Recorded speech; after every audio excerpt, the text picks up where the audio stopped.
1000 cu 2500,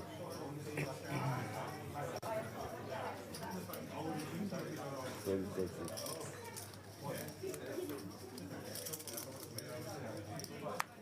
Raise 6000, 6000. Hello and welcome to day 2 of the Unibet Open Bucharest 2023. My name is Frank Opperwood. I'm joined by Dara. Welcome. Thanks, Frank. Delighted to be here, even if it means I'm not still in the tournament. But yeah, looking forward to doing some commentary at the start of day 2. We have a couple of people I still know in. David Lappin, my Chip Race podcast co-host, is still in, and one of my students, Ray Wheatley, is still in as well. But neither of them are on this table. Yesterday you were featured on the feature table. I thought you played well. Thank you.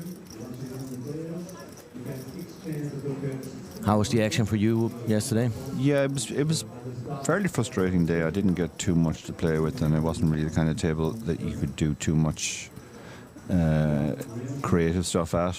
Everybody was playing pretty well, and I swung between starting stack and a bit more than starting stack and a bit less than starting stack for the whole day, and then I got coolered late on in the day, the nut flush against a house, and that was the first bullet. And then the second bullet in the day 1C, I came in very late because I had still been in 1B and got aces in against 10s and lost, and that was pretty much it. So frustrating day, but that's the way tournaments are. You're just kind of waiting for something big to happen, and sometimes it works out and sometimes it doesn't. Total of 360 players signed up for this event. Right now, here at the start of day 2, just 115 remain.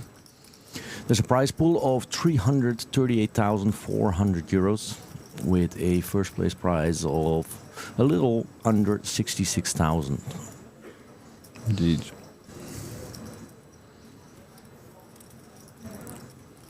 What was the general level of play yesterday? On my first table, it was pretty good. As I said, there was nobody playing really badly, so that just made it. That's disappointing. Yeah, it was very disappointing. My second table was much more mixed, but I wasn't there long enough really to take advantage of it. So.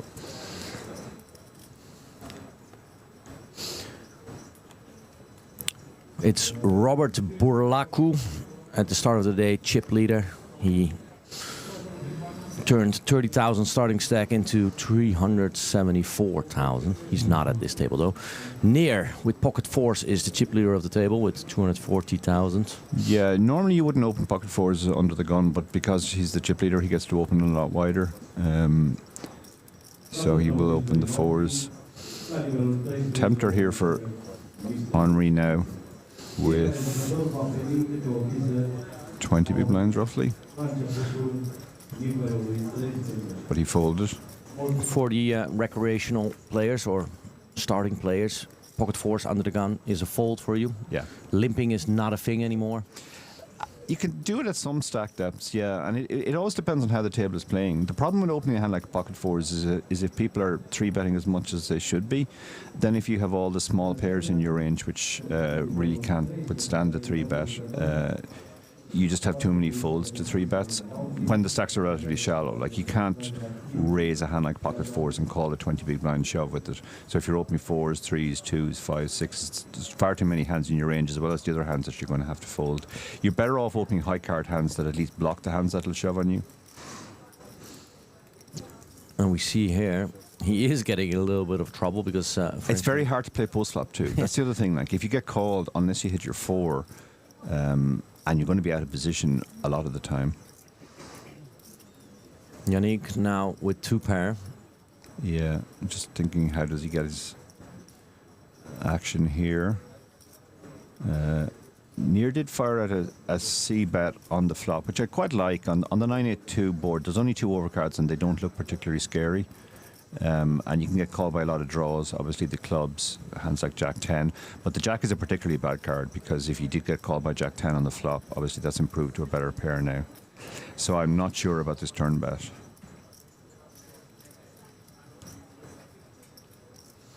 And Yannick is probably trying to decide now whether he should just check raise and try and get it in, or check call and allow his opponent to bluff river.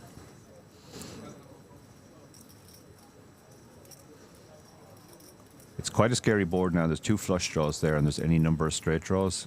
Any 10 is open-ended, and then there are gut shots as well. So he might be tempted to just try and get it in now. And that's what you would do? I think so, yeah. Yeah. But That is just a call. He though. has gone for just a call. Again, he may have a lot of history with Near, and he may know that he's the kind to fire off on rivers. And That's not the greatest card for him. But no, the 10 gets there now. I thought I read a different board. I thought I saw 2 queens there. Yeah. Right? Yeah, it looks like the graphics might be wrong. He might only have essentially middle pair on the flop still, which would make more sense to just call. It goes check on the river. Regardless of what the board was, he won. Yeah, yeah. I think we definitely saw 2 queens there. Yeah. So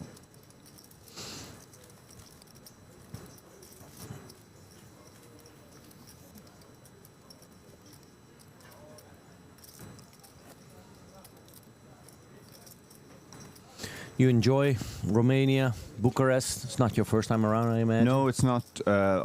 Yeah, many happy memories of Bucharest down the years, all with Unibet. The first Unibet Open outside of Ireland that I attended was Unibet Bucharest 2016. Had a great time. It was in this venue as well. I've always enjoyed Romania. People are very friendly. The city itself is very beautiful as well. Lots of great restaurants. Couple of real hands here. Yeah, I think the Ace King is just going to 3-bet. Get it in. Either all in or 3-bet call. Flat opened, pocket sevens under the gun +2 out of a 136k stack. Henry. Yeah, he moves all in. That's fairly standard with less than 20 big blinds. Bunch of nothing hands behind him. Back on flat. This isn't a snap call by any means. There are far less under pairs than over pairs to your hand. So in theory it is a call, but it's super close, and I don't mind the fold at all. Just preserve your stack. We're not a million miles in the bubble now at the start of day 2, so the chips you preserve are more valuable than any additional chips you add. The gentleman in the 3 seat is told to take off his headphones, and we see the gentleman in the 8 seat still has his AirPods on. Yeah. When I was on the feature table yesterday, we were told we couldn't have any AirPods or headgear, and if we wanted to use our phone, we had to step away from the table. That's fairly standard on feature tables these days. Just obviously concerns about game integrity. We can see the whole cards, but obviously there's a delay. Yeah. The thing that we're looking at right now took place 3 hours ago. Yeah. Henry, again with a real hand. Queens this time. Yeah. It's a good time to pick up queens when you have... He was the guy who raise folded last hand, right? Yeah. Yeah, with the sevens. Yeah, so when you've raise folded previous hand... Oh, this is a cooler, yeah. Nima. It's only 12 big blinds as well, so... He's going to get the bad news soon enough. Pocket jacks all in, a little under 30k. Slight tempter for the big blind with only 10 big blinds and pocket threes, hoping maybe they both have ace king, but I don't think you want to call off here. Nope. And quick call. Insta call. Queens versus jacks.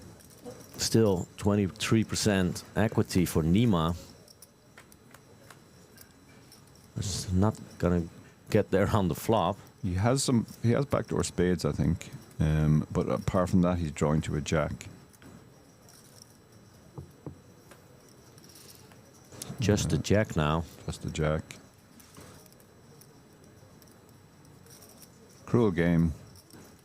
probably played a long day one yesterday and got through, and then you pick up jacks. It's the dream against the guy who raised folded last hand. This time he has queens, but he could still get out. Needs a jack and a jack only.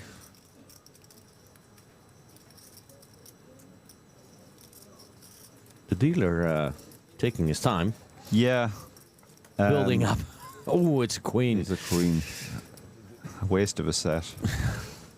Yeah, when I was on the feature table yesterday, it was clear to me that the dealer was getting instructions through their headset, and that's often the case. They're told, like, wait to build attention, etc., etc. I mean, I'm happy that there's a live stream. People can watch along, but it has some downsides for the players. There's certainly some downsides. Yeah, I remember being all in on the bubble of an EPT once on the feature table, and the hand took 25 minutes.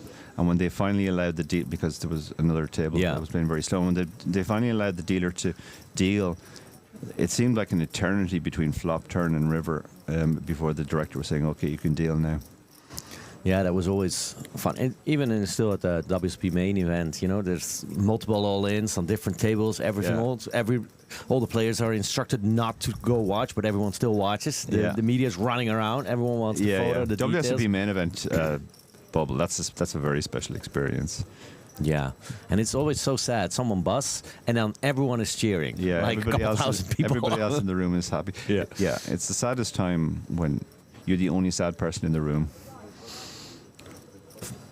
At least at the WSP, you get a ticket for next year's. That's true. Yeah, it's not the event. real bubble. The guy you really have to feel sorry for is the guy who went out. The soft bubble. Before that. We saw pocket deuces folded under the gun. Another big hand here, and it's the chip leader this time. He shoves to put the pressure on the blinds. Yeah, 2 short stacks behind, I guess. So he doesn't have any non-all-in range. King 9 isn't all that bad a hand, but you want to wait one more hand and see a free round of cards. I think so. Yeah. You want to be first in. Yeah, even against loose. Like, don't get me wrong, you'll be ahead sometimes, but even when you're ahead of stuff like Queen Jack, Jack 10, it's not much better than a flip. One heuristic I try and teach my students in these spots is ask yourself how many hands that you dominate are in the shoving range compared to how many hands you're dominated by. And obviously ace, king, king, queen, lots of better kings and ace 9 are in the range, and probably not too many worse kings. He's probably not shoving all the way down to king deuce, so there's more hands. Depends on how big the big by. blind is as well. Yeah. But yeah. Yeah, the big blind actually had 15 big blinds as well, so that makes the shoving range even stronger because he was shoving 15 big blinds effective. Yeah.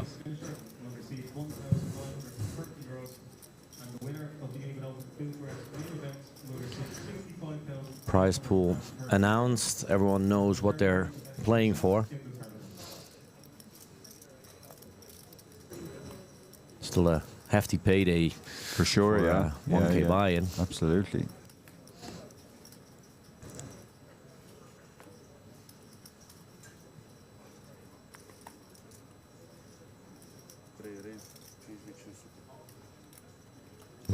Nice 10-9 suited.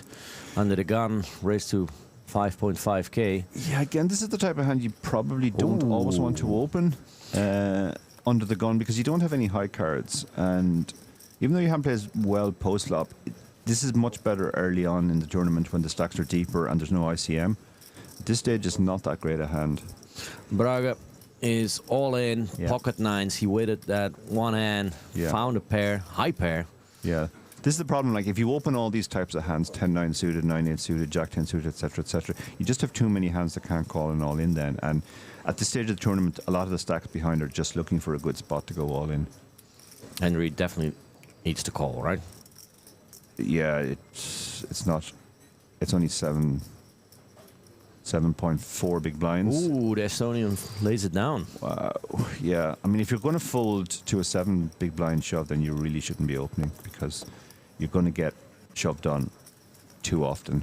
And even in this case, where obviously he only has a live 10, it's not even that big a. I mean, you still have a lot of outs, right? You still have a lot of outs. Suited You're suited and you're connected as well, in addition to having your overcard. So, not in terrible shape there. What? Poker Fest Romania on YouTube. They're streaming it. Yes, Poker Fest. And will be on your Unibet site? and we'll start at 3 o'clock.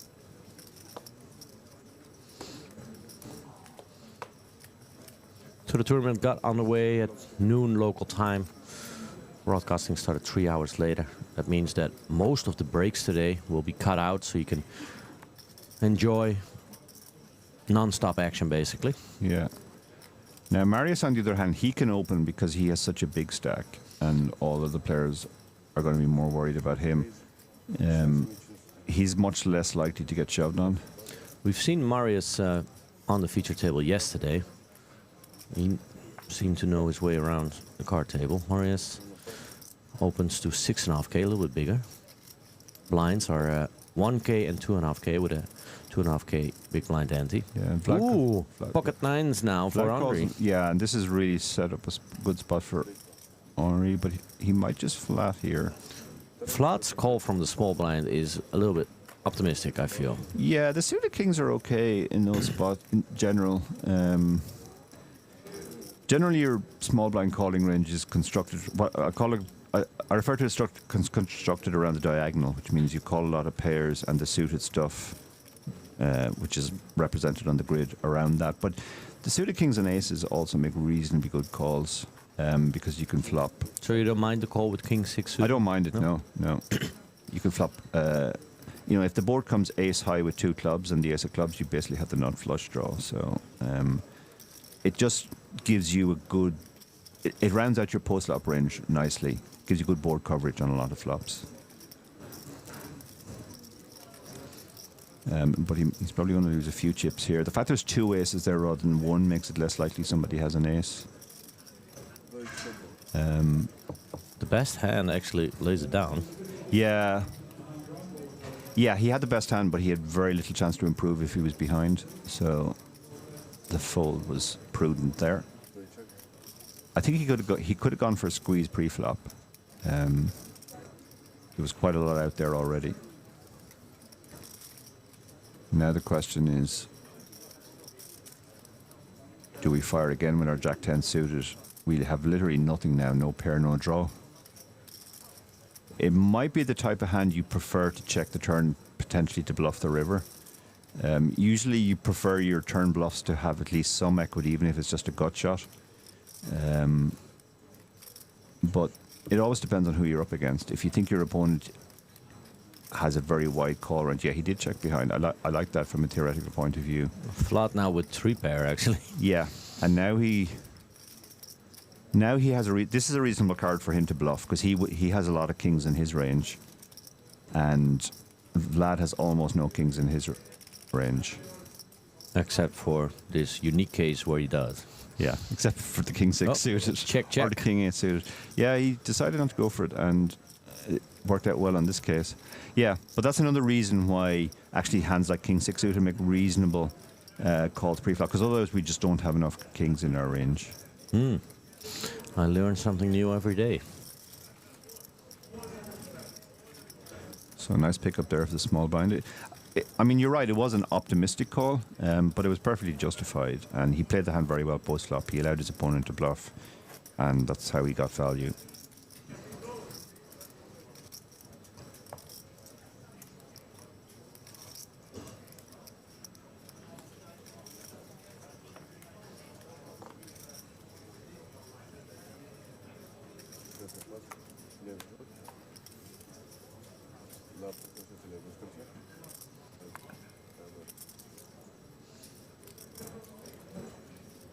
David and I were talking yesterday about our favorite poker destination. What is yours? Or your favorite? Melbourne. Melbourne? Melbourne for the Aussie Millions. No which longer exists. Unfortunately, are not coming back, but not necessarily the end of poker in Melbourne, but yeah, the Aussie Millions are not coming back anytime soon. It's a shame. Yeah, a friend of mine is actually trying to get another series off the ground, which he... In the Crown? Yeah, tentatively calling the Melbourne Millions, but yeah. It's a good name. Yeah, it's if you can't call it the Aussie Millions, it's definitely the next best name. Oh God, he's got so many big hands already. Queens now. In the small blind. He probably doing a bit of Hollywooding here before he puts. Oh no, sorry. The three he did 3-bet and the Yeah. S9 folded, which I like. Near lost a little bit, but still chip leader at the table. Yeah. Yeah, there's quite a spread of stacks. The shorter stacks don't have much more than starting stack. They're in the sort of 10 to 20 zone. He used to be Poker News Cup in the Crown Casino Melbourne. Yeah. We've had 2 of them. Yeah. It's a lovely place to play, and it's a lovely city in general. Definitely. And when they had the Aussie Millions on, it was sort of the best time of the year to go there as well, Yeah. because it was their summer. And the tennis. And the tennis, which is literally just up the road from the crowd Yeah. as well. Definitely.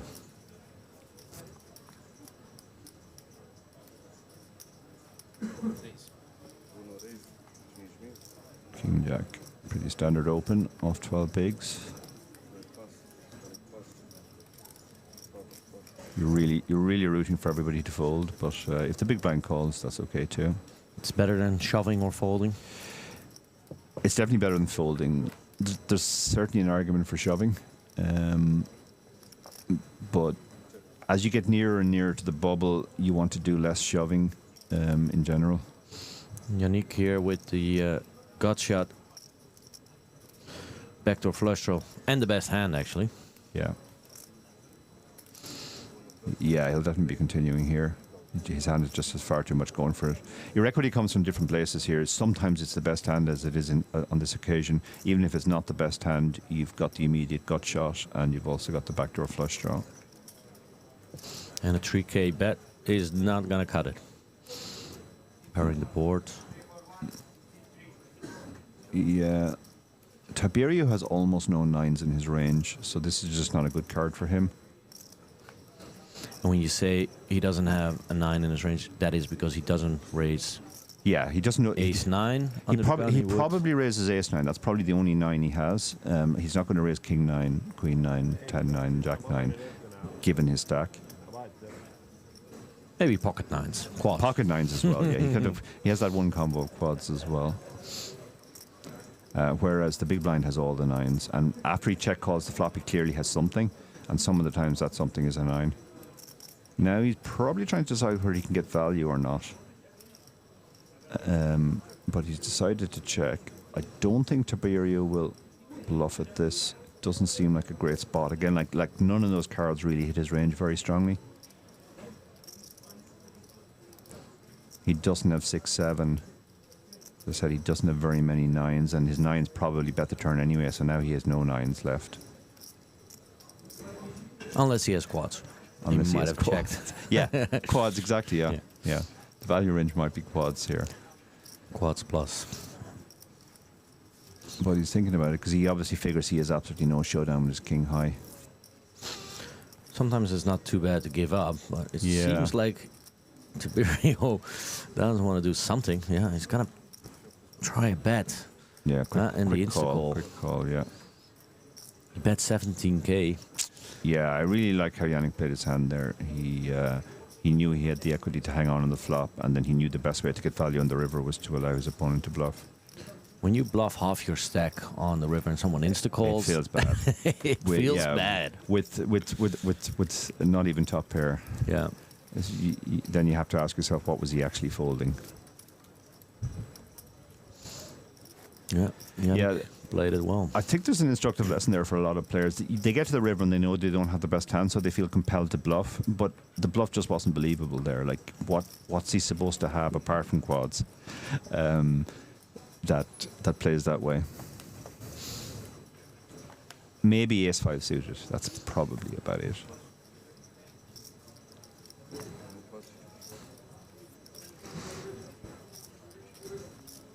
I feel Vlad is like a typical Romanian name. It does feel very... Yeah. Very Romanian. Yeah. It's the Romanian version of Paddy.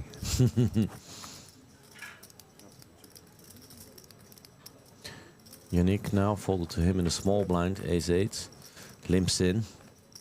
Is that something you do, Dara, limping in with a relatively strong ace from the small blind? Yeah, absolutely. No, I like this. You generally don't want to be putting too much money in from the small blind out of position, so you want to develop a limping range, and it can't all be weak hands. You need to limp some aces as well. And actually, there's a very interesting dynamic blind on blind when it goes limp and there's no raise and an ace comes down. The big blind has almost no aces when that happens because he will raise all of his aces over the limp. And the small blind, if he's playing correctly, will have a lot of aces. So there's a play I refer to as the limp stab, which is if you limp and your opponent doesn't raise and the board comes ace high, just fire out a one big blind bet and it'll almost always work. Obviously, Yannick knows that his left neighbor is the chip leader at the table. Unfortunately, this time around, they're super deep as well. So once you go above 60 big blinds, you don't really want to be doing much raising at all from the small blind. Yannick is going to take a stab at it, but Near has the best hand. Does he know it? What is Yannick representing after limping in and then check calling and then check check, now betting the river? Is this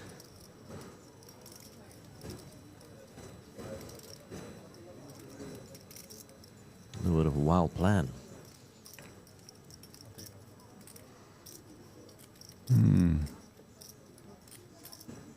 Yannick says, what do you have? Maybe I can help you. Yeah. Near doesn't believe him. No, he doesn't, and he's pretty far up his range here with the queen. Yeah, and that's the call. Yeah. I'm not sure what Yannick was trying to get to fold there. That he wasn't beating already, I mean. He gives a little speech after winning the hand. Remember, when you talk, you're weak. Okay. Oh, wow. Don't tell your opponents their tells. The moment you start talking, I know you're weak. Okay. Near winning the pot and needling a little bit. Dara, thank you for joining the broadcast. Thank you, and Frank. good luck in the next tournament up. Thank you.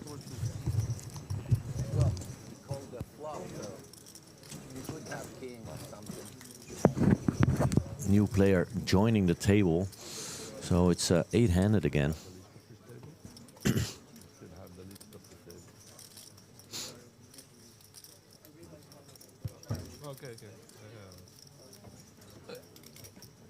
I have to recall. Every fall.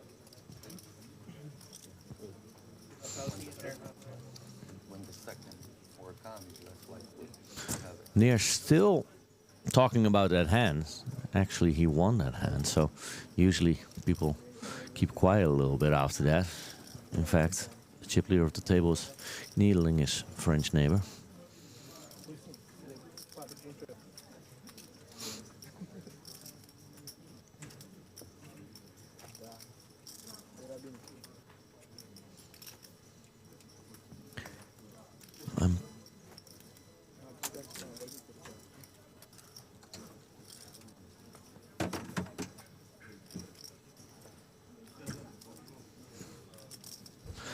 I'm joined on the live stream by none other than David Lappin. Welcome back to the stream.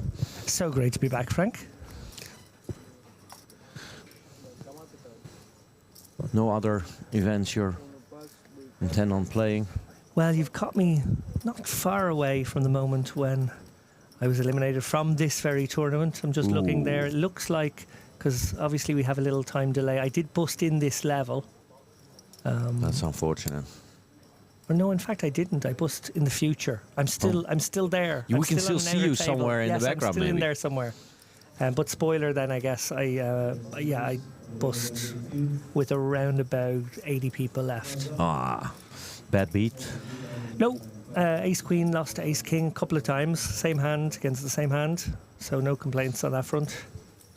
Unfortunately. No bad beat on the other player. But I'll play the Mystery Bounty. There's a Chip Ray sponsored Mystery Bounty starting at 3 p.m. Actually, right about now. And then I guess, if all goes badly in that one, you can drown your sorrows in the Players Party free bar later on. That's, a place we're avoiding for the moment, but I'll be avoiding it. I'm sure we're still here in the booth by the time that kicks off. yeah, I presume this is going to be quite a long day, actually, to try and get down to 9. I believe that's our ambition, that's at least. the goal. Yeah. The new player actually is the chip leader. Here he has over 300k. Wow. So that's a massive stack. Yeah. We have one familiar face that we saw on the... Yes, my nemesis from last night, who checked the superior flush over to me and allowed me to value town myself. You had 10-7 of hearts? No, what was it? He had the king jack of spades and I had the 9-10 of spades on the 8-6-5 of spades flop. Pretty cold situation. Tiberio all in from the big blind. It's Yannick calling with queen 9 of hearts. Tiberio was extremely short, all in for just a few big blinds. He needs to hit. Doesn't do it on the flop. Obviously there's the option, possibility of running diamonds for a chop. Running 4-5. Oh, there's a diamond. I mean, it's a queen, so Yannick makes a pair, but another diamond, and Tiberio gets half of it back. Nope, that's it. Down another player. Yeah, they are falling fast this morning, partly because of that 1C turbo flight obviously sends a greater proportion of the field through. So there are more shorter stacks sort of thrown into the mix, where 1A and 1B stayed pretty deep, actually, almost 50 big blinds deep on those ones. But I think it was about maybe 30 bigs in the turbo flight. So yeah, a lot more shorter stacks got thrust into this one, and I guess, yeah, they're immediately battling for their tournament lives.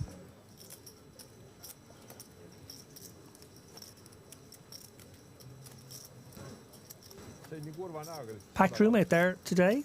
Great to see. Obviously, a satellite to the Mystery Bounty was on the schedule for this morning. Lots of people trying to get into that one for later on. And Mystery Bounty just kicking off now. And yeah, still quite a lot of people in this main event. 330 players total. Obviously, we're down a lot by now. 65,830 euros up for grabs.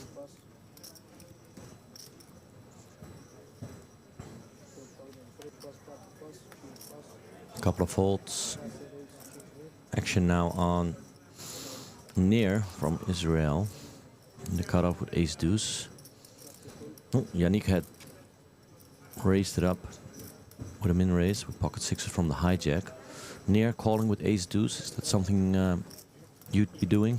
It's not, but I guess maybe with that big stack feeling like he can leverage a bit of ICM as we're not a million miles away from the bubble. Yeah, I wouldn't recommend this play in general, but maybe he just thinks he can use position to his advantage. Right before you came in, Near actually won a pot from Yannick and kind of needled him about it. So there is a little bit of history at least. A little bit of history and a little bit of something for everybody here. Yeah, Vlad came along and he flops a flush draw. Yeah, something for everyone on the flop, but the turn really doesn't change all that much. Near still with the gut shot, Yannick still with the best pair, Vlad still with the overcard and the flush draw. Yeah, maybe a spot now for either Yannick to fire out a delay c-bet or Near to try and take it away. Oh, checked around, and there's the ace of hearts on the river. Flush for Vlad. I don't think anyone will see that one coming. No, and a snap check from Vlad, very sneaky. Hoping that somebody is out there with an ace. It makes a lot of sense given the two checks. Near's gonna bet it, right? Yeah, he is. And he's gonna get the bad news now. There's gonna be a check raise. 4,000 little bet. Happy that he hit his ace on the river. Gotta value bet a little bit. Nobody's gonna have a flush here, right? Ever? Hoppa! 11,000. I think you could have gone a little bit bigger, no? Yeah, he could have been greedier for sure. I'm not sure I love this decision from Near to actually put out the 4K little milky bet on the river. I'm not sure what he's targeting. I think it's possible that one of his opponents could have had a weakish ace as well. But remember, kickers would play here on this 5-4 texture. So, you know, an ace-6 will beat you, and an ace-6 will probably go for a check call. So not a great bet from Near, and he's being maximally punished. Maybe he's thought, you know, maybe someone has a 5 who's checking down and then now doesn't believe me that I hit the ace. But yeah, he pays it off flat with another win up to over 200k, I think. Yeah, and by No, putting out 175k. Yeah, by putting out that small bet there, and then he sort of levelled himself into the call, maybe feeling like his opponent could have the king of hearts on its own, and is just deciding to make a move. But like you pointed out, Frank, kind of a small raise, and it's so milky and so valuable. Yeah. You don't really have bluffs in that sizing, so I really don't like how Near played any of those streets, if I'm honest. I think he, you know, went for a loose pre-flop decision, didn't take a stab on the turn, and then probably should have just taken a showdown on the river. Didn't take the stab on the flop either. Didn't take a stab on the flop either, yeah. He had the gut shot, the overcard, no action really. Initial razor checking. You know, if you call pre-flop, I would have put out a little bet on the flop and see if I can take it down, or take two extra free cards after that. Yeah, excellent point. Oh well, I mean, he still has plenty of chips left, so the flat's playing well. The insta check was interesting. Yeah, very sneaky. Like, all right, I'm giving up. We'll go to showdown. Let's see what everyone has. Yeah, great decision. I think on a different heart, he can definitely go for value himself. But I think when it's the ace of hearts specifically, it's a great card for him to check over. Players will value town themselves lighter than would maybe make a call of a 2/3 pot bet. Yannick again coming in with a raise, this time early mid position with 10-7 suited. And again Near calling. I mean, these two, they have their numbers, huh? Each other's number. They like playing against each other, it seems. Braga, the short stack, ace-9 suited. Is this a shove? It is for him. The Norwegian shoves it in for a little under 30k. Yeah, and one suspects we're going to showdown here. Once the action gets back round to Near, he's going to have a pretty compelling price to call this one off. Aware that he will be up against overcards quite a bit. And this pot has been juiced up by some dead money. It's a good spot for Braga, really. I mean, 50-50 with some dead money in there. He's a small dog, we can see, 47% equity.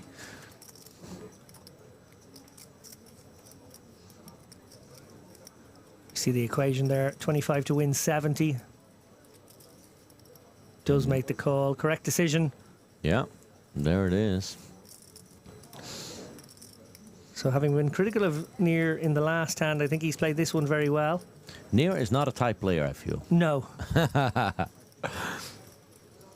That's what we like to see. Ace-9 versus the 5s. All right. Ace-9 picks up a gut shot as well. Some runner counterfeit possibilities.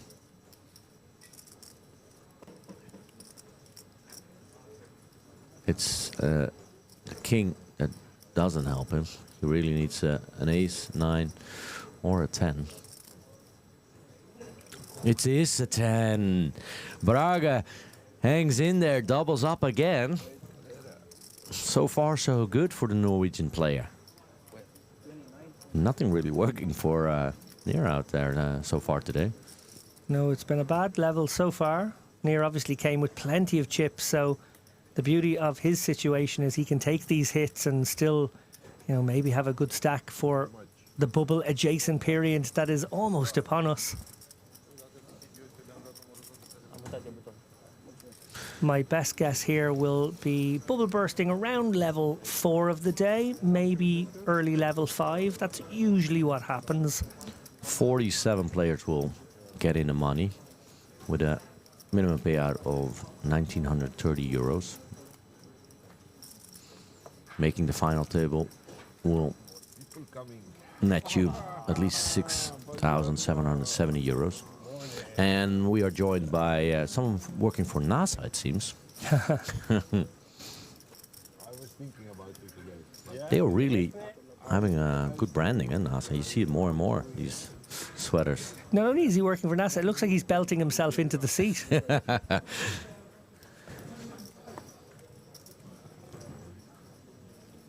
This guy looks stylish. And he's gonna... Nope, he's folding.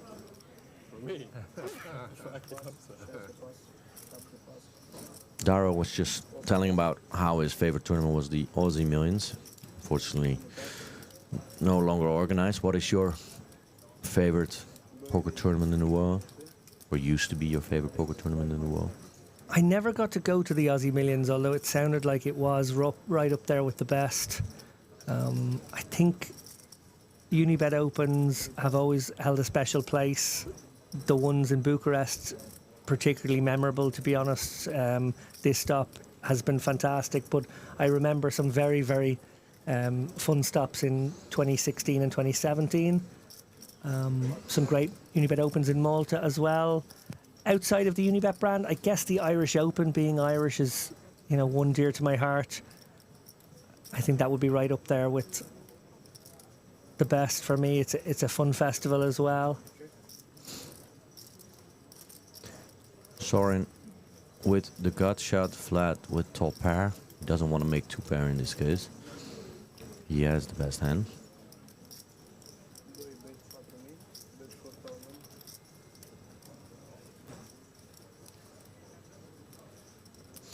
Button versus big blind. Soren, the big stack here at the table, and here one of the big stacks in the room. He's check calling 4K with a gut shot.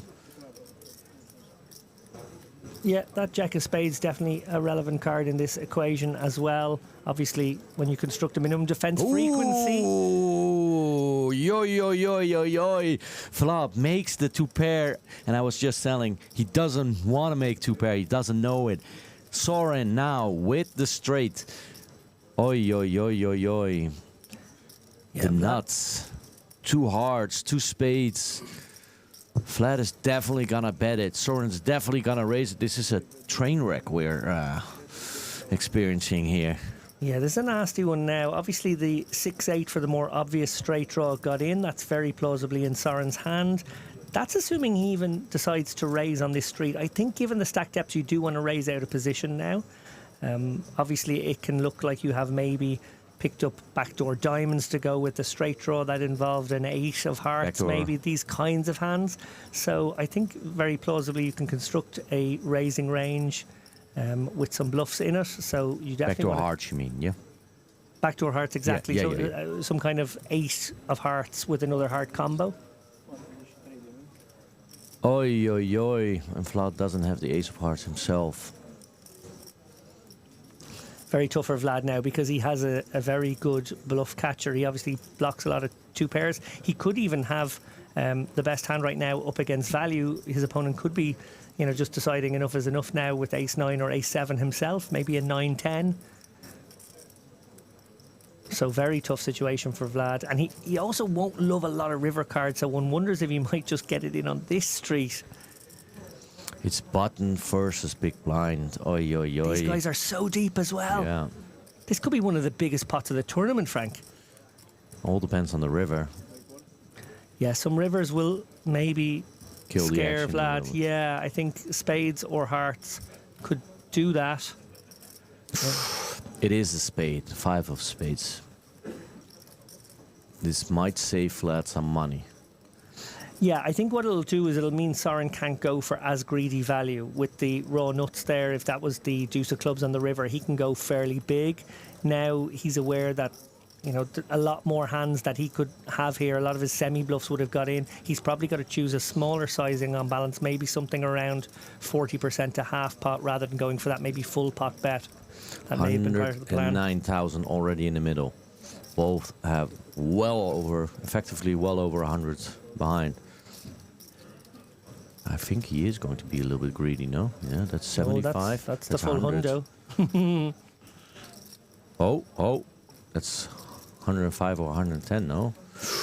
It's pot size bet. Yeah, and I think Vlad can get away in this situation. Gross as it is. You know what Vlad should be doing? Shoving for only 15k more as a bluff. That would be something all right. This is really gross. I think this gets snapped off all day long on a 2 of clubs or 3 of diamonds river, but on this particular river, I would have preferred to see a smaller bet from Soren, which I think had to get called. If he gets it though, if he gets the greedy value here in this spot, credit to Soren. I would have gone for the smaller sizing, fearing that I was now lower down the range of hands. But Vlad is no fool. He's been playing well so far today. Vlad will be thinking about 6-8. He will be thinking about spades.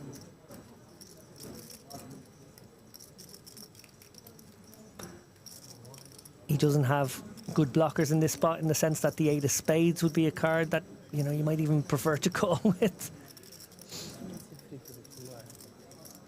That was somehow part of your 1-pair combos. I was thinking, okay, what am I beating now? What is he check raising the turn with after check calling the flop? That is a... Yeah, you're beating the backdoor hearts combos that have missed. So you're beating the... Ace-7 of hearts. Yeah, 7-8 of hearts, Even maybe. Ace-5 of hearts. Yeah, maybe. Although Ace-5 of hearts would be sort of a value bet with 2 pair here. I don't know. Yeah, that's a funky one. I guess Ace-6 of hearts, 7-8 of hearts. These kinds of things are the bluffs, and he's trying to figure out how often they'll be in the range here, because he does just have a pure bluff catcher given this action. Top 2, you often feel like you're very high up your range, but it's a tricky spot. Because you think Soren wouldn't be value betting Ace-7 of hearts or Ace-5 of hearts this big? Yeah, I think Ace-5 of hearts, again, you'd be going for smaller value, if indeed you even raise the turn, which I'm not sure you do. It's a very interesting one, and clearly Vlad is in the blender. Oh, it looks like he's... He goes, oi, oi, oi, oi, oi. Soren shows him the bad news, shows him that he got lucky on the turn. Massive pot, 319,000. Soren up to 462,000. And Vlad down to, I think, 16,000 now. Oi, oi, oi, oi, oi. Credit to Soren, who clearly felt like he could be greedy there. Maybe he had an opponent who he could get that big call out of in the end. I espoused the maybe half pot bet to be sure of getting value, but he decided, actually, I think I might just get this full pot bet through. And indeed he did. Whew. What a massive hand. And, you know, it's button versus big blind. Ace-10 is a good hand in a lot of position, but on the button it's extremely good. And then the big stack, it looks like he's already bullying a little bit, maybe. Ay, ay, ay, what a tough spot to be in flat. Now the absolute short stack at the table in the cutoff. He's going to shove with the... what's that? King-9 offsuit. I'm sure he's going to get a call from the big blind, no? 8-5. It's a terrible hand. Nope, he folds it. Flat gets the blinds and antes, it seems. Yeah, and it's worth dwelling back on that hand from Soren's perspective. Remember, he flopped the gut shot with the backdoor spades to the jack. Not a particularly pretty hand, but he was only facing a single big blind bet. And when you construct your minimum defense frequency in that situation, you have to find hands that aren't pairs. And gut shots with backdoors work really nicely as hands you can call with. If it goes check-check on some turns, you can maybe turn your hand into a bluff on some rivers. But very importantly, if you do spike, if you do drill that 8-ball or that 10-ball or whatever you need in that situation where you're calling with your gutter and your opponent has a hand, well, my God, you can get paid enormously. We've seen that. He got maximum value. Just about maximum value. Just left 16k behind. Oi, oi, oi.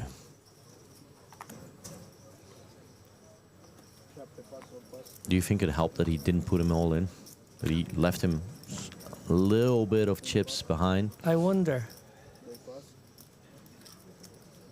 Henry folds the 4-3. Oi, oi, oi. Soren now on the button, folded to him. Chip leader. Obviously, he's gonna open just about any two, but he has ace queen. Makes it 5,000. Marius gets away from the jack deuce.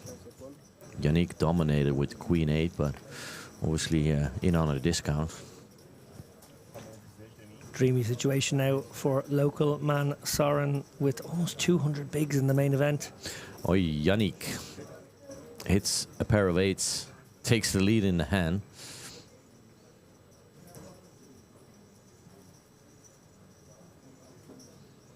It's not the best of flops for Soren. Check, check. Another 9.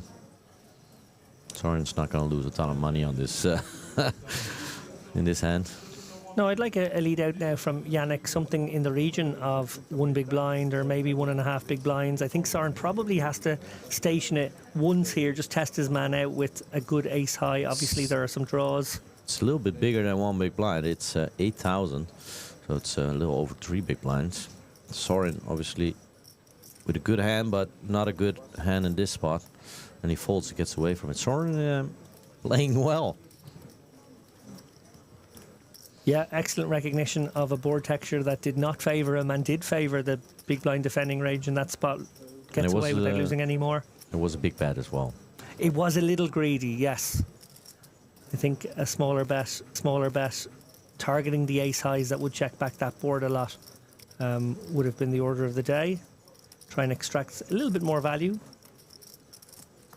But obviously never a bad result when the chips are shipped your way.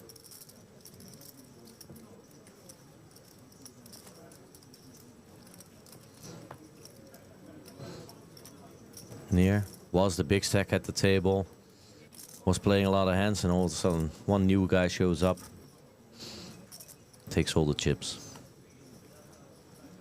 Near in the big blind.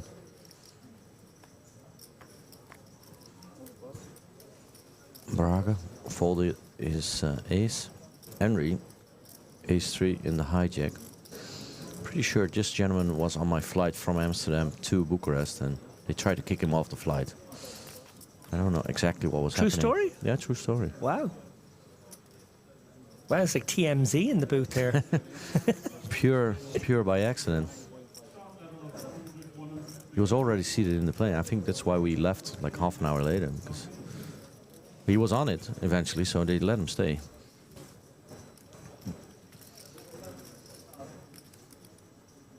Have you ever thrown off a plane? No. In all my time, I've had hundreds of flights. I've never even missed one. I have missed one, but I feel good about only one as well, given the amount of travelling we both do. Oh, I'm lying. I missed a flight. There was a Unibet Open in, I think, Riga. My buddy won, Rens Veenstra, and we went out, and I woke up even after my flight had already left. So no, that was on me. Okay, so I did miss a flight, but never got kicked off one. No. And in fairness, it was like you'd given up on that flight the night before. Yeah, it was in the back of my head already. There was no running to the airport to see the gate closing.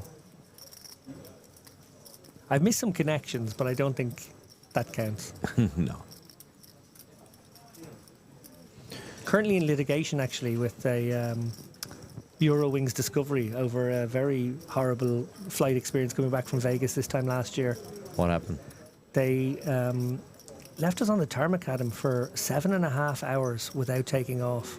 At which point I knew I was missing my connection in Munich, which I had a 6-hour gap. And I asked to come back off the plane. Bear in mind, during this 7.5 hours, no one was allowed to use the bathroom and no one was allowed to stand up to get any refreshment. No one was given any water. They broke so many airline laws. This seems crazy. It was insane. I mean, It was an insane situation. In fact, it was almost tantamount to being kidnapped. Yeah. So, litigious Lappin is now pursuing. Is that like a class action? Is there like others joining you? Unfortunately, I tried to gather the impetus for a class action from my fellow passengers. Only managed to convince one other guy. So myself and himself have been in cahoots trying to, get the max out of them. Well, what is the max? A lot of money. A lot of buy-ins. I don't. Yeah, I've got maybe a main event buy-in would be nice. No, I mean, I would accept 7.5 that. hours without any drinks, not allowed to get up or use the bathroom. That's like, It was torture, and I also asked to be let off the plane at about the 6-hour mark, knowing that I was going to miss my connection. I just was like, Yeah. I'd rather just go tomorrow now instead. Yeah. And they wouldn't let me get off the plane, and I looked up the laws, and after 4 hours on the plane, if you haven't taken off, anyone says they want to get off, you have to let them off. So they broke that rule as well. Anyway, so you have a strong case. very strong. I'm going to turn this live stream into an anti-Eurowings discovery chit-chat. When we get back to the action here, we do have a hand brewing. Braga's got a shove, right? Ace Queen is a big hand. 65k left. I mean, he doesn't have to, but you think he's gonna call? No. All in. There's the shove. Henry with a real hand near. Not that real a hand, but can I have a count? All the way from Estonia. Weird thing for him to be on a Amsterdam to Bucharest flight if you're from Estonia, huh? Although Schiphol is kind of that hub that sort of connects everywhere. That is true. But yes, you would think there would be another way. Tough spot here for Henry's got to be said. The big blind is still 2.5k, or are we up to 3k I yet? think 2.5k still. Okay, so this is 30 bigs. I think he can get away from this one. If it had been big blind 3k, I think this one was very close. Especially with Near behind him still. Yes, Obviously, indeed. We've seen that he's a little bit of a loose player, but still, he has a big stack behind him, yeah. Yeah, I presume this one's going to work for Braga here. Nice pickup if he does get it through. Adds 14 or 15k to his stack without showdown. Always a nice result. Henry's now trying to work out how often this could be a smaller pair, because they're the hands he really needs to be in the range to justify a call like this. He doesn't want the range to contain over cards and over pairs only. He's thinking about the ace-5 suited. He's thinking about the pocket 7s and 6s right now. I think he folded. I think that's a very good decision from Henry. We see, obviously, he did have the better side of a flip there, but against range, I think that's a very good fold. Near insta folded as well. Nice little pot for Braga, who's really on a tear so far today. Double twice. Now this one started very short. Back in contention, really. This is a camera shot I haven't seen so far. This is new.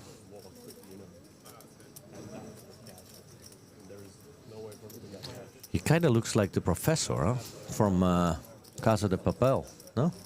You haven't seen it? I haven't seen that one. No, I don't know the reference. Oh wait, hang on. That's the. Oh, I do know what you mean, and I do. This is the Spanish heist TV show. I do know what you mean. Yes, I and mean, he it's does. the glasses mostly, but He absolutely does.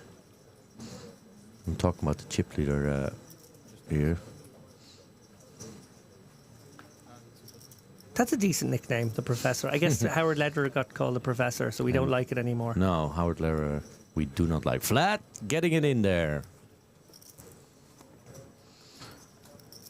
But what cards does he hold? We don't know yet.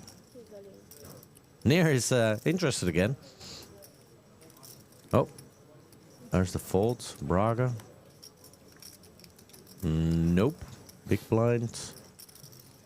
Flat shoving under the gun. Nope.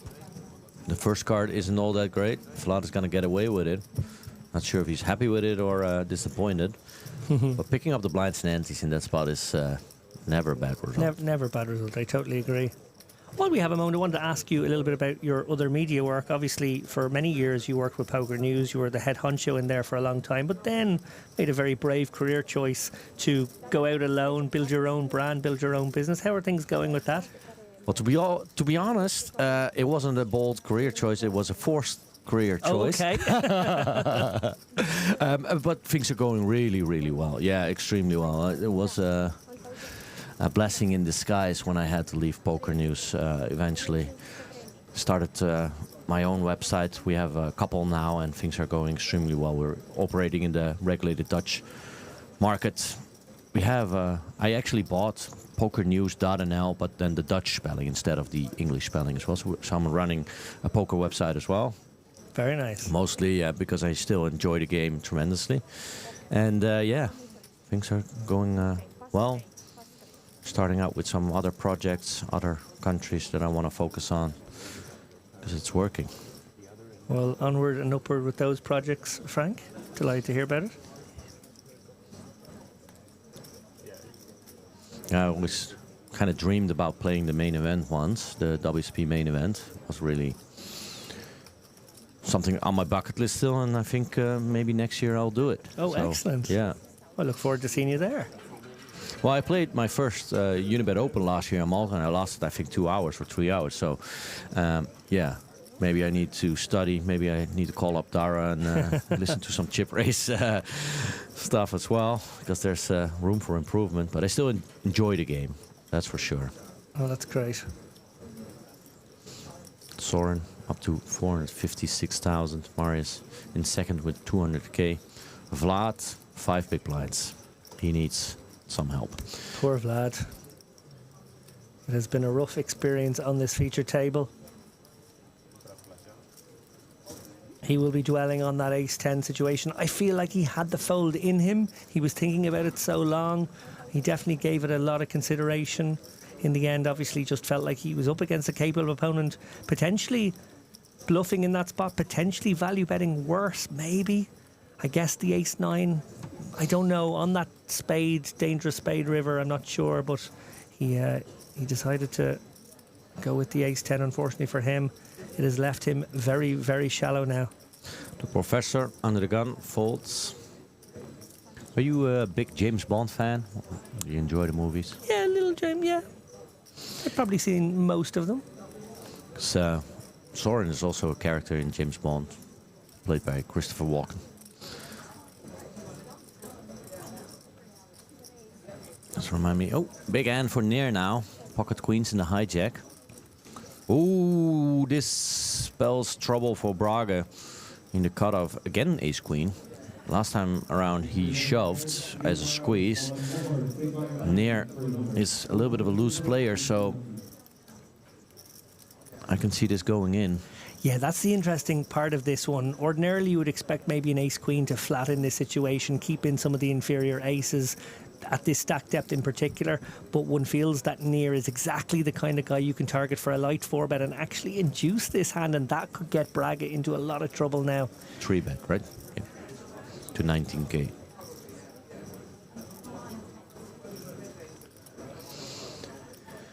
Oi, oi, oi. Henry folds the pocket fives. Good fold, obviously. Back on Nair, who is, I imagine, going to shovel in. Doing a little bit of Hollywooding. Yeah, and as I said there, Braga will have 3-bet this ace-queen with a bit of a player-specific plan. Sometimes you actually 3-bet the ace-queen with a plan to fold because you know the tendencies of your opponent, someone who's very tight. Actually, ace-queen is just a good blocker hand to do it with, but it's also a good value hand against a loose opponent, and one feels like... He calls, Nair. Ooh, let's take it to the streets, Frank. 45k in the middle. Braga has 69k behind. 3-4 euros for a taxi is very nice.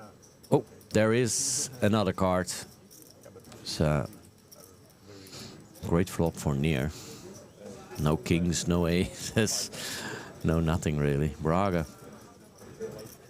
Normal procedures would be to come with a very small bet on this texture. You And what could is small for you? I think you What can would go you be betting? 8 or 9k. Oh, that is small, yeah. But we have seen larger sizings for the most part from these guys. That's so a bit maybe bigger. That's a bit bigger, it seems. Braga opting to bet, I think 15,000, 14,500 with 55k behind.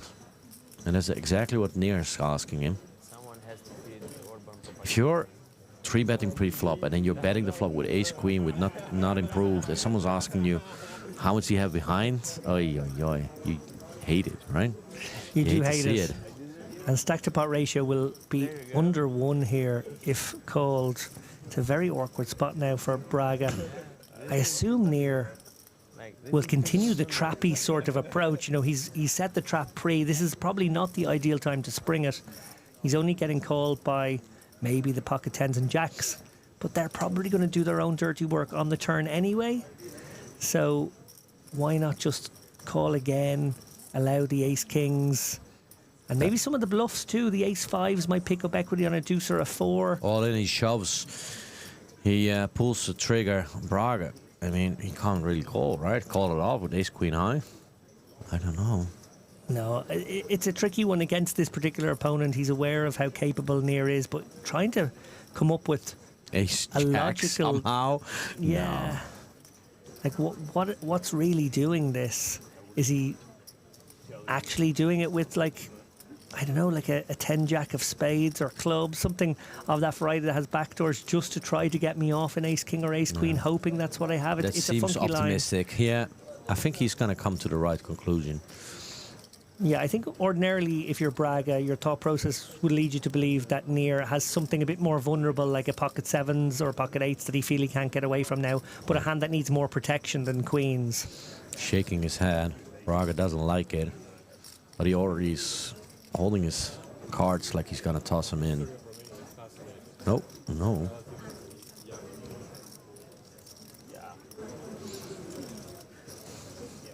We don't like when someone from Hungary says that we are young. While we hear a history lesson in the background, you can be sure that Braga is doing a recent history on what has Near been up to over the course of the last hour or so, and does that mean I could be getting scallywagged here some percentage of the time? He knows it's being broadcasted. He doesn't want to look, folding to a massive bluff. I think you can't call here, right? Yep. Tosses it into the muck. Near. Winning a couple chips there. So as played in the end, I actually believe Near was probably trying to navigate that hand a little bit, decided in the end that maybe less so a setting the trap with queens. What he was actually doing is hoping to fade an ace-king board and then be very happy to just jam his hand in. Yeah, fair enough.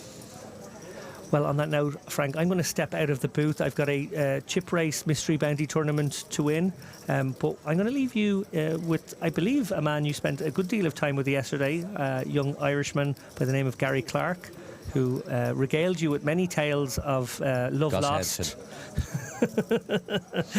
He's got more stories. Hopefully you can get a few of them out of him. Thanks for joining the broadcast, Dave, and good luck in the tournament. And we're continuing here, and it seems that Near is again interested. Oh, no, it's not on him just yet. Yannick with the 7-6 suited. Folded already. It seems Near now with ace-4 suited. Under the gun +2.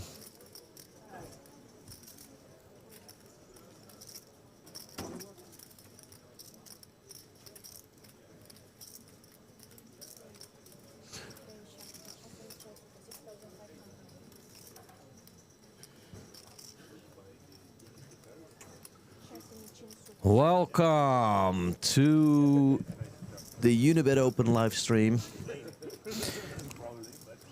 Time for some more stories. Good afternoon, Frank. Are you getting fed up of Irish people yet? Well, you're the third one, but you're my favorite. Oh, there we go. That's what I told both Dara and Lappin as well. That has made my week. Near one of the bigger stacks on the table. Raises that up to 6.5k. We're playing, I think, still 1k, 2.5k. Or it could be up to a 3k big blind. Sorin calls from the big blind, the absolute big stack, maybe the biggest stack in the room. But after this flop, he has 1% equity in this hand. I'm not even sure where he's going to get that 1%, maybe a chop or something, because Near flops a wheel with a backdoor straight flush as well, just for good measures. You recognize anyone at the table? I'm just checking them out here now.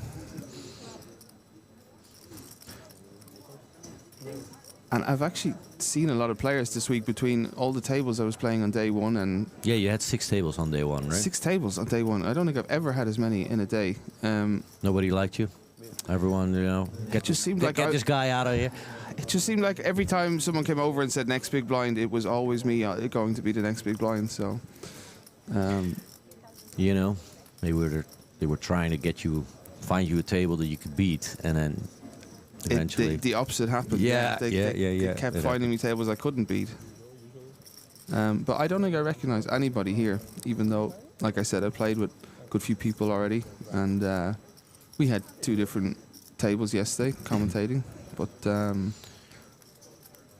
The professor here is not wanting to fold for 3.5k, but he's, well, just about drawing that. He's officially drawing that now. And Near definitely didn't need it, but he also has a flush draw now.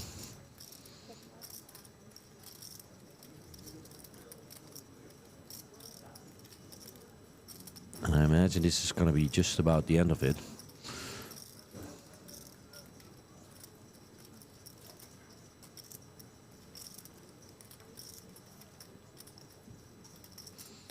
Soren just won a massive pot a couple of hands before you got in here. Made a straight, hit his gut shot up against 2 pair in a big blind versus button hand. So Near lost a bit, but he's up again now. Near now 237,000. Soren chip leader of the table, 443,000. Flat was the unfortunate player to lose with top 2. So he's on the short stack, the gentleman in the 2 seat.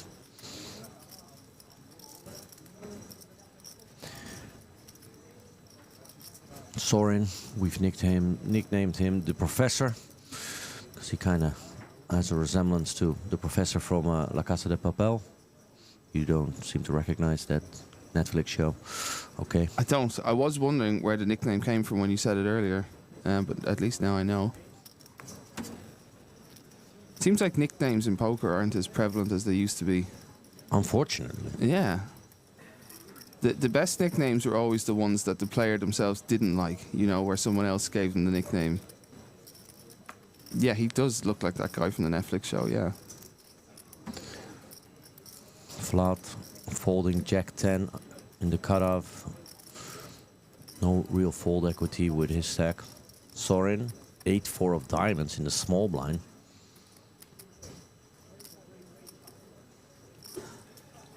Is the Professor going to get busy? Is he going to teach the table how it's done? I think that's quite a good nickname. I would like to be called that. Problem is, we already had the Professor in poker, Howard Lederer, and that guy isn't all that popular. So I don't mind giving it to someone else, actually. I forgot Howard Lederer was called the Professor. Yeah, he's called the douchebag now. So I was going to say yeah. he kind of ruined the Professor name in poker. If you get an all-in call at the table at this time, please freeze the action. I actually had a Howard Lederer DVD with poker lessons. No, it was a Phil Gordon DVD, but Howard Lederer was on it as well, like as a guest host. Special guest, Howard. Yeah, and then I was learning poker from Phil Gordon, so that's why, I never made it as a professional, probably. I think I read some of Phil Gordon's books as well. There was a certain time in poker where there wasn't too many ways of learning, so you had to... What wasn't it called, like the Little Green Book of Poker or something like that? I have the Little I Green had Book it as well. at home somewhere, probably next to Gus Hansen's book, which of course I couldn't read after what happened to me with Gus. Because people, please rewatch last night's live stream, because we go all about Gus Hansen stealing your prospect girlfriend. Potential love of my life stolen by Gus Hansen. Henry, another big pair, got off with jacks.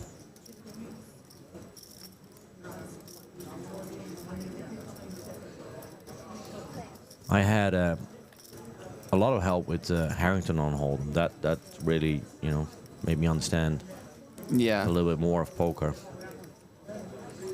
I think I still lean on that book when I'm playing. I mean, a lot of the You're concepts. still in there. doing the math on what your M is. Remember that? Absolutely, yeah. It was tougher because you had antes, and now we just have the big blind ante, so that makes it a lot easier. Yeah.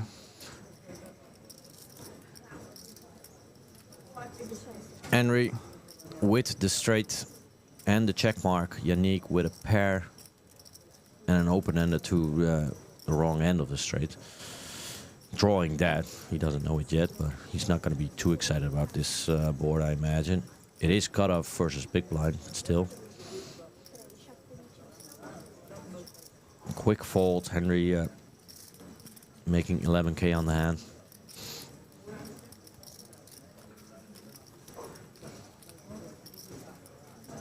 This table seems a bit lopsided stack-wise. We've got some huge stacks and some short ones. Yeah.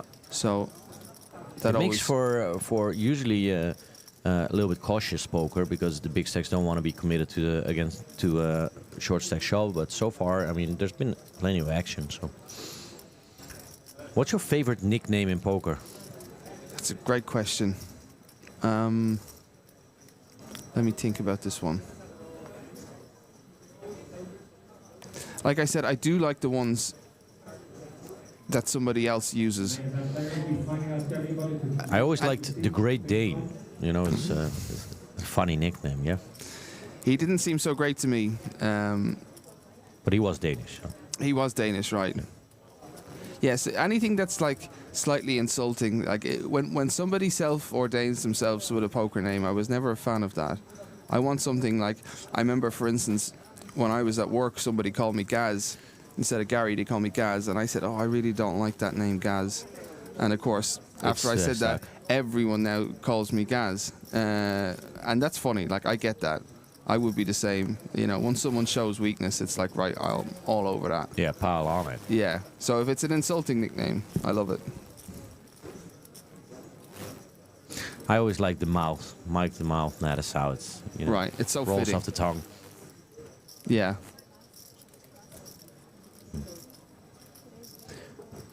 You know, Marcel Lusk was called the Flying Dutchman, but basically any Dutchman abroad, they nickname the Flying Dutchman. So Right. So there was 13,000 Flying Dutchmen in just different sports and whatnot. Yeah, I think obviously the more original as well, the better. but it's really, it is kind of a shame that we don't do it anymore because you build characters, right? I mean, Jungleman gave himself the nickname, obviously, because it used to be his online nickname. And even though I don't like Dan Cates all that much, but it is, you know, Jungleman Dan is kind of funny. Yeah, it's cool actually. But the issue is, of course, that a lot of these people have terrible online nicknames, you know. Some great, you know, NASA or whatever, you know, it's not a great nickname or anything. Yeah. Dur is kind of a funny one, especially all the ors at the end of it. Yeah. So we have an all in here. Shove by flat for 14.5k. Under the gun +1. Under the gun had raised with pocket tens, and now Yannick is interested, but I think he's gonna fold the ace-9 suited from the button.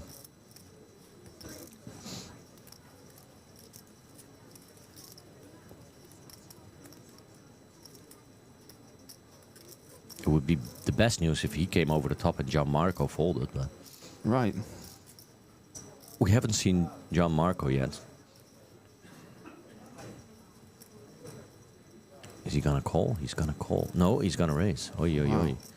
Now we have an interesting situation. Well, 2 quick folds from the blinds. Gianmarco is a tight player. We haven't seen him play a hand yet, like literally. I didn't even know his name. And like you say, Vlad is absolutely loving this bit of protection. If it gets true. Gianmarco, a little over 50k left. Opening under the gun. Someone shoving under the gun +1. Someone coming over the top to 35k from the button. It wouldn't surprise me if he just folds his tens here. Yeah, it looks so strong, doesn't it? Yeah. I mean, I would be pretty scared here with tens.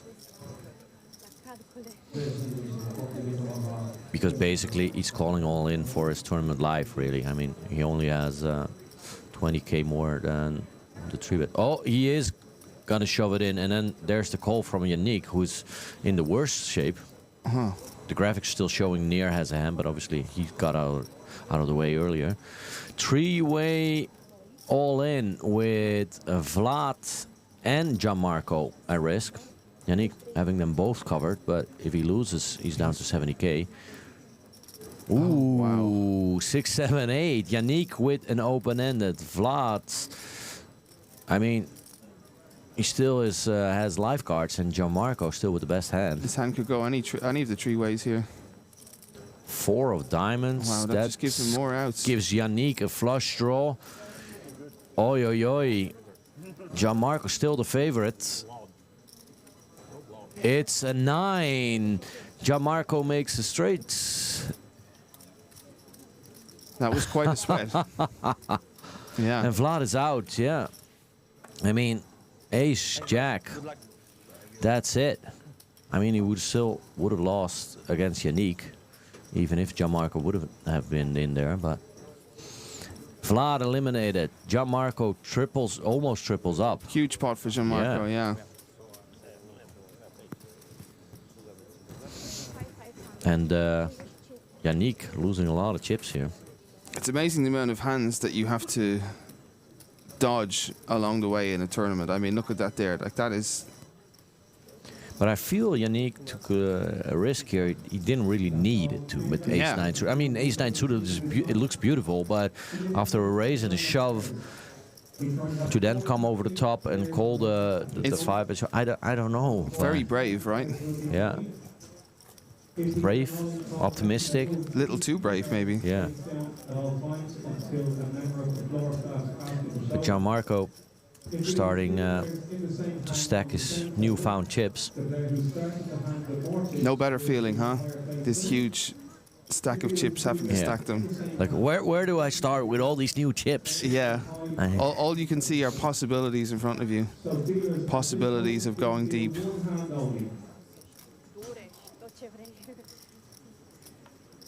Just to remind everyone, we are playing down to a final table of 9 today, or at least that's the plan, that's the goal. 47 players will be in the money. 1,930 euros as a min cash and 65,830 euros for the winner, which will be crowned tomorrow here at the Unibet Open in Bucharest. We're gonna have some free rolls again today. So check out the Unibet Poker client and keep an eye on this live stream for the password. Or try and guess it. I mean, it's usually poker related and it's usually one word, so. Okay, yeah. But I think we had chips last night. I mean, okay. Table, I think we had last night. We had table, I remember that one. Table, I mean, come on, it's not very creative. No. I always like the word fish. Yeah. People call you that, or yeah, to gas and fish. Yeah, you call me Gaz the fish. You're going to endear me so much. Yeah. Gaz the table fish. Yeah. Fish on a heater. Right. Have you seen that thread on 2+2? No. No. It's where they have real photos of poker terminology, like a little fish on a heater. I'm not sure how busy 2+2 is these days, but when I started in poker, it was, the one source really where you. It's actually. Someone bought it, okay. Right? 2 years ago or something from the publishing company, I think. Yeah, it's a name I haven't heard in a long time, actually. Well, every now and then there's like a scandal in poker, Mike Bostel scandal, whatever, and then that was where they all check went down. back on news, views, and gossip, and check what's going on. But back in the day, it was, a valuable source. Even, the big stakes players, they would every now and then chime in. CTS, Call South, had the whole discussion. And obviously, I wasn't at that level, but I was reading everything. Yeah, I think I had the whole 2+2 forum memorized at one point. Wow. Didn't help me, obviously, but yeah, but it shows the interest you had in the game, that you're This was basically the equivalent of the online newspaper. You wanted to read every single article. Yeah. And, you know, at one point, everyone was starting, you know, to keep their information to themselves a little bit, or sell it in. I'm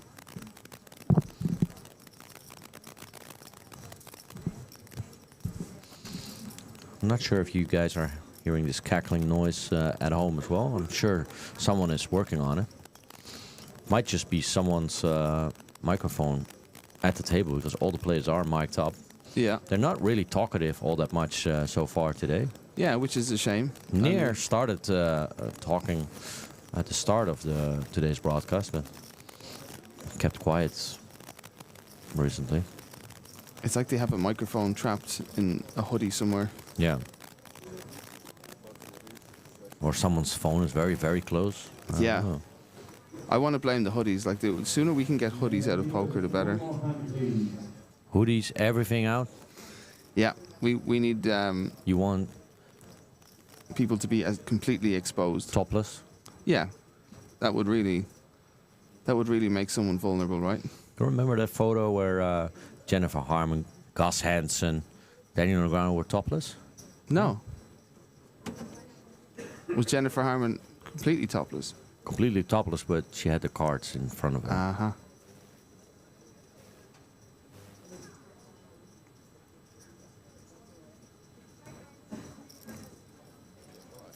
Think our microphone issues have solved themselves a little bit there. Hopefully I haven't jinxed it. Oh, wow. Scotty Nguyen.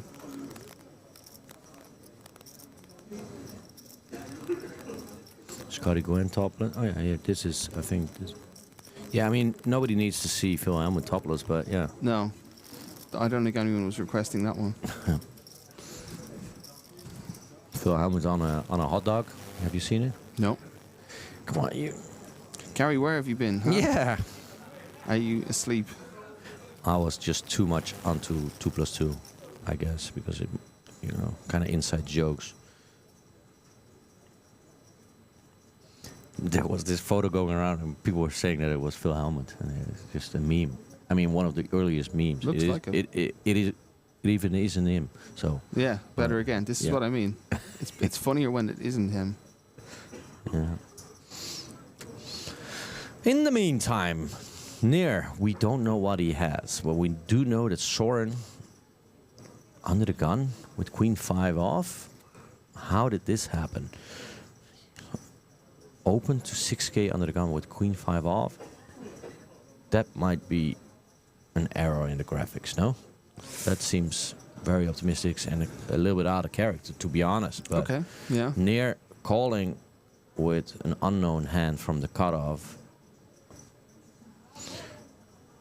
We have seen one error in the graphics so far today, so Okay. I mean, We can't rule it we out. can't rule it out. Yeah, I was going to say that under the gun, when you're raising under the gun, it's actually sometimes the best position because, number one, you get the first opportunity to go after the pot. And number two, you get so much respect under the gun that it's actually sometimes a nice place to open from. yeah. I mean, traditionally, obviously, it's viewed as one of the worst plays because you're gonna be out of position against most of the table. But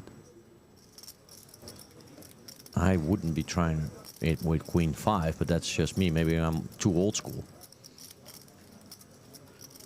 It's certainly creative. He's betting, so he's bet the flop 4.5k, and now he's betting the turn 18k. Near has something, but what does he have? I have a lot of aces in his range because they're both pretty deep stacks, so I don't imagine him 3-betting all of his aces. Even though we can't see Near's hand, you got to assume he's ahead here. If it is indeed Queen 5, I imagine Near is in ahead, yeah. He's got to have a lot of aces, like you say. And even like any queen, you're winning he's too. folding. I guess we'll never know. We'll never know. But fortune favored the brave there with Queen 5. The professor raking it in. Ah. He also looks a little bit like that guy from the other Netflix show, the one with Joe Goldberg. What the hell was the name? It was like a one-word title. think it was called You. Oh, yeah. I Maybe. can see that. Yeah, he kind of had a similar look, didn't he, with the glasses? What's your favorite TV show ever? Friday Night Lights. So you're into football, huh? American Oh, football. yeah, I saw that on your Twitter. Huh? You Ah. like the National Federation League, Football League? Yeah, I love Yeah, yeah, NFL. Yeah. That's my favorite thing. I started watching it one time and never really finished it or anything. I can see that it's a good show, Yeah. but I'm not into NFL, really. Been to a couple matches, but Okay. Miami Dolphins once. Really? Was it in Miami? Yeah. Wow. That got to be cool, right? Yeah, exactly. Yeah. I like the atmosphere. I like Yeah. the tailgate party and whatnot. I don't, really understand. I mean, I understand the game. I understand the rules. Even but not being a fan, getting to go to something like that is definitely a lot of I've fun. been to the New York Giants. Yeah. Freezing cold. And, Right. And really, I understand why they call it nosebleeds. Because I was so high up. And that's where you have the highest level. Yeah, It's yeah. the cheapest ones. Right. And you get nosebleeds from the cold. Yeah. And, it all made sense that they're calling the high stakes the nosebleeds online. Right. Because if you're It's that high so up, high, yeah, right. you can get a nosebleed. Yeah. You could have even got frostbite up there, right? It was like 5 minutes left in the match. I was like, okay, I can handle 5 minutes. I think it took like 45 minutes. But it was like, That's American football for Yeah. me, yeah. Especially when all the coaches have their challenges left and yeah. their timeouts left. Sometimes it can be a long time finishing a game. But I love it. I mean, the longer it goes on for me, the better. We used to have it in Europe, huh? We had the Amsterdam Admirals sharing the stadium with AFC Ajax. Yeah. I know the Ajax was always very angry because they would, ruin up the the field. field, Yeah, right. every other week. Yeah. I They went to a couple of those. I think they were giving away free tickets, trying to hype it up in the Netherlands, trying to get us to be excited about it, but really never took off in the Netherlands. But in Vegas, yeah, like a massive stadium. So Yeah. I haven't been yet, but I haven't been either, but the NFL teams are starting to play a lot more in Europe. They had some games in Germany this year. They've had a lot of games in London. I think they're going to have a game in Spain next year. and those are like proper matches or Yeah, exhibition NFL. matches? No, just- NFL part of the league. Yeah, all of the teams are starting to have at least sort of one game here and there abroad now. Cool. I'm 7.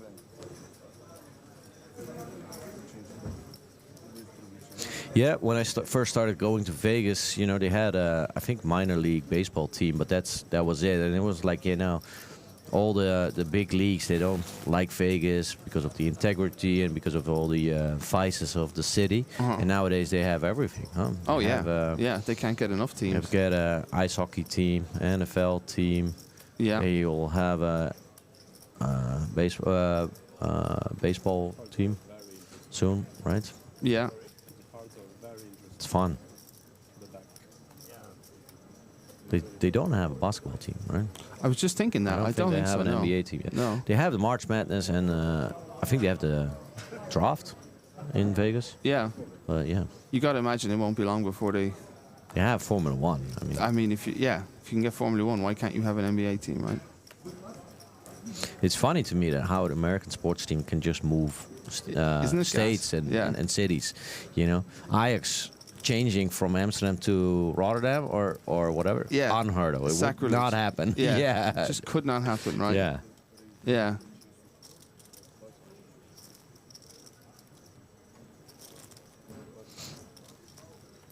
From having been to a good few NFL games in America, I find the American sports fan extremely fickle.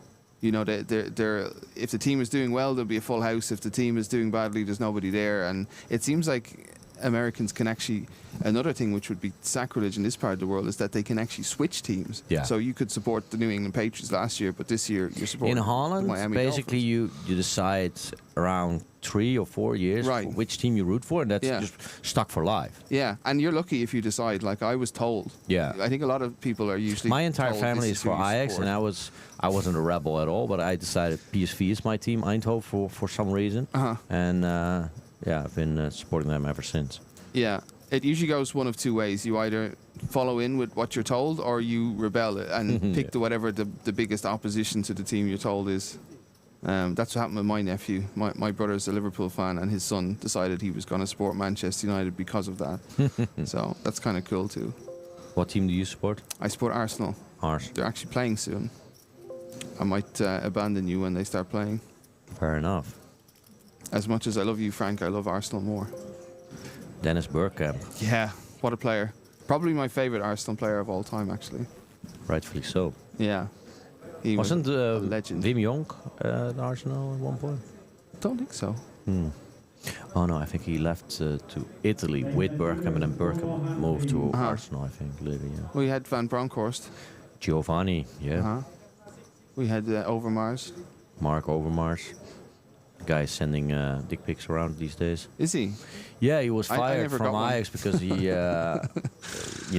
was a little bit too trigger happy on the photo sharing stuff. Uh-huh. I Yeah. think he's in Belgium now, Right. Anderlecht or something like that. This They is don't what care about happens. dick pics over Right. there in Belgium, Yeah, I guess. yeah. They're a bit more understanding, huh? Yeah. Got a new table player at the table. Doesn't bring a massive stack, it seems. No. There are some 5k chips in there. I think we cut out the sound of the table because someone's microphone was I actually think it's better. making for interference. The I top think one it's is yours, better Henry. with the sound muted, because that microphone was such a distraction, right? Yeah, for sure. When we started, there would be just one microphone on top of the table. Not every player mic'd up, Yeah. especially in a venue like this, because a lot of people speak Romanian. Uh-huh. You know, so. Yeah. But it's always good if there's good table talk. You know, it's enjoyable. For sure. It's part of the experience, but we're muting it for now, at least. Soren, the big stack at the table, opening the cutoff with Ace Jack. Marius Is that on the button is with that a Jack call 3. with Jack 3? Is this It for can't be real? right. I mean, Marius has been pretty solid so far. Yesterday was on the feature table as well. Didn't do anything crazy. Oh, he folded. He folded. Okay. It said It makes more sense now. Yeah, Yeah. Jack 3 is a little bit optimistic. Maybe. Yannick did call from the small blind with the 10-8 suited, it seems. And then Near now with Ace-Jack suited in the big blind. Near has battled with Soren before. Both of them big stacks. But he does 3-bet to I was- 18.5k. I was just going to say that's quite a lot of Yannick stack to call there with 26k behind with Yeah. the 10-8. And now he's really going to probably be regretting it, because Does Yannick really only have 26k behind?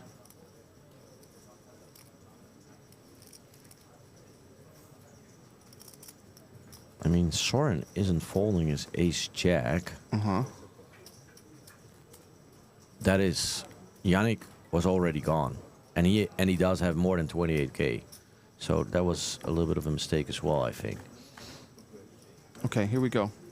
Oi, oi, oi, oi. Ace-Jack versus Ace-Jack. Both hit a pair, but Near has the free roll to the flush. Oi, oi, oi. This could this could get this expensive. It could. Put a jack up there on the turn and a heart on the river, and we'll have the monster pot. Yeah, absolutely. We could get a little bit of a monster pot here anyway, because I don't think Soren is going to be too reluctant to fold on this board.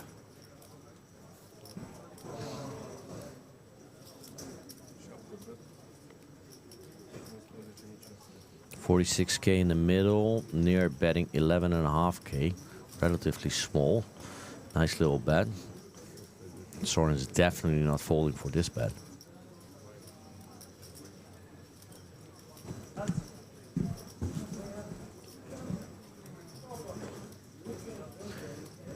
That seems like someone counting out a call, yeah. Yeah. Pot growing to 69k. You'd imagine that Soren is going to go the whole way here with this hand. So it's really up to Near now to try and, while he has this free roll, to make the most of it. Yeah, because Near has shown down some speculative hands as well. Isn't like only straightforward player, so he can show up with something else. Or Attention players in any event, we have an all-in call on If he knew, table number 2. obviously, what Soren had, he would be trying to bloat this pot as much as possible. King of diamonds, Queen of clubs, and 9 of diamonds. We do 3 Because diamonds on the he board. does, he's not going to want to chop, of course. So he's the one who could try and win this hand here and now. For a full house, and the player who has called has a Bigger the Near. bet, bigger the bet, the better for near here. somewhere in the back of his mind, though, he might think, he could have ace queen, could Yeah. have ace 10. Obviously, he still has that flush draw then. Yeah. Soren has something that you are sure after that flop call, I'd imagine. 33K. It's a chunky enough bet. Pot already over 100K now, Yeah. even before the call. You've got to imagine Soren is contemplating. Soren has 23 outs, and but those are outs to a chop. That's why the whole screen is covered.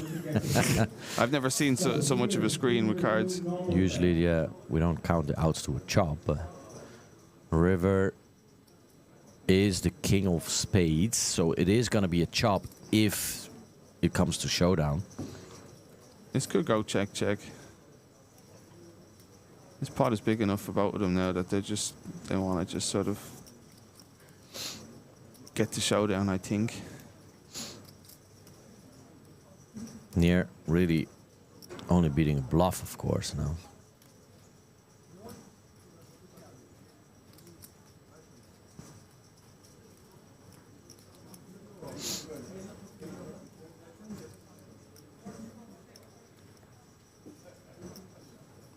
If Near checks, Soren could turn his hand into a bluff. I mean, Yeah. it could. There's a check. There's the check. I think this- Soren's going to check behind. I think this is going to go check, check. But, I mean, you talk about edges in poker. Here's a great example. You have two players with the same hand. Can one of them try and take down this pot? Soren is going over the hand in his head now. He opened, but Near 3-bet. And then Near is bet flop, bet turn, but now checking the river. I'm pretty sure he thinks that he's behind.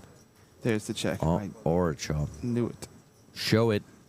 Show us the cards, and you guys can chop up this massive pot.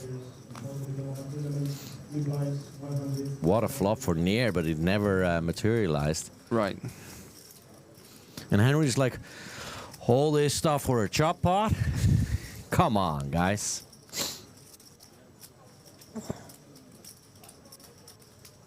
You call on the river? You never know. Yeah. You never know. That's the good answer. Yeah, we know you don't like to share information Huh. with the players at the table, so It's these questions just seem so pointless to me. You know, would you have, because at this point there's nothing binding. Would you have? You say I wouldn't have, I would have. There's nothing binding. he It's probably different doesn't when even know it yet. It depends on how much you bet. Right. Depends Yeah. on how what you look like at the time of the betting. Yeah. Yeah, no, it's a little bit of a silly question, but I can understand people asking it. Yeah. Especially when you're new to poker. I'm not saying Near is new to poker, Uh-huh. but you're wondering like, what should I have done? Could I have gotten Absolutely. away Look, with it? We're all curious. I've spent my Yeah. whole life curious. But then you get to a point where you realize, well, actually, Ooh, Gianmarco with kings. Yeah, sorry. you get to a point where you realize, well, actually, it's all hypothetical. Yeah, so like I'm still wondering and trying to figure out, what happened to Sarah, for example. Yeah. I wonder where she is. Where she is in life. This spells a little bit of trouble for Christian. He 3-bet to 16K with pocket tens, but Gianmarco again, the one opening under the gun, just like last orbit, where again a big hand. Gianmarco is a tight player. I mean, we've seen him play two hands. It's the tens and now the kings.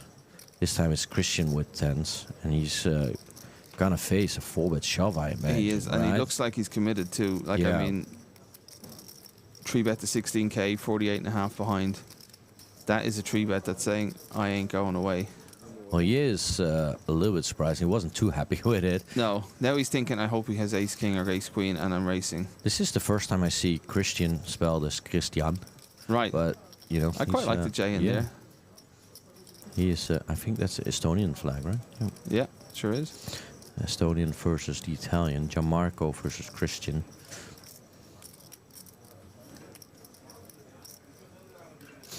I mean, Christian's got a lot more information now than he had when he was 3-betting. So what's he going to do with this information? Is he going to say, okay, now I'm worried about my hand? Yeah, the problem is that, you know, Gianmarco will probably do it with ace king, ace queen, ace jack suited, Right. maybe nines. Right. Nines, I don't know. Well, yeah, if you're Christian's- 3-betting with tens, yeah. He's thinking, I could be flipping, but I could be behind.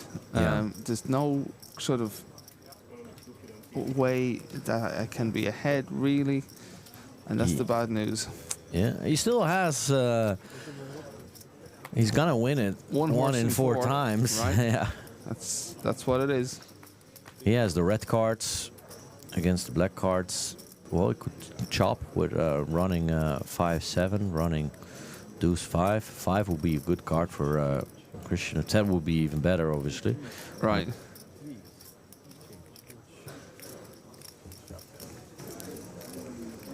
It's a 3 on the turn. That does nothing for Christian. Down to 6%. Ooh! wow, Oi, what a oi, river. oi, oi, oi! A What a 10 river. on the river. Ah, Gianmarco can't believe it. That 1 horse in 4 is after just coming up there on the line, on the winning line. There it is. That hurts. Gianmarco did nothing wrong. Christian doubling up. Christian's looking slightly, almost guilty looking face at that point. But I don't think there was much he could do. It was a bit of a cold deck, to be fair. Yeah, it's an annoying spot to be in. It's a nice hat. I like it.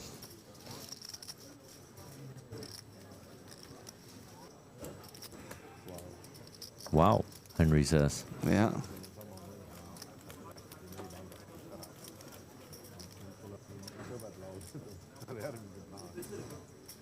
I wish I was like Finnish or Estonian because the way you guys are treating me these days. Giancarlo complaining a little bit how he's treated here. He did win that 3-way all-in, though, so I mean... Yeah. But you never forget about the hands he won. No.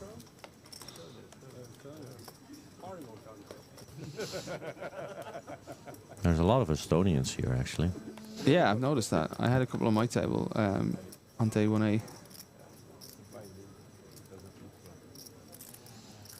Well, Play the rush, Christian. ace jack off under the gun now for Christian. Just doubled up with 10s versus kings. Now the ace jack. Ooh, saw it. Nice little looking 10-9 suited. I think he's going to come along here. So what's your team in the NFL? I don't really have one, actually.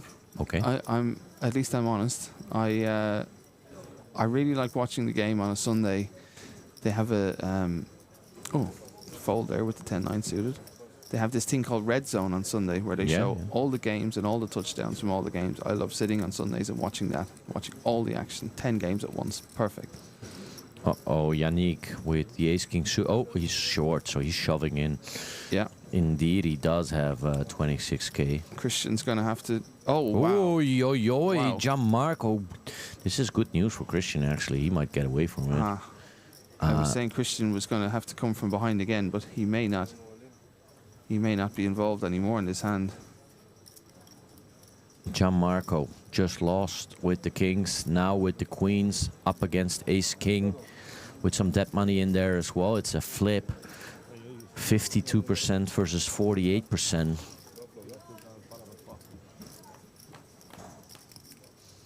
Two kings on the flop. Oi, oi, oi. And more bad news for Gianmarco. From bad to worse for Gianmarco. This has been a pretty horrendous couple of minutes. Jack on the turn does nothing. He needs a queen on the river. Two left. Could it be another river one? Nope. No, not this time. It's a full double for Yannick. Another bad luck for Gianmarco. Gianmarco's going to be feeling like he's just gotten out of a car accident. Like, what happened there? Everything was going so well, and all of a sudden it's not. He's had big hands. I mean, but sometimes it's just not meant to be, I guess. The poker god's not in his favor.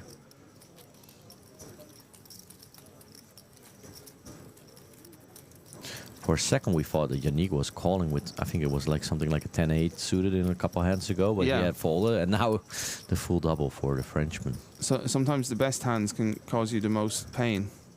It's kind of like, you know, the best looking girls can cause you the most problems. Like Sarah, yeah.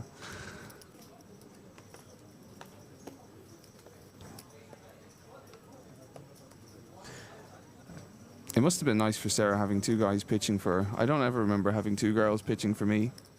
It No. always seems to be the other way around, huh? Yeah, life is unfair. Henry, ace jack under the gun. Again, someone with a nice suited connector, this time near in the cutoff. He likes to play heads, but Henry is playing 67k. He's checking what Gianmarco has, how much he has. Obviously, he has that in the back of his head that Gianmarco might just push. Braga folding the queen jack. Gianmarco's gonna lay down the 9-6 off.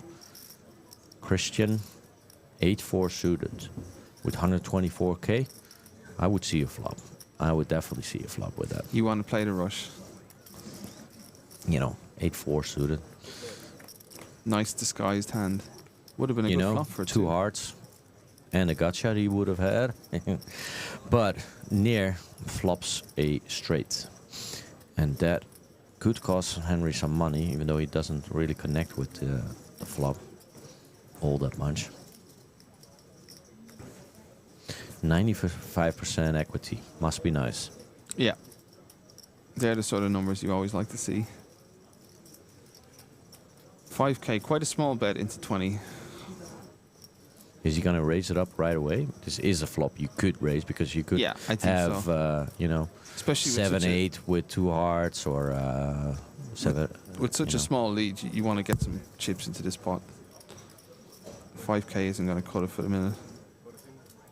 And there's a lot of turn cards that can kill your action. If Henry really has a big hand, Yeah. he would be afraid of any other card, 8-9, even like a paired board or any other heart. Right. Even, you know, another diamond would, you know, be able to. Near does raise and Henry lays it down, good fold. Yeah, I don't think either of them did anything wrong there.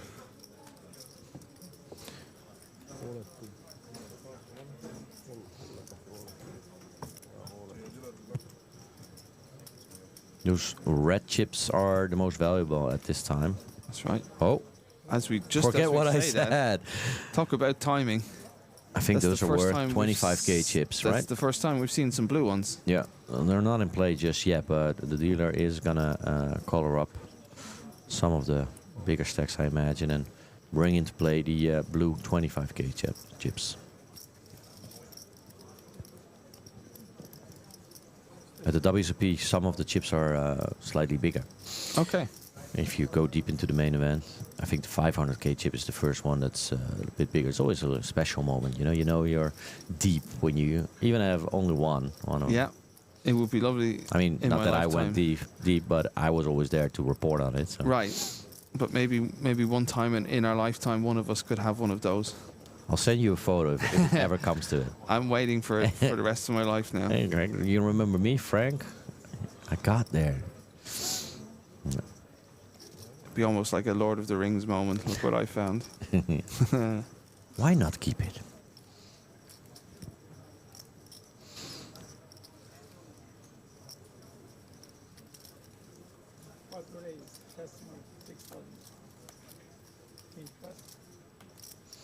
Soren, opening it up.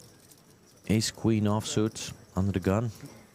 Yannick, Makes the call. I don't really like it personally, but Near, I think, with will be such a short involved stack. too. Near with the Ace Jack. he is definitely not folding. Yeah, he's coming along.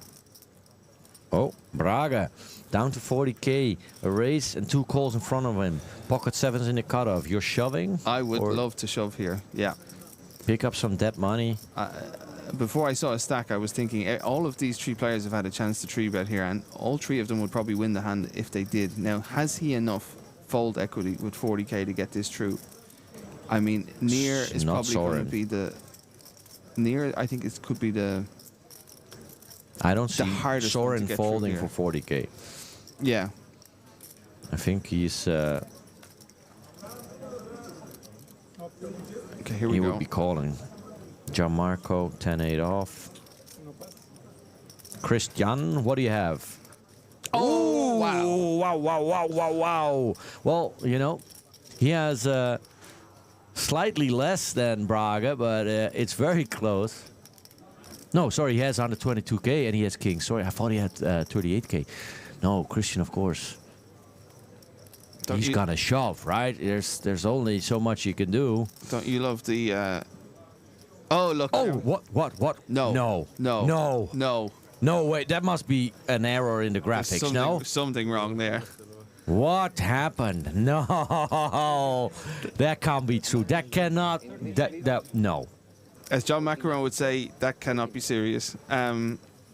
If that is true, that's the most amazing thing I've ever seen in my life. No way, no. I mean, there must be read wrong by the graphics, by the chip in the table or something.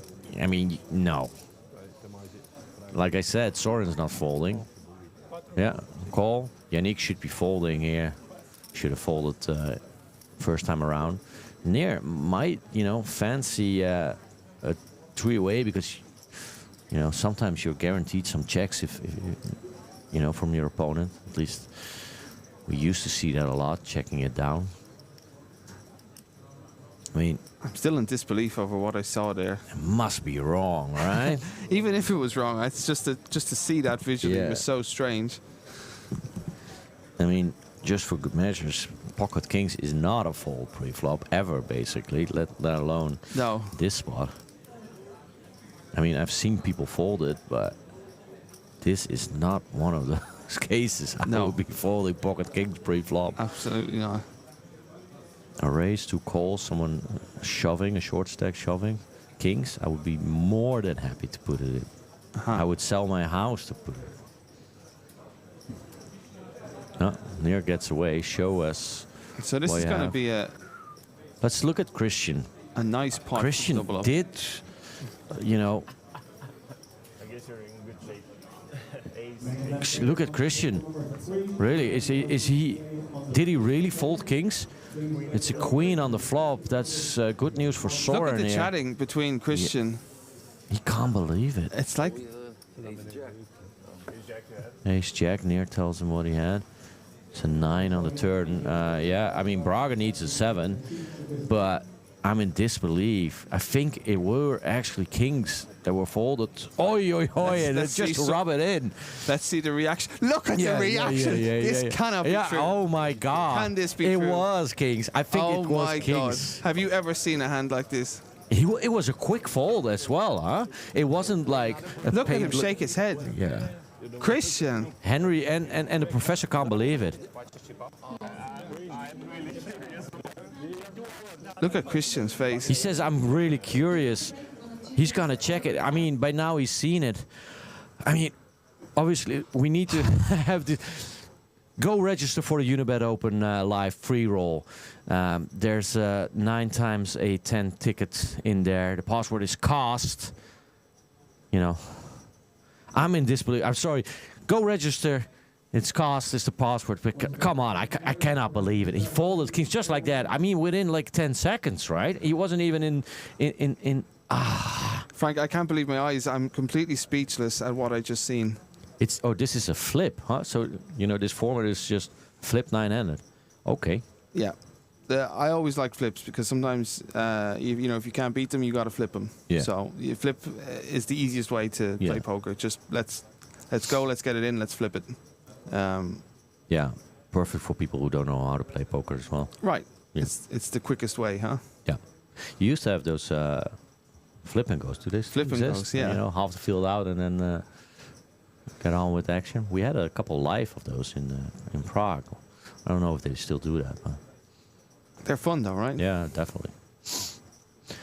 Oi, oi, oi, oi, oi. I think we're changing tables, so we're not even going to see what happens to Christian in the rest of the tournament. I can't wait to get out of this commentary box so I can go and find him and ask him. And come report back, please. Yeah, I'm gonna say, is this for real what I saw? Because I can't believe. I mean, my the eyes. table chat afterwards. It looked like it. You it saw the looked way like he he had his folded head in his kings. hands.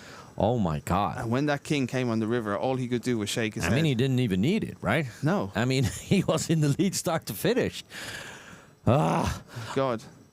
People, if you start playing poker and, you know, sometimes you feel, oh, my opponent will have aces, you know. But generally speaking, kings is a hand you don't fold pre-flop. I mean, you can do whatever you want. That's the Yeah. beauty of the game. But Yeah. I wouldn't suggest doing it. No. If you want to make money or want to win tournaments or I mean, get into money. he had just won a couple of nice pots. Yeah. And maybe he was thinking, you know what, I really want to hold on to these chips. But even then, with pocket kings, I don't know how you find a folder. No. Ever. I mean, if he had shoved, it would have been heads up as well. I mean, Soren wasn't calling Yeah.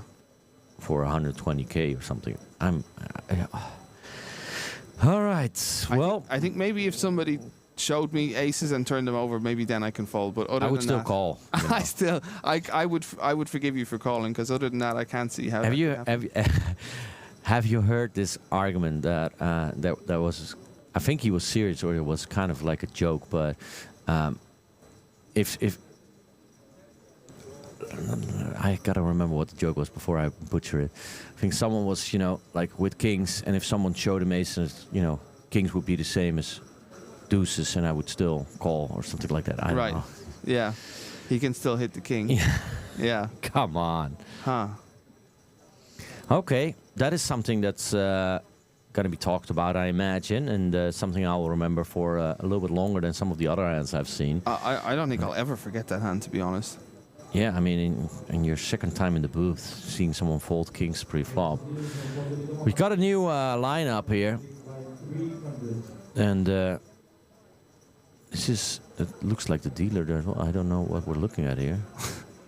This is What the is real, going I on imagine. here? Someone has a couple €100 in his. Cash game? Is this a live flip and go? I don't know. That's Matthäus Moorhuizen. Huh. This is like almost like a impromptu episode of Late Night Poker here. Ladies and gentlemen, welcome back to the Unibet Open Bucharest 2017. Into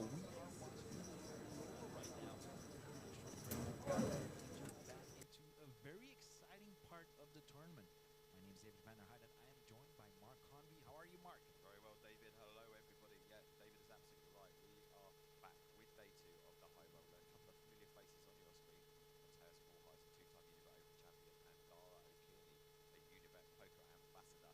And the reason why it's an exciting time is that we are coming back to you covering day 2 because we are not far from the money.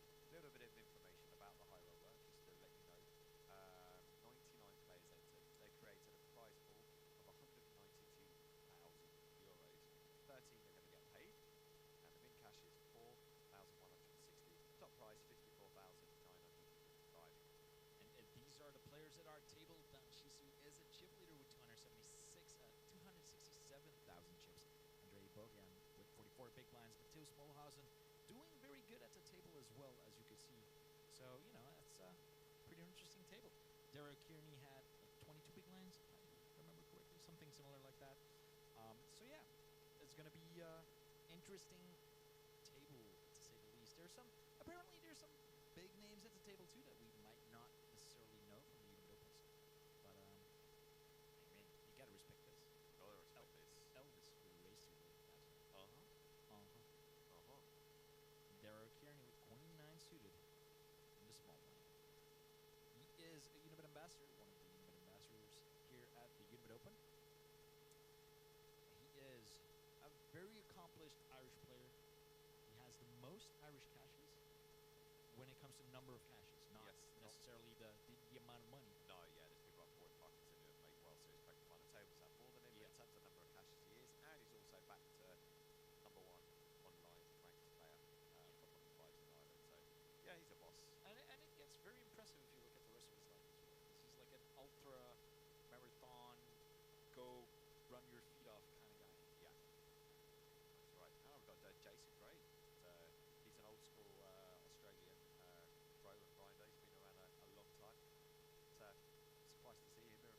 but happy nonetheless. But, yeah, good player. Results go back a long time. Got the best of it here on the river. Elvis is bet though, trying to pull up him on. I think he's going to get called. Yeah, Jason makes the call. Yeah, it's going to be hard to make a straight call. I mean, there's someone wondering what happened to the guy that's trying to bet there on the river and he's checking it all the way down and it's like he bets the river. There is a free roll coming up for you guys in around 15 minutes. The password for that one is CAST, C-A-S-T. CAST is a password for a free roll. There are 9 €10 PLO tickets up for grabs. So, and as always, it's just everyone can get to play for free. For free. Hello to everybody in the chat. Thank you for coming back to us. I hope you enjoyed the Battle Royale earlier. I also want to say a special hello to Mad Harper back there in the UK. He's been helping us out last couple of days, today actually, because unfortunately Jason, our media coordinator, couldn't come out to Bucharest because he's slipped a disc in his back and got to the hospital today. So good, get well soon, Jason, and thank you very much for stepping up, man. I just want to point out that didn't stop Batman from saving the city. He's being all like, oh my god, but I mean, I just want to point out. He's no superhero of ours anymore. I know, Batman's just like human, right? Just like us. So can you make a suit for him? I will make a suit for him. Who won the Kyo, when, yeah, what? yeah, I was like, Hi, who won English? when Kiyoshima, that is, played? The esports battle royale single was won by Frederick Bergman, aka Bergie, the Trackmania player. He took it down for €5,000. Ty Smolendijk came second, and Reynad finished third. Who bubbled? Hotted bubble. Oh, did he? Oh, Yes, he did. Didn't know Very that. unfortunate. But, pre-flop all in, ace king versus the pair. But it was D Bergie's day because he made quads. I haven't heard that about 4 times out of cottage, man. Yeah, Kappa.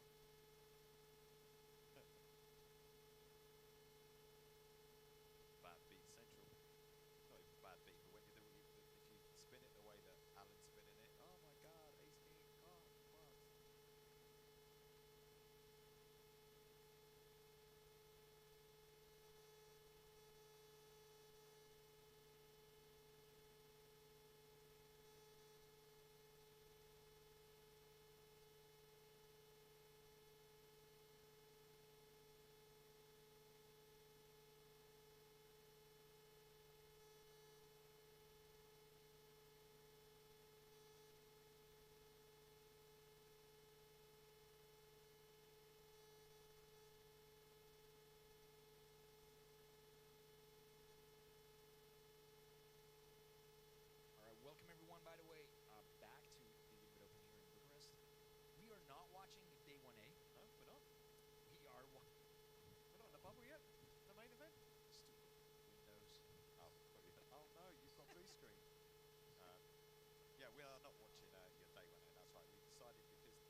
draw for Jason, so I think we're going to see some action. And this Jack 9 deuce with 2 diamonds is a very coordinated board. It's a draw heavy board.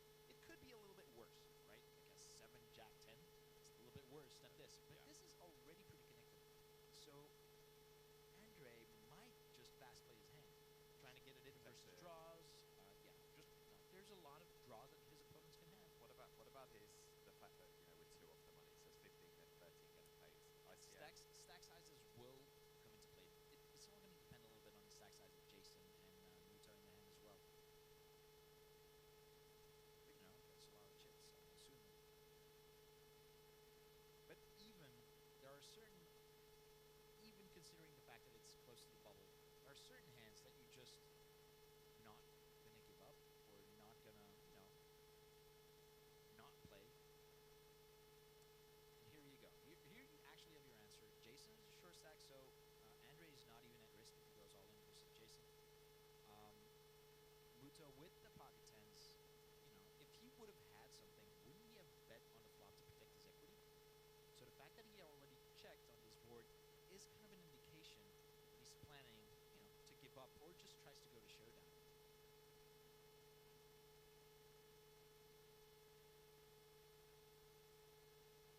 So in Andre's head, he has to be less concerned about Muto in this spot because of that check back. Because if on a board like this, if Muto would have like queens or kings or aces, he would probably, or even 3 of a kind or stronger, he would probably bet to protect his equity. Because it's such a coordinated board, your players, you my people, my people. I'm gonna protect my people. The players will play rather straightforward, and you're not going to risk slow playing a strong hand because there's so much equity your opponent's going to flop. I hope that makes sense for you guys. If you guys have more questions about, spots that you see and you want to talk about a hand, feel free to do so, but keep in mind, it's so much easier for us if you refer to the hand that you're talking about. So if you have a question about a flop play or a turn play, just make sure that you describe the hand to us so that if we see it, we know what you're talking about. Because it's really hard to do it like, yeah, but I would have bet the turn, because we're like, what turn are we talking about here? I don't know what turn we're talking about. A turn of events. A turn of events.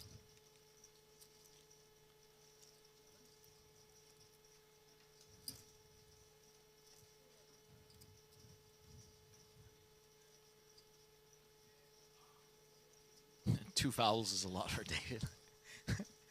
I mean, don't give me shit, man.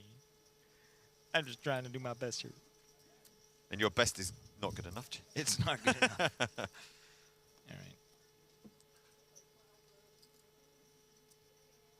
While I recover from my very recent crash, because my laptop just crashed. I'll be quiet for a sec. I'm gonna have to do things. Mateusz Molhausen, this is, he's no stranger to the featured tables at the Unibet Opens. He's not. 2-time winner, won in Malta and Antwerp. My Little Pony? And he has a little My Little Pony to defend, protect. To protect. To protect and to attack. My Little Pony Unicorn. I mean, he's like... Oh, baby. See, it's working. It is indeed working. Pocket aces for Mateusz. Magic animal, magic hand. Dara with a fold. I could foresee the future. Yeah.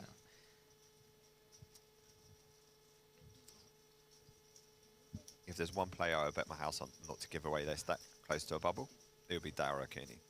Exactly. I see a master.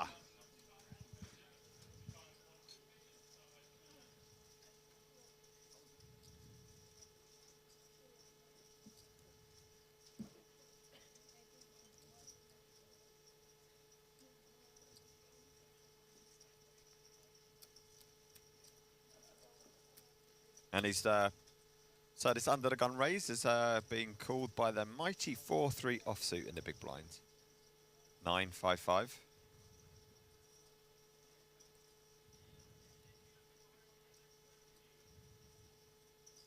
Safe flop, one would imagine, for the aces.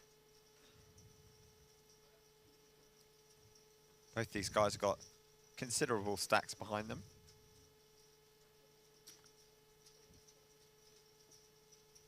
A little bit of pot control, I think, this close to the bubble.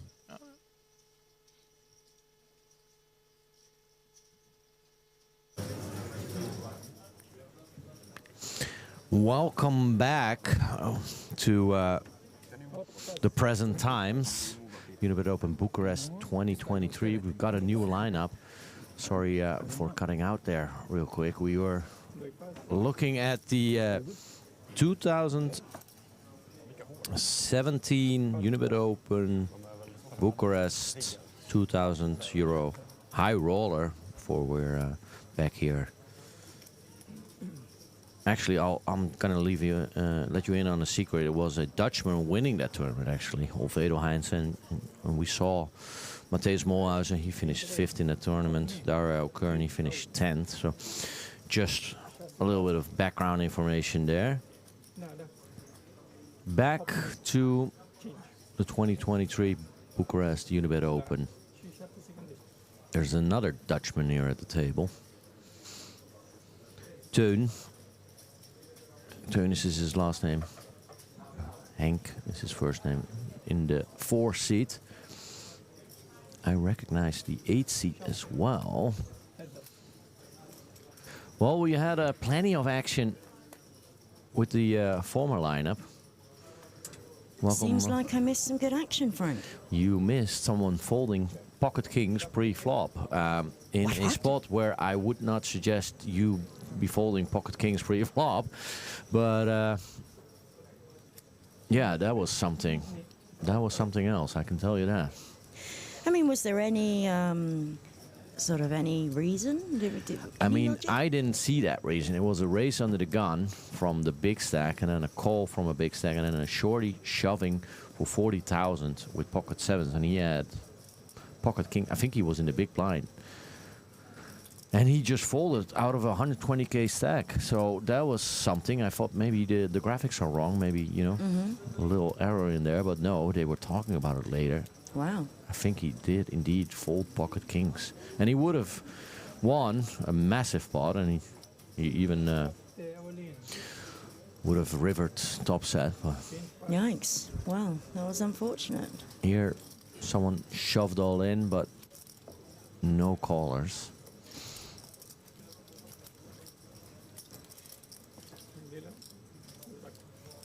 Yeah, the tensions. I mean, you can actually walking around the tournament room today, you can feel the difference. I mean, in the general sort of vibe in the room, it's still friendly, but it's certainly a little more tense.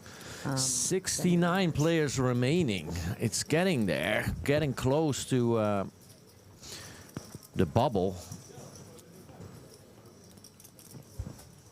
47 players will finish in money. 48 will bubble this event. So it's getting there. The players are feeling the pressure, I imagine. Yeah. Yes, it's a big pull, really, for you know, the length of the tournament and the number of qualifiers we have and recreational players. That you know, I think I can't remember the exact prize pull off my head, but we're over 300k, right? So easily over 300k. So you know, that is not insignificant. Right. 338,400 euros in the prize pool. Kaboom. I can rely on you to know these things, Frank. That's why you're the professional. 65,830 euros for the eventual champion here. That will happen tomorrow. Today, the plan, the goal is to play down to a final table. I see a lot of shorter stacks here in this new lineup, except for the Dutchman. I think he has a couple of those precious 25k chips. I think he's the only one. The yellow chips are worth 1k, the red chips are 5k.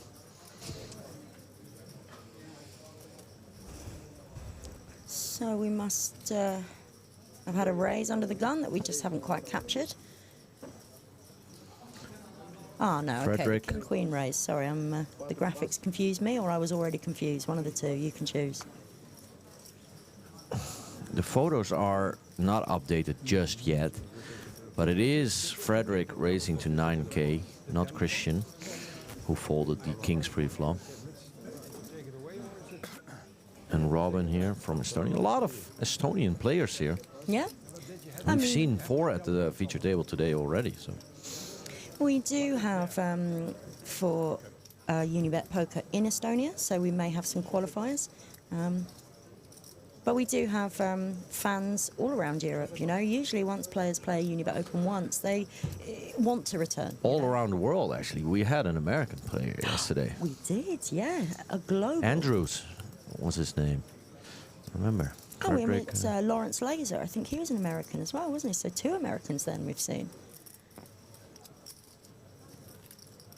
We are a global brand now.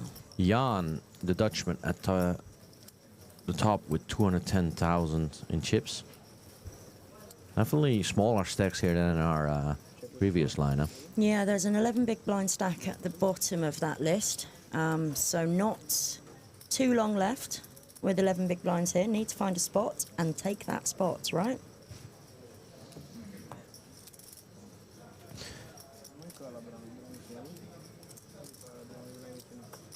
How do you feel at this point of day two, Frank, when you make them, you know, is it close to the money? Say you're a middle stack, not short, not big. Really depends on the other stacks at the table. Sometimes you're a middle stack compared to the field, and you can still open a lot. Sometimes, you know, you're in a pickle because there's other stacks bigger than you, or the shorties are really eager to get it in. But it kind of depends. But I'm usually opening up a little bit, hopefully, if I have a middle or a bigger stack here, because it definitely plays into it for some others. They are looking at that prize pool. They are checking if they can fold their way into the money, especially if you're a qualified recreational player. It's, you know, huge to cash, of course. It's not just the money, but the experience of cashing in a poker tournament as well. Yeah, well, I mean, qualifiers for live events start as low as 20 cents on Unibet. So, I mean, if you had the time and inclination to graft up from 20 cents to a 2K package and then cash the main, that is some pretty walloping return on investment right there. Yeah, I mean, Unibet Open, I mean, there's qualified for all tournaments, but Unibet Open specifically, you know, you get the full experience of a professional live tournament, and you get that chance for small investment, or a small gamble sometimes, obviously. 'Cause this is not financial advice that we're giving you. But I mean, risking 20 cents, playing some qualifiers just for the fun of it, for the experience of it, and then, you know, with the odd chance of ending up in Bucharest playing a big poker tournament. Yeah, absolutely. Poker is a pastime. You know, it's a hobby, isn't it? You can absolutely play poker for pennies. And I would always encourage that, you know. Never, ever put more into poker than your bankroll allows. Yeah, of course, there are professional players, but it is not something that, you know, that's a requirement or anything. You can just play for the fun of it, and nobody's judging you if you do something wrong. You know, the dealers will help you. Yeah, some other players might help you. You know, there's not a whole lot you can do wrong. Just go with it, experience it. It's exciting every single time you get a hand, you know. Isn't the it? first card, oh, it's an ace. What's the second one going to be? Ah, damn it, another deuce. No, it's still, even after all those years, I still get excited for poker. If it's a 5 buy-in or a €1,000 buy-in. Yeah, I'm the same, Frank. Love the game. Opening up with the old ace-8 from a late position. Makes a lot of sense to me. I mean, Frederick with 8-3 in the big blind, 8-3 off is a terrible hand. We can see he's even dominated here. Yeah. You can be quite liberal with calling from the big blind, but 8-3 out of stack just under 70,000. I think it's the smart move to just lay it down. Yeah, I'm not sure I would have loved just a limp there with, I mean, what are we on, 4K? So, you know, it's not even 20 bigs there. I never hate a rip pre-flop from that position with kind of any cards, but and I think it gets through in that exact case, but he has to assume that most of the time 16 big blinds isn't going to get even like a high medium strength hand off pre-flop there. So I think 8-3 had to die at that moment. Do you ever make these sort of cheeky speculative calls from the big blind? You know, say you're very comfortably stacked dominating the table? Would you be more speculative there? I call from the big blind, I think, like 80% of the hands, 75% of the hands, something like that. I mean, I'm no expert. I don't check all the graphs or the tables or whatever. But, I call. You get such a good price. You know, you have the big blind Andy in there. You already have the big blind. Usually it's just a min raise or a little bit bigger than that. You know, 8-3, 7 deuce, those are terrible hands. But, you know, like an 8-4 suited, Jack 8, sure, I'll have a look, right? You never know what's going to hit. Yeah, that's true. It can all change with the next street. You get such good odds to call and see a flop. Definitely if someone else is in there as well. Just better shoot price. Bjorn from the button with 9-7 offsuit. If you're a new player, 9-7 isn't a great hand, but on the button, you know, nobody's in there before you. You have the advantage of being able to tell as the last player post-flop, so 9-7 plays well. Frederick in the small blind, king 9, suited. He's calling, and that might entice Daniel to get in there as well. He has a weak ace. It's actually the best hand here. Ace-4 offsuit. Bjorn and Frederick sharing this. The 9 is obviously terrible for Bjorn. On the plus side, with these sort of raggy hands, when you open in a late position with those and you go multi-way to the flop like this, you're not really in danger, you know? I mean... He's not going to lose a ton of money on No. it. He's going to take a stab, I imagine. An ace-high flop. Nope, he checks it. Yeah, it's just too messy, isn't it? He's getting nothing to fold there, I don't think. Both hit a 9, so that might make for some chips to go in, possibly. Daniel still with the best hands, with the top pair of aces. Frederick betting out. I mean, it's like a psychic value bet there from Frederick, in a way, against the button. He just isn't putting the big blinds as possibly having an ace or a jack there, is he?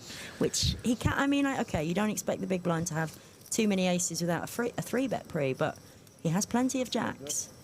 The issue is that he has the best kicker with the 9, so he might think that he's even still good here, but yeah, he must think that Daniel can have a jack or maybe an ace. Yeah. Check, check. Show us the cards. Frederick showing the pair of 9s. Daniel showing the aces. And there it is. Oh, he showed the 4 first. Tiny, tiny, tiny slow roll. Sure. Yeah, the 4th spade there made it. Sorry, 3rd spade there made it a little bit messier, I guess, on the river for the ace. I don't see the ace trying to get much value there. I don't think they what's he were getting happy to go value to at? showdown. Yeah.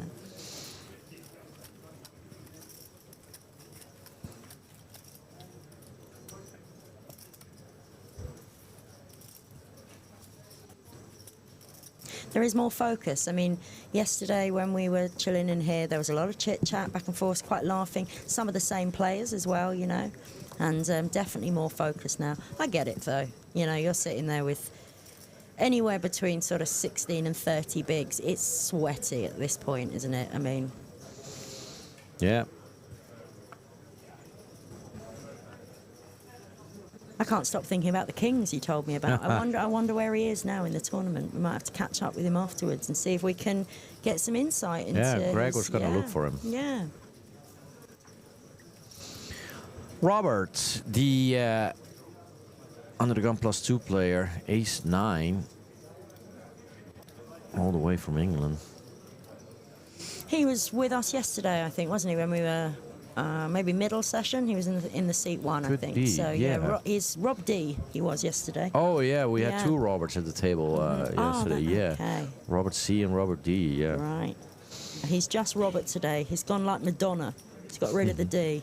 And actually, that's a very unfortunate turn of phrase. we'll quickly sweep past that. Yeah. He's a short stack though, a little over 50k. Yeah. That's 12.5 bigs needs to be ripped. Or he might just let it go. But he's contemplating it, thinking about it. Yeah. Maybe he says to himself, you know, I kind of have to, but no, I don't want to. He folds. I Yeah. can see that. I respect him. I He's don't very- blame him. And look, Good fold. Max Sands with the kings in the hijack right behind him. Like a psychic, he folded the Robert D without the D.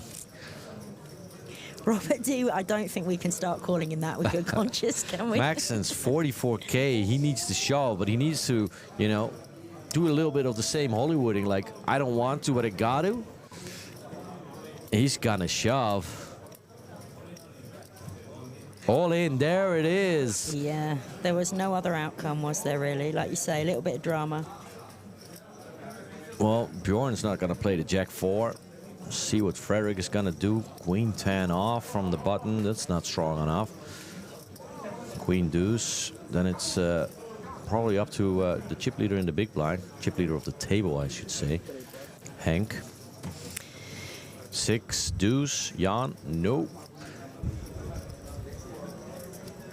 Max Sands takes down the blinds and antes. Would have hoped for more, waking up with kings as a short stack, but he'll take it. Yeah, and I'm sure Robert there is feeling quite relieved. You know, okay, he didn't see the kings, but when someone rips like that behind you, you are happy you folded your ace-9 offsuit in an early position, I would say. Current level, 2,000, 4,000, with a 4,000 big blind ante. 65 players remain from a field of 360. The average stack now, 166,000. As you can see, prize pool, or 338,400. And all of it is still remaining because we're not in the money. First place prize, 65,830 euros. 65,000. Frank, what would you do if I gave you 65,000 euros right now? What would you buy? I would put it towards a home cinema that I want to build in my house. Like a proper cinema? Yeah, like a cinema proper seats. real cinema with, Wow. you know, yeah, that's my goal in life, to have one of those. Sounds I like really a good enjoy watching movies, playing games, and watching TV shows. And that's expensive. It's not something you buy for 5,000 euros. It's expensive. So probably that. Or maybe my wife would, you know, have some big plans in her head for 65,000. Yeah, I mean, obviously, as you are a married man, if I was going to give you 65,000, I would obviously have to channel it through your wife. Yeah, I would have to she give would it to say, like, Starship why Control. is Kat giving you 65,000 euros all the time? What did you do? Yeah. So we would have to answer some questions, but yeah. That's fine. You see, I bypass that. I just give it straight to her, but it may ruin your home cinema idea. Yeah, probably. Jan, with the 9-7 suited, folded to him in the small blind. He makes it 10K to go, a little bit bigger because of the disadvantage. But Jaco calls out of a very small stack. Oh, and he flops the top pair. He outdraws Jan, but Jan still has, you know, some back doors and a gut shot, I should say. Yeah, it's the bet and it's the all-in, and I guess Jan is kind of committed now, no? He's not gonna be overly happy with it. Yeah, oh no, Jan shoved actually, and Jaco called, it seems. Oh, it's 104K pot, just like that, in the Battle of the Blinds. Jan was ahead pre-flop, Jaco outflopped him, hitting the 8. A 6 would ruin it all for Jaco, but he's in front right now. Yeah, I mean, he's got to be happy with the action so far. Getting called by the gutter there. It's a 10 on the turn. The now double ender. Jack now good as well, on top of the 9s and the 6s. 8 outs, because some of them were folded already. Or Jaco will double up. It's another 10. That doesn't do it for Jan. Jaco doubles up. Check mark behind his name. Nice flop. Nice double up. Just like that. I'm not sure how I feel. I mean, that was small blind completed and big blind check. Is that I think the correct? small blind raised it up to 10K, and he Oh. called out of a 50K stack for 10K to see a flop with 8-7 off, and he hit. Wow. Okay, I see that. Yeah. I mean, that makes a bit more sense why the 40K got called. I was a little surprised there for an unopened pot for it to go that way. But no, now you've explained what actually happened. This is why I shouldn't be texting in the booth, right? This is why I'm an amateur. Full double. Now, every other player at the table mildly annoyed with that, you know. You just want to see people busting at this point. I know it sounds very uncharitable, and I'm not a nasty person. I don't want anyone to have to bust, but somebody has to bust, and I don't want it to be me, you know, so... But Jan, the former chip leader now, you know, he can't use his stack anymore to bully the rest of the table, so, you know, they might welcome him losing some chips. That's just your personality, Frank, isn't it? You are just such a positive, ray of light person. The cloud always has a silver lining in your world, and it's inspirational. It really is. Like, I'm a very cynical, sort of miserable git, and I think that's more what we see in poker. You know, people are a bit cynical. So it is refreshing to spend time with someone like you who sees the other side, you know? Think of the good part of it, Kat. Well, and you're right. For 65,000, I'll learn you all about it. Bjorn, Jack 4, obviously that's a fold. Frederick, King 4. Jack 7, these are all trash hands. Jan now on the button, just lost a chunk, but happy to find a terrible hand that he can just easily muck. Another battle of the blinds. This time it's 7-5 suited. Jaco raises. I think he's making it 12,000. Yeah, I mean, it's tough now, you know. It looks like a lot of chips, 125,000, but it... sorry, 100,000, but it is only 25 blinds. I think so. Just almost everyone except for the 6th seed, they have under average here. A lot of short stacks, really. Yeah. 63 players remain now, with 47 in the money. So we're getting there. Yeah. I mean, we've got a tournament average stack of 171. So, I mean, my maths is not great. So it's about 45 bigs, give or take. So it's a reasonable tournament average. Given what I know about the structure of this tournament, it does indicate we do have some absolutely walloping stacks out in that field. Because if we just divided chips in play by players, that's what we get. But I don't think, you know, if we look at what we're looking at here as a cross-section of the tournament, we are looking at around an average of 25 on this table. Yeah.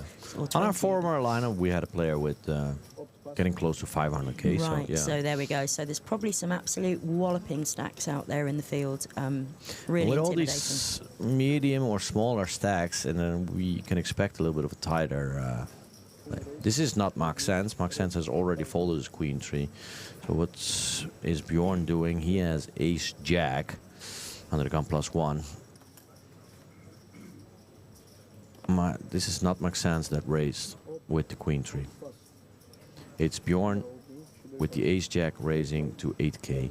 Daniel calling with ace 9 in the hijack. I can understand that. Jan comes along with a nice little suited connector.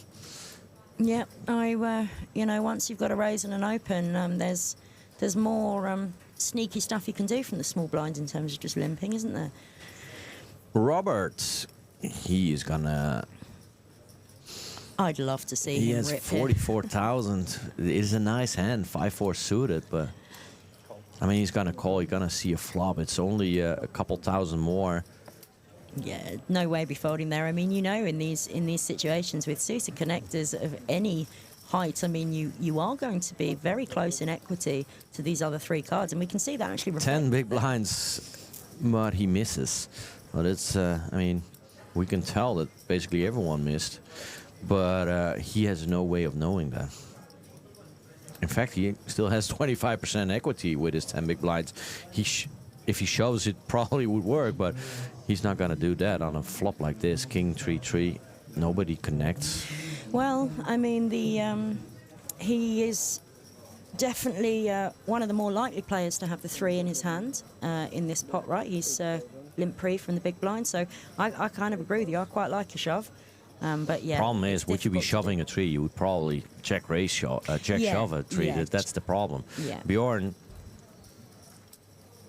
continuation bets 8k, and it probably will just work. because Robert knows he has no fold equity. There's very little chance that Bjorn would fold if he shoved. So, yeah, that's the end of it. Bjorn, raise and take, or bet and take it, really.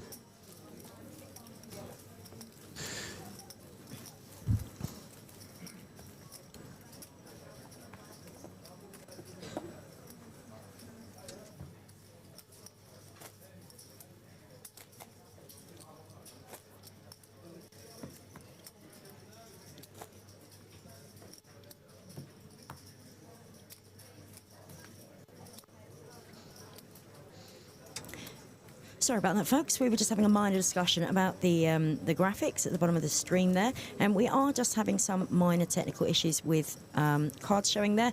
Obviously, we don't know what the turn and rivers are in these pots. They are just probably one of the folded hands that's coming up in the wrong place. Obviously, we'll hit the text up about that. But we were a little bit confused, weren't we, Frank? We both Yeah, had the confused dealer, he faces. has the cards in his hand, so there's literally no way we would know the run out. There's no rabbit hunting No. in a live poker like this. I don't think the dealer or the TD would have it if we No. would be doing that. No, I've Glenn seen would it have at the heard us. WPT a couple of years ago. They did it, the rabbit hunting, but Wow. like we don't do it and we don't know it. Daniel now with a real hand under the gun +2, ace queen suited. And the graphics are showing he raised to 18K. That would be a lot. I mean, it's not out of the realm of possibilities, but 18,000 is a lot to raise. It is 4.5 big blinds I open. mean, it could be. I don't know. Usually we see a raise to 8K, maybe 10K. He may, you know, it looks like he has a huge stack with 188, but he is above tournament average, and he may just not want to mess around, right? He has been seeing a lot of these short stacks peeling off the min raise, and he may have just decided to charge the tax. You know, you need to get your chips in if Fair you want to enough. play me. I mean, No headache poker. well, yeah, like just no shorties. You are not going to. Yeah, like we Outflop said, you know, it's no limit hold'em. You're free to do whatever you want. It's just something unusual. He is sitting on a 150, 60, 70, 180, 190, 200, well over average stack. Yeah, I think he had 188 at the start of the last hand. So that's the tournament reporter still inside you, isn't it, Frank? You're counting those chips. I Rather mean, he than stacked them looking in at the 10, so it's very easy to count. I always welcome people either stacking in 20s or 10s. 20s is the best, but Yeah, I mean, as a player and as an ex-TD, I cannot understand people who just have a completely random stack. I mean, it sets yeah, my OCD. they into probably overdrive. don't know themselves how much they have, and it's like crucial information, right? So Yeah. we always had this one player who stacked in 5s. Oh, that is annoying as well. It's annoying for everyone, especially if they have quite a lot of chips. I mean, you can just take up a lot of space in that strategy. Shove for Robert. His Love it. last 38,000 go in with 5-4 suited from the button. Yeah, it's got to be solver approved, that, I think. Has Bjorn, suited connectors. show us what you have. Show us what you want to do. Max Sense is already folded from the small blind. Obviously, 5-3 suited is not a hand you want to go with. Bjorn does call. Let's see what he has. Robert, probably not in the best of spots. Well, Oh, it's ace-10. It's not that bad. I mean, you still have 33% Yeah. equity. But he would rather see a fold. But Bjorn's calling with ace-10. Obviously, it's a great hand to go with. no, yes. I mean, you know you're live. It's very clean. You just don't want to see ace 4 or ace 5 or pocket 4s or pocket 5s, really. All in, please fold, it says. That's funny. Actually, it's the first time I noticed. Probably apt in this case for Robert. I got to root for the British guy here. Nothing against Sweden. Beautiful country, beautiful That's people. a good but- first card. Those are some interesting cards. Everybody got a gutter. Don't get up yet, Robert. Come on. Robert wants to see the 6 of diamonds. Can I do it again? It's the 8 of diamonds. Wow. Oi, oi, oi. Okay. Bjorn makes a straight, but Robert has the flush draw. It's still the gut shot straight flush draw, actually. Yeah. It's a And there it diamond. is. There it Robert gets there. back down, sir. The double up. These British. The drama. That is, yeah. I mean, but he still had, I think he still had somewhere between 22 and 25% equity on the turn there. I mean, you have to be happy when you are tiny short, rip like that with, you know, an acceptable but still a low hand. And sitting on that turn with 25% equity, you have to be happy with that outcome. And then even more happy with the diamond on the river, obviously. But Bjorn still has a couple chips left, so he's not in immediate danger. 58 players remain from a field of 360, and it wasn't all that long ago that we last checked this screen, so, you know, they're still dropping like flies. yeah. Average is going up pretty quickly there. I mean, this came up a few minutes ago, and we've jumped up 15k in tournament average stack. So, yeah, there are probably a few short stacks, and they are having to take the chances, just like Robert just did. You know, you've got to, you have to sometimes in tournament poker just put your balls on the chopping block and hope for the best. 11 players will go home empty-handed, and after that, we're in the money. But that's going to take a little while, because now people are really going to, you know, tighten up, I imagine. Obviously, like you said, you got to take your chances every now and then, but if there's a way to sneak into the money, a lot of the players are going to try and grab that chance. Yeah, absolutely. And I feel very sorry for all 11 players who are going to bust now with no incomes, because it just feels bad, man. Right, you know? It feels bad, man. Yeah. Just for players and fans watching for the first time, if we're getting closer to the money, the TD probably will decide to play hand for hand. So none of the other players are able to stall, and it's more fair. So if two players bust at the same time around the money, they might chop up one of the money prizes. If two players bust at the same table, then it's a different situation. Jan, I think he's no longer the chip leader at the table, still 134,000, some room to play. He opens to 10k, a little bit bigger than we've seen before. He has pocket sixes under the gun +1. Max Sense is going to let go of his 10-5, I imagine, with the short stack. No, wasting time there from the Belgian player. Bjorn, fresh off a little bad beat, you could call it. Bjorn, Queen 3 offsuit. That was a fold, big blind. What do you have? It's whatever he has, it's a fold. Frederick had the Jack 3 off, so yeah, he's folding. That's the benefit of having still some chips to play with, as Jan being. Daniel, chip leader, almost 200k. Frederick, Max Sands, Robin, and kind of Robert, all a little bit in the danger zone. Yeah, and it's a crushing time, because, you know, I was pleased to see Robert just take that spot, because very often it's really hard as a recreational player to recognise that you are in that situation, that you may not love the look of your hands, but the position, the spot, the way that the action has gone in front of you just means you need to take the chance. First in on the button with still a stack with some fold equity, yeah, you can be quite liberal putting it in. Robin and with the real hand, under the gun +2. Ace King, oh, he raises, he doesn't shove. I love that. I like that a lot. I mean, obviously he wants to get it all in pre, probably. It looks like Robin has a lot more than 43k, right? I mean, there's a ton of red chips there, no? No, it does. I mean, I'm not quite sure of the chip denoms, actually, but it does. The red chips are worth 5,000. The yellow chips are worth 1k. So that he has more than 43k in the stack.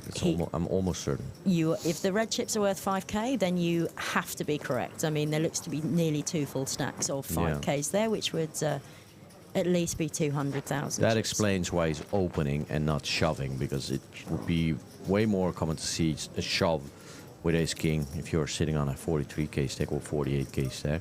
I mean, I don't hate a min open off a short stack with a hand that you're not afraid to get in pre, because it, especially when the table action has been quite disciplined, you might... Frederick calls from the small blind out of a small stack.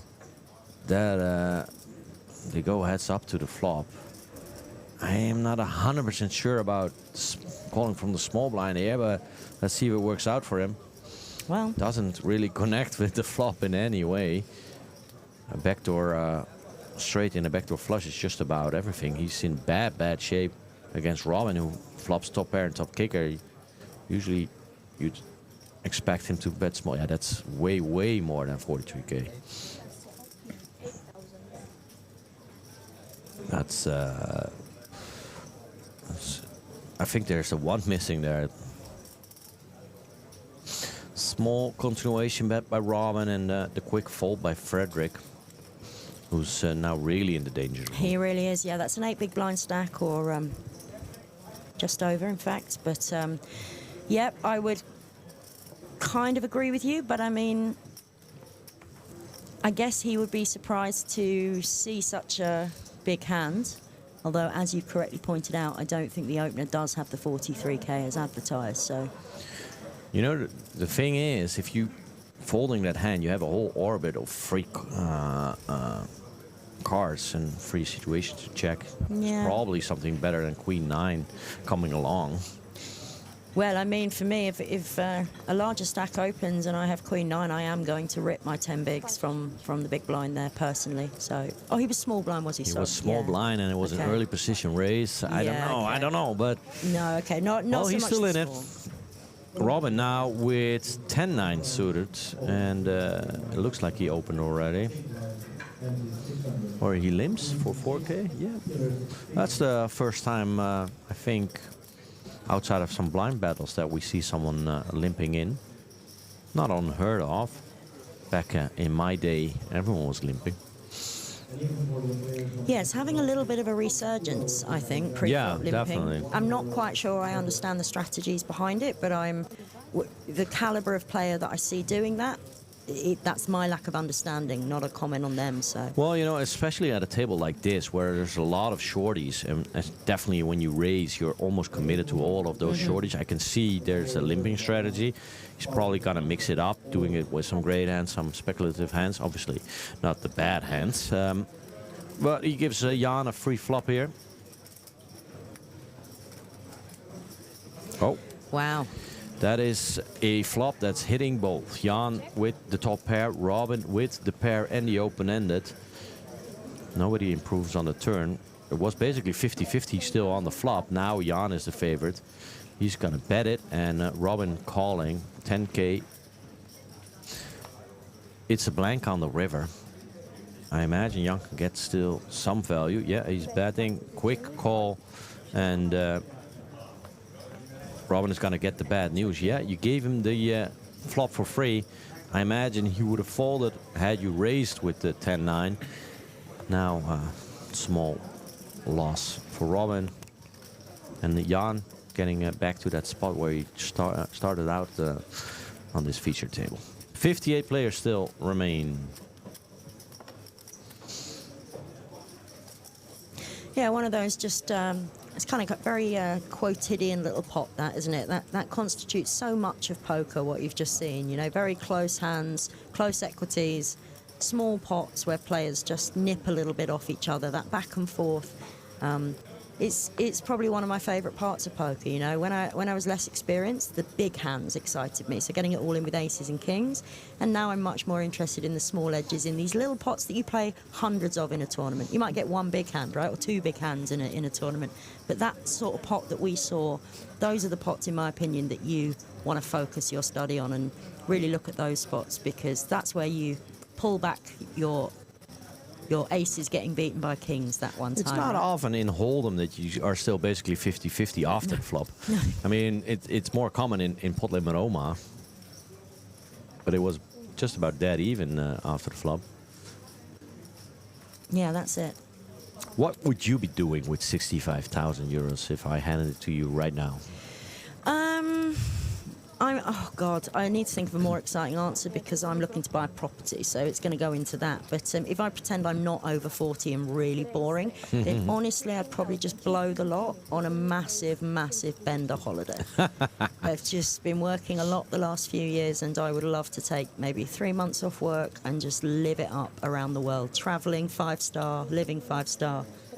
and then come back having blown the lot. So, and maybe pop round yours to watch some movies in your cinema that you bought with yours that'll last forever. Oh, hello, we have the ladies. Daniel raised it up. Big.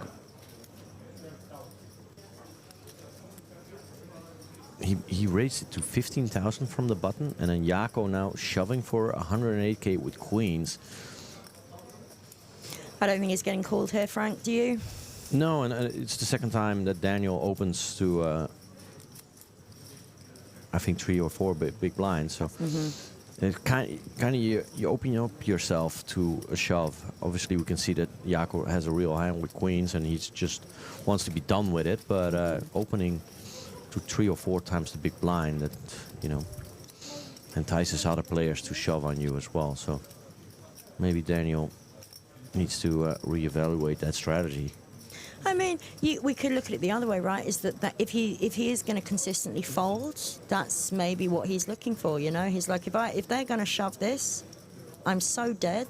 You know, and if they want to go to the flop against me, at least we're playing for a middling-sized pot by that point. I mean, I don't get it either, Frank. I'm just trying to think because I don't think players just do random stuff. Maybe they do, you know. Usually people copy each other, you know. Right. You know, if someone is opening 2x, most of the tables will follow suit. And Daniel here is really the only player that has a different strategy. So, yeah, that's not by accident. He's thinking about it and has made his decision. Marching to the beat of his own drum. So, Frank, in 5 minutes or so, I'm going to leave you, and you are going to be joined by one of our Unibet players. This is Gregor900, one of our online players who has won a package to Unibet Bucharest, and he's going to come and chat to you for half an hour or so. You good with that? Yeah. Excellent. Gregor900. That sounds like a frightening name. Yes, he's a very frightening Swedish man, so I hope you're still alive when I come back in the booth shortly. So I will leave you for a couple of minutes, and I will see all of our esteemed viewers later. Frederick, the Swedish player, letting go with Jan now with a real hand. It folded to him on the button. He wakes up with ace-king offsuit.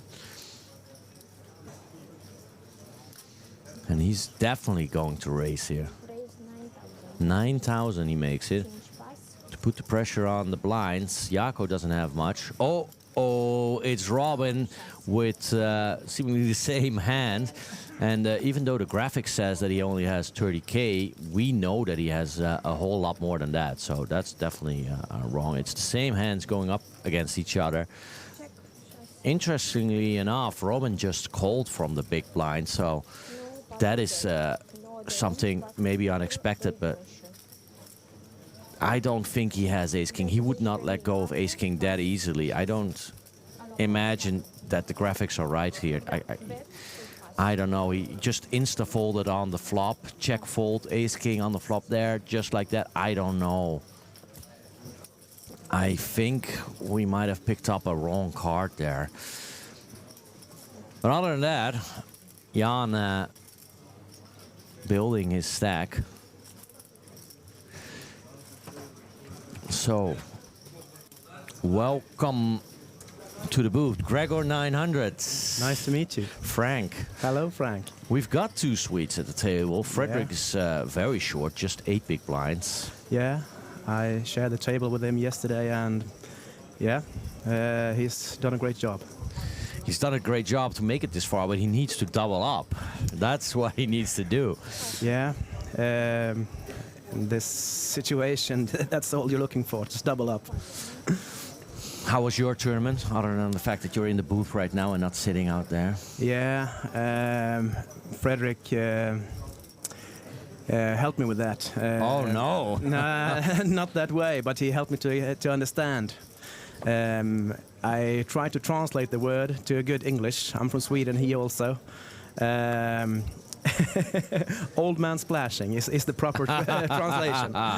And the guys with strength to handle that is the one sitting there. The one not handling the splashing old man. They are sitting in the boot instead. So you won your way, you won your package here? I did. My therapist helped me with that. Actually, poker is my therapist. Okay. Yeah. Okay. Can you expand on that a little bit? How does it help? How does it help? I am an entrepreneur. I work even when I'm asleep, all day, all evening. What kind of business are you in? Real estate, mostly. Okay. Energy and real estate, and they never stop. So only time my mind stops is when I sit down and play some poker, or actually play some football. But I'm getting a little bit heavy now, so poker is taking the bigger part. That's good. You see a challenge in the game. How did you enjoy your time here in the tournament there in Bucharest? Everything is lovely. Great place, great environment, great stuff. Lovely to be here. I will come more times. Daniel opening to 10k here with the ace-jack offsuit under the gun +2. He has a sizable stack. Robert folded a small blind. What do we got here? Maxence, the Belgian player, out of a stack from 36,000. He finds queen 10 suited. Do you think he'll go with it? Go for it? I haven't played against him, but I would consider it in his situation. Somewhere you got to make a stand, make a move. Issue is we're getting close to the money. Just I think 10 players need to go, and we're in the money. So Maxence is taking a careful approach, but he does want to see a flop with queen 10 suited. It's a beautiful hand, really. Oh my God. Doesn't really connect with that flop. Now with a bigger heart, I meant, we'll make it, I think. Just 18% equity. Daniel missed as well, but obviously Maxence has no way of knowing that. Daniel checks behind. Ooh, he could have won that right then and there. But he hits an ace on the turn. Maxence now with a gut shot. But he's involved in a 26,000 pot with only 30,000 behind. So, do you think he should have gone with it on the flop? It's very tricky. I mean, he didn't really connect, so I think he's gonna check fold here. Not much you can do. You can't just, what to do hope for that jack. It's an unfortunate spot. He's getting shorter and shorter. He needs to fold. Yeah. That's the strength to accept the situation you're in. Applauds to the man. What do you think? Do you think he would have called if he jammed on the flop? A stop and go, yeah, I don't know. Daniel has been a little bit unpredictable. He is a little bit tighter, it seems, so it might have worked. Yeah. Both believes the other one hit the king, so both get hesitating. Yeah, it's annoying. You want to see a flop because it's so cheap relatively, but if you completely miss, there's no real other option than to just check fold, I guess. Yeah, but it's frustrating. Yeah. Sit there with a short stack, it can be even shorter. Definitely. Yeah. Have you played many live events before? No, I did not, but I'm not the bigger ones. I played the Swedish Championship in Bratislava. Okay. I'm not allowed. I don't know if I'm allowed to say that. Absolutely. So this is my second bigger event, and I love it. I love it. This is my kind of recreational holiday. Use the brain for... Oh, here's an all-in. Your countryman is shoving under the gun for his last 33,000. It's 8 big blinds, ace 10 offsuit. Reasonable hand to do it with. Jan has an ace, but lays it down. Fold around to the cutoff. Robin also has a bad ace. He can afford it, but he shouldn't be doing it. The 28,000 we see in our screen is wrong. We can easily tell he has a lot more than that. I still think there's like 100k missing from that little graphic. He seems interested. I don't know. It's a weak hand. Ace-3. I would be surprised. A terrible hand. But he's gonna raise. It's not even a call that he's counting out. He's raising. It looks like. He had the heart. He's got the heart. Yeah. Oh, change of mind, maybe. Estonian player. Double checking his cards. Maybe thought he had 2 aces instead of ace-3. I don't know. No, there he goes. That's a raid. Or is that just if a I call? didn't see the cards, I would think as the following players that he's really strong. Yeah. Just to make sure, Robin is not all in. He's just either calling or raising. Might be just in a call. I think the eventual third player would fold big hands now because of his action. I think Frederick will give him a high five after this. Yeah, it's To a thank great him. spot to be in for Frederick, you know. Oh, it's ace-6. It's not ace-3, And but suited. still. And I mean, suited. yeah, it's suited, but still Frederick in the lead. Flops a gut shot as well. There's some possibility of a split pot if the board pairs a couple times. And he has a backdoor. No, obviously he doesn't have a backdoor flush draw. 7 on the turn, so I mean any king or jack will chop it. It's a chop. I think the graphics are wrong. It's already a chop now, yeah. Sorry. Most likely be a chop. Unless a queen or a 10 pops up. What if a 6 hut? It would be. It's a 9. I'm pretty sure they're chopping it. 7s, king, jack, and the ace. Ace-6 is a little bit more understandable, but still, it's not the strongest of hands. It was suited, obviously. That was strong played. Dealer chopping it up. Frederick, at least earning some of the blinds and Buying himself another blind. 56 players remain from a field of 360. 47 will be in the money, so it's getting close, getting there. 192 average.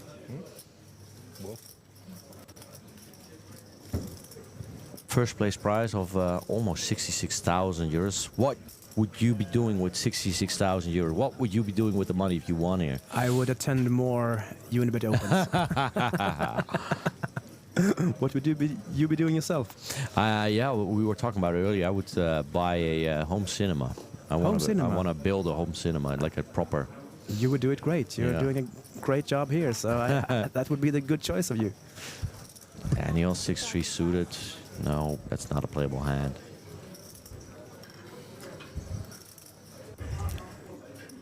Jacko looks curious. Jack 8. I am not entirely sure if I would be raising Jack 8 suited under the gun +2. To be honest, maybe the graphics are wrong. Maybe he just he has a good feeling about it. Yeah, you never know. Some people have feeling for different hands. And What's your lucky hand?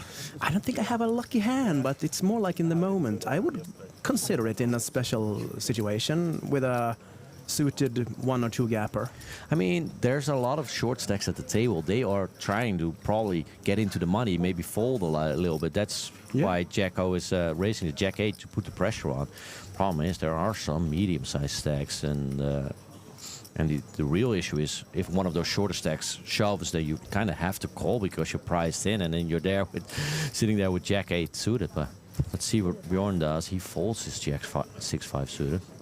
Frederick. He's really short, but 9-8 off. Might consider it. Just see a flop, and if you connect in any way, just shove it in. What do you think he's going to do? He's got only 30k. I think he feels wise. Yeah, wisely lays it down, I think. Would be a disaster to see another 8 and a higher kicker on the 8. And that's why Jaakko raises the Jack 8, because people are going to fold a lot. He saw the left Swedish flank was weak at the moment. There is also a little battle, also hockey-wise or sports-wise, between Finland and Sweden. So it might consider a little bit. Might play into it a little bit, yeah. Yeah. Actually, I believe these 2 Swedish guys on the left side are speaking. They're not speaking so much because they're Swedish. But when they speak, they probably speak Swedish. And as a Finnish person, you normally understand Swedish. Oh, yeah. But Swedes do usually not understand Finnish. So that's an advantage. It's the same for Dutch and German, because I can I'm Dutch. I can understand most of the German, but the Germans. German doesn't understand anything except German. Not everyone. Jan with a nice looking hand, Jack 10 suited for his 10k. More like it. Robert Queen 9, it looks beautiful, but he too is kind of short.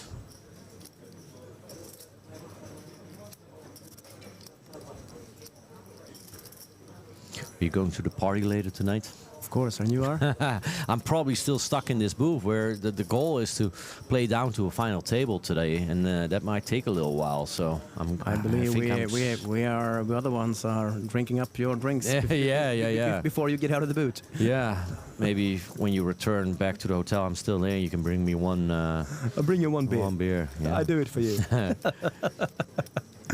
What flavor would you prefer? I like all beers, basically. I fix that for you. You have my word on that one. Obviously, I don't suggest people drinking while playing poker, but when you go to a poker tournament, there's usually welcome drinks, a party, and that makes... This is an environment where you're supposed to recreate, if that's a proper English word, hang out with your friends, similar mindset, have a beer, have a good time.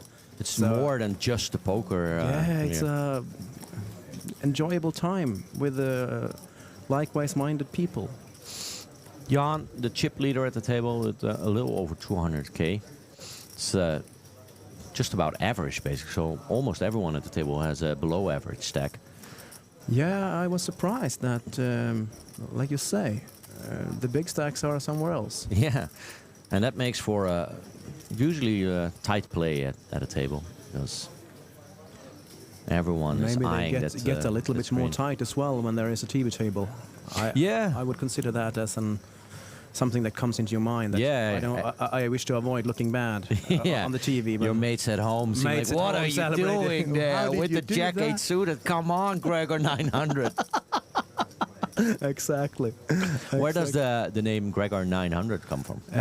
Lovely. It's actually, I'm a wizard in other things, but internet emailing is not my thing. So my friend Gregor helped me with this. He set it up. And what's your name?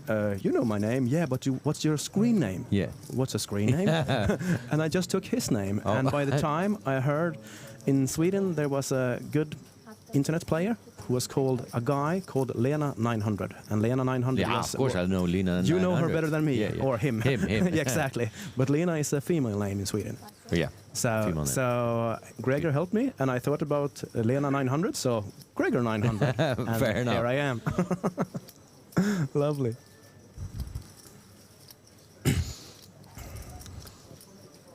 So we gotta ask Lena where the Lena 900 comes from. What's his name again?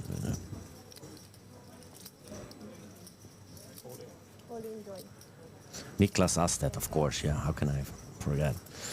A real monster online, one of the best. I heard that. Jan, it's only 24k more to call, but 10 deuce is obviously a terrible hand. If he could see the cards, he would know he's not even in that bad a shape with 43% equity. I think he would give it up. That would be... He's gonna call, I think. He's not happy about it, but... No, if he's happy, then he's... 10 deuce is, it's called the Doyle, because Doyle Brunson won the WSP main event twice with 10 deuce. Twice in a row. Back to back. I think just a Doyle hand makes him call that. I think that in his mind. Yeah. To celebrate Doyle. Queen 7 obviously in the lead, but 10 deuce, it's live. I mean, anything can happen. It's an open game. 50 something against 40 something, that's still some kind of coin flip. Nobody connects with the flop, so Frederick now at 69% equity. It's the Dutch and Sweden. It's like us in the boot. Are we allowed to cheer our countrymen? I'll cheer for the Swede. Then I cheer for Jan. Jan has plenty. Okay. 10 on the turn. No, it's not a 10 on the turn. It's a 7 on the turn. I think the graphics were wrong. Are fooling us. Yeah. That looked like a 7 on the other screen. Yeah, definitely. And now on the end, did they mix them up? No. 8. It's double up. Double up. That's a must to pay, he says. The gentleman John feels sorry for the short stack Swede and gives him a little bit. Yeah, fair enough. Fair enough. Everyone gets their little double. Here he says eliminated. No, the The graphics are still wrong, I imagine. Yeah. I think They something is changed- going wrong there. They changed here, but not there. Okay, yeah. So he looks comfortable, the Swedish guy. So I think he will Yeah, stay. there he is. Starts stacking. Now we know 100% sure. Now he doubled, and he'll be happy with that. Yeah. I mean, I don't know if it's enough to be able to fold yourself into the money. Maybe he still needs to make one more move. Hopefully he finds a big hand for it. We hope, we pray for a big hand for him, but in my opinion, it always goes slowly. In my opinion, at the end, closer to the money, Definitely the last it little slows. It feels like going on a bicycle on a highway road. It goes so frustratingly slow, Yeah. especially when you're short. Yeah.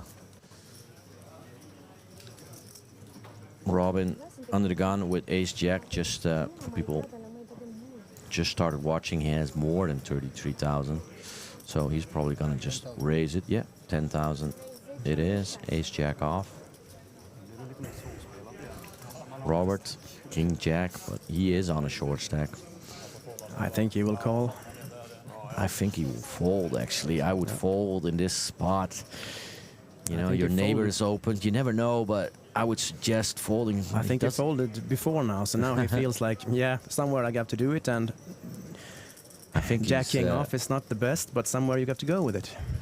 I think he's gonna fold it, and it's just Hollywooding a little bit, just to get a little bit of time on the clock. You know this better than he's me. folding. Oh, Yeah, you knew yeah, him. yeah, You yeah. know him since before. King Jack, it looks beautiful, two face cards, but in a spot like this where you're relatively short, but there are shorter plays, and your neighbor opened under the gun. In Sweden, we shrinks call the this yard. for a Syrian. A what? A Syrian hand. The Syrian likes these personal cards. Jack, Queen, King. So Jack and a King offsuit, that's a Syrian hand, they go with it. Okay. They play it like aces. Well, so far, everyone's folding. Frederick now. Oh, look at that. Ace Holy Queen. smoke. This got to go in. He's Yeah. got to shove Yeah. from the only cutoff. 56K going in. But Robin that's Estonian versus the Swedes. Is there a rivalry between? No, not at all. No? Not at all. Oh, he's gonna call, I think. He's calling. That was A little bit surprising because conservative line. yeah, because he's now already in a 32K pot with just 46K behind. What are you gonna do when you miss? And your opponent makes a continuation bet. I don't know. I would have loved to see him just shove, but This will be obviously interesting. the money is getting close, so that plays into it, obviously. Yeah, and this is the issue. Oh I my imagine God. Robin continuation betting now. And then what are you going to do with... What you gonna do with high Ace cards Queen? there? Oh, no, there's no Oh, continuation bet. he He gave him. checks. He checks. He Frederick, gave him the white flag. Yeah. He handed it over to him. Or is Frederick going to be conservative again and check back? Maybe he doesn't trust it. Yeah, he's Oh checking. my God, Oi, oi, oi. he thinks the Estonian player is cheeky.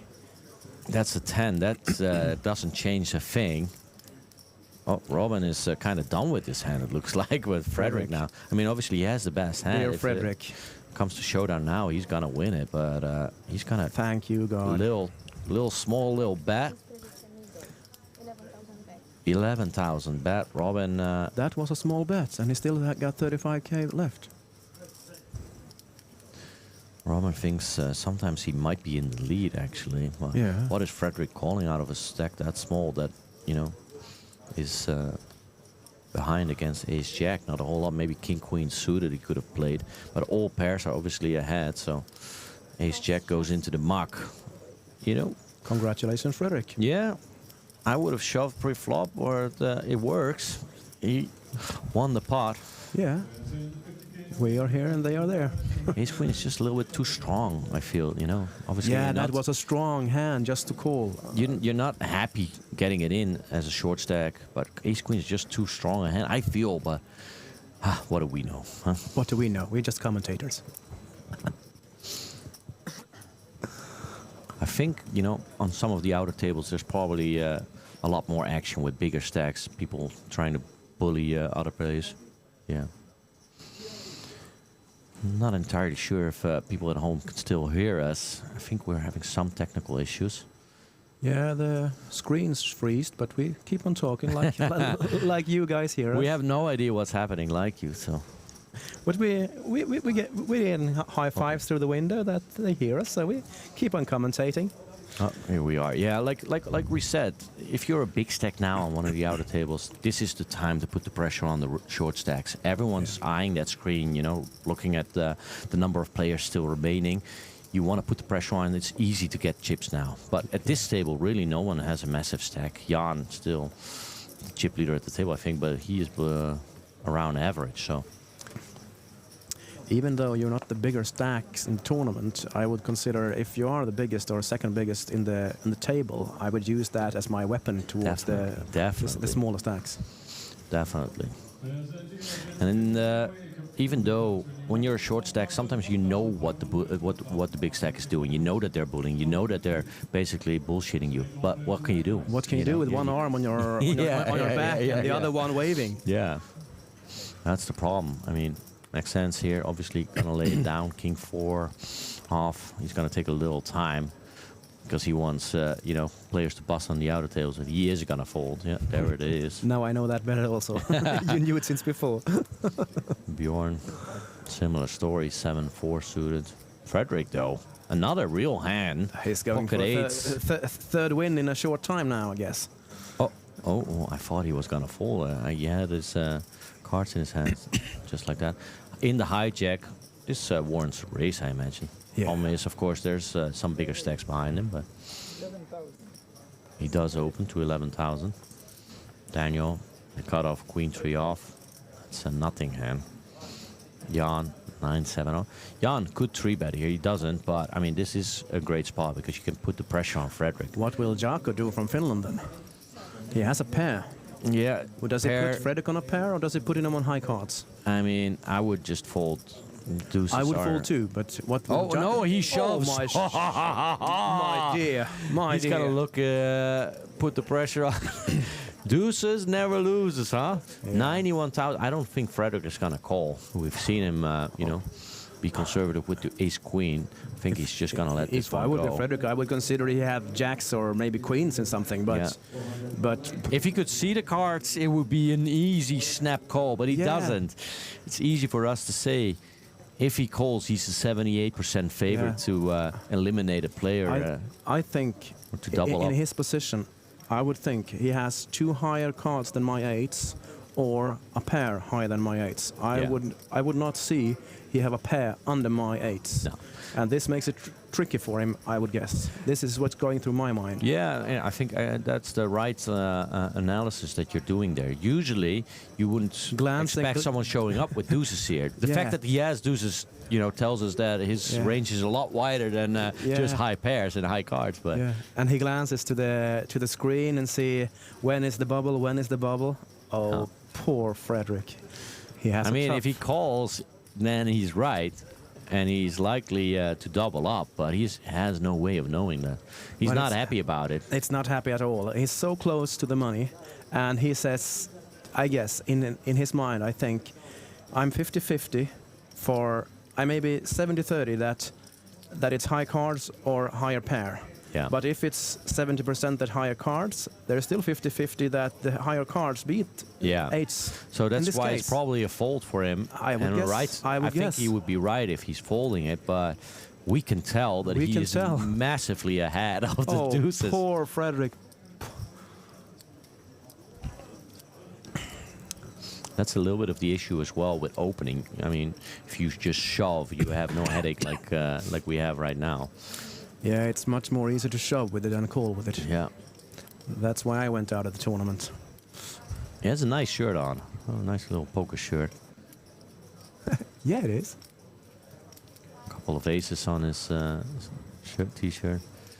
Jaakko with the deuces. He's feeling it now. You know, he's like praying, Frederick, please just fold. Yes, there it is. Is he going to show a deuce? Is he going to show 1 deuce or 2? No, nothing. He doesn't. He's finished. No, he just mucks and takes it like a man. It would have been a nice needle and showing the table that you're crazy. Exactly, that happened to me yesterday. I had the 8s, I got shoved on, and he called the clock for after 30 seconds. That's not a gentleman. This Finnish guy is a gentleman. All the respect to him. Just taking the chips and mucking the cards. All respect.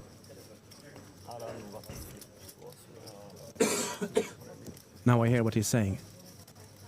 Yeah, he thinks it was a flip that he went against higher cards. Flip at best, or kind of like that. Like we said, and big heart from the Finnish player. He'll figure it out in 2 hours' time that he was up against deuces. Then he will swear that he was so close to doubling up. Oh, yeah. I think he made the right laydown, even though we saw he was up against deuces. I think with the information that he had, he made the correct laydown. That's the proper. And that's the way you should be approaching poker. Yeah. You have limited information. Act on what you know. Yeah. And don't be. And then the screen with a paycheck on your right hand side, ticking all the time. Maxen's shoving with the Queen 9 under the gun. He can't really stand another round of big blinds and the big blind ante, so he's going with it. Queen 9, not a terrible hand. He still has some fold equity. I think Jan is going to look him up here. Yeah, Jan with a pair and that stack. Pocket sixes in the cutoff. He might even 3-bet depending on the stacks behind him. No, that's going to be a call. That little chip is worth 25k. And he adds 3 yellow chips for the call. Robert is gonna definitely fold his Jack-8. And it's a showdown. It's the Dutchman versus the Belgian player. The lowlands getting heads up here. The screen says the high card leading. I was surprised by 54-46. There's some cards already eliminated, and that's what it takes that's into the account. reason. Yeah. King 7 deuce. Jan massively ahead now. 10 is an interesting card. Jack is now good as well for Maxence, would give him the straight. So Jan wants to avoid a queen, jack, or 9, and that's it. Maxence eliminated the Belgian player out just before the money. Jan getting a little stronger. Now definitely the chip leader at the table. He already was. Yeah. I didn't like the turn card. I didn't like that turn card, he says. Yeah, gave some extra outs to his opponent, but blank on the river. You always get the pulse. It's never easy, huh? There's always some extra card that makes it extra exciting. It feels like they are coming from all shadows and jumping up on the table where you don't want to see them, just to give your heart some extra beats. How long have you been playing poker? I would say since I was a kid. And always hold them like we are playing here, or do you guys play different? No, as a games? kid you play with your parents and grandparents and stuff like that. But always no limit hold them? Started pretty early, I would guess. Thanks to my friend, my companion in my company. He now is having a casino in Sweden. Okay. So yeah, I was influenced and followed it like recreational. Folded to Robin on the button, ace-9 offsuit. That's definitely a hand worth racing, but he doesn't. Interestingly Conservative enough, I'm not. Maybe the graphics are wrong. I don't think he would be folding ace-9 there, to be on honest. The button. With 2 shorter stacks behind you, that's the perfect time to put on some pressure. So I'm not sure. And he did it so quickly. I don't know. Felt strange. Felt strange. I mean, we saw someone fold pocket kings pre-flop earlier, so I mean, it could happen. Yeah, but in this case, ace-9 on the button. Robert shoves king jack from the small blind. With the Syrian. He had the right read. Bjorn can't really call with the 5-3. No, I know he would fold. I talked to him. We shared the same table as I said yesterday, and yeah, he has the mindset and accepting his beaten and lets it go. Perfect spot for Robert there, Yeah. Finding 2 face cards, being able to open shove with no raise before you. Yeah. Picking up the blinds and antes. Bread and butter. Perfect result for him. Yeah.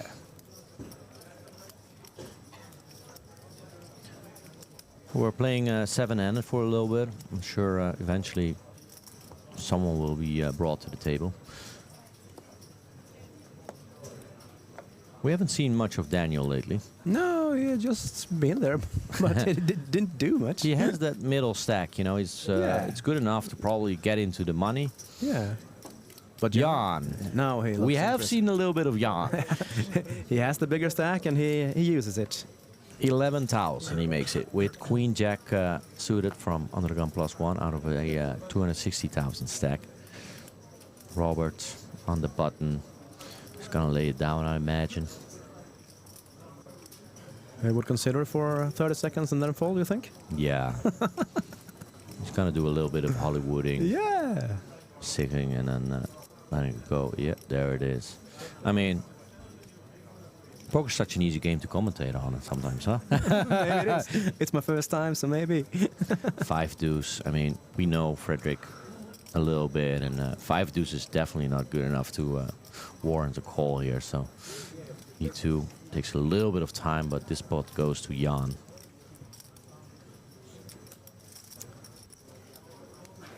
Looks easy.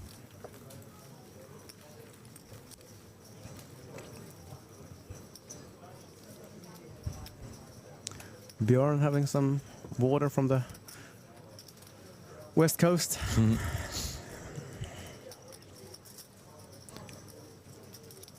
How do you look? Do you like Bucharest itself?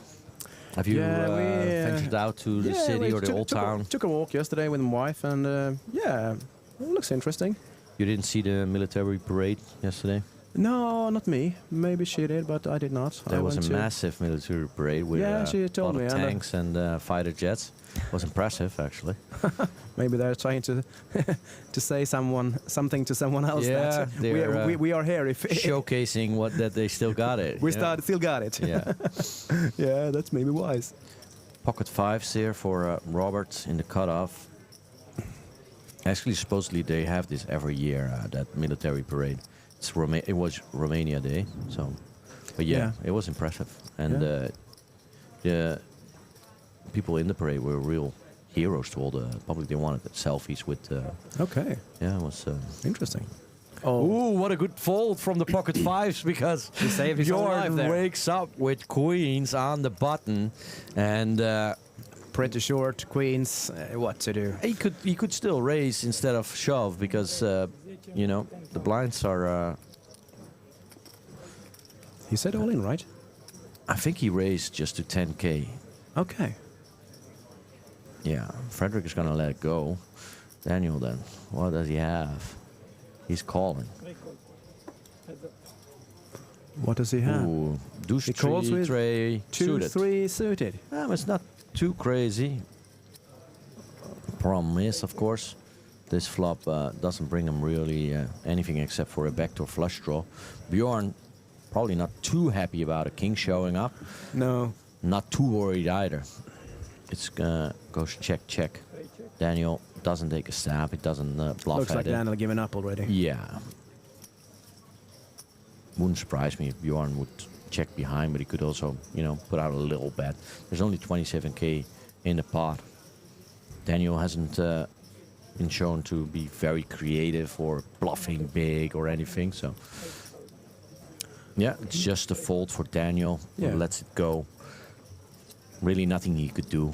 No. I mean, if another club had shown up, maybe he would have been interested, but yeah, he has such a reasonable good stacks. I think he's wise enough not to splash around too much. Splash around. Yeah. He's not the old man splashing. He's conservative and wise. That's why he sits there.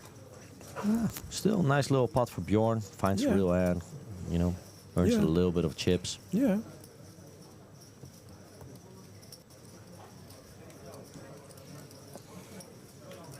The longer the bubble takes, the quicker the people bust after the bubble, because more people get short, obviously. The rich get richer. The poor get poorer, usually. Yeah, normally. Jaco, did Jaco fold ace-9 again? Yeah, interesting. He doesn't like ace-9, I guess. I think he just, you know, doesn't want to be a bully or put the pressure on. He's more content with just playing real hands. I guess it's the only thing I can... He shoved with Paradeuces. Yeah, fair enough. He's mixing it up, baby. Yeah. He's mixing it up for real. But maybe he's not, you know, like, okay, I got the stack to get into the money, and we'll see. Yeah, but surprising, the other hands were not raised, and he re-raised with the pocket deuces to make the fold. Yeah, it's definitely an interesting strategy. But Bjorn already folded. What does Frederick have? Show us. Fredrik on the button. Daniel instantly folding. Jan calls. The graphics are kind of behind. It's not between Bjorn and Daniel. It's between Fredrik and Jan. And Bjorn, Jack Deuce is definitely not in there. I can tell you that. Whatever this could get Fredrik has, interesting. Jan has top pair. So that we know. And a gut shot. And the 7 now on the turn. Jan probably thinking like, how much does Fredrik have? Fredrik, oh, the graphics are all over the place. Does he have King Jack? Could be. That would mean he has a pair. Jan shoves all in, effectively. He bets 75k. At least that's what the graphics are telling us. And Fredrik put it all in for his tournament alive. Because he only has 50k left. In a 92k pot, if the graphics are right. Yeah, I mean, that's because of the bet of 75k. Obviously, there was a lot less in there before, but Fredrik, does he want to call it off with second pair? I mean, Jan, we know Jan has the bigger stack, and, you know, he's a little bit more loose than some of the other players, but Yeah. still. Do you think Fredrik thinks that Jan wants to bully him out? Yeah, that's what probably goes through his mind right now, and then now he's trying to judge. Is this one of those times, or does he really have it? I mean, that's the tricky part of racing from a small stack. And you get in these headache situations that really you want to prevent from having. The check behind on the flop tells you a little bit as well. He wants to go to showdown, and Jan knows that. He's going to fold it, he's going to lay it down. Impressing, Yeah. impressing. Sorry, you had some doubts? Gently asking if you have some doubts. Yeah, he says nah, but he did. He did. That was a doubt, and I didn't. Probably good that you didn't do it. What would be your ideal poker destination? Where do you want to go still? Which tournament do you still want to play ever? I think Unibet is doing the good job for me, because you change locations, and I think my optimal holiday is like a longer weekend. So I'm looking forward to join wherever you choose to go, to see more places. I wouldn't go on a weekend to see Bucharest, but I would go on a weekend to play poker in Bucharest and see the town every now and then. Yeah, no. I mean, This is the kind of holiday that's suitable for me. I fully agree.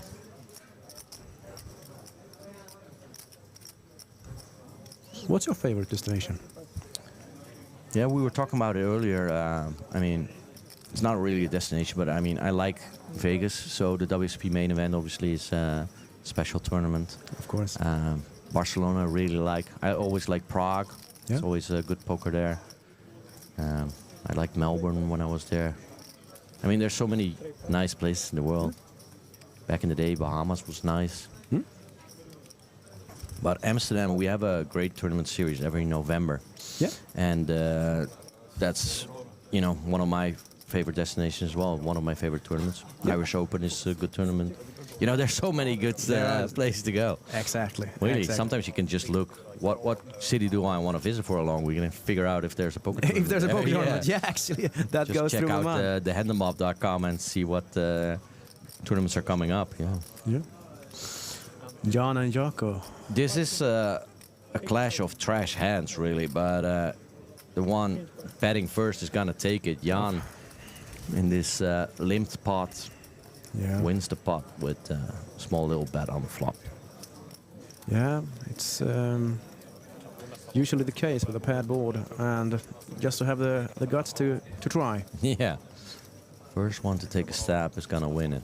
All right, 49 players remaining.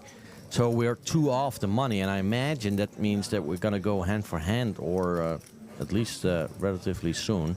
Just 2 more players will go home empty-handed, and then Poor boys. yeah. Poor Is it players. gonna be someone from this table, or are they all gonna survive? These guys on this table look so conservative and wise. I believe these guys will make it. This is my guess. Okay, I'll bet that someone will bust on this table before the money hits. Let's make a friendly wager. Yeah. €5? €5. €5 Cash it is.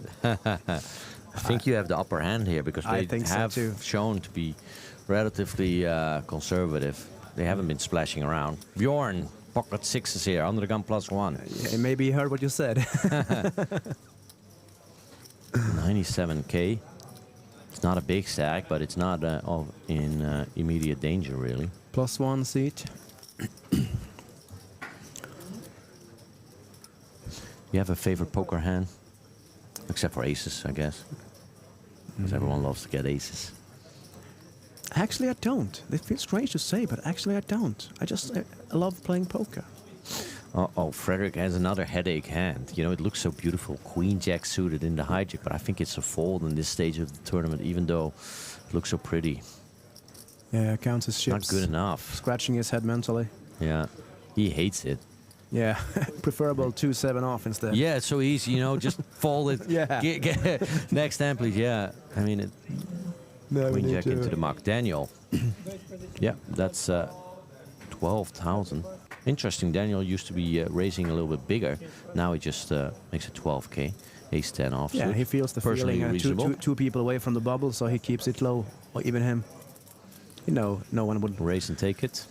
Yeah, he knows that no one would go 3-betting with nothing than super hands right now. Yeah. Well, Jan, you know, he's in the position to do it. He has the big stack. Yeah, He but can bully him. I think John he knows that Daniel is conservative. Jan's feeling the vibe in the air also. It's really calm, like before This the storm. if you're a big stack, this is when it's calm. This is the moment that you need to try and get put the pressure on.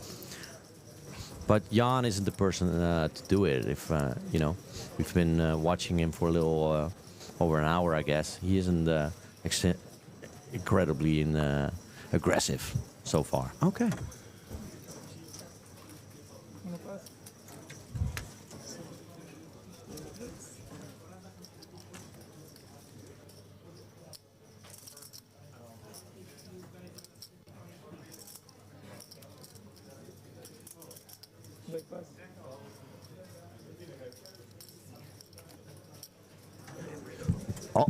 Uh-oh, Robin shoving all in from the small blind with 9-8 suited. Daniel.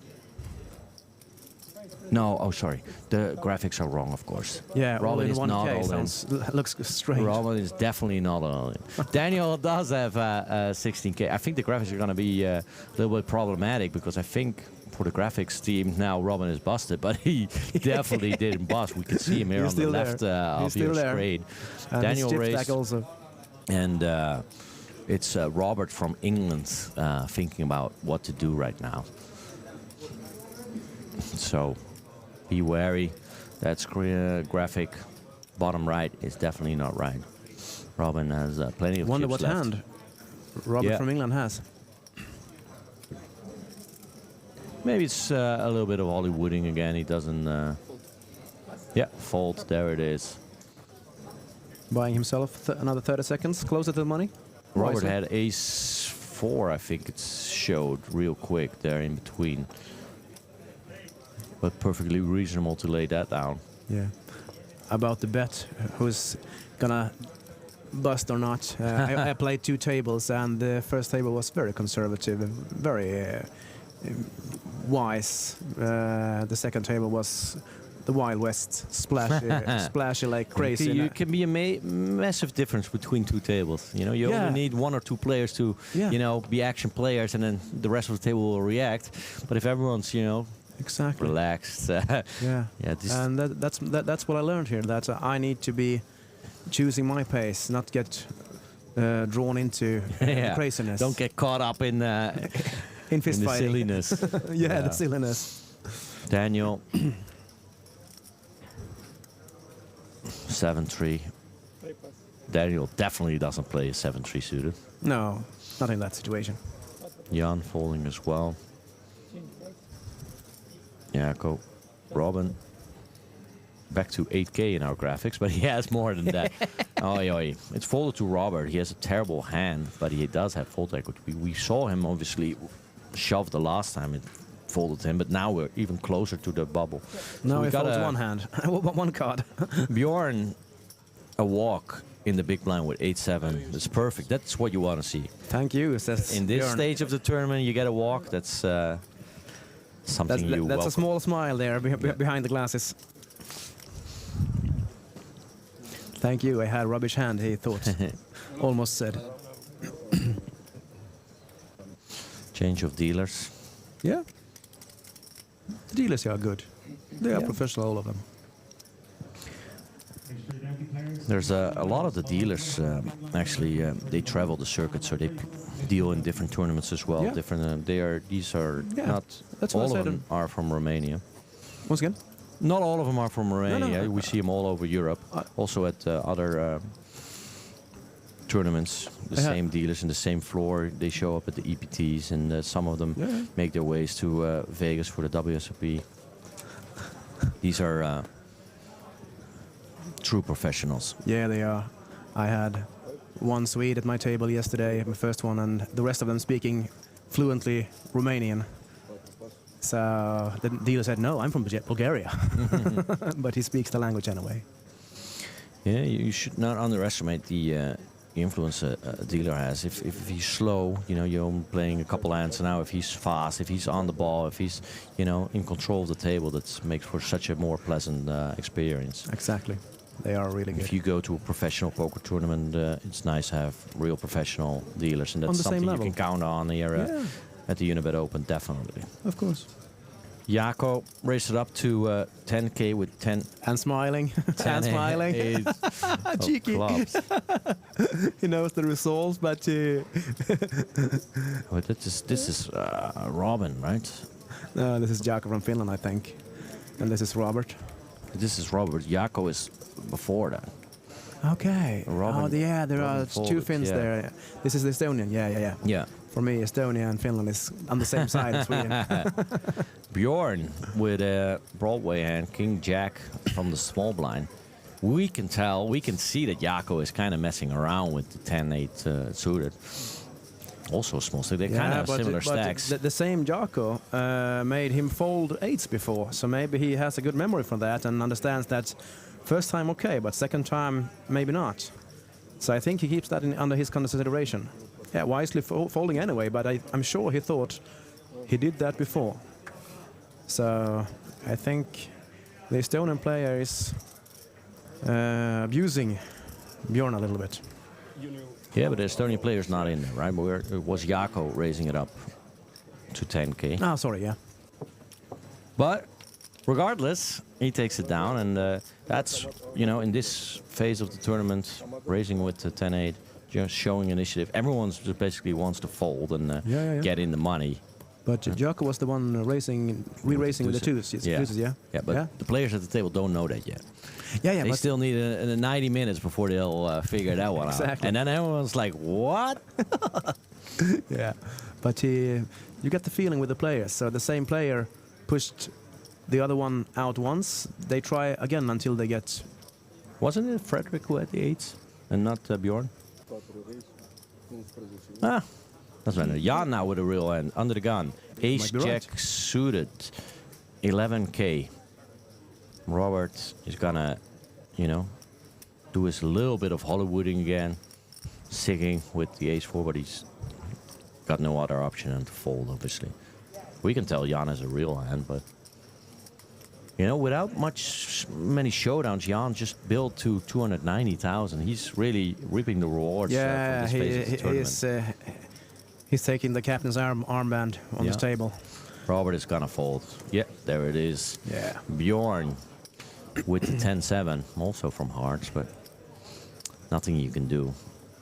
You don't want to push, definitely not against Jan here. Jan would like to have this table running for hours to build a stack. Yeah, he doesn't need the bubble to burst. He can go on all day.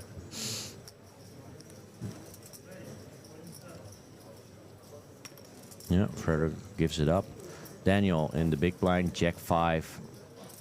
Daniel will fold quickly. Another pot for Jan, who's going over the 300K mark. Well over average now.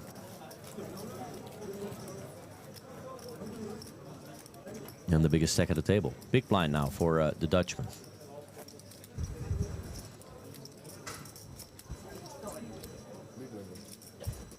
Not a lot of table talk. No, not so much chit We chat. guarantee you everyone is mic'd up. If they say something, we'll hear it. But for now, they're keeping it quiet. Both. Last thing I heard was Frederick saying, "I think he got 2 overcards." Yeah. That was like 25 minutes ago or so. Jaco is gonna raise it up. Ace Jack, another Ace Jack under the gun. This time for Jaco. Maybe they won't believe him this time. Uh-oh, Robert now has a slightly better hand than the last time. Now he has Ace 8 suited. He's not going to be happy about it. Problem is, you can't really push here. You don't have a whole lot of fold equity. Jaco doesn't have the biggest stack, but yeah. It's a very annoying spot to be in. Ace 8, it looks beautiful. Definitely because it's suited, but... The colors are beautiful, but yeah. Not beautiful enough. You shouldn't be married to Ace 8 of clubs. No, that would be a divorce in the long run. Yeah, there's the fold. Wisely, Robert. Not happy about it, but fold nonetheless. Bjorn, 9-8 off. Gonna see exactly the same. There's the fold. Frederick, 6 deuce.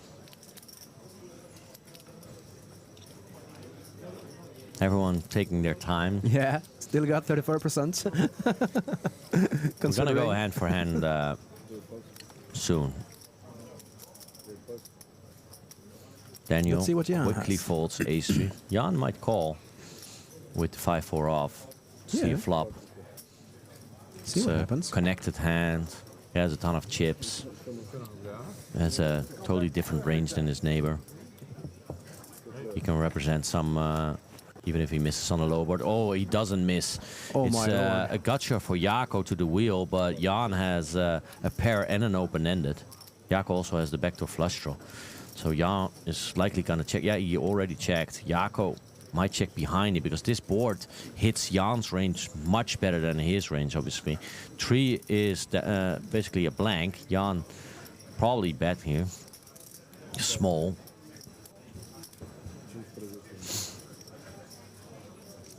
$15,000, not even that small a bet, but good bet nonetheless. Jaco, that's the issue here. This board does not connect with his range at all, and not with his actual hand either. He does have that gut shot, so he's calling. He misses 10 on the river, and Jan Continues with a 5. value bets his 5 for 20,000. Jaco calls, but he's gonna get the bad news. Oh. Ace Jack high is not good enough. Another sizable pot for Jan. And Jaco Short now. Oy, oy, Short. oy.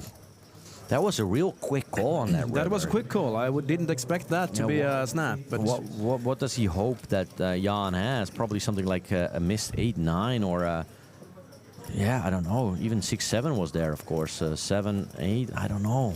That was a little bit too quick. Maybe he should have thought about it a little longer and analyzed the situation. Because that board hit Jan so hard. yeah, I guess he thought that he would have a little bit higher card to make the call pre. Yeah, And at the end, I guess he thought that he's bullying again. So Yeah. now we're gonna stand Jaco up to him. probably thought I under-rep my hand by checking behind on the flop. I have a real decent hand. Maybe if Jan just has 2 random face cards like a queen 9 or even a queen jack or something like that, and he sees my weakness and then tries to bully me by betting on the turn in the river. Maybe that's what he thought. Yeah, maybe.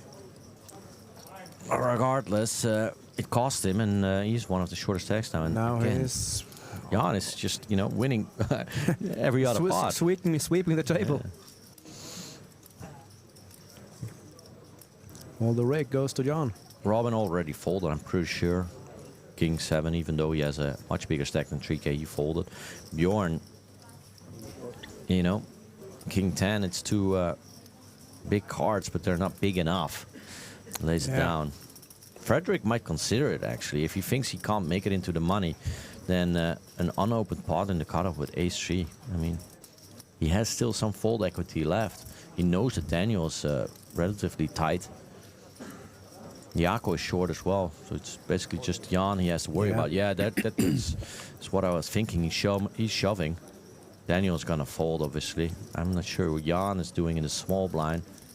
Yeah, that's a quick fold. This might be a good spot for Frederick, actually. Jaco is interested. Jaco's asking him how much he has. How much is it? Jaco doesn't have a big stack himself, but he does have the bigger stack. Wonder what hand he has. It's the Finn against the Swede. Yeah. Robin and Jan are already out there, so ignore the graphics, really. Ah, the small. Deuces again. We know he's a big fan of deuces. Yeah, he is. He's calling. He's calling. Frederick's got the overcards. Frederick actually, Ace-3. you know, it's not going to be too sad when he sees that he has 2 overcards. You don't expect to have 2 overcards when you have ace-3. And the colors. And the same colors. Yeah, he's dominating colors as well. He's actually the favorite. 51%. Oh, not after this flop. Oh my God. He has the gut shot still, but Jaco flops the set. Oh, yo. He needs a 4 and a 4 only, and one of the 4s was already folded. King obviously doesn't help him. I think you owe me $5. I think you owe me $5. He needs a 4, otherwise it's done for Frederick. Oh, no, it's a queen. It's a queen and $5 and it's to your you, Frank. buddy as well, the Swede who's leaving the table. And that means that we're on the bubble now. The actual 100% bubble. We only need to lose 1 more player, I think. Or was there someone already busted on one of the outer tables? Oh, this is the best €5 I've had. Yeah, those €5 you have to put on the wall. Thank you. I'll buy you a beer from him. I don't even drink beer. I'll buy you a beer. I promised that already. Oi, Frederick. Poor Frederick. He was in relatively good shape, but not after the flop, obviously. To get a set in your face in that flop. Oh my God. Deuces never loses. Oi. You heard that story. The Finnish guy. And one of the Swedes at the table is it's going now home. it's hand for hand. That means that there's a hand played and then we wait till the hand finishes on all the tables. If one player busts, then all the other players are in the money. If 2 players bust, it depends on what table they are. If they are on the same table, we're going to look who has the better hand. If they're at different tables, then they're going to split the 47th place prize. It's going to be a little bit tricky. Yeah, I'm laughing while you speak because as a captain of the table, you earned the best seat, and he had the worst chair. So he now took Frederick's more comfortable seat and sits like a true captain of the table. He didn't bust him, but he does take his chair. He didn't take his chips, but he does take his chair. Quite amusing. These chairs, they look comfortable, though. I mean, yeah, well you done. haven't been on the feature table, right? No. Not this one. Oh. Yeah, we continue talking. No, I think that's it.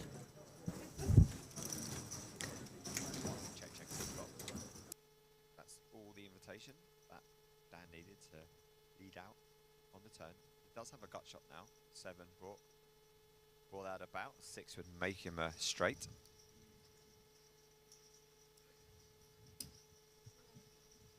Just a call.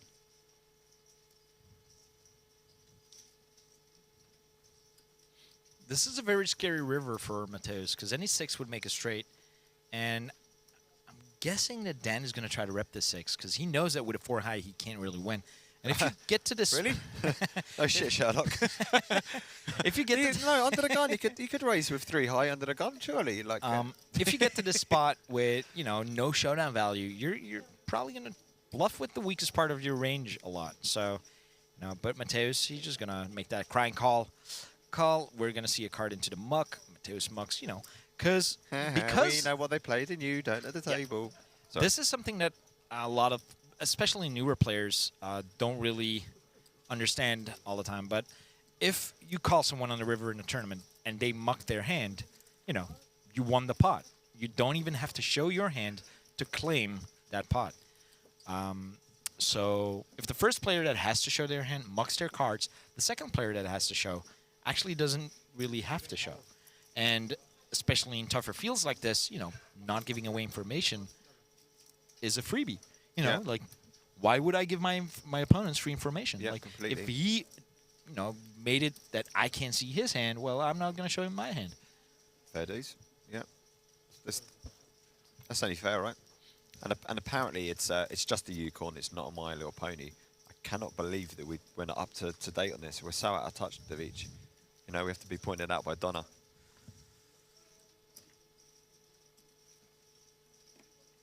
It's not a My Little Pony. It's just a unicorn. Yeah. I mean, who are we to decide that unicorn can be a My Little Pony? I mean, it's like it's almost like a fraternity, right? It's like, why can't that little unicorn be in My Little Pony? Yeah, I mean, frat. all the little pony, all the unicorn has to do is believe, right? If that unicorn wants to be a My Little Pony, well, that unicorn can be a My Little Pony, because you can be wherever you want to. Just put your mind to it. Let Use no one your tell horn. you otherwise. All right, Andre with the open. King 10 offsuit. Mateusz with the call. In the big blind, King 5, but suited.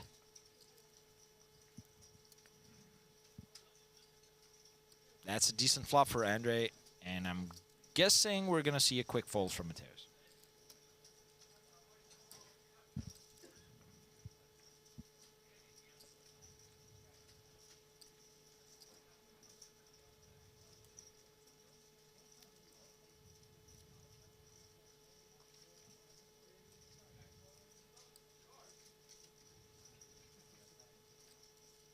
Canning out the bet. 9,500.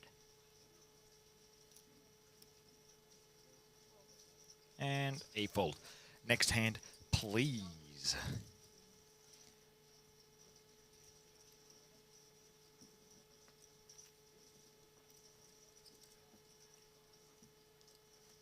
People not understanding the concept of a flip free roll. So basically, everyone who just played the flip free roll, you're automatically all in. And, the 10 best hands or the 10 luckiest players, they just get a ticket. Or the 9 luckiest players, they just get a ticket. There is no actual play involved. It's like an instant reward kind of thing. But only 9 players get the ticket. Oh. We will have another free roll later tonight at 9:30 Central European Time or 10:30 Eastern Europe time. There we go. Ooh. Pocket jacks for Elvis. Uh-huh. It's going to get boring if I keep doing that. So enough. Enough. Enough. Enough. Enough of the Elvis noises. My Little Unicorn. That's what I'm talking about. Haha.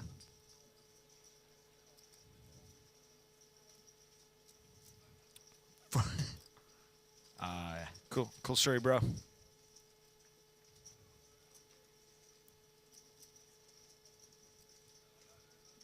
So Andre's going to defend with, at least defend, or is that going to be a 3-bet?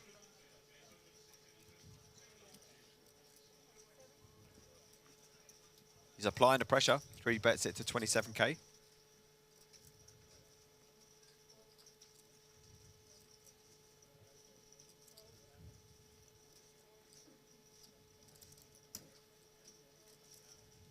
Action back on Elvis.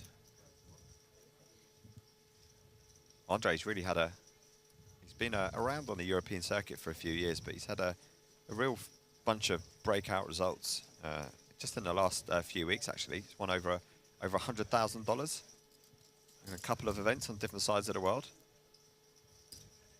Take his total live earnings to 370,000. So he's a good player. Good player. Yeah, Elvis just decides to flat. He doesn't want to swell the pot too much, so close to the bubble. Ace, Jack, Queen. That is pretty ugly if you have jacks. Yeah.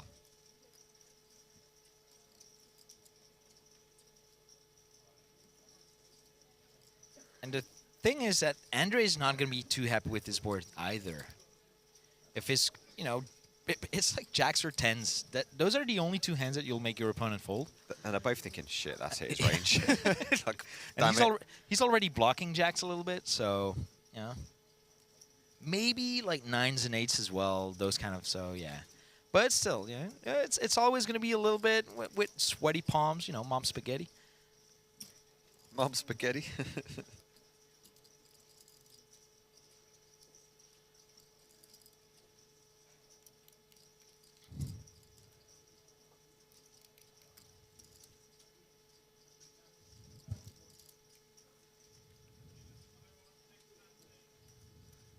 You guys getting power happy in the chat. Have you seen that? That Broughton fella, give him a dagger. He thinks it's a sword. Oh, baby. So Andre bet 15,500 on the flop as a continuation bet. Just a reminder, his 3-bet was to 27,000, so it's relatively small. Elvis called, and now, look at a beautiful turn card. Andrej improves to a straight. Tried to look a bit pained.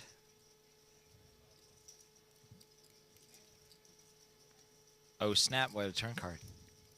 I was not paying attention. I was just chatting away. I know you get zoned in on that chat box, and I can't get you out.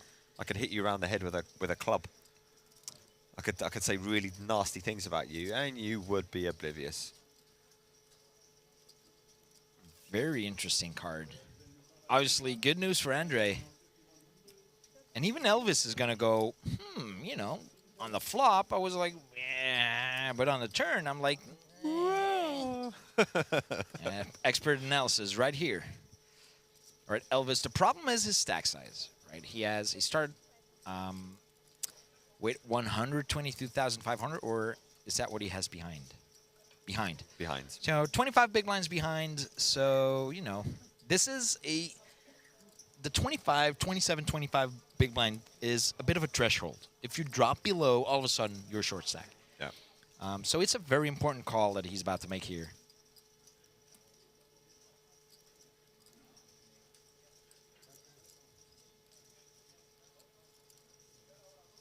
The bet is slightly more than 7 big blinds. So, yeah, this is... At this point, you know, Andre was kind of like, on the flop. You know, like the ace and the queens. You know, your opponent is going to have a lot of like Queen X in his range. He's gonna have a lot of ace X's in his range. All right, you get check called, then the 10. All of a sudden, you get like a straight. You know. Yeah. Betting for value this time, you won calls, but it makes the jacks fold. It does. You'd only really ever be comfortable if you filled up on the river. But you can't really disagree with the bet either. Right? Oh, I think, sorry to interrupt you, I think we lost a player at the outer table, so we are now on the bubble. We are down to 14 players, 13 getting paid. Dara's telling someone to shh. I don't know what that is about. So I think we'll go hand for hand on the two tables now. 13 pace. So the pace may slow down a bit, the action. I'm not sure if we'll be able to swivel the camera around and have a look at the outer table. I'm not sure.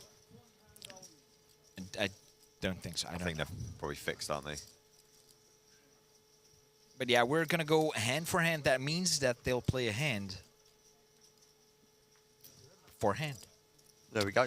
No, what that basically means is if there's multiple tables during a bubble or any other important part of a tournament, important phase of a tournament, they'll go hand for hand. So that means that every table gets to play the same amount of hands to prevent stalling, because otherwise people would just take forever to make a decision, hoping that on the other table people bust. But if both tables have to conclude their hands before they deal out a new hand, you'd kind of take that away, and you will see play speed up. Yep. Even still, you know, you kind of want to make sure that, you know, if a guy is all in on the outer table and got a call, then maybe you're going to skip a certain spot that is, like, very thin anyway. Yeah. Because on the bubble, it all comes down to the likelihood of someone else busting.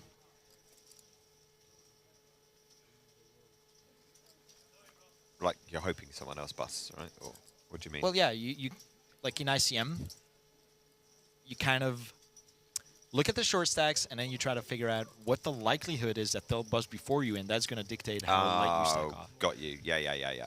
So if you know that someone's only got 3 big blinds and is about to go through the blinds, then you know, even with aces, you might consider folding in certain spots. Yeah, I don't really know what the stack sizes are on the outer table, but here, for example, Mateus, it's folded to the to the button, and he just moves all in with pocket deuces. That's just to put maximum pressure on his opponents. Like, all they have left is call for their tournament life. But they're one spot away from the money, and the min cash is 4,100.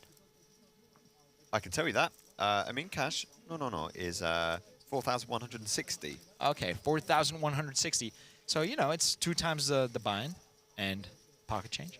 So, you know, you kind of put pressure on your opponents.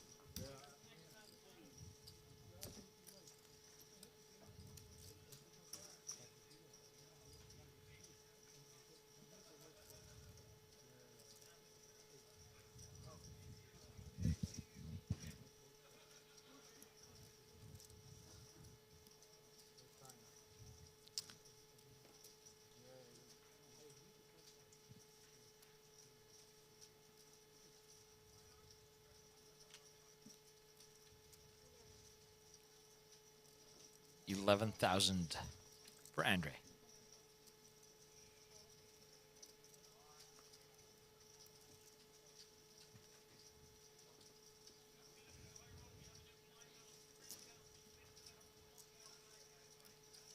Mateus, looks like he's planning something. No. This is a great time as a big stack to bully your table. Why is that? Because, you know, you put them at risk of elimination if you have the biggest stack. And on a bubble, that's worth a lot. Oh, so they'd be scared to play back. And Yeah, you can so win some during chips the easier. bubble, you will see a lot of big stacks abuse that dynamic and put a lot of pressure on everyone. And, you know, very often you'll see them like accumulate a lot of chips during bubble stages. So if it's up to the big stacks, it just, you know, the bubble can go on forever. Yeah. Wow, you got blue screen again, dude? I don't know what's wrong with my laptop. Get a Mac. How about now? How about I just buy a new laptop? What's wrong with buying a new laptop? And this one is, you know. Ace. Huh?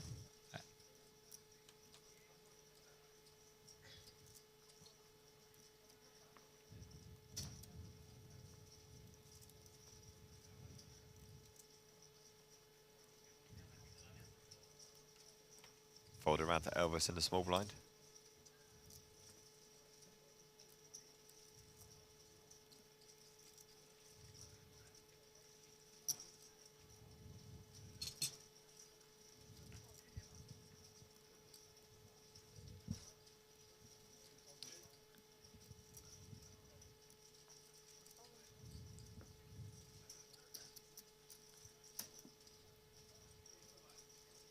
Orlinski applying the pressure. That just shows you there. He only had ace-4, but he knew that his opponent was going to find it hard to call if he jammed on him. So Elvis had to let it go.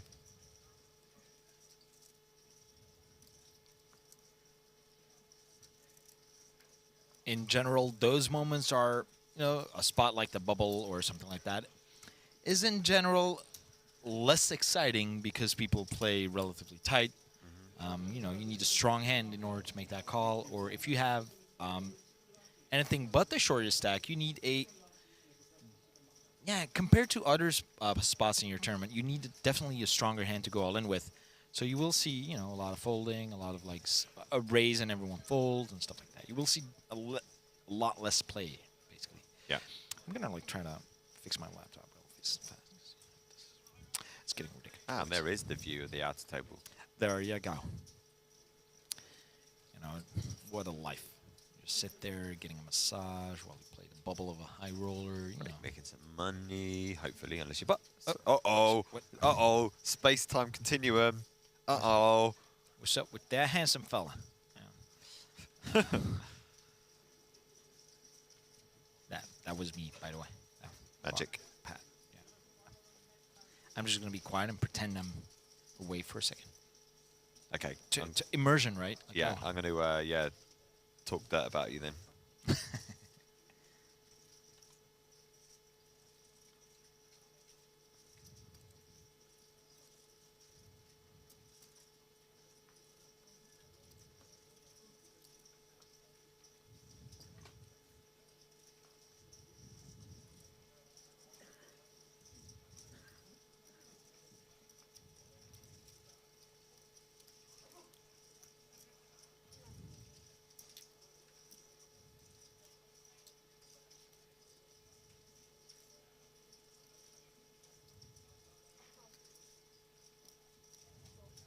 Dan the man raises with ace-10 offsuit. Mateus got pocket sixes, flats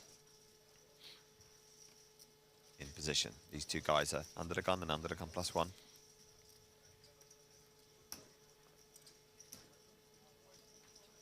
Got people from Australia at this table, people from Japan, I like this Holland or Romania. Purely global. 2-3 queen, rainbow. Yeah, 6 is the best hand, but you know, against two opponents, he does have position. So if both his opponents check, he's probably going to make a bet to, you know, protect his equity, force his opponents to fold over cards. But Dan is going to try to tell a consistent story. Goes for the c-bet into 2 people. This is a really dry board. I think on a queen 3 deuce.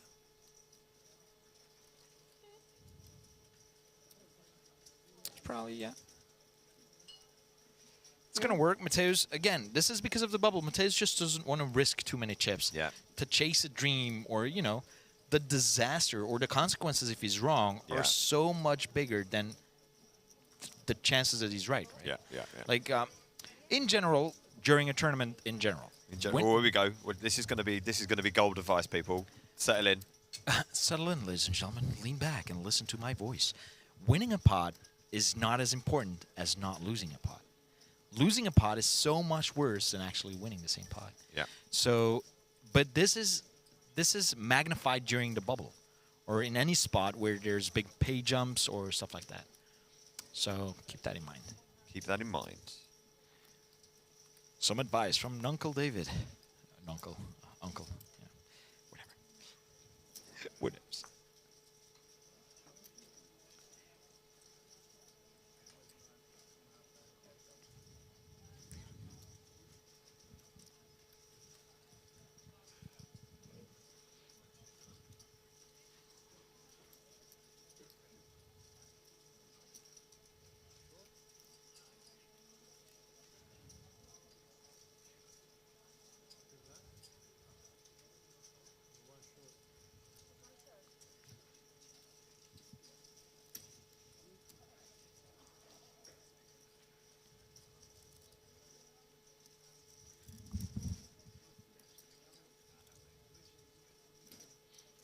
Ace 10 offsuit raises to 11K. Mateus, he's been pretty aggro, but he's been picking up some hands as well. So it's easy to be aggressive if you're getting the right hole cards. And again, at this stage of the tournament, there's not too many players that are going to fight back. So if you want to, you know, shift through gears, this is the time to do it.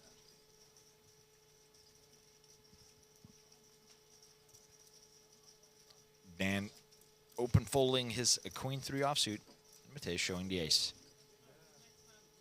Like, respect my tartar. Respect that tartar. Respect my tartar. Come on, little laptop. Did they fire the commentators? Not yet, but Soon. the night is Soon. still young. It's from Isaac Hill. The night is still young. We can try and get fired. Let's not try to get fired. Okay. Yeah. It's just, yeah. We like this job.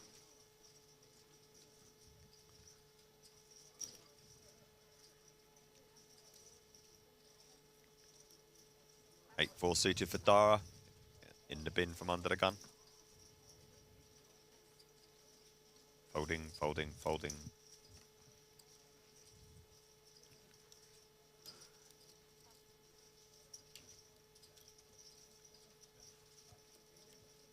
Queen Jack offsuit into the mug. That's a pretty tight fold. Especially being on the button.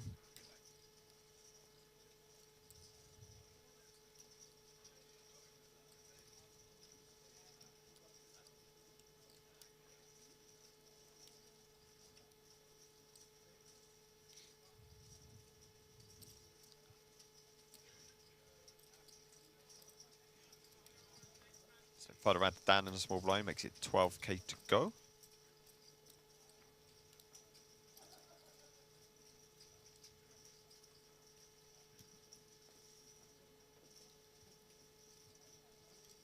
Mateus gonna defend. He's dominated.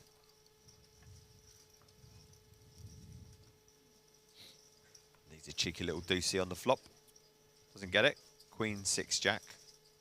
But Dan doesn't hit either.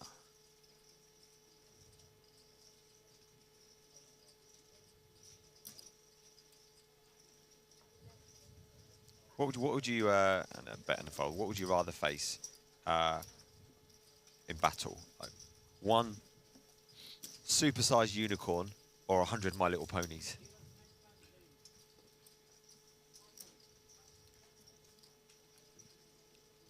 Nick of your feet. You know, unicorn's going to be a lot more cumbersome, but you know, it's big, so it's going to have that horn. One supersized unicorn. Okay. I would catch it, tame it, ride it into battle, and then- conquer the world. And trample on all of My Little Ponies. That's what I would do. Wow. Good answer.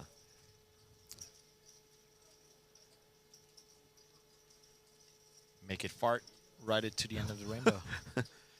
They fart rainbows, man. Yeah, I know. So.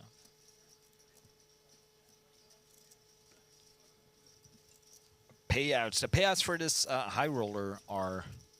Mark has all the info. To you, Mark. Back to the studio. Well, David, I'll give you a full rundown. I can tell you that 99 players entered the tournament, created a prize pool of just over 192,000. 13 get paid, and min cash will earn you 4,160, and the winner gets a glorious 54,955,000 euros. Yeah, we had quite some ambassadors entering the high roller. Amongst them, you know, Ulen, Espen Ulen Jurstad, one of the other Unibet ambassadors. He unfortunately, you know, busted somewhere during the day. He then went on to play Day 1A, in which he busted.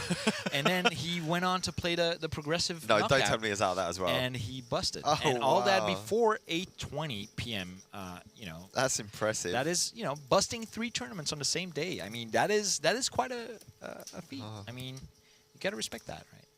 Yeah, that's tough to do. I mean, you know. Is there a nightly turbo or something that you can jump in? He's probably driving around town looking for a late reg somewhere.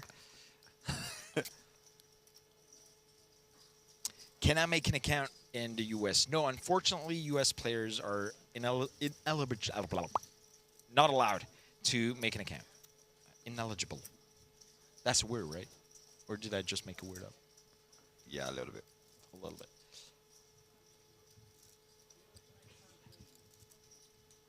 But you know what? Tomorrow we're streaming a special cash game before we get to the main event. And Espen, cash game specialist, will look to get those losses back in his favourite game. So we're super excited for that. Poor fella. Poor He's just fella. going to drop 7K or something, the way he's been running. So, yeah, we'll have cash games tomorrow. 2-5, I guess it will be. Maybe with some manties or not. That, you know, the future will decide. And at the end of the day, we are going to watch the end of Day 1B. Yeah. After their dinner break, we'll switch over to the end of Day 1B. Story checks out. On Saturday, we will start off with the main event. Maybe switch to the ladies event, because we're going to host a ladies event here in Bucharest. And then switch back to the end of Day 2. It's good. It's nice to mix it up. Showcase the festival.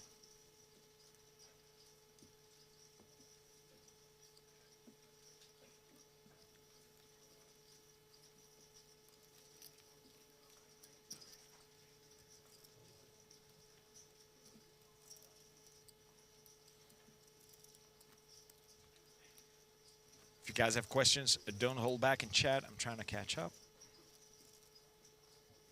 Oh, your laptop's working now. That's nice. Yeah, it's right. Yeah.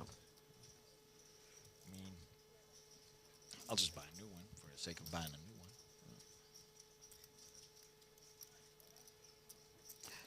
one. Rip Espen. Yeah. All right, so as we said earlier today, the bubble play of these tournaments are normally a very slow progress, so a slow process. So we're going to have to be patient and wait it out a little bit. Yeah, even more TBC has to be patient.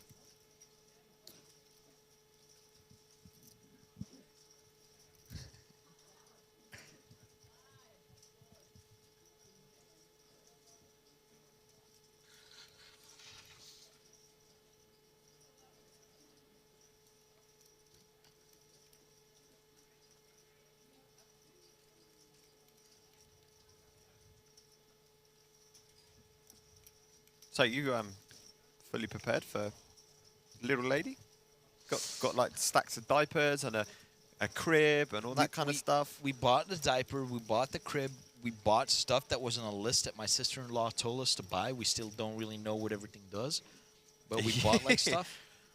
Yeah, we're good to go. Sterilizer, bottle sterilizer. No, we're gonna breastfeed. Oh yeah, but then you might sometimes you need to like middle of the night or something if you're not, Saturday's not all the way around, or in case the babies don't take to it. That's just going too much details, right? Yeah. We'll probably discover those things along the way. It's gonna be hard enough to keep the baby alive, right? Like whoa. I mean, you're talking about me. Like I might just forget that I have a baby, right? Go like wake up, go like, oh shit, right? Yeah, I have a baby. You gotta allow your assistant to become a mother. No. It's our maternal and paternal instincts kicked in. We're good to go. We'll be the best parents in the world. I think you'll be fantastic parents. Pocket eights for Dan. Dan, I don't know his last name actually, but what a little bird told us that he's actually very known in Dan Romania. Muraru. He hasn't aged very well in the last few months. He's taking his toll. Bankroll's going down. Kappa. No, he's involved in like theater and stuff like that here in Romania. Being very successful. Plays a lot of major tournaments. There's a lot of cash as well. A lot of wins. So he might look like this old geezer just at the table, but he actually knows what he's doing. So I'm gonna keep an eye out on that man. Saw that Matthias Moorhuizen and his lovely girlfriend Delia were in Cape Town recently. Some fantastic photos. I've never been to Cape Town. I'd love to go. Do a bit of cage diving, go up Tabletop Mountain. Yeah. Yeah. You ever been to Cape Town? No. You just went there. No. I didn't. I repeat.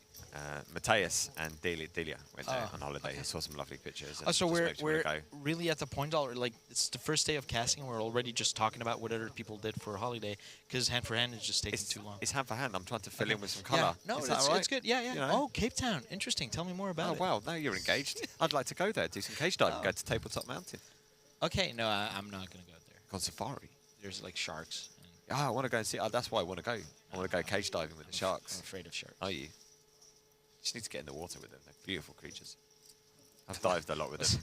It's such a silly thing to do. They can eat you. I've been followed by sharks, circled by them. It's all good.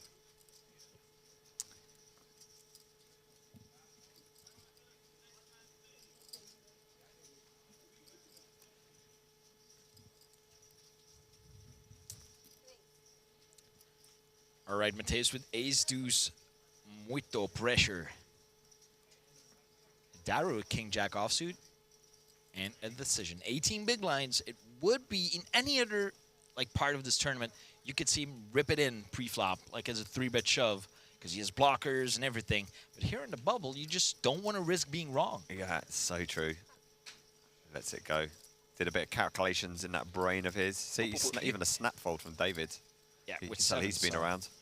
Elvis with the king-queen offsuit. And a shorter stack as well, right? Yeah. See, I'd be binning this as well. He makes that call from the small blind. And 9-3 offsuit for Andre in the big blind. He's going to let that one go. And we're going heads up to the flop. Ace deuce offsuit for Mateus. It's a little bit of a crap hand as well. But, pressure. That's what this is all about right now. King, queen, missed the board. Ace deuce still the best hand. Even improved to a gut shot. Ooh, hello there. Baby. Well, hello.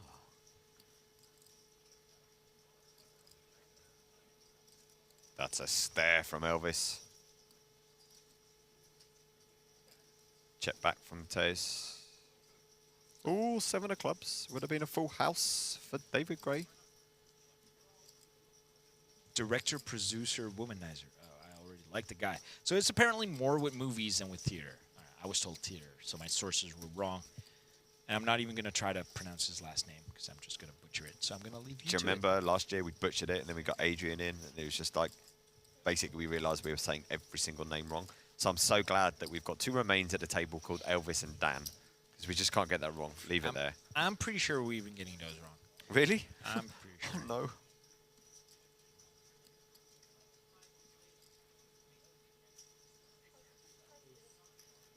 Check back.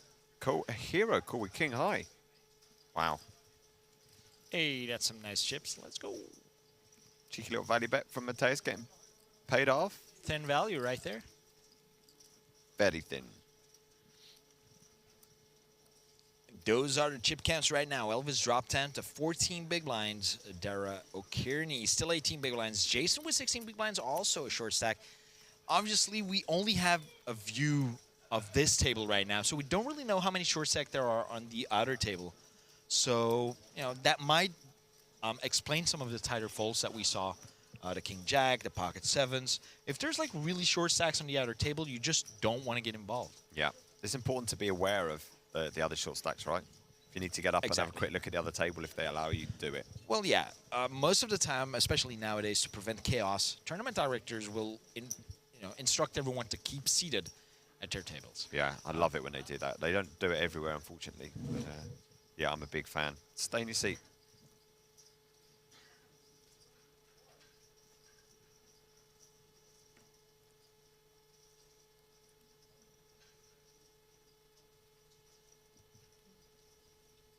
Further around to Andre in the small blind.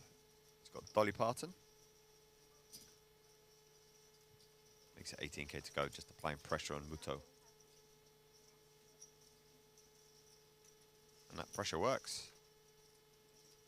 Japanese player folds.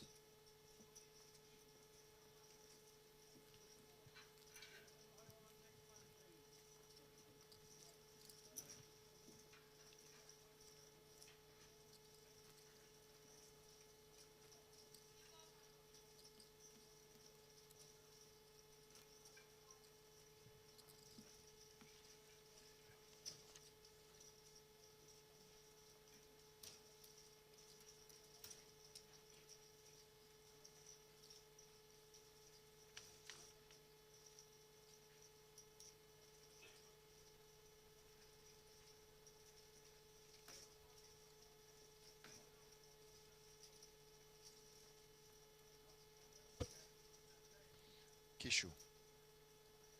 All right, I got it. Dan Kishu. Hey, thanks for the help, guys.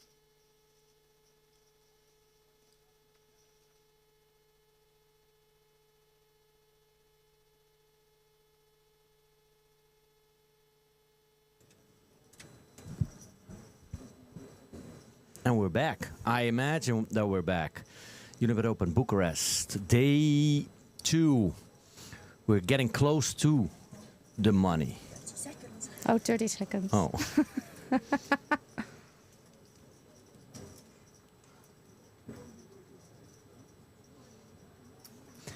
Welcome back to the Unibet Open Bucharest 2023. It's day 2. Right before we had that 20-minute break, a player busted at the feature table. That means that we're on the bubble. And I'm joined in the booth by Delia. Welcome. Hello, guys. It's unfortunate that you're here because that means you're no longer in the tournament, but I'm happy that you're here. I'm also happy to be here. Would be happier to still be in the tournament, but hey, it is what it is. Brutal. One player's going to leave empty-handed. The rest will cash in this event with a minimum payout of 1,930 euros. The graphics are a little bit wrong. Robin does not have just 3k, he has a ton more than that, so ignore that ace-5 in the big blind being all in. And I imagine that Aline in the hijack raises his king-queen, if that is indeed a player with 555,000 as a stack. It's a guessing game here. It's a little bit of a guessing game, but Jan, that stack is definitely correct. 347, pocket 7s on the button, easy call day here. I'm rooting for Jan. You know Jan a little bit? I played with Jan on day 1, A, and Jan was a very nice guy. It was the first time that I played with him, and it's very, very nice guy. And he had some great results. Yeah, it's been around for a long time. It's not the best flop for Jan. Definitely not for Jan. I mean, it's a little bit tricky. I think Alin does have the king-queen here, and that means he has a gut shot. I don't think Robin is in this hand, so if he is, then he's happy. Jan instantly calls, and we're gonna go to a turn. So Robin is not in this hand. Aline now actually has the best hand with a pair of kings. So ignore those percentages as well. Jan, I'm not Are you sure sure if he, that he really has pocket sevens? Is that correct? why did he call on the flop and so quickly, huh? Yeah. It's a bit tricky. Now all in checks, and Jan on the button.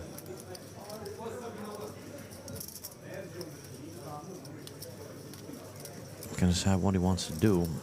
I mean, if he does really have sevens. Oh, his name is Aline. I thought he was all in. That's also tricky.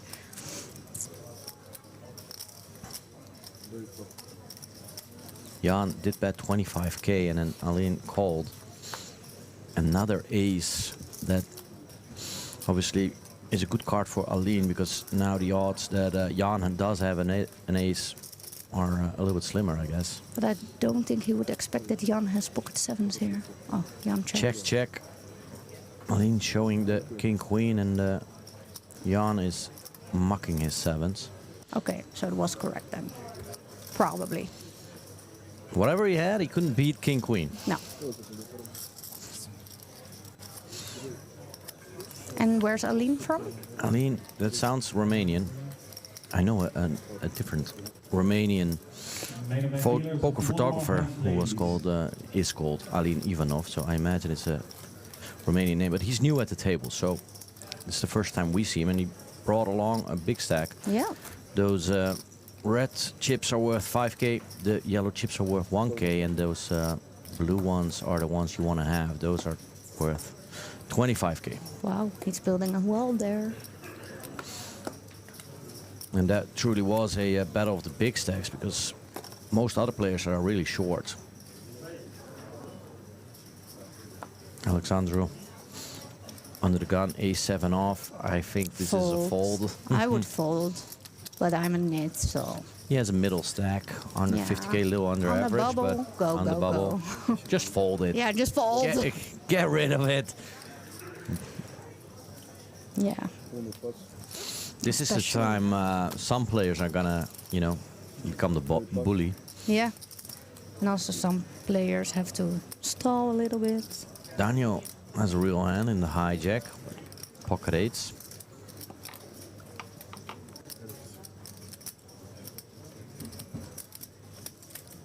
Jan is calling.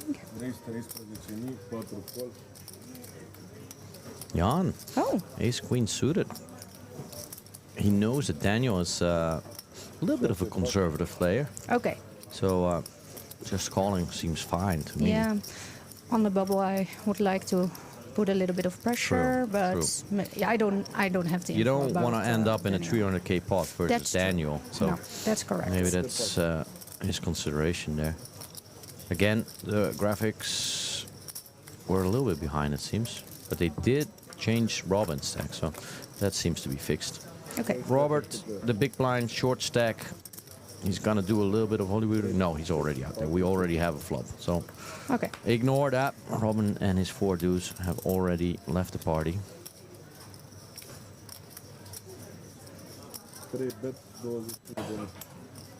10-7-5 with one spade. I think we're already on the turn by now, to be honest. I think on the flop he will call with a backdoor flush draw. He lost to see the turn. Where's he raising? No, it's a call there. I think we're down to a river now. I think the graphics are a little bit behind.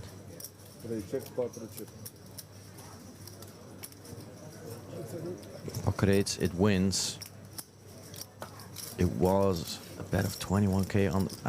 I don't think the graphics are entirely right, but Daniel won. That's the most important. Yeah, and Jan lost, which was basically flip pre-flop. Yeah. Went some chips in post-flop, but. It was a small pot for Jan. Yeah. You still enjoying poker like back in the days? Back in the days? Yes, I do. Well, I'm 9 now. Not right now, maybe, but Not in right general. now. In general, yes. We traveled so much live poker this year. And I'm playing a lot in Austria these days. It's super nice there. Good, yeah. It's very good. The people are friendly. It's soft. Yeah. So, can't complain. Austria, huh? Yeah. Since the Netherlands can't work with me anymore, Austria took me.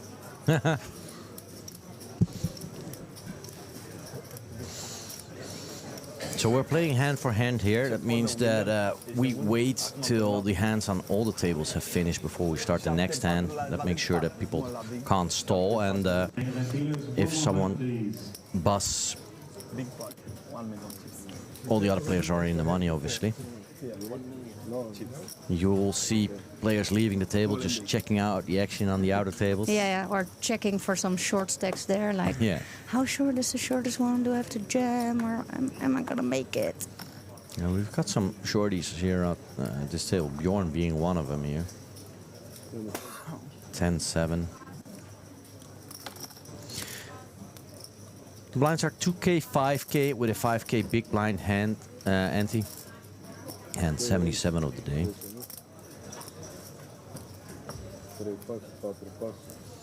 Aline, the big stack, almost 600k, opens from early position with a7. He is putting some pressure there now. Yeah. Well, he does have an ace, so at least. Yeah, but 8-7 off my early position. Well, on the bubble with the big stack, I would open it, but otherwise I wouldn't. Robert on the short stack, he does have a pair, but you know it's just the deuces. I imagine he's gonna fold and live to fight another day. But we've seen one of the other players earlier before the break jam with pocket deuces. Oh really? How many big blinds does he have? Like so 50k, 10 big blinds in a small blind. What would you do, Delia? I fold. I fold, huh? Yeah, I think that's the right decision. Yeah, but maybe it's his favorite hand. Or he's stalling. Yeah, he's stalling a little bit. There's no need to stall, but maybe he was really thinking about it. Yeah, could be. I mean, it is a pair.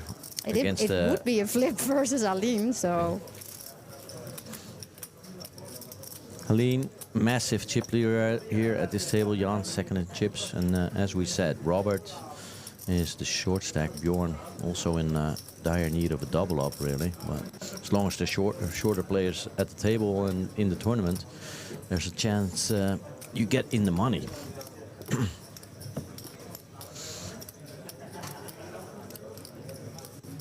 Are you playing poker yourself these days? There was a time when I really didn't play at all.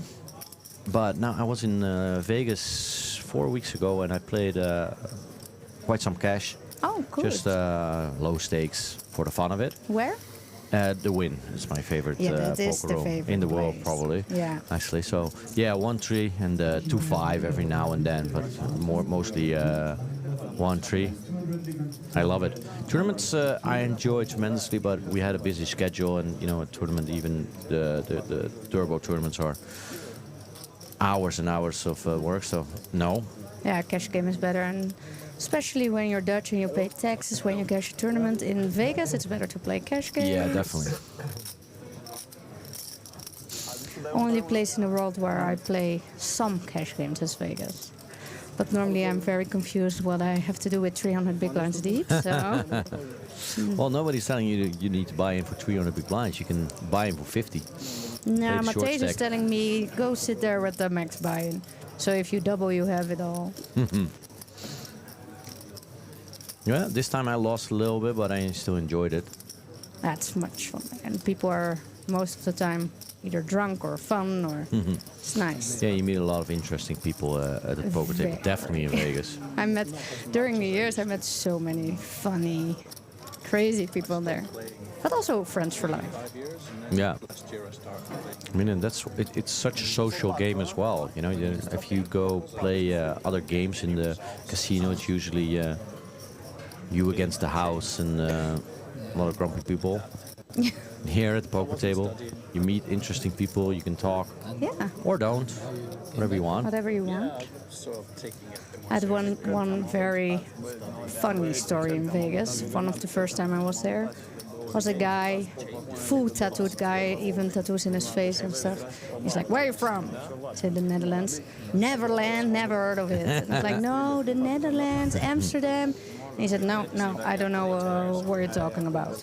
Okay, Europe. Okay, he knew Europe, so that was a big surprise. Yeah. And then I was like, well, this dude is a bit weird. So I was scrolling on my iPhone, and he's like, why do you have an iPhone if you're from Netherlands? They don't have iPhones there. We make them here in America. I was like, well, we have iPhones in the Netherlands, but he couldn't believe it. I'm also pretty sure they don't make the iPhones in the United No, States, do they? but he thought so. Okay, Silicon yeah. Valley. And I was like, okay. Interesting conversation. Bye. And also one time there was a guy with his dog, and I love dogs. So I said, oh, what a cute dog. And he said, yeah, I'm going to the toilet. Can you watch my dog? And I'm like, yeah, of course. Yeah. I pet the dog. And it takes like 10 minutes, 20 minutes, 30 minutes. I'm like, what is this guy doing? Is he... So he just left you with the dog, huh? He left me with the dog. And I was like, this is weird. Like, what should I do? And I walk in the tournament area, and I just see him at the table playing poker, and he totally forgot his dog. But then I brought the dog back, and... So you didn't end up with a new dog, okay? No. Unfortunately, that's my life. Been there. What's the most funny thing you ever saw or did in Vegas? Saw or did in Vegas? Oh, wow, that's a broad question. Yeah. Well, let me think. I mean, so many memories. Some of them maybe not suited for broadcast here. I mean, the first couple of times that I went to Vegas, I was just overwhelmed by everything, and I still enjoy, especially nowadays when I show other people around, I can still feel that, amazement from the first time. Yeah. Just the strip, the big casino. I mean, it's a kind of lame answer, but, just the obscenity and the over-the-topness of Vegas. I love it. It's even better than in the movies. It's the same thing. When I was in the taxi on the strip the first time, I was like, whoa, it's massive and all these lights. At the same time, I always, you do gotta do some research, especially if it's your first time, and maybe if you don't gamble all that much, it can be a kind of a weird place. Okay, what am I gonna do now? Yeah, I don't play the slots or whatnot, but there is so much to do. There's national parks, obviously very close. There's shows you can see, the best restaurants in the world, gambling if you like it. I mean, it has everything, but it's also a place that you need to be prepared a little bit, I feel. Can be just showing up and... oh, we have a hand again. Oh, we're back at it. Opened on the gun, I think. Yeah. Aline was the initial raiser to 10k. Alexandru in the small called blind. from the small blind for 8k extra. And both have a suited ace, and both missed. Alexandru has the best hand and the backdoor flush draw on top of it. But he's Aline, gonna put some pressure there. Aline is the one with the big stack and the initiative. Alexandru, 130k, not sure, short, but definitely not a big stack. And that's it. Aline takes it down. So nice if you're a big stack on the bubble. Can be a big bully. I was in Vegas like a month ago, and I went to the Sphere as well. It's amazing. Yeah, I mean, they keep surprising me, and I love that town. Same. I'll have one more funny story about Vegas. Matthijs was already in Vegas. I visited him, and we were walking back from Venetian to our hotel. And where were you staying? I think back in the day we were staying at Federa. Okay. So we like to walk there. So we walk back, and there's like a smaller fountain at Caesar's Palace. And there are two girls my age just standing there with their phone, and I'm like, oh, it seems like they want to have a picture. So I go to them like, oh, do I have to make a picture of you girls? And they're like, well, a video, please. And I was like, oh, okay. Yeah. So I take their phone. Matthijs is standing there super unbought, like, a little bit bored, like, okay, hurry up. I'm filming the girls, and they take off all their clothes. Okay. Like, completely naked, and I was like, okay, this is weird. Matthijs wasn't bored anymore, I imagine. Matthijs wasn't bored anymore. He was standing there like, wow, this is my biggest dream. What is going on here? Yeah. The girls jump into the fountain, touch each other. It was the weirdest thing ever. And then I was like, okay, I will act like this is super normal. And I'm like, Matthias, make a photo. No one believes this. Matthias. But he wasn't even responding anymore. He was just he was zoned in on the how. zoned in. And then I have some photos of the girls in the fountain, so I can show you. Yes. You can see it's a real story. And then at the end, the police came and they took them out of the And they fountain. didn't take you because they didn't think you were involved? I already gave the phone back to one of the girls, and the other one was still posing naked in the fountain. So I wasn't involved anymore. But at that In point, that replica trivia fountain, I imagine. It's, yeah, with wait, I show you. with the mermaids, no, whatever, the fish. Yeah, with there. the like yeah. headless mermaid. But it was so bizarre.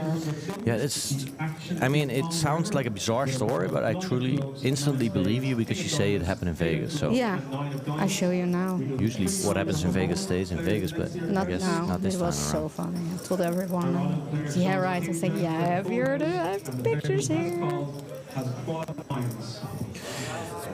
You can hear in the background the bubble is bursting. We don't have the footage, obviously, because it didn't happen on the feature table, but it is really a massive hand that happened over there. Check it out on pokernews.com. I'll give you, a real short version of it. It was a board with 3 nines and a king, and one unlucky gentleman called the all-in with a king for a full house, but his opponent had 9-7 all for quads, and that's it. 47 players remain from a field of 360. That means everyone is in the money. Every player still with chips in front of their nose has guaranteed 1,930 euro. Now it's the start of handing out a prize pool of 338,400. Now we will see some action. Yeah. The short stacks shoving. This level, we've got 2 minutes remaining. After the 2 minutes, we'll cut out that break, and we are straight on to the 3K, 6K level. Yeah. Not much, but 100,000. How much? You can have a little bit more. That must be a big sig of relief for some of the shorties here at the table. They made it, and yeah. I think they are super happy, especially when you're sitting there at like 6 big blinds. I mean, Robert now, 50K. Oh, he's folding? Wow. Pocket fives from the cutoff? I don't know about does it. he Maybe know maybe he has a read. Or does he know that the bubble is bursted? Yeah, I don't know. I mean, he definitely folded. Alexandro opening the button with ace-9. He's not all in? Oh no, that's Alexandro now. All in the big blind with 6 deuce. I mean, it's suited. I imagine he'd be calling here. Or 3-betting, but... No, he's folding. Oh, I was completely wrong there. 6 deuce, I mean, it's a terrible hand, but it's suited. You're already in the big blind, so you can get in on a discount. Oh, not for him. Not this time. Just like that, in the money. What's your favorite poker memory? That I met Matthias. Ah, when was that exactly? Unibet. Well, the first time I saw him Malta? was Amsterdam WPT Deep Yeah. Stack. And then we didn't spoke to each other, but we saw each other. I was chip leader there, so he was like, "Who's that girl and why she has like 3 start stacks in level 1? Like, what's going on there?" And then we start texting, and he was like, "Are you going to Unibet Open Malta?" And I say, "Yeah, I'm going." I wasn't going, but in the end, I was like, "Yeah." My brother was going. But so if you didn't talk, how did he have your number? Well, this is a funny story. Oh. I think it was on Poker News. There was, or Poker City, one of the two. There was like a story about me and my brother because we were still in the tournament. And then under this article was a photo of Matthias, so I knew his name. So I stalked him on Facebook, but I thought I can be a stalker and say, "Hello, I saw you there, blah, blah." That's weird. So I only asked him day 3 question mark. So I didn't say, "Hey, I saw you there," whatever. And he replied with, "You can smile, such a cute girl, but why are you going straight into business with me? No, I didn't make it. How about you? And then we started texting, so that was the... And then you kind of bluffed that you were going to Unibet Open Malta. Yeah, my brother was going, so I asked my brother, can I come with you? There's a guy I really like. And he said, okay, come. So... I remember that. I was there, of course. Yeah, we did an interview there. People really hated me. Oh, yeah? One guy said that I look like a carrot, and I'm still till this day thinking carrot. about like, why? Because I was so like, I was either like a ghost and a carrot. I wasn't orange, and I'm still like, why do I look like a carrot? If you're trying to make a sense of what people are writing online, you're going to have a bad time. People are idiots online, basically. These days, I don't care anymore because I'm used to it, but I still remember that I'm like reading it for the first, like, what the hell is going on here? But Matthias liked that carrot, huh? He loved the carrot. All right. He's very into and carrots. now we're what is it? How many years later? 7 years later. Engaged. Yeah. Planning the big wedding. Planning the big wedding. All because of poker. Yeah. And actually, our wedding is going to be a sort of mini Unibet Open. Oh, yeah? Coming, yeah, there are a lot of poker friends. Very good. So. Is there going to be a live stream like we have here? No. Then we have to fly you in as well. You need a commentator, right? Yeah. So, Matthias walks through the aisle. Is he going to say yes or no? I don't know. So Drums exciting. there. There's a big move here. And there's Daly. Is she going to run? The runaway bride. My mom did that. One day before the wedding, she said to the guy, sorry, I can't do it. Oh, really? Yep. And they planned it for a year. Oh, no. Yeah. So you're not going to follow suit, are you? Well, I look a lot like my mom, so Matthias. Matthias is aware of all of this? He is. We've got a new lineup here. And I don't think the graphics are ready, but Koen Roos is in the 1C. We know him, of course. He's a Dutch poker player. Koen is a friend of... Friend of the family. Friend of the family. I don't recognize anyone else here at this table. C3 is a Dutch guy as well, Evert. Oh, yeah. And I recognize Seat. What is it? 7, 2, 4, 6. Seat 6. Played with him before. But not here in Bucharest. Well, I got another Unibet Open, but I actually don't know. How many Unibet Opens have you attended? A lot, huh? Every one since 2016. You didn't miss a single one? No. That's impressive. I think, well, you outshine me, but still. In total, yeah, but not since 2016. I missed a couple. Koen Roos, I think it was just raise and take it for him. Koenie. Yeah. Rooting for Koen a little bit. Yeah. It's you. I'm rooting for everyone.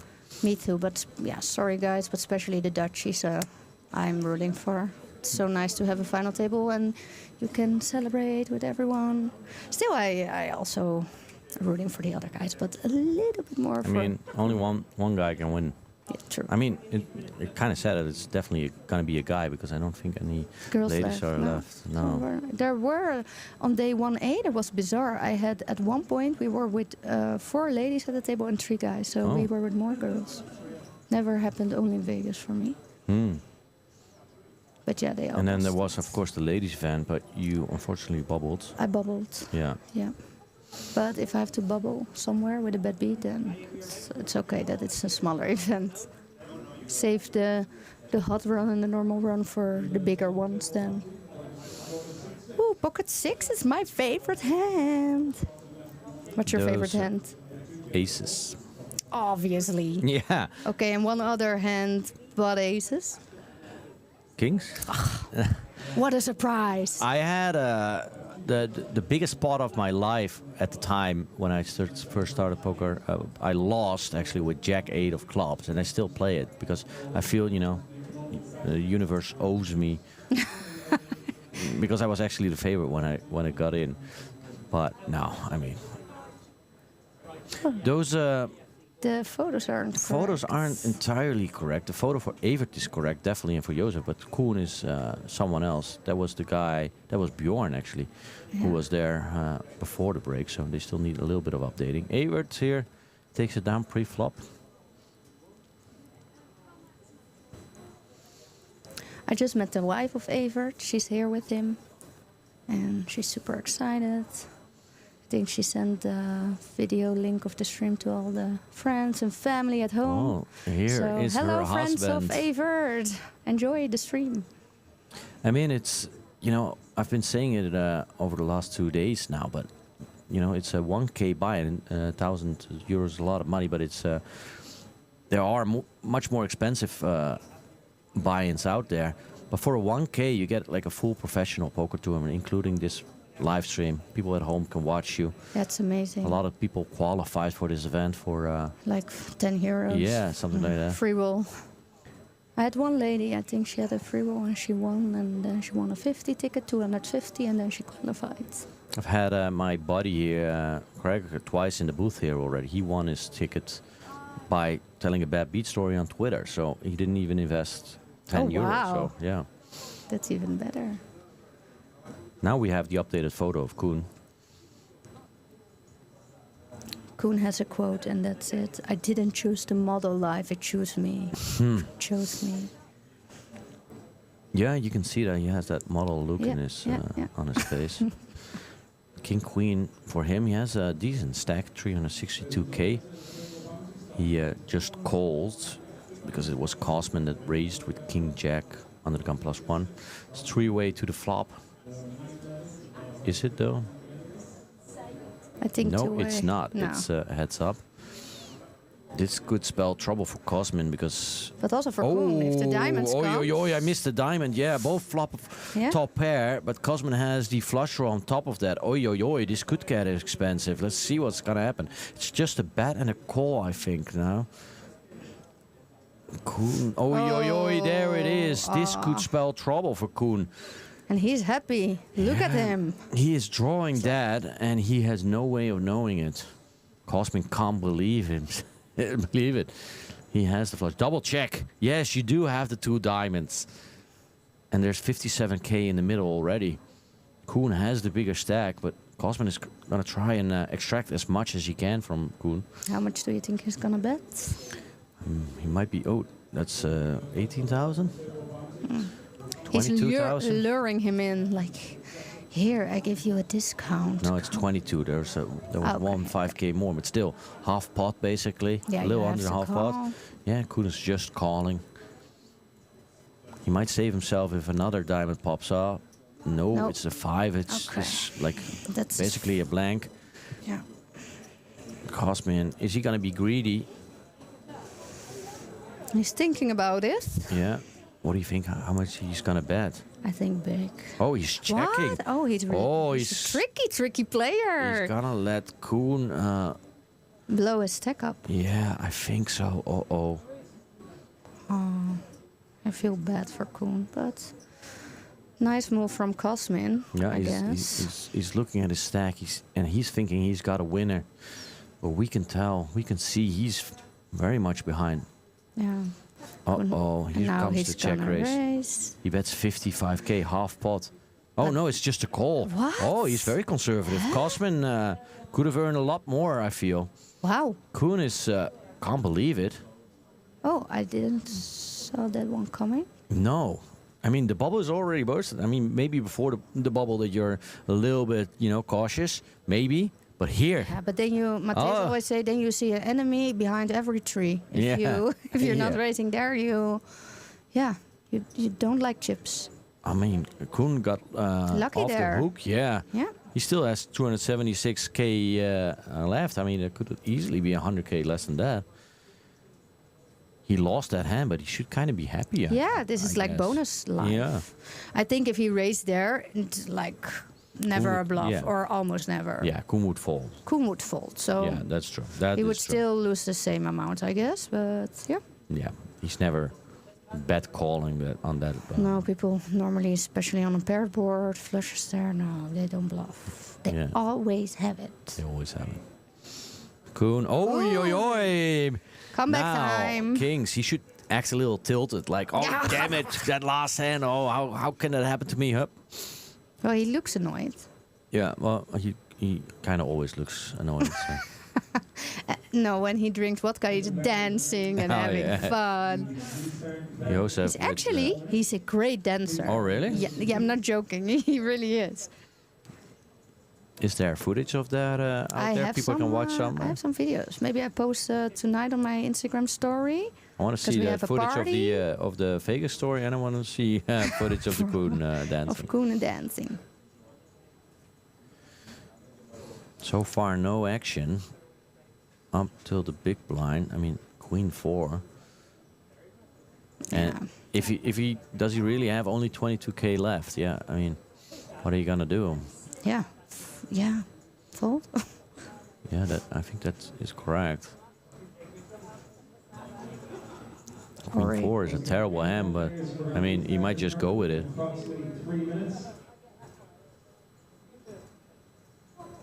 Laurentiu, really contemplating it, thinking it over. Yeah, he's gonna put it in. Yeah, Koen obviously snaps it off. Right in there, yeah. Kings versus Queen 4, just 16% equity for the Romanian player. Koen can win a little bit back. Oei. Well, you know, he has a that sweat. 5, the gut shot to stay alive. And Koen is not running amazing, so... It's a 4 that brings the queens is out in the 5 for a chop.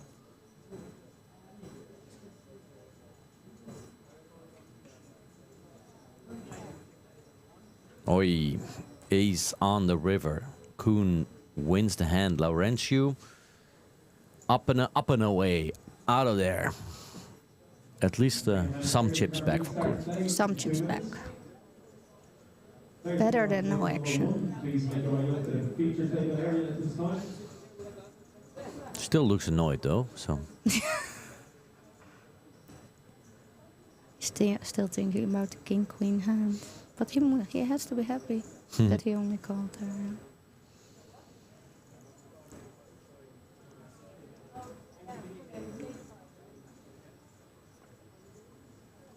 So there will be a new player soon. Who is it gonna be? Some Dutchies still left in the tournament. I hope Max, he's a fun guy, and then we can laugh a bit here.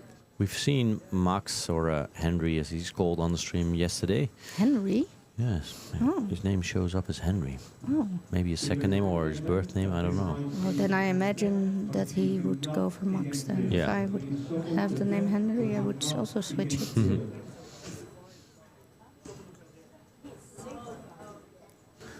What has been your favorite Unibet Open, that one in Malta where you actually met Matthäus, or? Yeah, also it was the first one, so it was so nice to, like you said, for 1,100 euro buy-in, to see how professional it is, and the structure is so great, and I met so many nice people. Now we have like a whole Unibet family, and it all started there. So that one is special for me. Then we had one special edition in Vegas. It was my first time in Vegas, so yeah, loved it.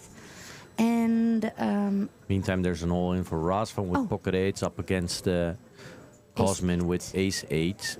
Razvan in the lead here, but one heart out there.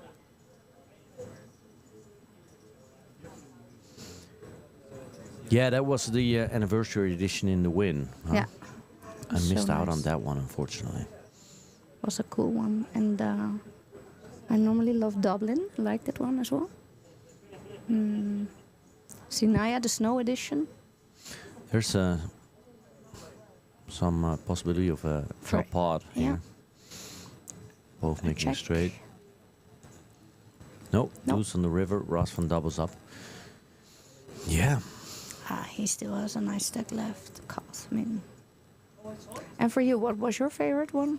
The favorite Unibet Open was easily the one in St. Martin. I think it's a long time ago, but it was beautiful. Great resort, great tournament, a lot of fun people, good parties. I heard some very nice stories. 44 players remain from a field of 360. Average stack now 245,000. We're playing 3,000, 6,000 with a 6,000 big blind ante. What would you do with 65K? Well, someone asked me earlier on the stream, and I said I'm gonna build my home theater. Oh, that's cool. I'm gonna build it anyway, but 65,000 Would help. Would help, yeah. Nice, cool. Yeah. No, we just moved. I bought a house, and I specifically bought a house that has the option of building a big, real home theater, like with real seats and completely dark, and so I can, you know. So cool. Yeah, that's one of my goals in life. But like I said earlier, if I now win 65,000, I think my wife will first say, we've got some other stuff to do than building a home theater, but it is gonna happen one day, for sure. That's cool. Cosmin limps in with Queen 10 from the small blind. Koen. We make the show. Jack Deuce. We make a show, yeah. It was Cosmin versus Koen in the King Jack versus King Queen. They're back at it. Can Koen settle the score? Oh, he's in good shape for now. Flops a deuce, that helps. One big blind. In the lead now. Cosmin checks and Koen bets 6K. Whoop. There it is. Small little pot. Using money. What do you think about the infamous Jack 4 hand? Jack 4. I mean, I've thought about it a lot, and I actually was invited on a couple radio shows. Talk about what one radio show and in a magazine and some other stuff, because you know they have their Rolodex and they look up someone who knows anything about poker. So I talked about it a little bit, and I thought about it, and I have concluded for myself that it's very unlikely cheating, because it makes no sense. Even if you're cheating, that is clearly the worst. Yeah, but you know, some people are hand to stupid. go about it. Right? Yeah, but I mean, if she's that greedy. stupid, someone needs to instruct her, and everyone instructing her would, you know, tell that makes no sense, because. And two very stupid people. Yeah, I mean, greedy. everything is possible, but I mean, Greedy, stupid people. given everything, it seems unlikely. I think she's just, you know, very, at least at the time, you know, clueless, caught up in it, and think like, I don't know, whatever. People do stupid things. I don't know. You're thinking I met cheated? so many stupid people in my Yeah. life, especially when I was working for TV. I made some very trashy shows, and I saw some people there that I think, no, people cannot be this stupid. Maybe it's not a very nice thing to say, but I was really surprised. So I think it's possible that she cheated. We're gonna see a little bit of Hollywooing here. Christopher shoved all in with 7-6 suited from the hijack. Cosmin asking how much it is, and then flat calling with pocket aces on the button. So he hopes Koen will. Yo. Koen is. It's. Oh, huh? Wow. Koen is getting away here. Wow. That is interesting. That is a good laydown, I guess. I mean, really? I don't know. If that really were nines, and he's so quick. What a quick laydown. Wow. That's bizarre. Maybe he saw something in Cosmin. And he would have won. He would have flopped the set if it were nines, really. Maybe if you know. Oh, he's saying it now. I had nines. Wow, for 50K, he let it go so quickly. A pre-flop, a very good decision. 6-7 now in the lead against the aces. I mean, it would have still been behind against the nines, but 4 on the river. Christopher doubles, but Koen could have won a lot of chips had he chosen differently. But pre-flop, it was a stick laydown. Yeah, and so quickly, huh? People are making interesting decisions here. Yeah. Earlier sick. we saw someone folding pocket kings. So, okay, well. That was interesting, and it's time for me to leave. You're All getting right. another very nice Dutchie, a Dutch girl. Delia, thank you for appearing on the stream. Thanks No for your worries. insights. And have fun watching that. And if I don't see you anymore, good luck I will at see your you. wedding. We're at the same True. flight. Okay, Noortje, there you go, girl. That was an interesting. That was an interesting pot right there. A double up, and Koen could have earned a couple chips there. Still has a decent stack. Christopher now opening. King Queen, raising to 12,000 under the gun +1. Koen with the ace-9 on the button. Noortje, or Nora as you go by every now and then. Welcome to the stream. Thank you. Hello. A true poker expert. Yeah. I'm honored that you are joining here. You're welcome.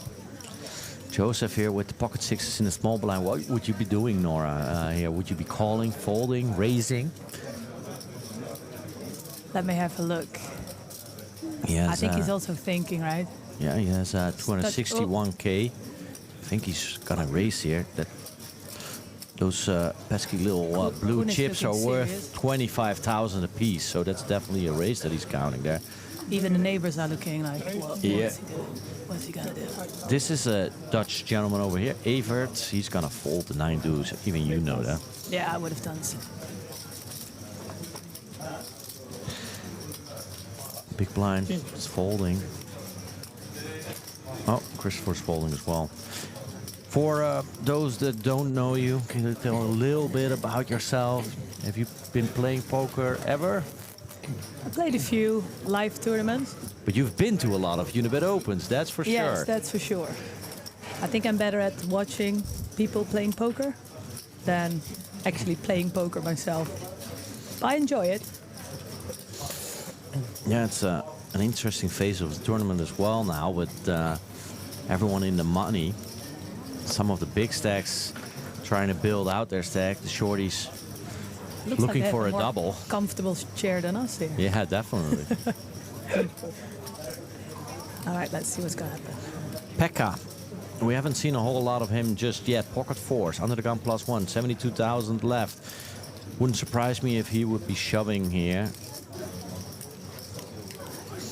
He's already in the money, so. There he is. There he goes. Yes. All right. That's what we want to see. All in. Some What's Koen doing? couple quick folds there. Action on Joseph. 10-9. Looking again, just to be sure. Yeah. No. No. Evert, what you got? Evert is interested. Oh. Evert is asking for a count. 69k more with ace jack from the small blind. I think he's up for it, no? He's definitely considering. He's looking at his neighbor as well. Checking again. Oh, That's that's a call. Action on Rosvan, who actually has the same hand, ace jack as well. different suit. He only has 4,000 more than the all-in is, so this is actually good news for Pekka because both of his opponents have ace jack. Oh, he folds the ace jack. So Evert is live. Obviously, his it's not call, really right? a flip because Very close. an ace and a jack are already out there. There we go. Flop doesn't do much. Evert has a backdoor flush, backdoor straight draw, and obviously the aces and the jacks here. Another 5 on the turn. That's actually good news for Evert because any 8 or king will seal it for Evert as well. Pekka needs to avoid all of those cards.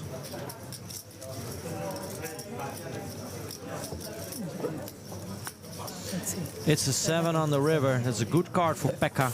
He manages to double up here through Evert. Smiling again. Yeah. Good for me. Good for me. Good for me. Nice summary. That's about the table talk that we have here. Have you been enjoying Bucharest so far? Yeah, it's been good. You like the city? Beautiful buildings? Yeah, you need to really start to look around and walk around, and you can find some little gems on some nice streets. The old town is nice, right? Yeah, the old town was nice. Some good bars, food, beer. I mean, if you love beer, It's a good place to be. it's a good place to be. And I think we're gonna have a nice party tonight, so I'm looking forward to that. Usually it doesn't, never disappoints the player party. No, I mean open bar is basically Yeah. ingredient That's for all you success. need. Yeah. And even for everyone playing now, they can join later. Yeah, some of them will miss that party, I imagine, because the goal is to play down to a final table of 9, and I don't it's think the gonna bar run. is close here very early. It's gonna I don't I think know. you can join in Where is till the the party, early actually? hours. I'm not super sure. I think they arrange like a little van to pick everyone up. Sure, it's good. All right, let's going on. Joseph getting a little frisky there with the 6-5 offsuit from the cutoff. He raises to 13,000. Rosvan, he let go of the ace-jack, but is he going to let go of the king-queen from the small blind? I imagine. Giving it a little side eye there. I mean, I would shove, I guess. Come on. Yeah, there he goes. Yes. You That's would what have I shoved, like. right? Yes. Yeah, definitely. Hell yeah. Oh, someone new joining the table. Who's coming in? Christopher, I'm pretty sure, should be Let me see, folding like, his queen 3 by now. 2 hands at the moment. Queen 3 is All in for 70k. not that great a hand, huh? What would you do? Queen 3 is an easy fold. Joseph needs to fold a 6-5 as well. And that's that. Good shove. Picks up some chips. If you're shoving with king queen, it's not too bad a result if everyone folds. Nice results for Evert. The two Dutchies Chip leader. up top, and Jan was the new player at the table, I think. We know Jan from before the last break, so we've You got 3 recognize Dutch his players at the table shirt? now. Yeah, there it is. Yeah, you're right. Didn't change the shirt. I saw his the little flag at the chip count screen. 3 Dutch players here on this feature table. You're flying home early tomorrow morning, Yeah, a bit risky. so be The careful 6 at that a.m. party. The first flight of the day, I think. So, 4 a.m. a taxi. That means bring your luggage to the club. To the party, yeah. Maybe don't AC. drink vodka. All right, let's go on. Let's have a look. How did you find the military parade? Yeah, it's fun. Different. Interesting, huh? It was interesting, yeah. Something you don't see every day. No, it's like a national day. And anyway, in the end, I think, you're come for the poker, but it's still nice to, you enjoy exploring different places. And, it's part of the culture. So, yeah, it was good. It's not something you see every day. And we visited the salt mine together. That is Yes. a place we hold, huh? Odd. Yeah, it It's, was an odd place. It was like, Massive. if some zombies come or something, I don't mind to spend a few weeks there. It's 200 meters underground, but there's natural air conditioning really, and it's comfortable. It's nice. There's some stuff for the kids to play there. It's kind of a bizarre operation over there they got there. Yeah. It's like a bit far, not far away, but it took us like an hour and a half to No, get it's there. easily 2-hour drive. Yeah. I think, yeah. I mean, they drive like crazy here, so could have done it in an hour and a half. But yeah. If you ever coming it's to worth a Bucharest, visit. then just Google Salt Mine Bucharest and book it. It's interesting. Yeah. Definitely worth the visit. Mine, not wine. With them. Salt wine would be terrible. Yeah. All right, what's going on? What's the deal? Joseph raised before the flop to 14,000, and Pekka called from the big blind with a reasonable hand, King Queen. In this case, Joseph has a little better with Ace 8. 5-2-5 with 2 diamonds on the flop. Pekka checked. Joseph bet 25k as a continuation bet. Pekka doesn't have a whole lot, and really doesn't see any other option than to fold. Yeah, and you got a good hand before, right? So Yeah. you can wait a bit. Still, it's annoying. You find a proper hand at the big blind, King Queen, but no real way of continuing after that flop. Oh, dealer change. I'm looking entertained. Are you Do you believe in What? luck? Do you believe in? Okay. No. No, Really. no, nothing. Well, with playing, maybe a little bit, I think. Well, sometimes you see, oh, finally a new dealer. Now I'm gonna get lucky because that old dealer, Oh, shit. Yeah, I only got bad cards because of that dealer. Yeah, I think it's an excuse you use, to be honest. Yeah. With these things, no. I think luck, yeah, you need a slight bit of luck, I think. In life and in poker. poker, yeah, both. But yeah, it's not that I'm wearing special socks for special occasions, because I think that brings me more luck, no. Yeah. Ooh, look at this. Shit. Pocket. Because it's again Koen versus Cosman. Koen again with King Queen, but Cosman has aces. Okay, Cosman open to on the edge now, my 12k. seat. Koen calls with the King Queen suited. Joseph actually has a Queen 10 of diamonds, and he seems interested. I think he's gonna call. Yeah, that's a call there. On to Evert. He's folding. Obviously, with the 9 deuce, Rasvan will lay down the 9-4. Christopher, pocket deuces, very short, so I imagine him folding. You never know. Though. It's considering. It's a pair, but it's not a great pair. No, In fact, it's the worst pair. Yeah, but it's a pair. he's counting. I mean, He's considering for sure. Scratching his head. after a raise and 2 calls, you could push. Gotta do He has some something. fold equity, definitely. I mean, we can tell it's a bad plan. Yeah, he decides to lay it down. Jan Jan doing. is calling no. with 8-4. 8-4 isn't a great hand, but it's suited, is kind of connected, and he's in on a discount. He only needs to add Cheap 6k one, right? to Yeah. be part of a 57k pot. So yeah, it's worth it to him. You can risk it, no? That is a good flop for Cosman, who flops top set. Both Joseph and Koen have a gut shot, and Jan has nothing more than a backdoor flush draw and a backdoor straight draw. What do you think Koen will be doing? I'd imagine he could definitely fold here. I mean, the initial raiser is betting into 3 people on Yeah, you're this right. kind of board. Koen Not easy. got away, and I imagine Joseph and Jan will follow suit soon enough. You never know. Joseph might get frisky and have an incredibly creative plan here. You like the sunglasses? What's on the side of the sunglasses? Is that a skull? What's on his glasses? I think it's A nice brand. plastic. Plastic.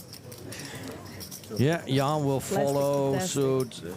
Pot for Cosmin. I mean, it's still a decent. This is what I Decent never pot. enjoyed. So we have poker aces, and then this is it. Yeah. Like, you would have you have to wait so long usually for. But on the other hand, up against 3 players, That's true. it's sometimes tricky. Someone can just I think easily already make 2 now pairs somewhere. everyone, is playing a bit more safe at this stage of the game. Yeah. Cosmin can't complain about the hands he's getting. He's had some. When was your last live game? When did you play last? I was in Vegas a month ago. I played a little bit of cash there. A little bit, a couple days, actually. Enjoyed that. I played this event last year in Malta, but I didn't last really long. And in between, I don't think I played a whole lot. I've been so busy. And but I still This must be enjoy fun it. again, oh? Yeah, definitely. What's Avery? You? Long time. But now being here and watching it, you kind of feel the excitement again. We should organize. When is a nice next event? I don't know, but we should look into it. Little side game.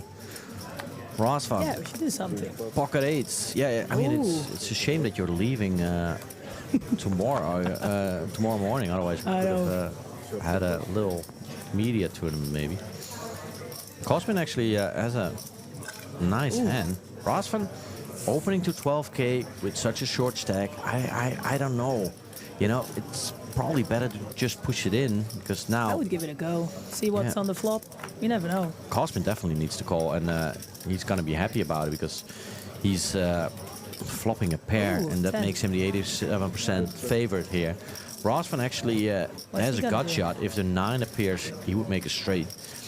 So Rosvan, I mean, even though there are 2 overcards, he has some Checks, outs here. right? 6 is not the card he was looking for. Cosman What's he gonna do? is gonna bet out, I imagine. Little raise?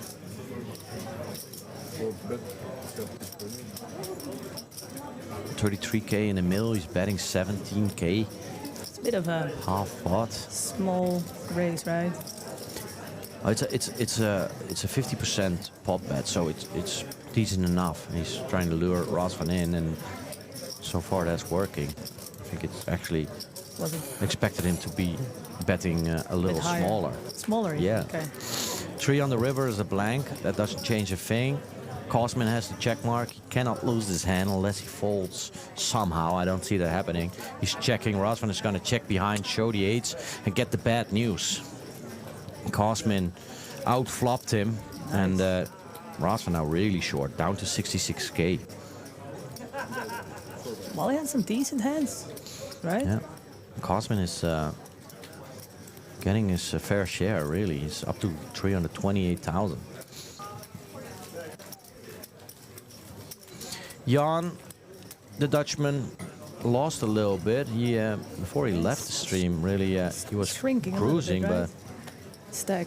yeah, he's gotta make a move anytime soon. Have you seen any good action today already? What any like? We've seen some nice interesting hands or and big interesting- hands. No massive setups of any sorts, Any but crazy bad beats? we saw someone folding pocket kings before the flop, which was I would never interesting. ever do that. Yeah, no, I mean it was ill-advised in this spot particularly. I mean there are maybe situations ever where you can find a fold for pocket kings before the flop. I don't think this was one of those unique spots. So that was definitely interesting, and we've seen a couple big hands, aces, kings, Oh, but it's another. nothing too crazy. Yeah, pocket 9s Pocket 9, nice. for Joseph. Ace falling. Has anyone on this table been on the final table? On the final table of a Any Unibet Open. Unibet Open? I don't. Or any high I don't position? think so, but I don't know for sure. I mean, I don't have the bio sheets on me. Definitely when we're down to a final table tomorrow, I'll do some research into the 9 last players. Comes falling.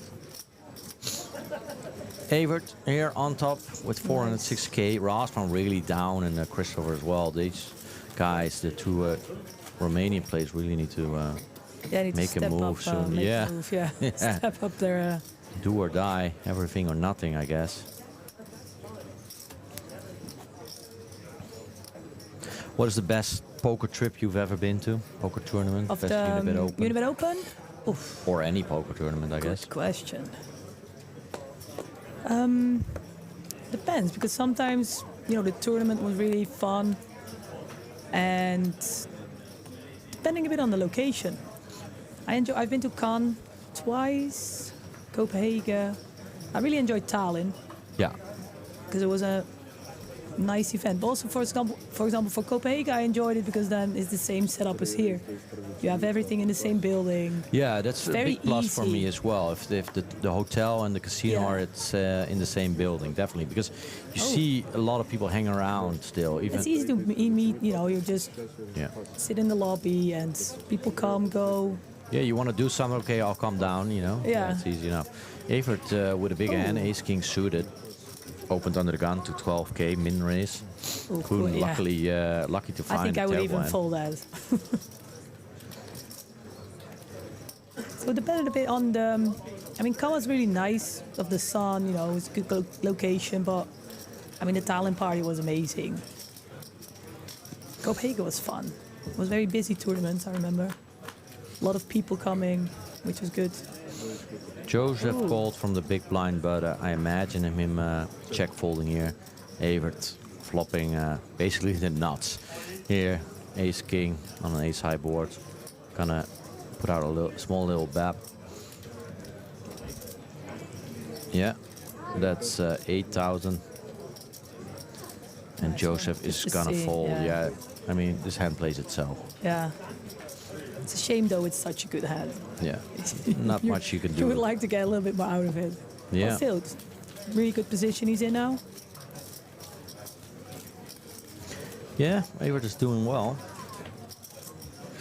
It's not his first rodeo. It seems like he knows what he's doing. Has he been at Unibet Opens before? Do you know? I'm not 100% sure, but he looks comfortable at the table. Definitely. I'm sure he played before. I think most people who reach this stage, they know what they're doing. Yeah, you can get lucky, of course. But yeah, I bluffed mean, your way into the money. Anything is possible. Anything that's can true. happen. But Well, I wanted to play the ladies' event, then I was a bit too late. I would have liked. yeah, that maybe started next early, time. right? At 4. Something Yeah, like we were a bit too late for the. We were just playing ping pong, I was like having some drinks, food, and I was a bit too late to join. Next time. Christopher here with the ace king. It's real big hands all around. All in for 86k under the gun +1. Pekka. That's a nice Pekka's. name. Folds. Jan folding his Jack 5 suited. Oh, well, good decision, right? Yeah. Bye bye. What's Koen having? Oof. Yeah. Okay. Joseph's gonna fold as well, so it's I even on understand that Evert. decision. Evert, what do you got, buddy? Come on, show us something. No, Oh. 9-5 is Right, that's it. it's terrible. All right, Christopher. All you're gonna get, 15k. Yeah, I mean, But good for him. yeah.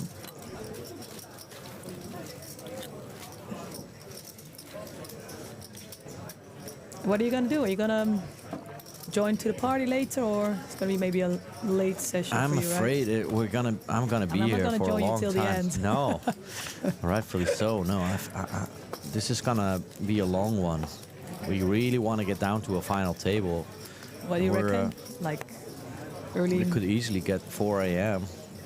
Then make sure you Wave Call, to goodbye yeah. when you're No, leaving come and for, say for goodbye. the airport. Yeah. check if I'm. I don't know. I I left don't the even know building. what time it is now. So 8, 9ish. 9. 8:30. 8:30. Yeah. All right. It's a I don't- long day for everyone. I'm not exactly sure how many players are left right now, but we haven't seen. Half an hour ago, I think it was like 30. I don't know how many are. in real life, but this is 2 hours ago, an hour and a half ago. So Oh wait, yeah, of course. So it's gonna be I don't know how many. a whole thing, and we don't see a lot of people busting so far. Not at the feature table, at least. Yeah, you're right. Koen Maybe 40 with the Jack 8. probably. Okay, 6 to call. Raise. Joseph seems interested. I would rather 3-bet than call here on the button, but he's calling, I think.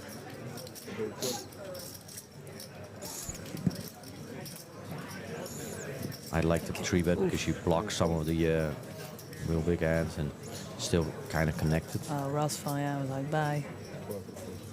Now that you're calling, you kind of got to hit, even though you got position. Yeah, when you're in, you're kind of a little bit invested, right? Well, that is a nice flop for Joseph. Joseph, yeah. Koen is not drawing that by any means of imagination because he's got a pair, a gut shot, and a flush draw, but Joseph flops the straight. Actually, with the nuts, he's only a 62% favorite, but I imagine this is going to end up in a bloodbath, really. I mean, there's chips going to fly in. If Joseph plays this And on the aggressively, same level, right? if he raises, I can see Koen pushing, actually. Well, they are deep. The same, and they're on the I same mean- level of chip count. Yeah, they're kind of level, yeah. No, I mean, Koen bet 19,000. Joseph's gonna raise. What is Koen gonna do? Oh, That's going for the definitely red stack. that's racing chips. Those in are the reds. worth 5k each. That's already 40, 50, and then a little bit over that. I think it's 60 already. Koen is looking. Koen is it's like, side-eyeing, giving you like Yeah. a side-eye look. what am I gonna face here? What have I got myself into? This is an awkward spot actually because Koen is kind of happy with his hand, but at the same time, It's hard to. what are you gonna do? You think he? It's a small race actually. It's only a race to 48k according to our graphics. Koen Do you could think he easily knows? call. What do you think Koen thinks he has? Well, he knows he's behind now when it comes to a showdown. Like, oh, he shoves and the quick call. It is a Shit. shove. It is a big shove Yes. though. Oi, oi, oi. No, no, not yet. He is behind. You are rooting for Koen, I imagine, right? Yeah. Yeah, but he's behind. He needs to hit diamond, really. That's basically No, I'm just just anything cheering he for can the walk in. excitement that we're going all Okay, in. fair enough. It's 3 of spades on the turn. That's nothing for Koen. He's Come on. It he has depends a on this little hand. more, but it's just about even. Oh, he needs a diamond, otherwise he's going to be crippled. No, it's not a diamond. It's a 9 pairing the board. And Koen is going to be down to 9,000. Oh. I think Koen thinks he's out, but he has a little left according to our graphics. But oi, oi, oi, oi, oi. That's You not got to a- witness this massive hand. This was the most exciting, the biggest hand we've Ouch. seen so far. He's even taking his glasses off. It was a terrible flop for Koen. think Flopping the it's- pair, gutshot, and the flush draw, but you're up against the nuts. And still he had a little under 40% equity, but it didn't materialize. He needed that diamond, really. Oi, oi, oi. He's shrugging. Ah, that's Yeah. That was big hand. Yeah, that was an exciting one. Oh, damn it. You could see it. It was like a train wreck in slow motion. You could see that flop. You fought. You knew that he was going to bet. You knew that he was going to race, and he shoved, and it was a call. I thought he was a little bit too deep to just shove it, and instead would maybe call to reevaluate and see what happens on the turn. But no, he shoved just to protect his equity and maybe get out really needs- some other hands, but He really that needs did some not luck work. now. 38 players remaining. Koen is still in, but he is, I imagine, the absolute shortest stack in the tournament. He has a. So we need some He has like good hands. 1.5 blinds. We're playing 3,000, 6,000 with a 6,000 big blind ante. I think the thing All the is- players are making 2,170 euros, but this is a big blow to Koen. Ouch.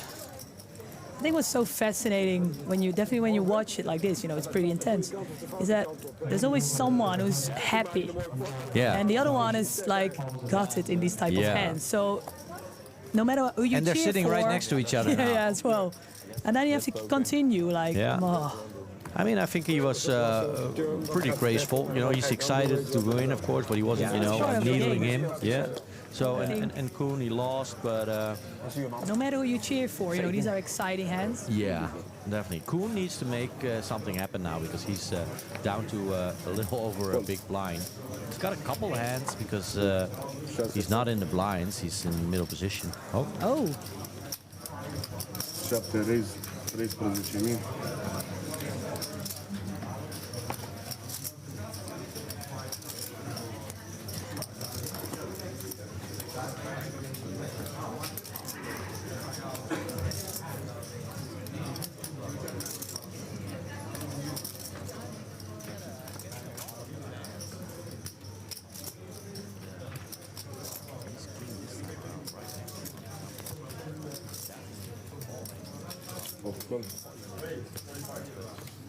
It's just a call now. Kind of Yeah. trapping, I guess. Usually you'd like to 3-bet ace king, but he's playing it cautiously. See what happens. Evert has an ace, but he gets away. But he has the upper hand at the moment. Evert is playing solid, huh? P-Jump is net geweest, moet nog 7 uit. Dus dat mag je Christopher, let's go with 7-5 offsuit, so it's heads up to the flop. Jan really has no way of knowing that his opponent has that big a hand. Well, let's see. That's just about it. Cosmin flopping 2 pair. And Jan, yeah, he's Wow. not even trying a continuation, but is he check folding? Is he checking? Oh, it's got to go check. Wow. Cosmin playing it sneakily, yeah? That's a sneaky. I would not be able to do that. Jan now with the bet. He Be honest. gonna give it a go for 20k. It's actually a half pot bet. And again, just a call. Kosmin is not building a pot whatsoever. It's kind of a shame because if Jan would have had ace jack or ace queen, you could have made some more Taken a money. lot of- yeah. Yeah, Jan is checking. Kosmin lured is him in definitely more, going to right? bet. He got 3 pair now. That's not really a thing, of course. How much is he going to bet? How much would you bet? There's 81k in the middle. You probably have the best hand. How much do you want to make? Are you greedy? Yeah, for sure. I think he tried to make, because you don't want to bet too much because people are gonna, they're not gonna. He's greedy. He is greedy. He bets. Oh, is he gonna He's betting seven? 70k. That's half of his total stack. Yeah. Jan, He has to. he doesn't believe him, but fold. there's no, No. you can't really call. I mean, the problem is there were 2 hearts on the flop and the hearts missed. The flush draw missed, but other than that, not beating a lot. Even already but with an ace. He might think, my buddy here might just have a 10s, 9s, 8s, turning it into a bluff or missed hearts with the, Jack 10 of I hearts. think the only problem he is doesn't with have the that heart stack, himself. you will have half left. If I would have Yeah. a bit more, I would have most probably called it. As you said, it's hard to know what. Yeah, Well, it's Jan half gets of his away from stack it. Yeah. to take the risk, which at this stage I think is a bit too much. He didn't have a heart Very smart. himself, so he didn't block any of those Queen Jack of hearts, Jack 10 of hearts kind of Oh, hands. yeah, I would but have gone in a bit more. problem is, with him not continuation betting, his neighbor can also still have just a king, and Jacks is a beautiful hand, but the king Yeah, but with beats a king, it. there was an Yeah. ace, a king, you would have Yeah. already lost. Yeah. So I think it's good decision. Yeah, Very smart. solid laydown. Jan is He not. must have played some hands already. It was a big bet, like you said, 70k is a lot. It's half Jan. of your. Ooh, yeah. Ace 10 under the gun. He Opening wants- to oh my 13k. God, Oh, another. Cosmin. I mean, we've How seen is that him possible, ace king, King? aces. Now the kings. Kings. I mean, Cosmin is on the run of a lifetime, really, and he's winning all of them as well. It's Yeah. not like he's getting bad beaten or anything. Is he gonna call again? No, those are racing chips. Those are definitely racing. That's already 25k. He's I think he's looking. gonna add a little bit. Counting. Yeah, he's gonna Counting again. He's gonna 3-bet here. That is definitely over 35, 30 something. I don't know. You're file. You're 36 maybe, 31. Okay. 31. 3-bet. Joseph, ace 9. He's gonna fold definitely. I mean, ace 9 in the Yeah, he's in hijack. a solid position at the moment. You Yeah. can wait a bit. It's like let the other guys. Yeah. Yeah, I would. Avert. That makes sense. Oh, Avert has a real Ooh. hand. He could just cold call, but he could also just fold because, a raise and a 3-bet so in front not of him. easy. Solid fold again. I mean, That's not easy to fold. no, but it's not even, thinking for too long. He knows what he needs to do. And Yeah, he it's a folds. long. Not getting frisky, not getting creative. It's Let's see back then. on Jan with the decision. It's only 18 to Again. call, but Again, the two of them, right? yeah. Let's. This is good. Jan is playing well. I mean, it's just his opponent is getting hit by the deck. For me, I would be annoyed. You can't play this hand. Yeah. Cosmin, you'll be like, oh, come on. Ace 10 it looks pretty, but it's not the strongest of hands. You No, but that's what I'm saying. Ace Jack, If ace it would be Cosmin, queen, you're ace like, oh, Yeah. would have been a nice. Oh yeah, for sure. But I mean, Cosmin can't complain. Come on. No, Let's no, be he real here. can't. He's getting his fair share of premium cards. Yeah, that's Damn. true. Been a while since I've been. Especially in this, nearly in a row. Yeah. You should be lucky you've with been these here type for of- like what? Like half an Half an hour? hour, and yeah, he's or 50 minutes. Yeah. He's had a couple of real hands. Another pair. This another one pair. is. Maybe, smallest well, we of were all of talking them. about the dealer change, the luck of the dealer. Well, we got a new dealer. All of a sudden. Kuhn is folding. I think What is he having? he's gonna be under the gun the next hand. So Yeah, he needs to wait. He needs He's to- just sit patiently, right? yeah, it's I mean, anything 7-3. can happen. Well, 7-6. it's gonna be a tough comeback from 9k to be Yeah. honest. I mean, But I think the only his hope can be that some other guys get busted and he ends up a little bit higher, in the Yeah. money. might. In the end, you're in climb the that money, ladder. right? So Christopher has a real hand with ace-10. He's kind of short stack, but it is an under-the-gun raise. yeah, he doesn't have much chips left. He does have fold equity, so I mean it's not a given that Cosman will call, but he is opening under the gun. On the other hand, they don't know considering. what kind of Yeah, what we, massive for us it's hand pretty easy, right? You have to- Cosman has had. They might think he's very loose and playing, terrible cards. We know he's got premium cards all the Something, time. yeah. Yeah. Cosman, Christopher folding. A lot of folds. Couple quick folds. Jan with the Jack 7. It's only 6K yeah. more, yeah. You And just wanna we see. can see that he's not in terrible shape. He has 44% because Yeah, up Cosman to has 56. terrible cards, really. I mean, it's a pair, but it's not great.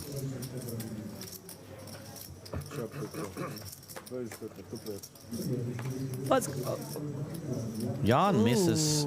Just Obviously, there's not a lot of flops that Cosman likes. But this one isn't the worst. He's gonna try continuation, and I think it's just gonna get a work. little bit more money in it, right? I think it's gonna work. Just He's glad grow. to take it down here. He's happy if Jan folds. Yeah, Yeah. there it is. Bless you, Jan. Cosman, another one. I think that's 3 in a row now. 21K, thank you. Yeah. All right, let's see. Kuhn is gonna. waiting. Yeah, he's praying. He's praying for a big for, hand. He needs something. Something good.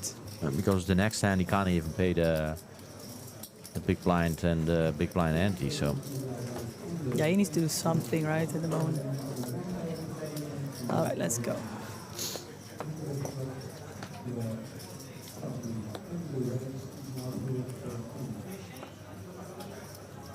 yeah, there he is. There he Yes. goes. I mean, You just have to.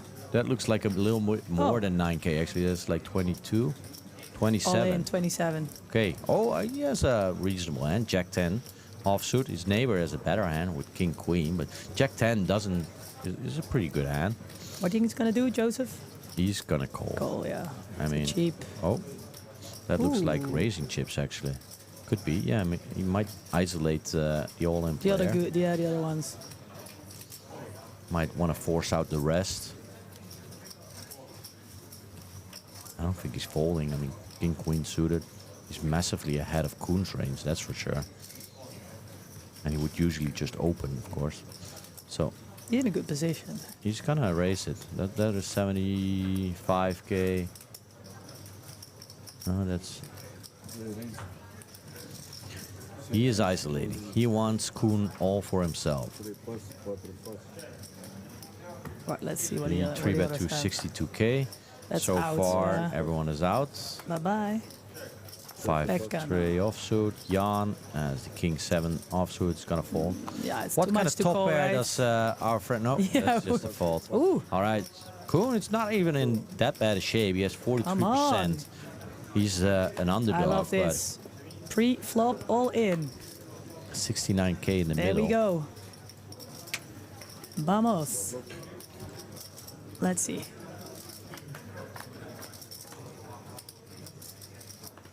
Oh. That's of no help to That's, Kuhn. He can make runner straight, I guess. But he he likes to see that card. He now has Nice. the Upper hand. upper hand. Pair of jacks on the turn for him. He can sit down, or can he? Come on. Yes, Yes. doubles up. Nice. And he gets Ooh. some back of the guy who, Nice. basically just took all of it a couple of minutes ago. He was on the edge of his. Well, he was even standing up. Yeah. Avert laughing. Everett's like, yeah, enjoying it as well. It's always good to have some pre-flop all-in action. Come on. Yeah.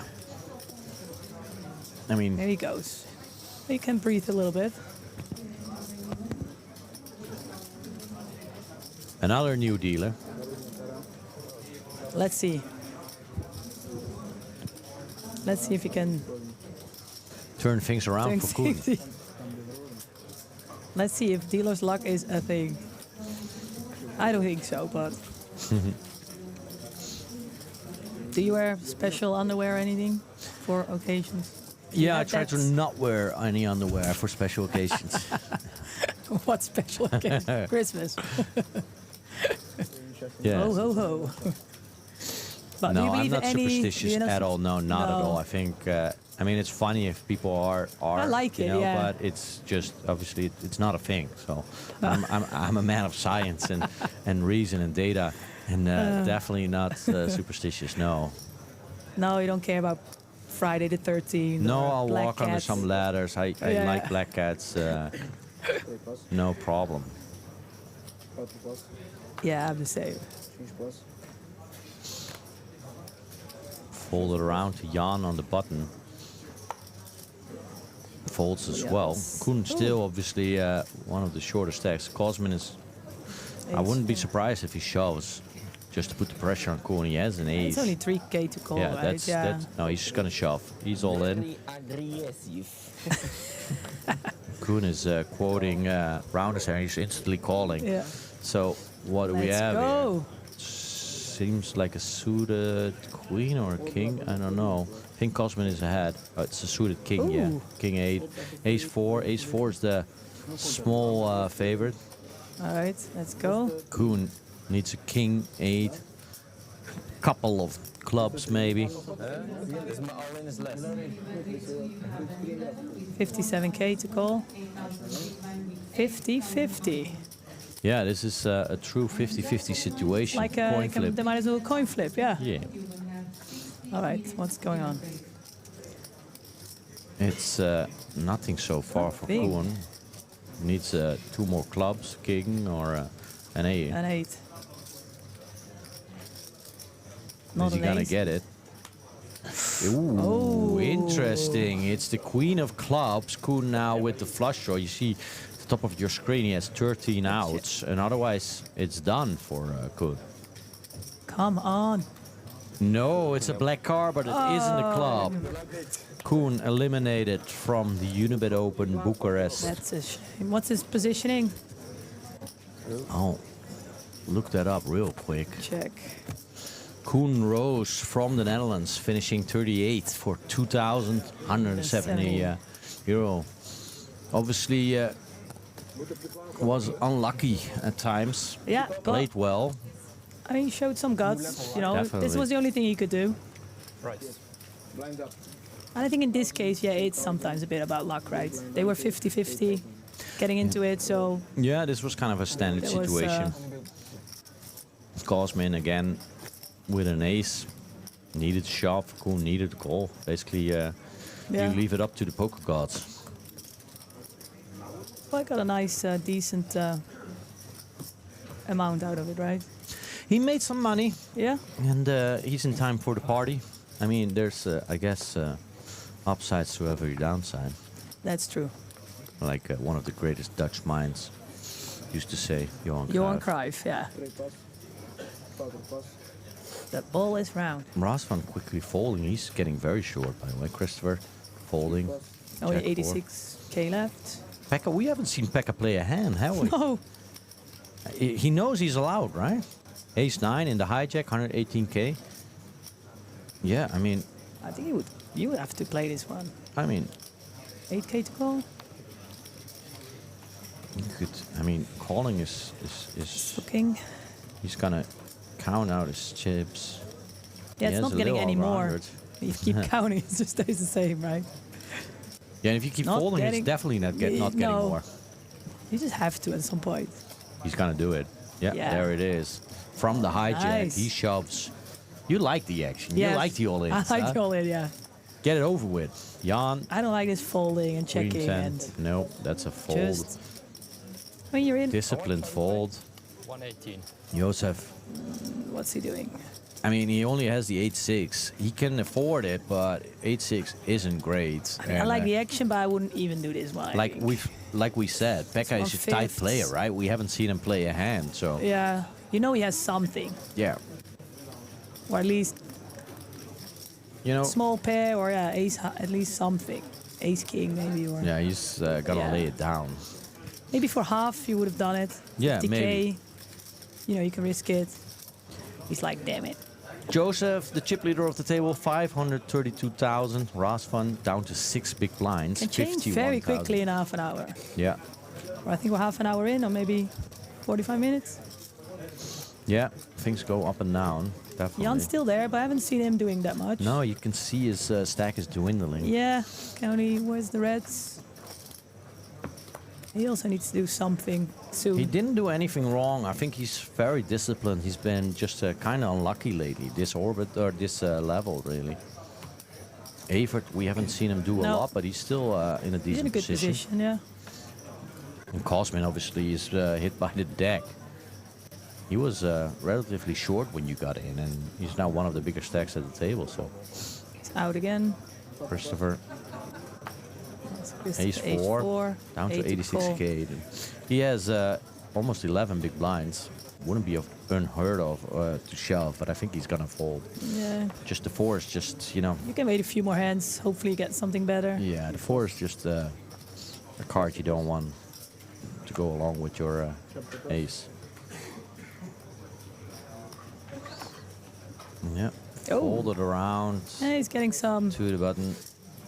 Oh, to Joseph in the small blind. They 7 get deuce. used to. No. 7 deuce. 4 to call, yeah. No. Why not? Just to 7 check. deuce is a terrible hand. Yeah, but 4 to call, just to check the flop. Come on. I mean, I would just let Evert have it. Really, yeah. I would wear my lucky socks. Yeah, that's true. I would give it a go. But yeah, no, of course not. Evert actually had a real hand with pocket sixes, so. So bad. It is not so bad, yeah. Evert can't believe it. Like, they were that bad? That you're folding? That you're giving me a walk here? I would have he'll wanted take to it. see. I He'll would have take wanted it. to see The action with the 7 deuce. 7 deuce is actually the worst Sometimes you hand never in know. poker. I don't mind. I don't care. Anything can change when you see the flop. Well, that's the What's issue. the though. worst He wouldn't hand have- you've win with? Like, He wouldn't have seen the flop because Evert would have raised with the sixes, definitely. oh yeah, that's true. What's your biggest win? Your sleep hands. Terrible hand that I won with? Yeah. I don't know. You're like, I'm gonna risk it, and it kind of it went your way. Jan, Yeah. 8K. What's Jan gonna do? Jan already folded, I guess. All right. It's on to our friend Ooh. Joseph with King Jack on the diamond, on the button. 8K to call. He's definitely gonna open this one. For how much? Let's see. Gonna do a raise, right? Makes it 20,000, I think. Yeah. Evert has a 16. real hand in the small blind. Oh, he folds. That's a quick Oh, fold as wow. well. I mean, He doesn't know what everyone else has, but it's a tough situation to be in. You know, you don't really want to call. You don't want to three bet, Risk but it, folding yeah. is also so tight with an ace because you know that your neighbor probably has nothing. But also Evert, has a big stack too. yeah, you know. that's he can, true. He can really hurt you. Yeah, he can really. Evert really didn't give it a second thought. Insta fold almost. He was fast. Like no, Like road running tap, fast. tap out. All right, come on. We need some action. I'm rewatching the Roadrunner versus Coyote cartoons lately. That's They're very still random. amazing. No, because he's folding so quick like Roadrunner, Yeah, right? Meep, meep. Yeah. Actually, Meow. they're basically all of them are on YouTube. It's great watch. My son of 4, he likes likes to watch it? it. Yeah. It is that's good thing with kids, you know. You can kind of not at the age when they're 1 and you have to watch Teletubbies or the lame cartoons, but some Yeah. were like amazing. Oh, But my son still watches very lame cartoons now. you yeah, know, like the Paw BB Patrol. Babies. I don't know. Can't stand Paw Patrol. Peppa Pig is the worst. It's the absolute worst. Have you know what Peppa Pig is? I know, but she's not a friendly person. Fortunately, She's no. not a friendly person. Is Peppa Pig? She's not an example to my kid. But yeah, I mean, should be turned into Peppa bacon. Pig, yeah. I mean, Peppa Pig. that father is so burger. nice, and she's and she's a just little- constantly annoying her brother or sister or whatever it is. Yeah. That's what little girls do. Yeah, I guess. No, and I mean, Coyote versus Roner is just universal humor, you know? And then Yeah. Coyote's doing something stupid, and I ask my son, like, is this smart? And then my son goes, nah. And then, you know, it's just the fun of it. It's, Teach them something. Yeah. I don't know, what did I used to like to watch? Been ages. It hurts. Yeah, because you're incredibly old, of course. Okay, I'm out. Next one. So what did you watch? I'm Pizza thinking Cats? a lot of Dutch Turtles? cartoons that are not. I don't think they're. Smurfen? Yeah. Donald. Smurfs? Donald. What's the Donald one? Duck? Alfred Quack. Alfred J. Quack. Quack. I don't know what. I his don't know name how was it's in English. translated. Yeah. It's like when a chicken walks into the wall. Talk. Yeah. It's hard to translate these. Actually, The Alfred, very late ones. Oh, Joker seven- Squawk was. Was it international? It was like a deep kind of show, you know. They had this whole episodes about World Yeah. War II, really, right? With Yeah, Dolph, yeah, Dolphy Yeah, with the it's, haircut of A. Dolphy. Yeah. You missed all of that as a kid, of course. But Yeah. then there's more to it. Rasvan is all in from the button. He shoves for his last 31,000 with Queen 8. Christopher kind of is interested. He's down to 66k. He has the better hand, but he didn't know it. Pekka has a terrible hand, but he hasn't also done has. anything. He He has needs to a do small. something, right? He doesn't have a massive stack himself, and 9-6 is really awful. So I think Rasvan is gonna get away with it here.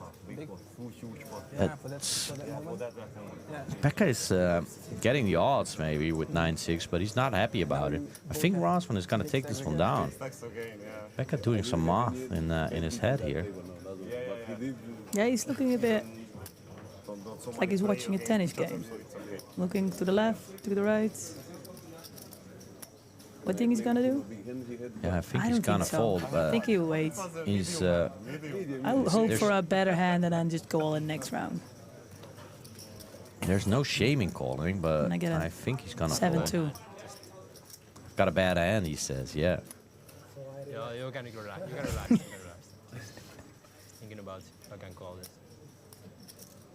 It's actually good that he's thinking about it because, you know, he knows he's getting the odds, but does he want to risk it? 30,000. If he calls and loses, he's down to 70,000. 80,000. Bad genius, Frank. Pekka, now it looks like he wants to call, no? I think. Oh, check again. Yeah, he's Usually gonna do it. helps. He's gonna do it. Yes, Yeah. come We're on. gonna have another showdown. It is indeed yeah. a bad hand. Rasvan is very much ahead, but Pekka is live. Any Anything 9 or can 6 can, happen. you know, it's enough. This is what I Rasvan like. on the verge of doubling up, but he needs to avoid those pesky little 9s and 6s. All or nothing. Let's go.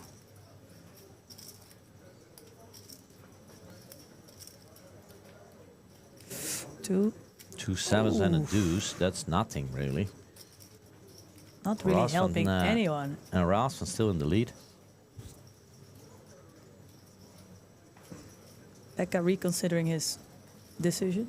His life choices. Yes, life. Oh, there's the option of a chop pot. If an ace or a king, 7 or a deuce appears, they just chop the pot. And the 6 and the 9s are still alive, of course. It's the king. They just chop it up. 7s, deuces, and the king. Wow. That's unfortunate kind of for Rasvan. Pekka getting away there. He got like, whew. They're chopping up the blinds and empty, so that's a chop pot. You know what they say, everyone loves a chop pot, I guess. I don't. A what? Everyone loves a chop pot? No. No. No, it's a saying. People say this stuff, yeah. Poof, My great example, Joe Stapleton, came up with that. With the saying. With the saying, everyone loves a chop pot, yeah. Because he don't likes know. to say weird stuff that makes no sense. Nobody likes a chop pot. Like Louis van Gaal. Yeah. Was always good. Yeah.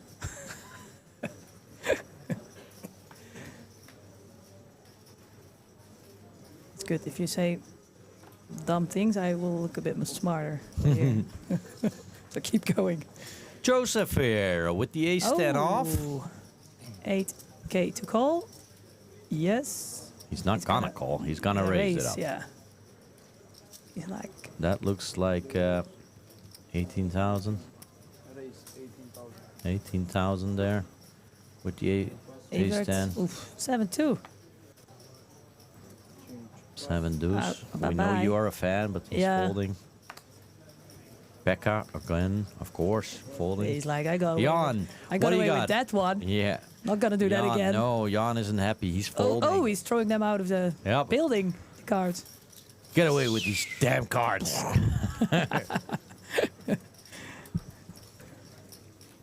Throws them into all So we town. don't know what time the party's starting, and we don't know where it is. 10 o'clock, Okay. I think. Usually we usually go a bit early, right? So, it's open bar, so I would definitely go. If you, don't can, have anything to be a little bit early, Yeah. so you can first in. some Dutch courage. And by the time we can go, everyone is already kind of in the right mood. Dancing on the tables. I think it's allowed here. Of course, definitely. There's not many rules in the clubs.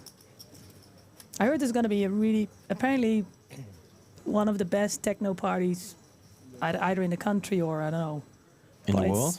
Yeah, I wouldn't want to. I don't think it's going to beat Tomorrowland, but it's apparently out. It's tonight as well. But it will last till.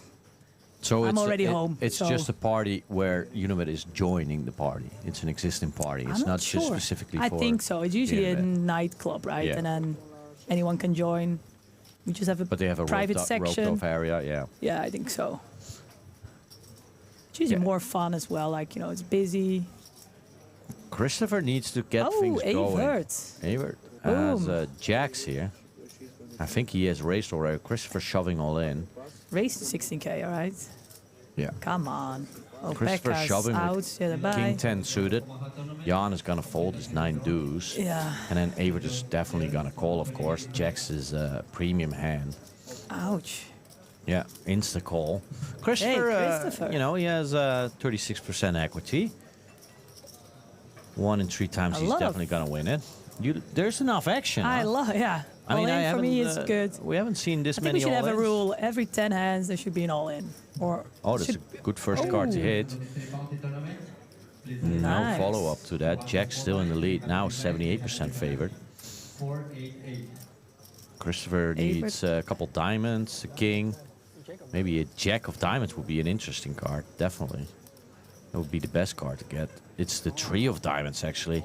Ooh. Everett's still in the lead, but he's now only a a- 71% favorite because Christopher can hit any king or diamond. diamonds. Diamonds. It's a 5. Evert Oh. up to over 500K, and we're losing Christopher. See, I think we got 2 empty seats now. We Yeah, need are they some new gonna- blood, huh? I'm going to shuffle some people and fill it up again. Six-handed. So Evert is in the lead? Yeah, I think so. 6-handed is what the Nice. young guys like to play. 6 max. 6-pack. What? That's what the girls like, Yeah, that's 6 what we pack. like. What the guys like is 6 max. Yeah, let's They're get checking some. the clock. 34 players left. How many to the next page? And we can look that up for you. Check. 34 players left. They're all making 2,170 euros, and then the next pay jump is 30, no? 2-4. 27. Oh, sorry, Right here, yeah. 2-4. 24.70. Yeah, I mean they need still To a hold couple it out guys for to a go. little bit, yeah.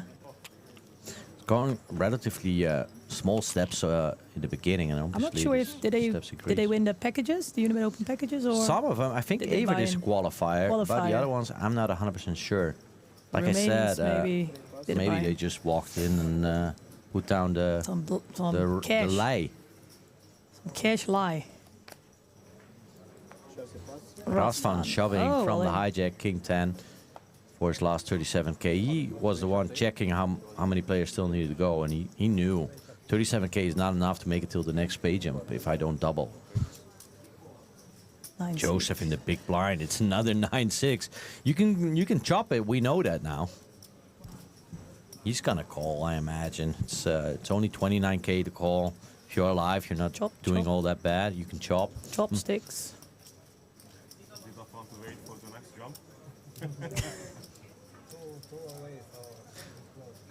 Ross van was What on do you think the of people wearing sunnies or anything? wearing sunglasses. Yeah, I don't know. I find it always funny. Do you I really don't think it know. makes a difference? Yeah, I mean, Are you a fan? You never for play with- yourself. You know, if you feel maybe a little bit more You confident. want to cry. Ooh, people don't see it. People don't see that you're Yeah, crying that you're all crying. the time. That you're a crying baby. Baby, yeah, No. I'm a Uzi. I think Have you the- played with? Do you play with anything? I mean, when I started, you know, my first live With a tournament, mask. maybe, I don't know, but nowadays, no. And I'm also at the table just, you know, to enjoy my time. Usually I don't have my headphones on or sunglasses Just enjoying on. everything, Yeah, like but I mean, it's different for interaction. everyone. You have people that... I mean, I like it here. At least they interact with each other. Yeah, it's not a little everyone bit. is listening to classical music or I don't know what they listen to. But Or Rammstein.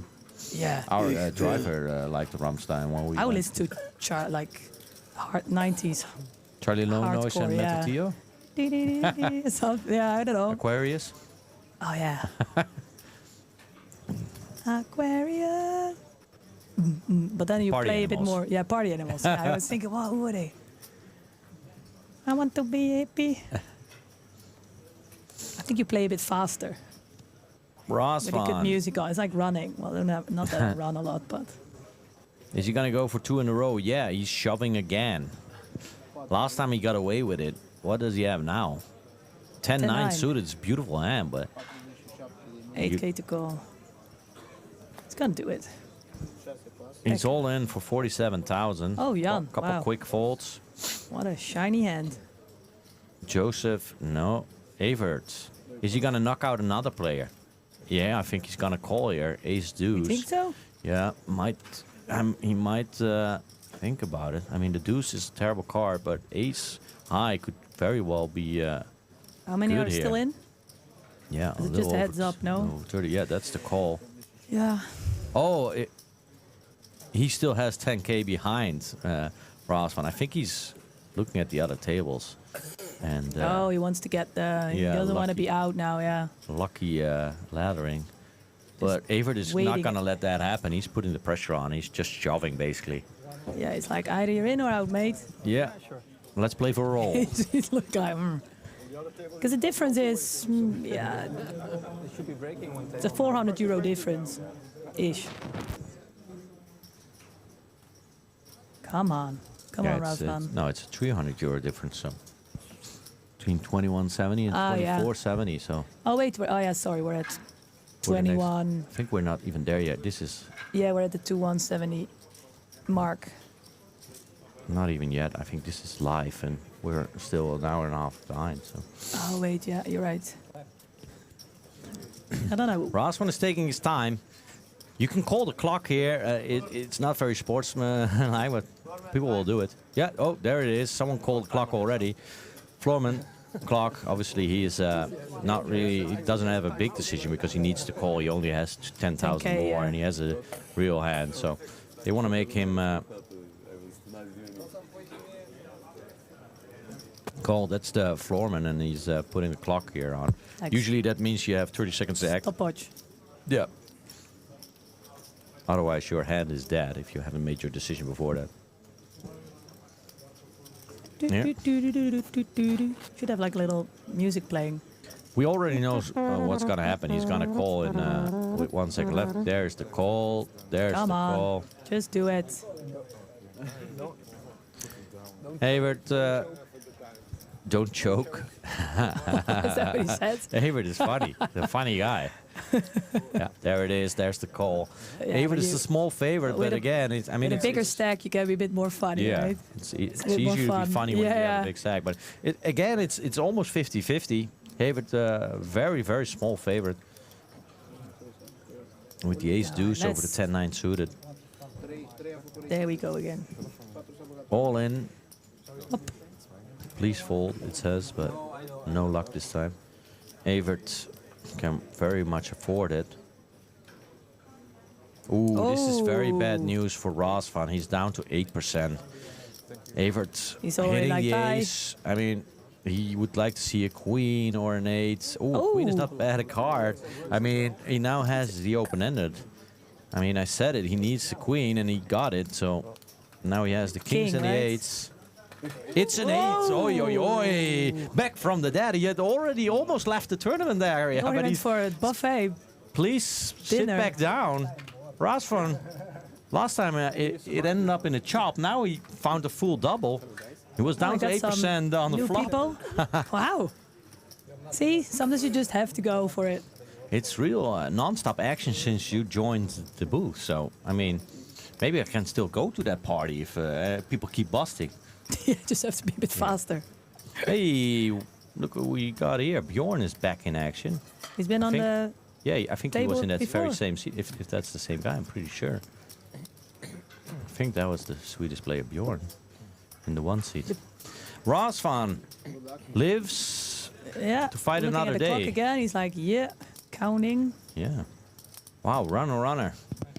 He looked in dire straits after that flop, but He already queen on the stepped- turn, He 8 was on the already river. standing like, all right, guys. Yeah, Cheers. he already had his jacket on. He was halfway out the door. Yeah, he already ordered his dinner. Evert was already, licking his lips like, wow, all those chips, but Drooling in runner the cards. straight. Too bad. Last Well, one he with the could, double. he's still all right. Yeah, Evert can easily take that Take hit. the hit, yeah. All right, some new people. Jan and Pekka really needed to make things happen. And Rasmus, of course, still Do you a think short people stack. like to be on this table, in general? In general, on the live stream table, Yeah. some people like the attention. Obviously, it has a couple downsides. Usually, you play a little bit slower at a feature table, and poker players like to. And you show Generally your speaking, hands, right? Okay, like it's still with a delay, but Yeah, and people can see what time how you're playing. And one of the downsides, really, for a lot of players, is you're not allowed to use your phone at the feature table. You're not allowed to use your headphones or have your headphones on, and that's a big downside for some of them. Not so much for others, but yeah, there he is, Bjorn. Oh, We still had great that start. that photo in our archives, and look, he's back got here some in C1. guys with big stacks now. There's predominantly guys playing, right? Are there any girls left? I think we lost all of them, really. Delia was here earlier in the booth, and she said at one point in the main event I had 4 ladies at my table, but I think they're all out, unfortunately. Evert putting the pressure on, shoving with king 6. Rasvan folds the 8-5. Evert gets a little bit back. 60k, yeah. Still on a $500,000. Who's chip lead at the moment? I'm I mean, in the tournament, I'm not sure. no, at at this table, sorry. It might well I be. see a few guys with I a don't know. similar amount of 32 players remaining from a field of 360. All of them guaranteed 2,170. and the winner 65. That's nice. 65,000 euros. What would you be doing with 65,000 euros? I gave it to you right now. No strings attached. I would change my flight first of all. First thing. Then we'll see. We'll probably spend a little bit. Well, it's open bar, so we don't I think really you can need have to. a good party for 65,000 in Romania. Yeah. I mean, in Vegas, it'll last you like an hour, 2 hours, maybe. But here, you can. I would most probably not buy a little flat here. You can probably buy the club if you want to. No, it's not even that cheap anymore. No, I heard. Kind of. From the cutoff, Joseph with ace queen offsuit, opening to 20k. Evert. Evert on the Fold, button, folding think, obviously. yeah. Rasvan kind of fold the 7-6. Not much he can do. And the new player at the table, Ballas. Yeah, he might be interested with king 6 of diamonds. He has a reasonable stack, a reasonable hand. No. Oh. Okay. He's folding. He wants That's to see interesting. what's happening. King Oh. 6 is a reasonable hand. You got the king, you got the 2 diamonds. Oh, surprised me. Maybe he's a little bit of a tight player, or maybe, he's like, I don't know anything about this Yeah, table. yeah, he's I just new. first want to gog up what's happening here, how everyone's playing. Okay. I mean, fair play to him. I would have called, definitely. You would have called. Definitely. Yeah. We haven't seen much action anymore from. Yeah, it ended up. He got like ace, amazing, ace king, and yeah. and then like. Mwah, mwah. Well, doesn't mean he plays mainly with good hands. He's not really bluffing. Is he gonna change the strategy or what's gonna happen? Jan also hasn't had much. Cosmin with a real hand. Oh, Yeah. just said like Of course. Of course. Of course. Ace Jack suited. Ace Jack. Looks beautiful. Of course he's gonna play now. Do you play any other games than the odds poker game? Do you play any other games? I like to play some bets on sports. Ping pong you like? Yeah, ping pong. Darts? Yes. I like to Billiards? watch I like to watch sports in general, and if you play some bets on it, for me it makes it more entertaining. Yeah. You got a clear favorite? What is your team? Mm, Tilburg? Well, I'm from the Netherlands, Willem II, but we got relegated. We're actually on the, we're doing really well, so we can actually come back. Rasvan shoving here, and that is going to be ill-advised because he's dominated by Oh. Cosmin, and I imagine Cosmin is going to call. For 70k, yeah. Oh. 90k more to call, but I think he got it. Rasvan has shoved a lot. He's been an action player. He's been all in with far Yeah, worse it's hands. But 89, it's a nice... Cosmin is going to call. He's not overly excited, but he's going to be overly excited when he sees When the he sees, showdown. yeah. He's dominating. He's a I think he 73% wasn't favorite. super sure about Yeah, that. he's happy now. And Rasvan got away a couple times, but this is not the best of situations to be in. What's going to happen? That's flop is not helping him. He's not finding any hearts. I mean, he has a backdoor straight draw, I guess. He would like to see 10 just or a needs a 9 now. 10, yeah. Maybe a king. No. Ouch. Deuce of hearts, not any of those cards. He just has 2 outs now. There's 3 outs in... but one of them has been folded already, so it's just a 10 of spades. Nope, it's pair the board. Cosmin wins. Another big hand for Cosmin. was Another a- big pot for Cosmin. And we... One down. One down. He couple lasted more to at go. least one extra more round, right? Yeah, I'm not sure if 2. he made that pay jump. He was He was constantly- on the edge, yeah. Who else we have? See it open. All right. At least there's enough action. Yeah. All right, let's see. Jan doesn't have that much left, right? Yeah.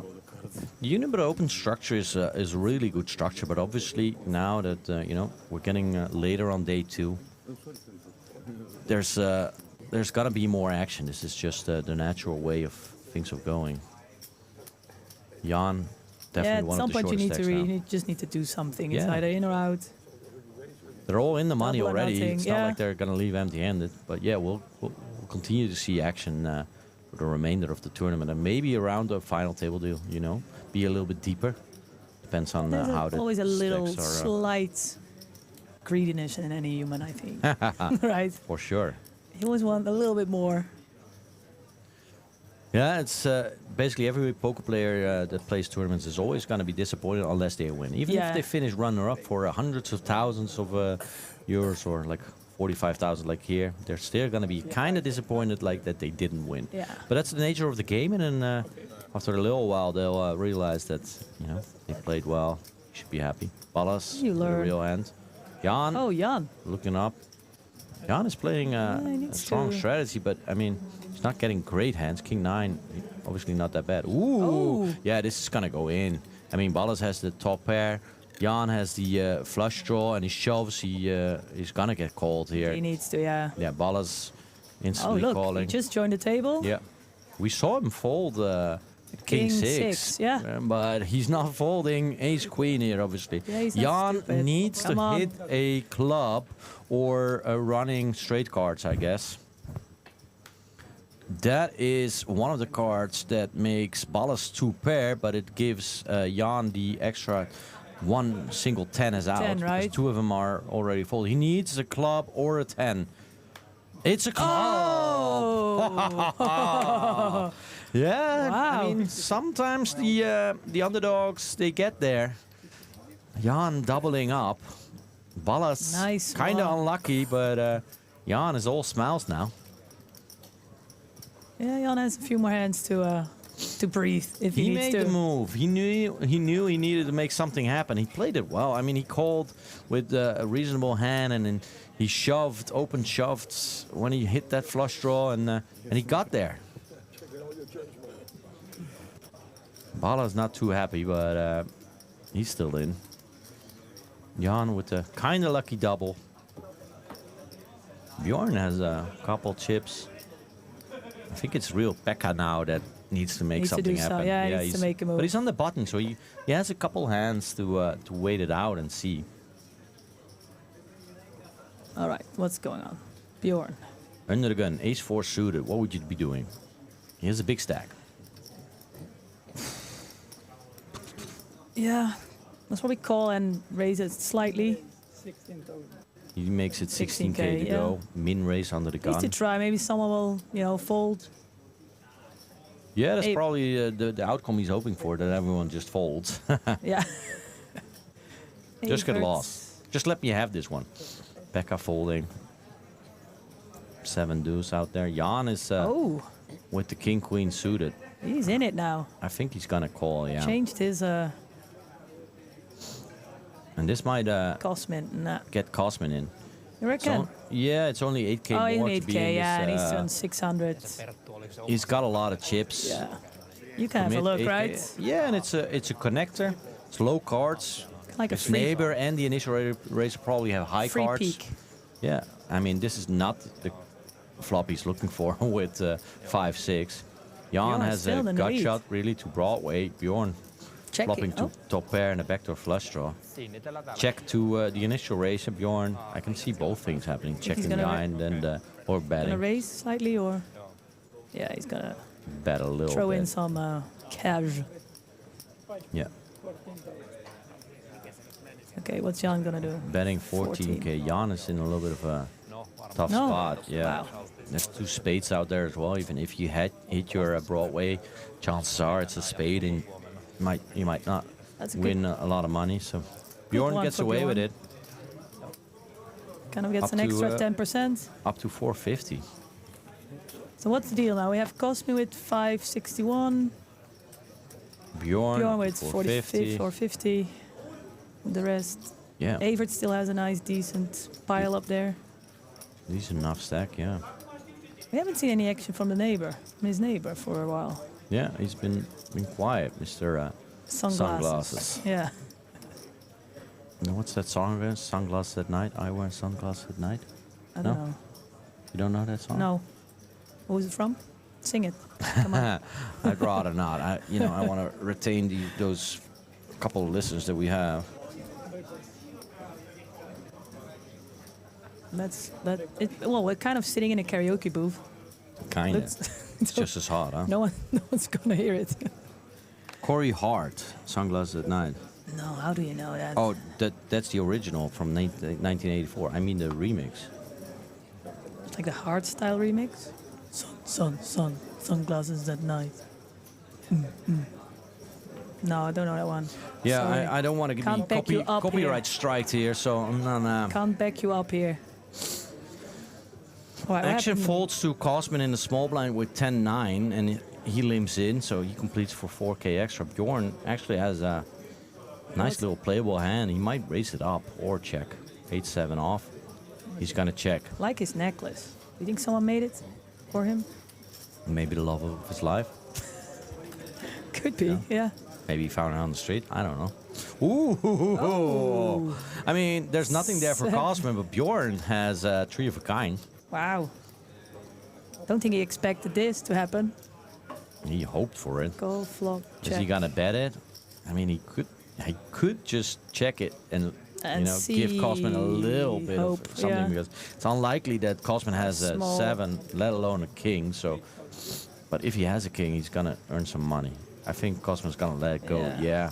Unfortunately for Bjorn, not making a lot of money on that flopped trips. But Good call.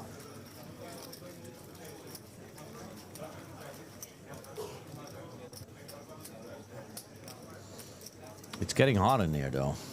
Well, it was already hot in Yeah. here. True. It's good we're not playing any Yeah, can't say it, most probably. What, strip poker? At least it's not so.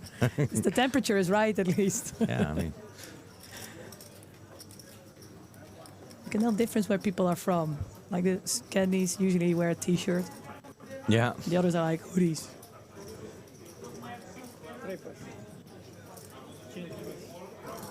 All right, come on. What's Avert? What's he gonna do? Ooh, Pekka, King 10. He's been a relatively tight player. Pot 20k. What do you think? In the hijack, he's gonna make it 16k to go.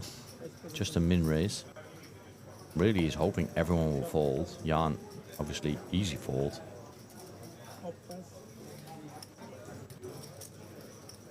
Over to Bjorn in the small blind, who's definitely gonna let that one go. And Joseph, Jack 6. I mean, he can afford it, but Jack 6 is kind of not really the hand you want. Yeah, Jack 6 suited probably is a call. Jack 6 offsuit for Joseph, definitely a fold. Pekka's happy. Play the hand. He got no calls. Pekka man. Pekka, How many Pekka, hands Pekka. by the time you win? How many hands must they have played? Oh wait, here we see the ranking.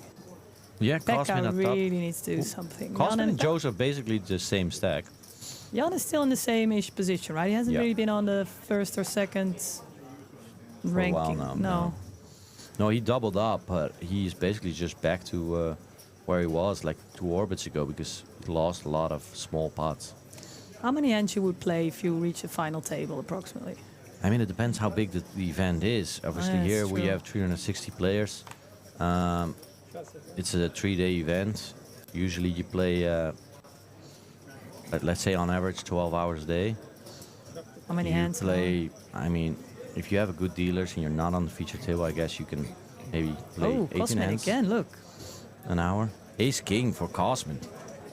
He's back in action. He's getting hit by the deck, really. I mean, Did we change the dealer? We did. Oh, Bjorn's like, yeah. he makes it 70k. Interesting. Oh, Joseph. He's got a call with the King Queen suited, I imagine. And We haven't seen any action from his side for a while, no, have we? he's been quiet. King Queen Even in if- a small blind. Usually you just call, and we'll see Yeah. what he does. No, Especially that's if- not chips for the Oh. call. That's for That's a a raise, it raise. seems. Yeah, that's a little bit more. Come on. I think he has Checking again. 10, 20, 30, 40, 40. That's 50. Oh. That's 53, 57. That's a sizable raise, and Cosmin is loving it probably with the Ace King. It's 52,000. Oh, actually. Avert is out. Avert is out, obviously. Ace 7. Maybe if he did a smaller race, he would have gone in. No. No. No, you know, reckon? with a raise and a 3-bet in front of you, if No, you but have if it would have been A7, smaller.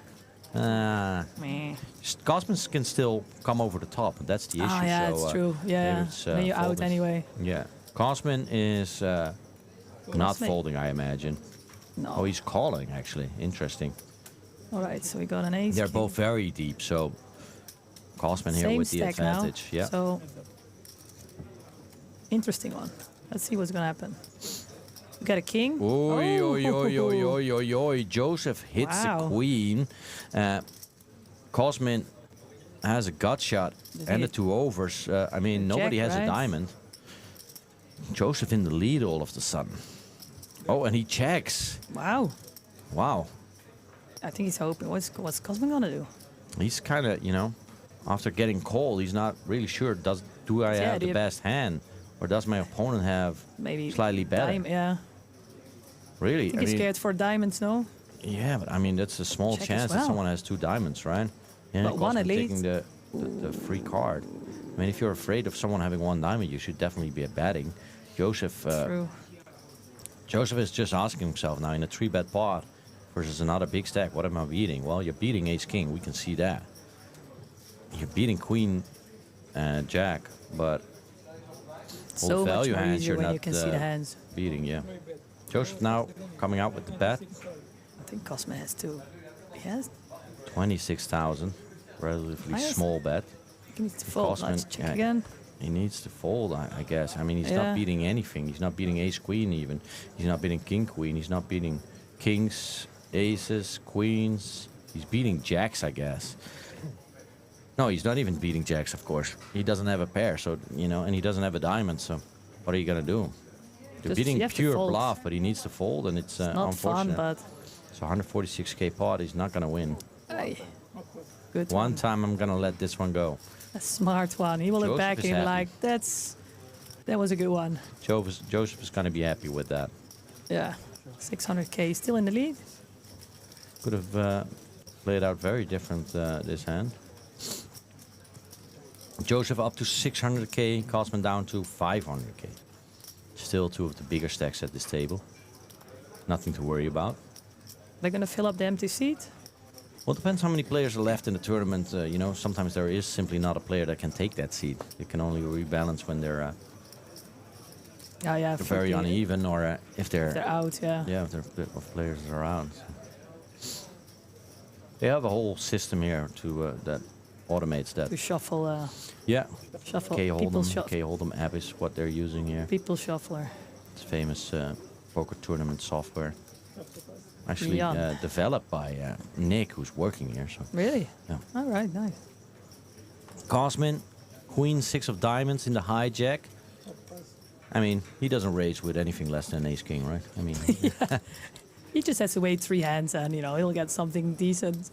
Bjorn, pocket fours in the cutoff with a 450k stack is definitely you're worth raising. Yeah. Small raise. 16,000. I didn't see what he put on, but Just a a few- min raise. What did he do? Raise to 16k. Wim, Evert, what are you gonna do? Out. Quick fold from the small blind. Over to Bala, 7 deuce. No. Yeah, but he doesn't have a lot. 150k left. 55k left. But 7 deuce is the worst starting hand in poker. It's not something you want to get involved with, really. Unless you want to be really creative. Oh, Jan closing his eyes. He's getting tired of it. Well, it's going to be a long night, hopefully, for you, Yeah, Jan. I mean, you need to have like a marathon, but sitting. But I think now at least you're in the money. It's definitely worth it. Yeah. Put in a few more hours. Oh, look at that. Jan. That is worth Boom. it. Ace queen under the he gun. woke up all of a sudden. Happy he didn't really fall asleep there. 17,000 under the gun raise. He's playing very solid. Oh, again. Osman, ace, Ace 5. five. Gonna fold, I guess. Or not. Suited, I mean. He likes the action a bit as well.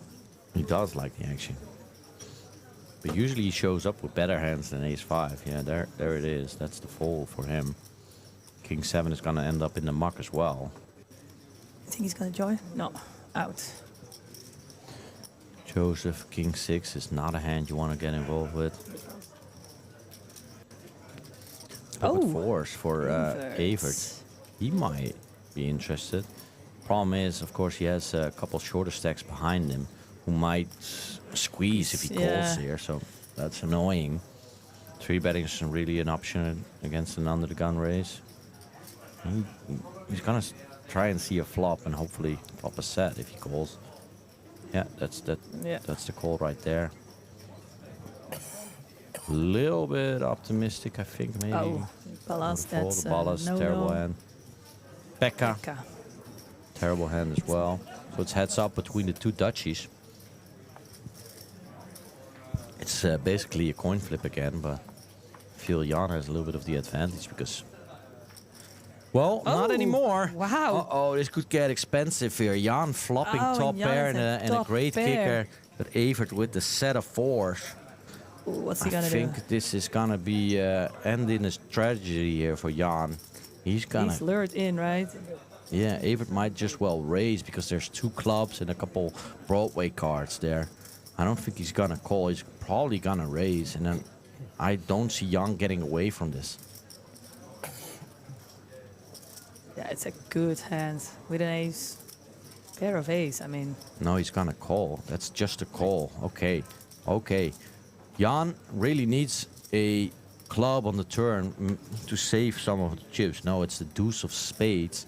I don't think he's gonna slow down. I think he's gonna bet it again. He's still beating so much. He's beating all the flush draws. He's beating a lot of worse aces. I mean, ace 10, ace 9 suited, stuff like that. Is he hoping for Evert might still have a jack. Back out? Jan did jack, and it's a small 25,000? bet. 35,000. You cannot fold for that. Uh-oh. This is gonna be expensive one. Yeah, Evert has the check mark. There's no card in the deck that can save him. Well, that might just have Jan check and give up. Jan instantly checks. Evert should just be betting. I'm pretty sure he could just shove for 95,000. Yeah, there it is. That's a profitable shove. I think Jan can get away from this. I hope he can get away from this. Does he believe his countrymen? That's the question, really. He's not beating anything. He's not beating any sort of value hand, just the bluff. Obviously, ace king, ace jack, ace 10 of clubs. He's beat. Yeah. I don't think he's gonna do it. I think he's gonna fold. I hope he's gonna fold. Hopefully, with 95.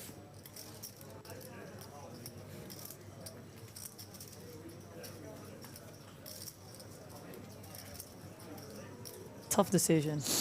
Yeah. He hates that 7 of clubs on the river, but really it's saving him.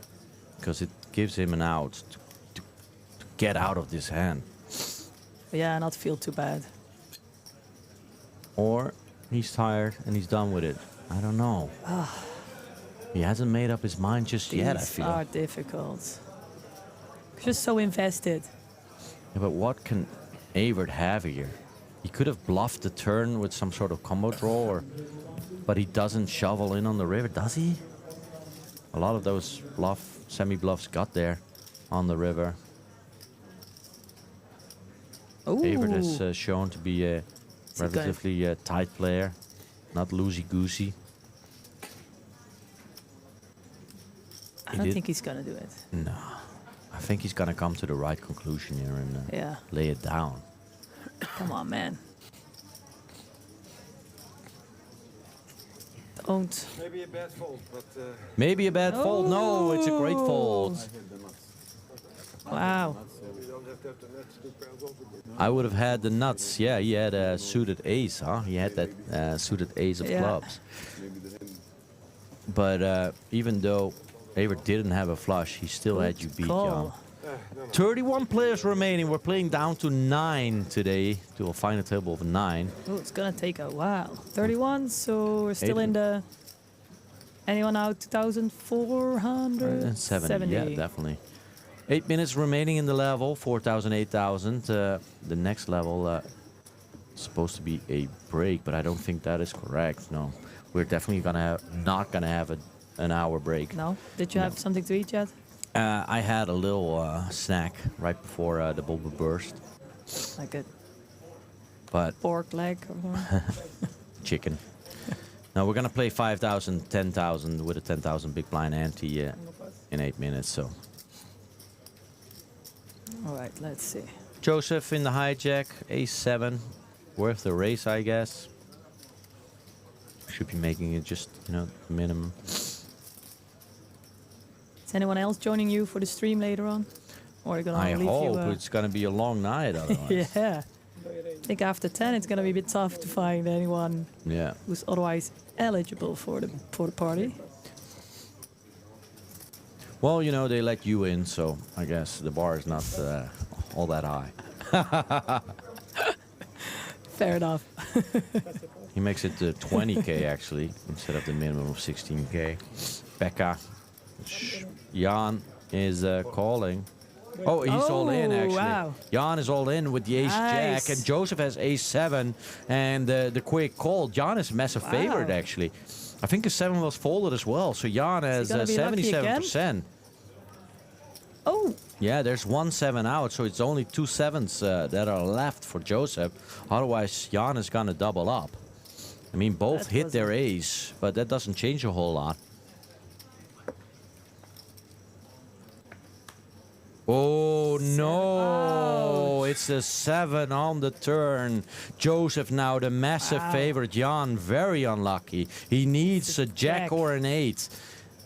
A jack or an 8 or he's out. It's a king. Oi, oi, oi, oi, oi. He got away from that hand first. Wow. Nice laydown, but now he's all in and he's busted anyway. That's Jan a shame. is out. Another Dutchie bites the dust. You said good fold. Last hand. Yeah. Against me. I had a set. Nice. Hayward is telling him that he had that set of 4s. I'm not sure if that makes Jan feel a lot better now. He just busted, but Still at least, rubbing a little bit of that salt from the mine into your wounds. at least he knows he made the correct laydown, but it doesn't help him because Still out. that 7 from heaven on the turn. Oh my God. At least would have lost his chips to a fellow Dutchman. No, he lost them to some of now, the but chips if the in last set. one, you know. Yeah, no, exactly. You're right. All things considered, he probably would have rather have Hayward have the chips. Yeah. Joseph, another A7. It's back-to-back A7s here. And again a raise, and again to 20,000. Hayward.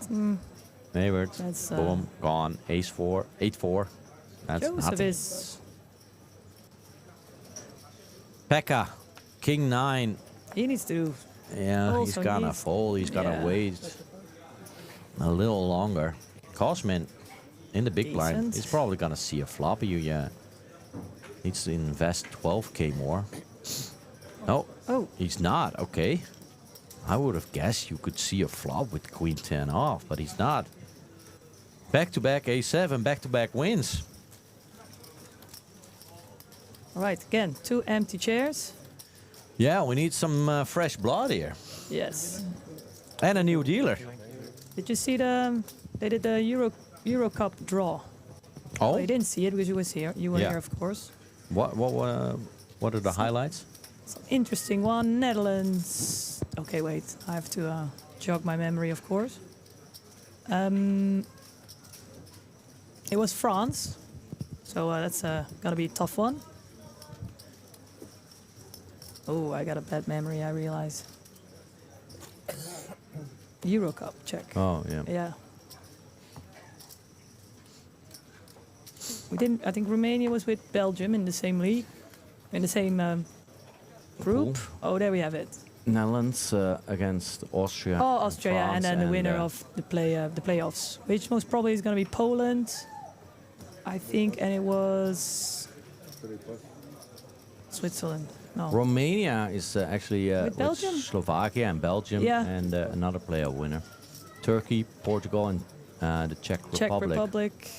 And then in Group C, it's England, Serbia, Denmark, and Slovenia. Spain, Italy, Croatia. The Group B is going to be an interesting one. Yeah, Group B, Spain, Croatia, Italy, and Albania. That's going to be a tough one for Yeah. Albania, I imagine. And Group A, Germany, Scotland, Hungary, and Like for a Switzerland. You play for bacon and beans, no? As we like I to don't say. think that's a saying you can translate, literally. You can try. You can try. No one will understand. When is it going to start? Next year, right? You're going to Yeah. play some bets? Maybe. I don't know what the odds are going to be for Netherlands to win the group. Cosmin To win the with the group. set. Unfortunately for him, Bjorn doesn't have anything here. Oh, wait. Oh, Cosmin again. See, doesn't need to wait long. He always gets a good hand at some point. Which table will be final? Which table will be the TV table after the break? Bjorn, if you're going to call. Ah, fallen. Yeah, I bought the URL Europees Kampioenschap.nl, which is basically just European Championship.nl.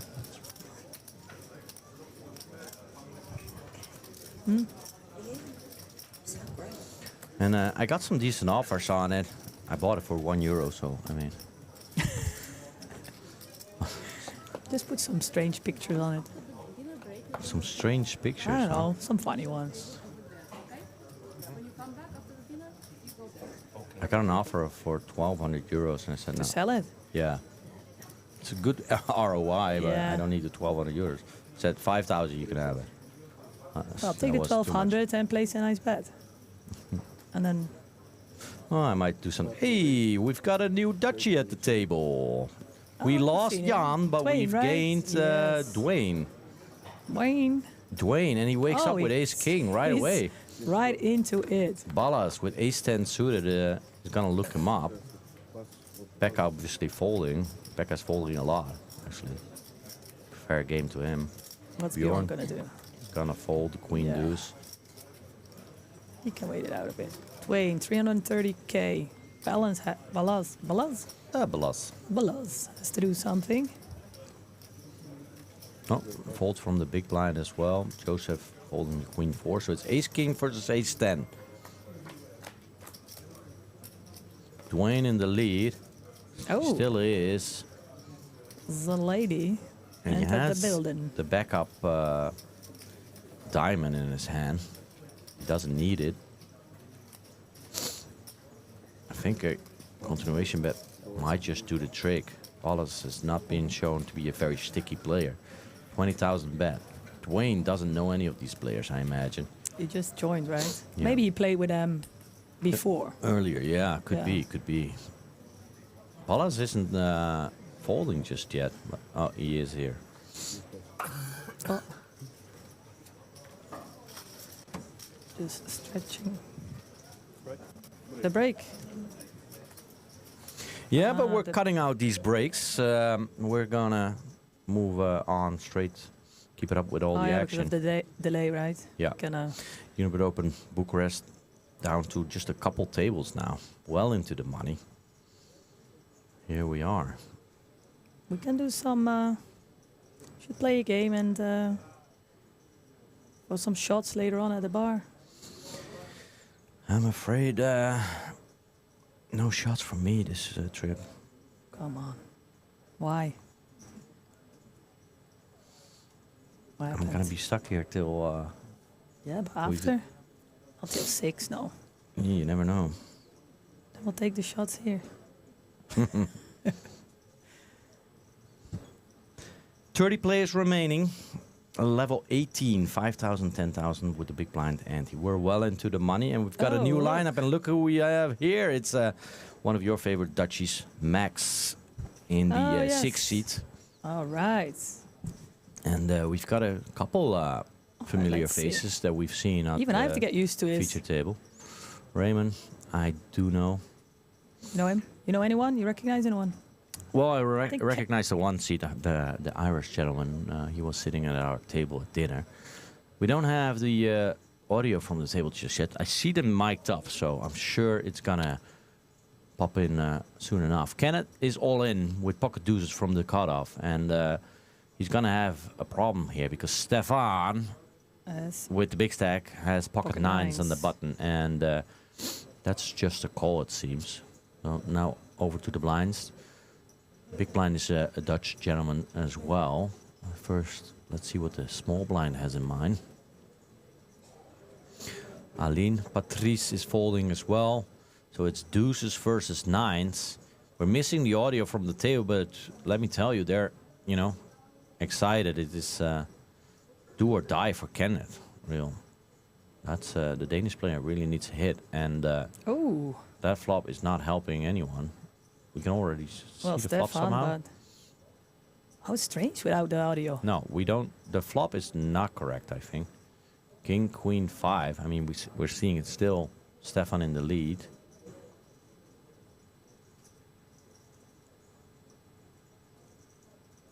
King, Queen, 5 with yeah. 2 hearts. I mean, the deuces can hit runner hearts.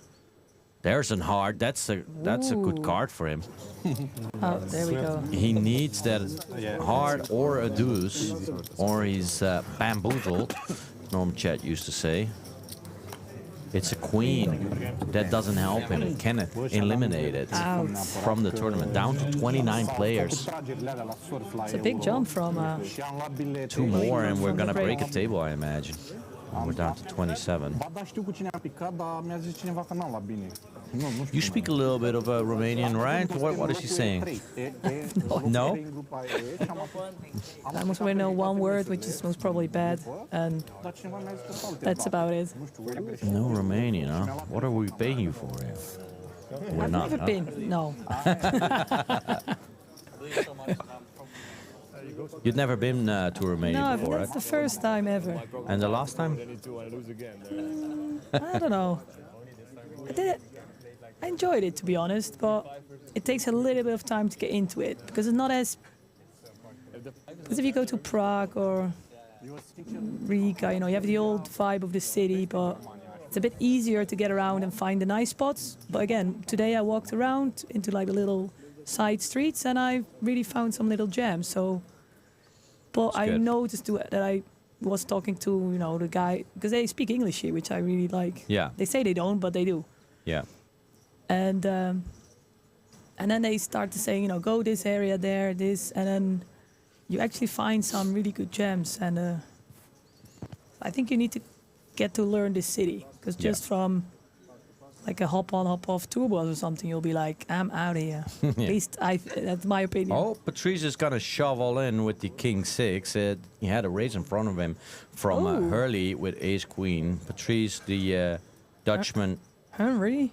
Henry, his real name is Max, as far as I know. But Patrice showed his king six. It kind of looked like he mocked him, but really, obviously, he's not mocking his cards. But his neighbor Max said, don't throw your cards face down into the middle of the table. He needs to hit. He's going to hit. It's a 6 over there. Patrice now in the lead with the pair of sixes. Early looking for an ace or a queen. It's a good flop for Patrice. 34K. Yeah. He was going to bled out anyway. He thought, I have a king. It's good enough. And you're not that big of an underdog. King even to a premium hand like ace queen. 5 on the turn doesn't change a thing. Patrice, the favorite to double up. Enjoying a Needs beer, to fade I the think. ace and the queens. He does so. Nice little double up. Well done. There's a couple of Dutchies still left in the tournament. Happy. Graceful winning. So we have 2 Dutchies, and what else do we have on the table? I saw an Estonian, an Irish player. I imagine there's going to be at least one Romanian player. Well, they were speaking Romanian, so at least 2 of them, I 2 guess. Romanian, yeah. I like. I know, he also had my ante. Plus my big blind. Then you have 10. Yeah. He's chilling here in the corner. Yeah. Having a nap. Not that big a stack. A couple shorties here. I think the 3-seed and Max are the bigger stacks. Oh, the 4-seed has a couple of blue 25k chips, so he has a decent stack. All right, let's see what they're going to do.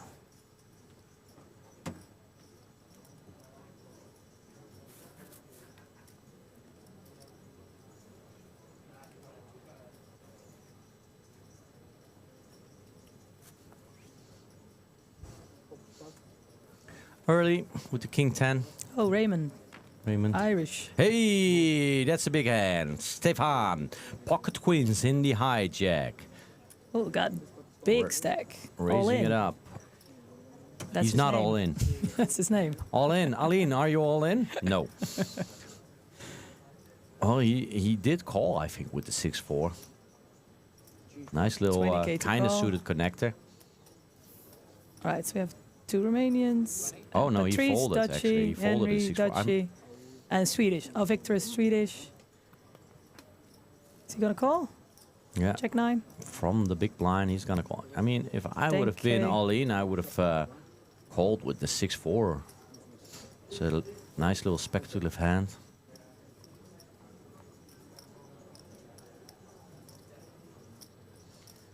Well, that's a set for Stefan and not really much of anything for Victor. So I don't think we're going to see a whole lot of action. Stefan Yeah, I it's don't gonna think go he check. He's gonna give him a free card and didn't really expect let him that, I think. bluff at it. I don't think it's really gonna work, but maybe he's gonna earn a little bit more. No, Victor's gonna check. Stefan is, I imagine now, gonna try and build a pot. 55k in the middle. He's betting 20k, a little under half pot.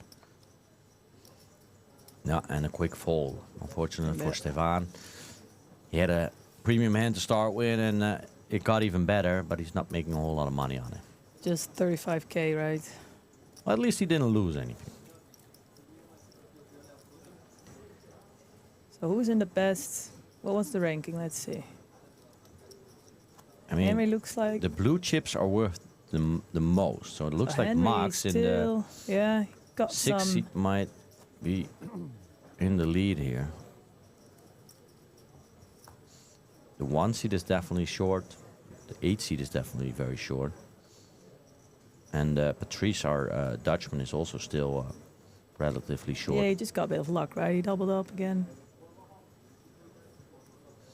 Oh, another real hand. Raymond with ace queen suited and acting out of a 167k stack under the gun. He's gonna raise it up, I imagine. Well, I need to get into the action. Yeah. Yes. And How he's much? raising, and he's not gonna let this one go, I imagine. Patrice, what you got? Oh, pocket trace. He might just shove. He's gonna get called if he does so. Yeah, there it is. All in from the cutoff for the Dutchman. Nice. Oh, Max. I know the screen says Henri, but it is Max. He shoves all in over the top for a lot.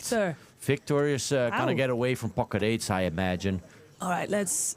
And I sit think straight for this Raymond one. will fold ace queen as well, but I'm not sure. It's the two Dutch players all in here. Victor has a real hand, but he's gonna fold. He gotta fold. I mean, what are you gonna do? Raymond has got a tough decision, but ace queen kind of shrinks all of a sudden with two all-ins behind you.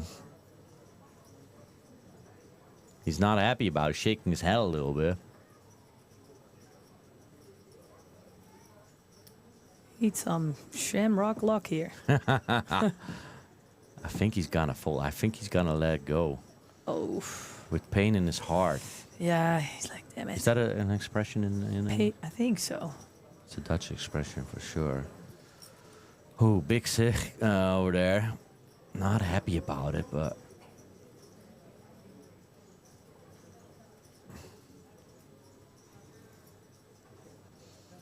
Did he already get his wristbands for the party?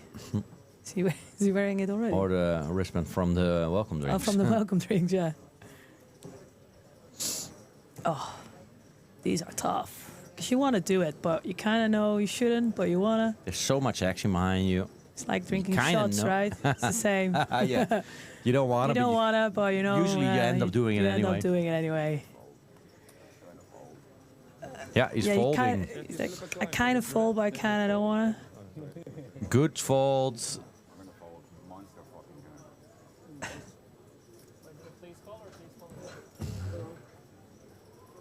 to. Ooh.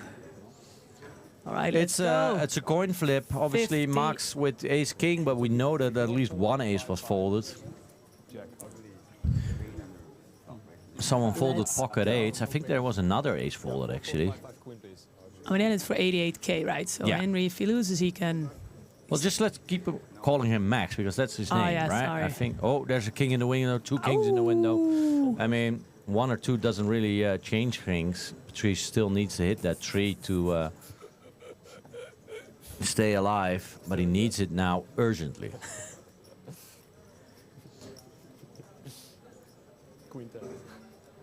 Another deuce. Oh. That is the end of it for Patrice. Even a tree can't really Help him anymore. That's over. That's done. 9 on the river. That's a blank. Patrice eliminated. He's happy now. He's happy. I think he's happy he folded, right? What did he win? What's his position?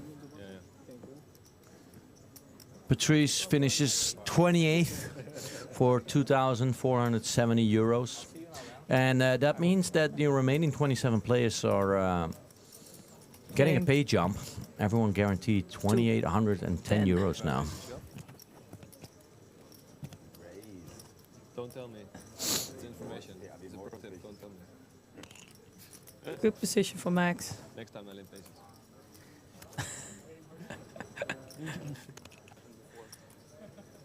He's stacking his coin. Chips. I'm just crazy. Yeah, he has a ton of them now. Yeah. I mean, got a little bit of that money there. Now it's Stefan's turn to have ace king. Stefan is a lot of big hands as well. No shortage of big hands. We have Alin. 20k to call. Alan is already out. Max is out. Yeah. Max at the 7.5. Max actually up to 790,000. That's a lot of chips. Is he in chip lead now for the table? I think so, yeah. I think he might like have it. already had it. But he's got a big stack. Good player. Ooh. Funny guy. Raymond. Raymond has an okay hand, but he's in a lot of trouble. Definitely now in a lot of trouble. He's not going to lose a lot of money on this one. Or a lot of chips. Stefan, last time around when he flopped big, he checked. This time he's betting, and Raymond is gotta let it go, I imagine. Nothing really you can do. No. It's a high five. Are they quoting Borat there? Hmm. I'm not gonna limit. That's call. Yeah, of course, but that's I know now. That's what I'm not gonna limit. I'm not gonna Some already enjoying their beers. only call him, and then how many full equity do I have on you? And then I would never. Max all smiles. I mean, he has a big stack, but he's always has a big smile. Gladskows, we would say. How do you translate that? Chatty socks. Chatty panties. Chatty panties. Chatty Panties stockings. are knickers. Stockings. Aline, not all in. The Jack-7 folded under the gun, obviously. Max and Victor folding their hand as well. Puteți să-mi lăsați pe aici undeva pe o masă? Da. Ok, bine. Mersi. Do we get one more player? Yeah, I would agree. Do we get one more player, Max is asking. There's one empty seat, obviously, since Patrice left. I think Max is saying that they're down to 27, so it's down to 3 tables. I think we're not there yet. Oh, we are, so we should be playing. No, it's 8-handed, of course. I'm completely mistaken. Hurley is in the lead with the Queen 10 here, flopping top 2. Stefan doesn't have anything. No pair, no draw with the 6-5 suited. It's time to say goodbye. Hurley definitely should be betting here. There's a lot of scary cards that can pop up on the turn. Should definitely be betting, and that's what he's gonna do.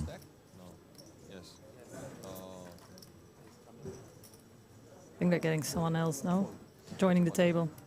Oh, a lot of chips. Big chips.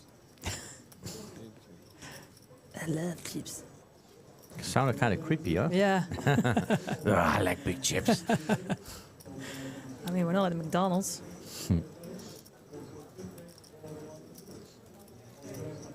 Oh, yeah, it looks empty, you know, with the empty chairs. Yeah, 2 empty chairs. Bine, lași pe aici, pe undeva, unde poți. 6-handed.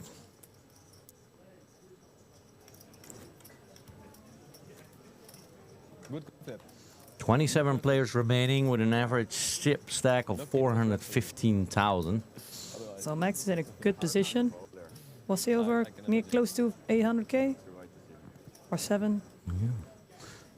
In the meantime, in 27 plays, Mikhail Kuleska busted for a little over 2,800 euros.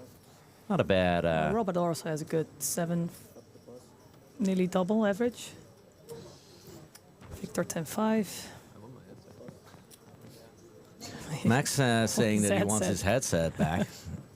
That's not gonna happen. Not for a while. Ah, yeah, you still have to arrange it. It's really fucked up. What do you think he would listen to? What's Also his Happy music? Hardcore, maybe. I think so, yeah. For those listeners not from the Netherlands, Happy Hardcore is You should basically definitely check it YouTube. out. It's terrible, but yeah. It was so good. Stefan limped in from the small blind with 8-4, and Aline is gonna bump up the action with Queen Jack racing, and Stefan letting it go. It's not that bad of an idea to just limp fold from the small blind. You can mix in some limp re-race, some limp calls later on. It's always the option that he sees a free flop. Oh. Well, we got some more people in. Yeah, got one more new player. Sponsored by Diesel, apparently. It's for successful living, at least.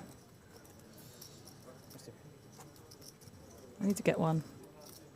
Did he bring a little turtle? You want to have a successful living, Yeah. huh? Yeah. Living Yeah, room. you need that sweater, I guess.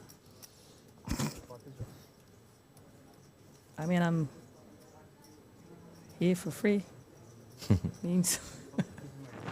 What did he bring? Little turtle? Little Raphael? Little car protector, yeah. Raffaello? What was the orange one? Forgot. Donatello, Michelangelo, Raphael. I mean, my favorite was April. Splinter. Splinter. Shredder. Shredder. What was it? They had like a rhino. April. Right? Oh, April, yeah. Hot chick. Hanging out with these turtles in the sewer, eating pizza. Yeah. I mean, perfect life. Perfect life, yeah. Victor, Ace, Jack, offsuit, under the gun +1. Racing, I think, to 20k from a 167 stack. 22k, actually. I think if I could pick Oh, one. yo, this is the moment Raymond was waiting Raymond. for. All the way See? from Ireland. Luck of the Irish. He's gonna shove. Shamrock. I mean, he's now doing some acting. Are you any good of an actor? Yeah. Yeah? Drama. Drama queen.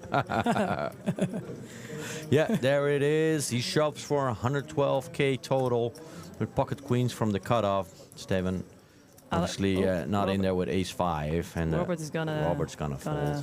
Even you bail know this that. one. Yeah, even I know this.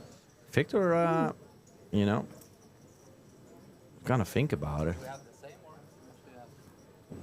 Well, you have a little bit more, Victor, but not by a lot. I have not much left. Would you go for it? It's tough. I don't know anything about Raymond really, but you know, Ace Jack is a decent hand, but I think I would call, but I don't know. Backstreet Boy. The Backstreet Boy? AJ. Oh, yeah.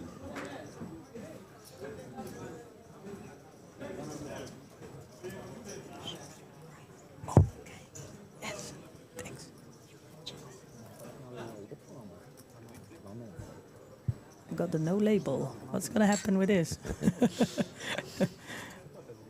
Like, can be anything. All right, what's he doing?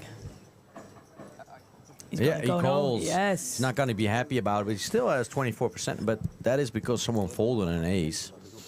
And that hurts your odds considerably. We have seen Victor on the final table before, or on the feature table before. Hurt your ace as. Come on, let's go. Big pot. 249,000 in the middle. Raymond's tournament live on the line. Victor, most of his stack in there. He's going for gold. Oh. He either needs an ace, Two a pair. couple of spades, or running fives, I guess. Yeah, but that's a lot. Yeah, that's it's kind of really. I mean, you only have two more a lot to options, ask. so yeah, it's quite Well, that's a good card actually. I mean, he can he can hit the 4 now, or the spade, or the ace. Actually, he has 11 outs. It's not bad. He still has 32% going to the river. Correct. It's a jack. He pairs it up, but it's not enough. Raymond doubles to 249,000. Victor now the absolute short stack down to 55,000. Someone's gonna cry river. Yeah, that. here. Well said. He's still. I mean, he looks angry. You looks won. like- what? You won.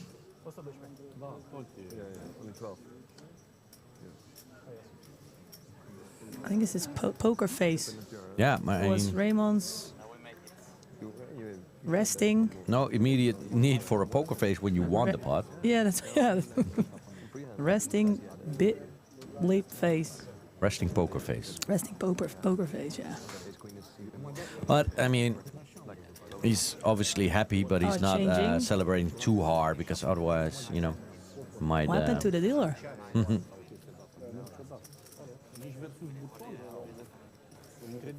I mean, Aline, he's just born to play poker, right? I mean, if you have a name like that. Yeah.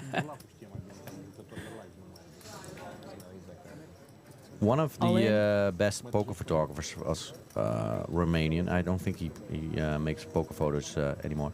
His name was Aline Ivanov, friend of mine. There's actually a lot of great poker photographers out there. Neil Stoddard, Danny Maxwell, Tambet Kask, Lena Kask. And I'm sure there's some. If it would be a girl, it could be at least named Diamond or something. That would be. There's not many names, you know, that you can actually reuse for poker, right? No. And if you're named Diamond as a girl, I don't know, you know. I'm sure you have a different job.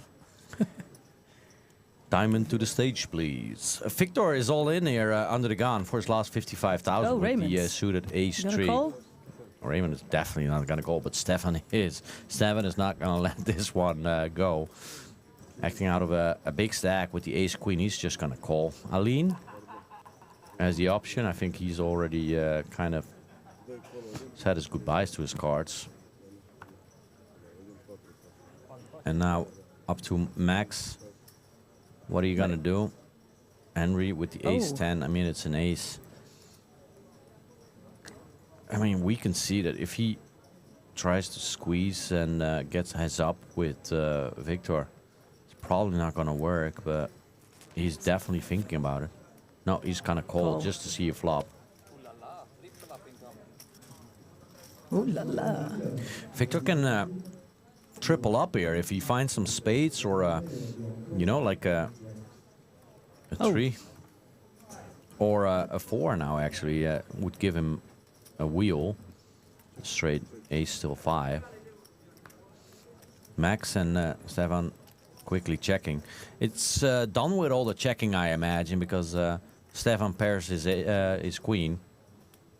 And He's gonna go, no? Max only has a gut shot, so I think he's gonna fold. He should be folding here. Henry will fold. Or Max, sorry. Pepsi Max.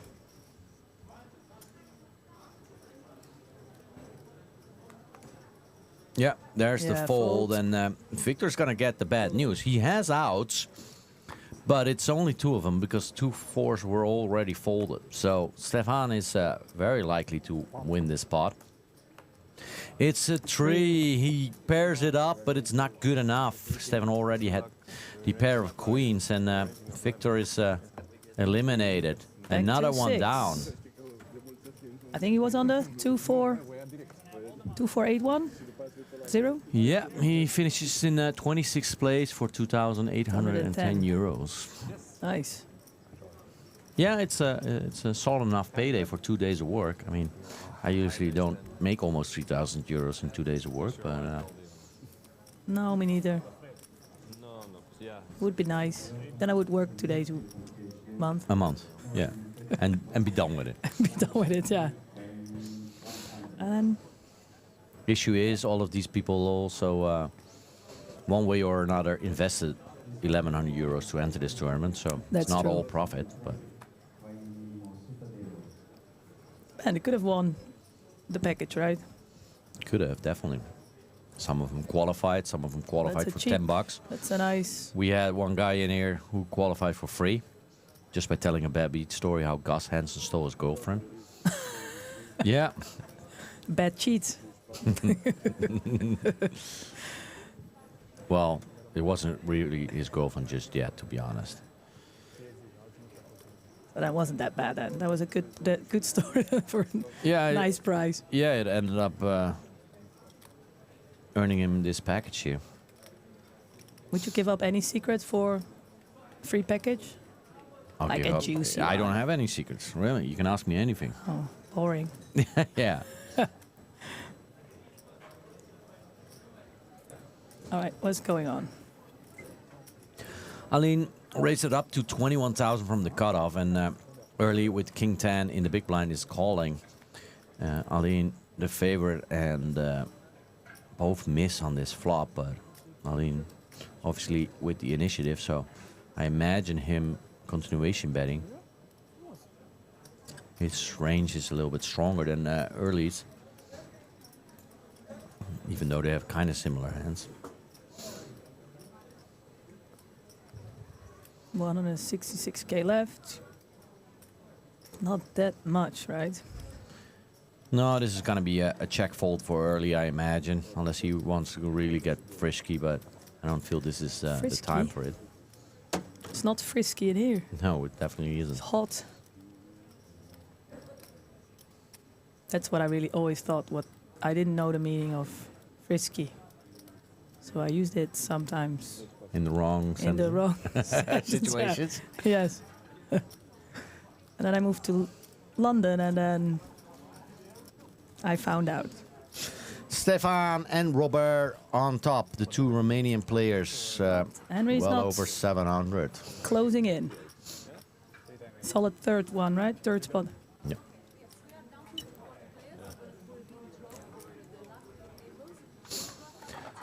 As you can hear in the background, we're down to 24 players with an 8-handed tournament. That means that we're down to 3 tables, so there's going to be a redraw. I imagine we're going to cut out this little break and continue on with the action. Let's see just what happens here. And then we're going to play until we have Final 9. table of Final 9. table 9. Yeah, so All right. it's an 8-handed tournament, but I think the final table officially is 9 here. What time it starts tomorrow? I think just noon, actually. All I'm right, not so you sure. can have a bit of a rest. Yeah. Oh, maybe they'll. Depends home kind of already by on what time it finishes tonight. Yeah. There's a full redraw with 24. This is very common in poker tournaments, and there's going to be another full redraw when we're down to the final table. That means that every single table is Fresh again. fresh again. Freshly shuffled. Yeah. All right, now we're just waiting for the new feed to Yes. start, right? Here we are. So 24 players left out of 360. What was the record? It was once a big record, right? I think they beat. The last time I think they were here, there were a couple more players. They had a couple really big Unibet opens. Right? Like 700. Yeah, something like that, probably. This one a little bit smaller. Still, it's a full room here every day. Yeah, they have nice side games and. So we a lot of action. we have at least a couple more familiar faces, but it's a new lineup. Oh wait, Raymond is back. He just changed his seat, right? Yeah. Forgot his name, but I recognize his face next to him. Yeah. Bas. Yeah, a couple new Look faces out as who well we here. Okay, Early, we Max know. left. Unfortunately, Max Yeah. left. Dragos. I have not seen. Dragos is a cool name. Yeah. I don't know if. But you have a son. You Yeah, have but just I already given picked a him a name, cool name. You know, like 4 years later, it's kind of late change to. it. Yeah.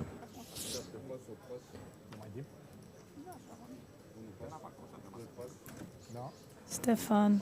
Gianmarco. If you had a son, what would you Italy. name him?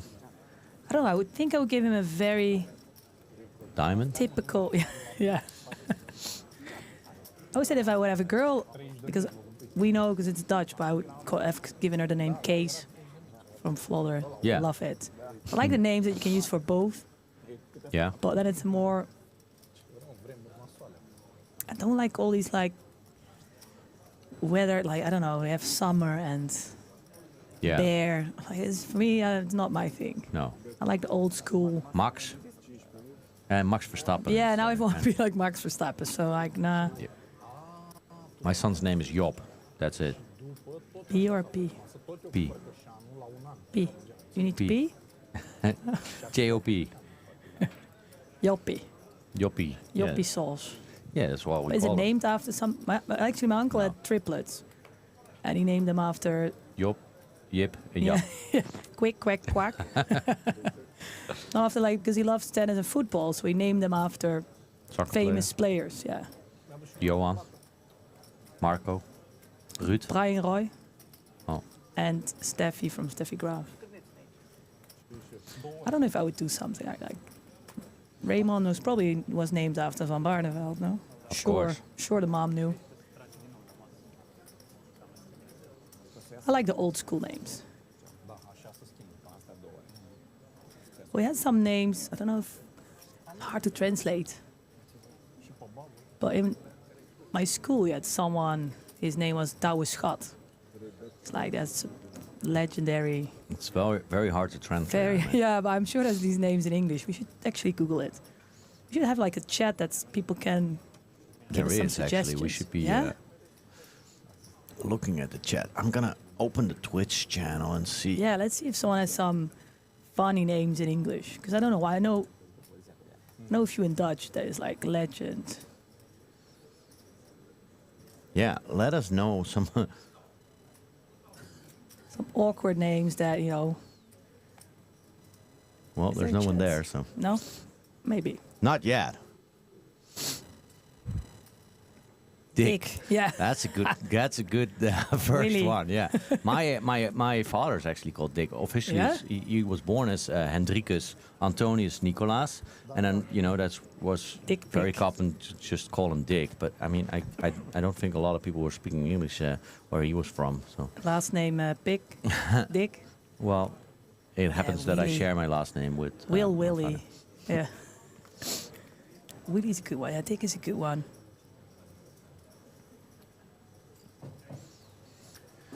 Yeah, give us some suggestions, or should we call him after like a famous poker player, Phil?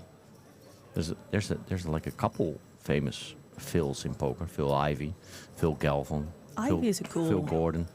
Poison Ivy. Fair enough. I mean, there's Could have still been his first name then. there's a hand going on here where Gianmarco is thinking about. No, he bet yeah, 75k. Raymond has the best hand, but he needs to. Put in a bit of money. Yeah. Obviously, a little bit I've afraid not of seen- the queen, You've I seen guess. Gianmarco before on the Yeah, feature we table? have. We definitely have. Raymond raised it up to 20k pre-flop. Gianmarco called from the big blind. Check, 15k call.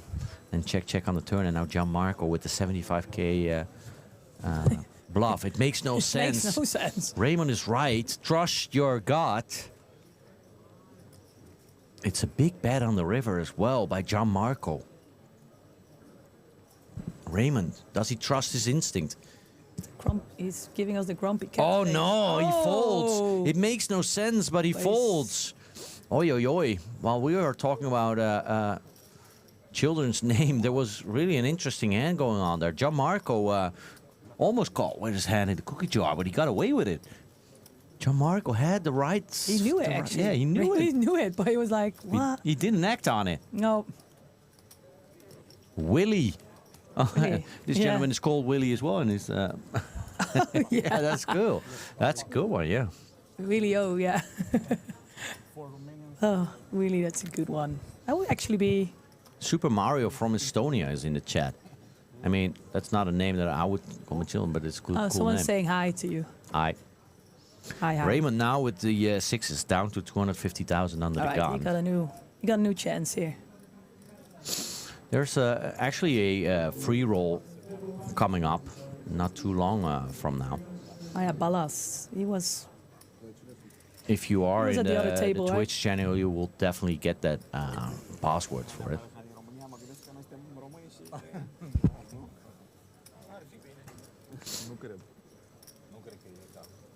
We have a Hans Hond in the chat, Yeah. and Hans de Hond is a famous Is a Dutch poker player. yeah. And his online nickname was Search Roof, Dog. Roof. Is Search Dog because Yeah. his last name Hond means dog in Dutch.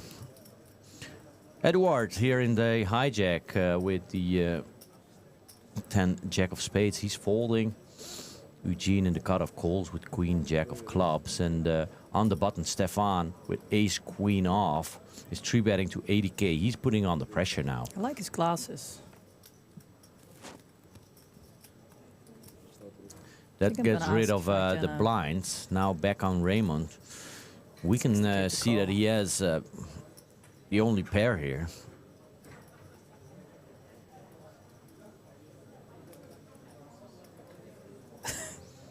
Looking, thinking. He's gonna fold them, I'm sure.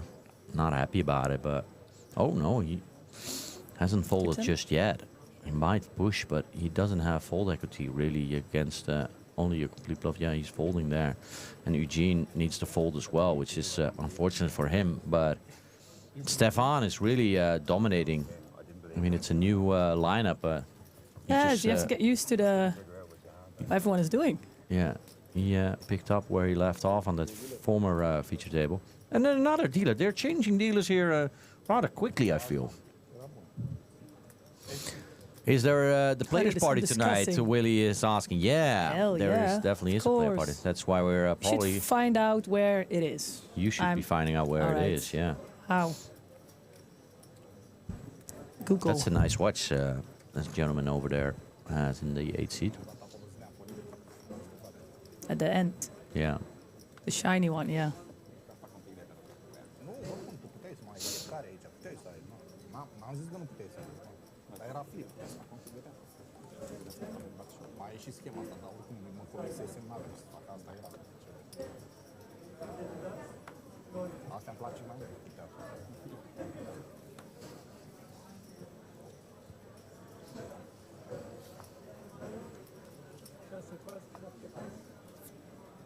That's a heavy.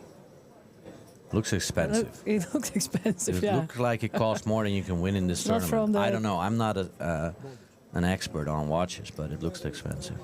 Pocket tens for Stefan. I mean, he's the man that's making all the action, but he has the real hands. Stefan the man. Stefan the man with the action plan. From the cutoff, opening to 20k, pocket tens. Raymond obviously in the big blind, 7 deuce. That's a terrible hand. We know you're a fan, Nora, but that's No, gonna it's end up in gonna- the muck. Another pot for Stefan. He's showing it, basically telling the table like, you know, I've been active, but I have it. Yeah. I have these real big hands. What am I gonna do? No one wants to join in. How do I get the password for the Unibet Open? For the Unibet Open free rolls, just follow along with this live stream, and every now and then we'll show it. And When can they play? I think it's an hour from now, local Alright. time. I'm not 100% sure, to be honest. will We be on have the a moderator website, in I there, assume. so he or she might be able to help. The next free roll is in just under an hour, and the password will be released closer to that time. alright. So keep following along here with this live stream of day 2 of the Unibet Open in Bucharest, and you'll definitely be sure to get the password. Dragos, yeah. Stefan, another big Oh, hand. This wow. is getting ridiculous now. All right? Redonkulous. Jacks, this time from the hijack. And he's just calling because Dragos had opened. Could be from Game of Thrones. Dragos. Oh, you. Raymond. Ooh. It's just dragons over there. Yeah. Yeah. Dragos, yeah, I mean, Dragos has a lot of chips. He has over 1 million. Oh, wow. King 10 is not the best of hands, but he decided to open. If this is Dragos, that He's in doesn't look like 1 million, to be honest, but 1, 2, 3, 4, 5, maybe. Thinking pot is still small compared to what they have. 75k in the middle. Let's see what he's gonna do. That's 26,000 continuation bet. I think Stefan is gonna call there. There's just one overcard. 5 of spades on the turn. Safe card for Stefan. Obviously, he's losing to ace queen, king queen, but he's winning from a whole lot of other hands. Let's check to him. I imagine he's gonna take a little stab at it. 43,000. Dragos Folding. instantly folds. He was done with it as soon as he got called on the flop.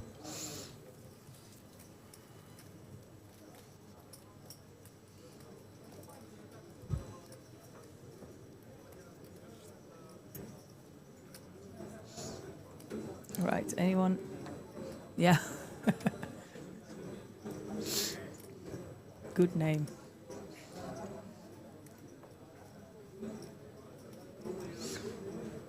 All right. Come on, let's get some action in. We're not gonna get that action from Edward with his Jack 4. But Scratching, no. Eugene. Stefan, what do you have now? Nope. Not this time around. Not this time. Wow. No. Oh, early. That's only 10K, but I wouldn't even do that. Raymond out. Folded to Balaz in the small line down to 57,000. That's not much Oh, left. Oh, Dragos. He folds, but Dragos had pocket 10, so I mean Balaz. I thought he would go with it with his 6-5.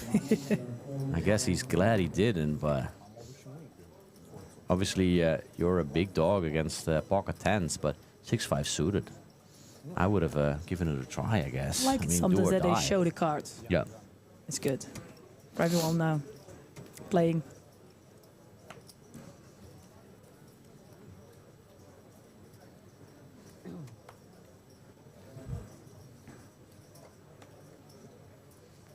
How many players were left? Now? I think, I mean, the 20? redraw was at 24. 24? I mean, in real time, some players have busted, but But now we're 24, right? yeah, Yeah. I think we're 24 or 23. Stefan, under the gun +1 with the ace-7 of spades. Raising it at min raise to 20K. We're playing 5,000 and 10,000 blinds with a 10,000 big blind ante. Are you a big fan of the big blind ante? For sure. You have no idea Usually, what a big blind no. ante is, huh? No. All right.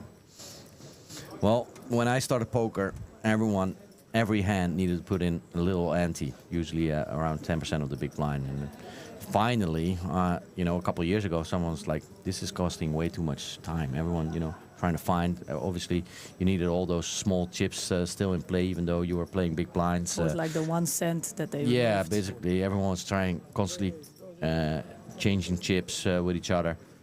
So they decided to have a one ante, big blind ante. There was some debate over should it be a button ante or a I thought you were big blind talking ante. about you had a big blind ante like an aunt.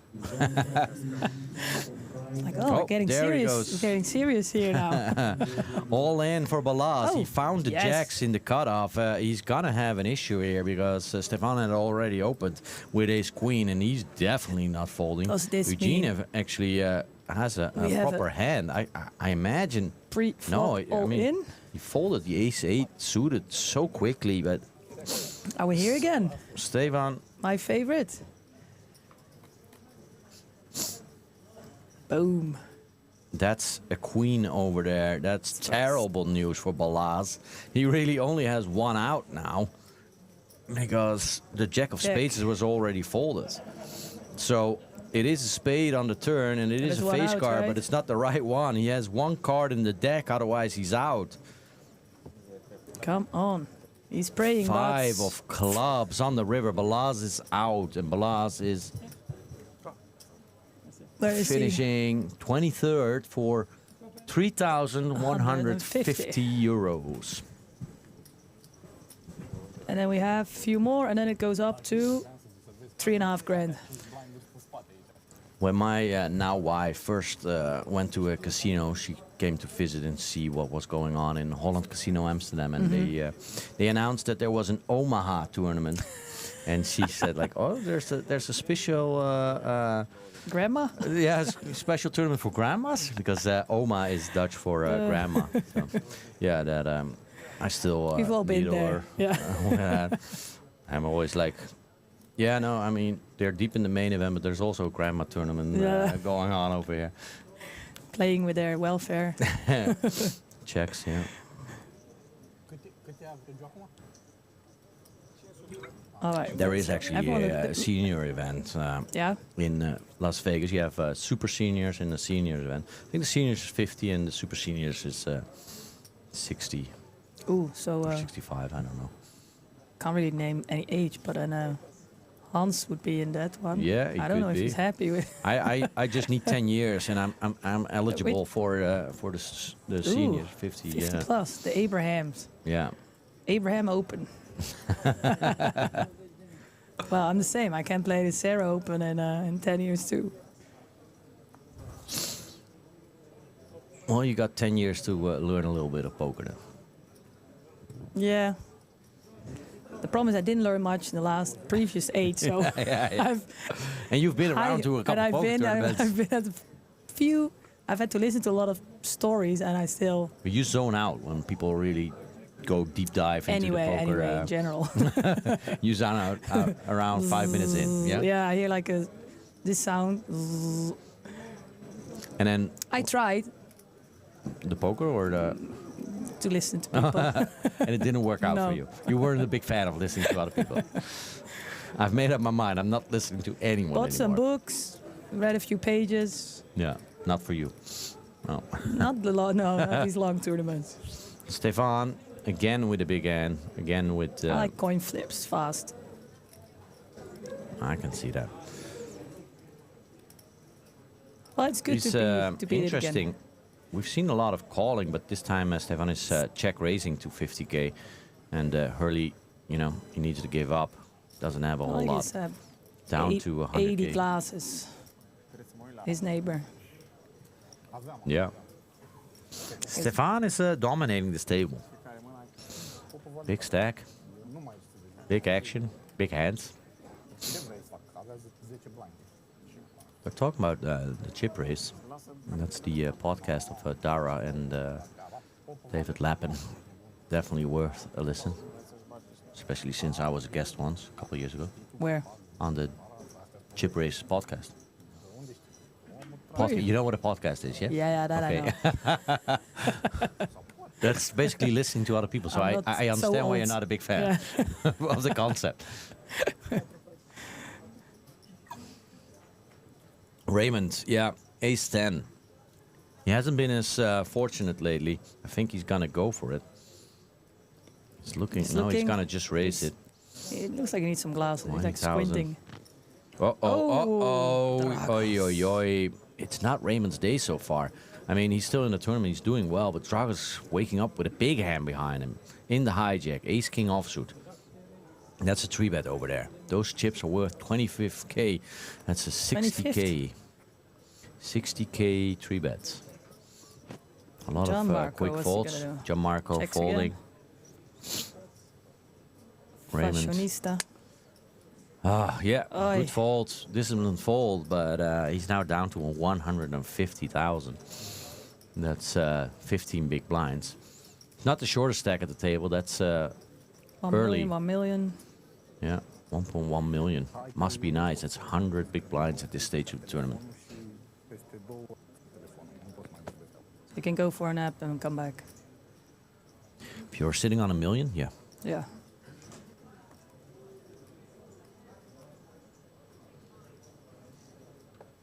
All right, if the next player is going to come... Oh, it's Stefan. It's missing from the table. He's missing a hand.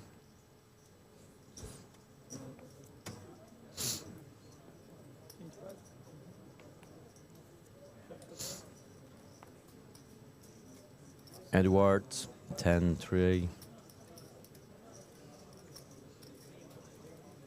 Eugene in the 288 cutoff, but left. really he's on the button because Stefan on the button missed his hand.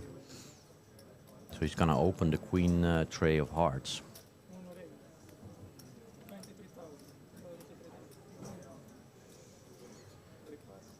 Shall we do a little bet? Next person who's gonna join the table? We're not allowed to have No, side side bets. bets here. No. Not for But 10, we can. not 10 maybe- push-ups or anything? Well, not in this little cubicle here. Ah, yeah. Pull up. Anyone in the Twitch chat, who are you rooting for? Who do you think will join this table? Early all-in for his last 94,000. Eugene. Anyone has some friends folded. playing, or anyone who wants to actually win the total tournament? Or are you all just there for the free roll password? And that's fair game as well. I Yeah. mean, I don't know what's in the prize pool, but it's free money, right? Let's see if they already It's still an amazing didn't concept. mention the password yet. No. But it's also because I don't know it. No, I think they were going to share it. Yeah.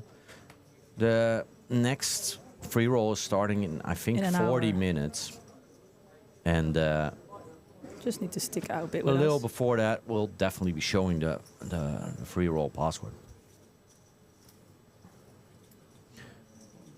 That's my good friend Jussi over there. The Finnish poker reporter has been around for ages now. So it's what? How many tournaments you've been to? Many, no? I have been to a lot of tournaments, especially in the heydays. You had 4 Unibet Opens a year. You had True. At one point, I think you had 13 EBTs or 12 EBTs, something like that. You had the World Series of Poker. You had the Aussie Millions. We had a Poker News Cup, every year. The I would Amsterdam be one, the away big- from Amsterdam, of course. Yeah, I even went to the Utrecht Poker Series and stuff. There were times where I was away from home for like 10 out of 12 months or something, like 9 out of 12 Crazy. months. Yeah.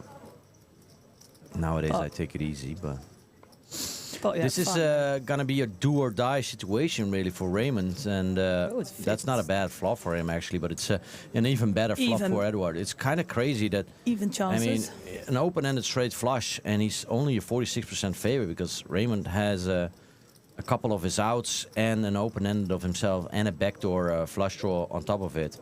Raymond can't fold here. Edward 20k to call. will definitely not fold. He has an open-ended straight flush draw, so this is gonna go in. Raymond should be pushing, and Edward is definitely gonna call. If 10 Raymond outs, is just right? gonna call, I would be surprised.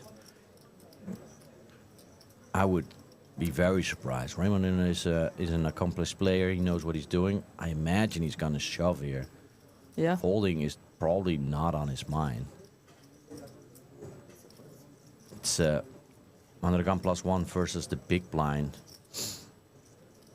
I even would have guessed that he could have, front shoved on the flop. I don't know. What is he thinking? He's calling. Calling. He's calling here. That is interesting. I would not have expected that. That's the end of it for Raymond. At least he cannot win this hand anymore. Edward makes his flush. And, I mean, retrospectively, Raymond is happy that he didn't push there because he would have gotten called and he would have gotten lost. Now he has an out to get away from this. Checkmark is behind Edward's name, bet 30k. Raymond counting all of his chips, What, double it's an checking his cards. King or an 8? No, we can't have an 8. No, he's drawing that. Yeah. I mean, a flush beats a straight. It's unfortunate. He cannot win. Oh, he But cannot he win at doesn't all. know Yeah, it. you're And he right. folds. Interesting. He gets away here. I mean, it's a disciplined laydown. I had expected that he would have made some more action on the flop. I think he made a good decision. It's not his first time, right? Nope. Giggle Piglets is chip leader in the Discord free roll. Congratulations. Good luck. Nice.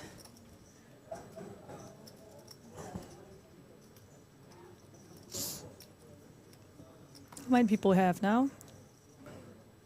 Join us, guys, if you wanna. If you're on Twitch, let us know who you're supporting. Let us know what you think of the plays that we see. Maybe yes, we are we can completely read wrong. it. So let us know what you're doing at the moment. Any plans? What are you doing on your Saturday night? Wait, yeah. Playing free rolls, watching some poker. I love it. She actually seems not so happy that we can read it. Oh no. Giggle piglets. Come We on. can see Yeah. everything that you're writing. Uh-oh, Stefan is waking up with another big hand. It's crazy. This guy is getting hit by the deck as well. Queens this time around in the hijack. Eugene had What's early? open to 20K with ace-9 off under the gun +1. Stefan is 3-betting to 55,000. He's just getting big hands after big hand, huh? Raymond out. Dragos. What's he gonna do? Dragos. He has a reasonable hand, but he has got a race and a 3-bet in front of him. He's gonna get away from it. Interesting. Very disciplined. Pot 100K.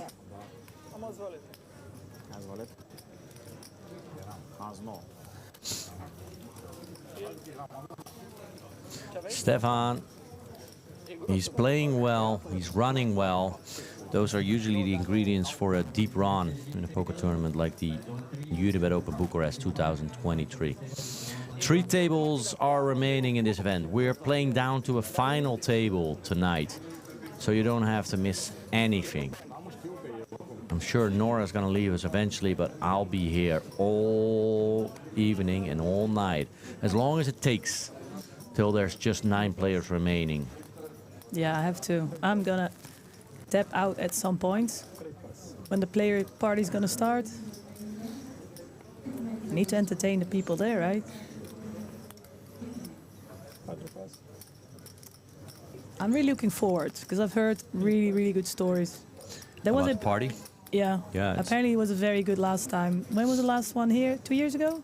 I wasn't there the last weren't there, time. I was okay. only here the first time in 2016. I heard some, that was very, very good. Yeah, they were saying it's gonna be a big, big party. Yeah. Dragos from the small blind raises it up to 35,000 with Queen 10 offsuit. Edward lays it down, lets it go. Jack 7 ends up in the muck.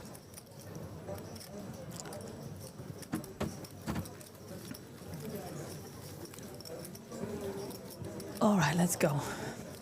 Getting hungry. Did you eat? No, a bit. I didn't eat a Snack. whole lot, but Snacky.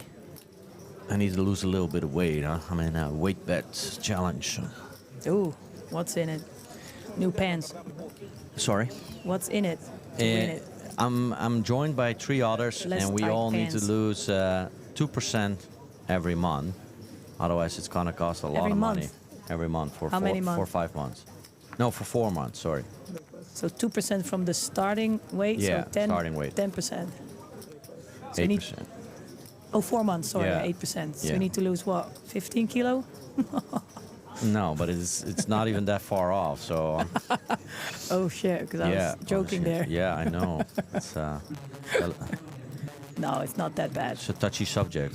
No, it's not. I need to lose just around 8 kilos. So I'm actually doing the same. I start on Monday, so I have so one you more have day tonight- left. Yeah, You should eat a lot now, so it's I need easier to drink and eat like there is no tomorrow. Early, raising it up out of a short stack with 10-9 of clubs from the hijack.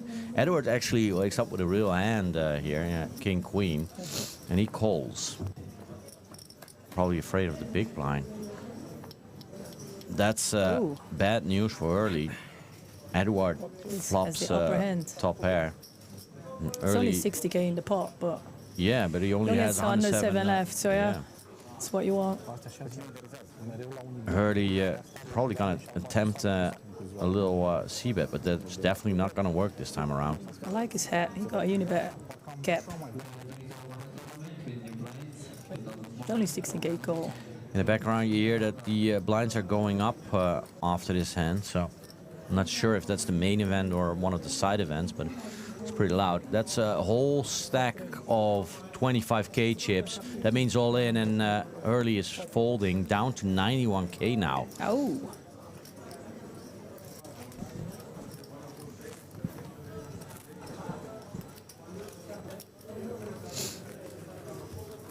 Stefan is constantly getting up from the table, but it's not hurting his chances. He's still well over 1 million. Chip leader of the table. Dragos also has a sizable stack.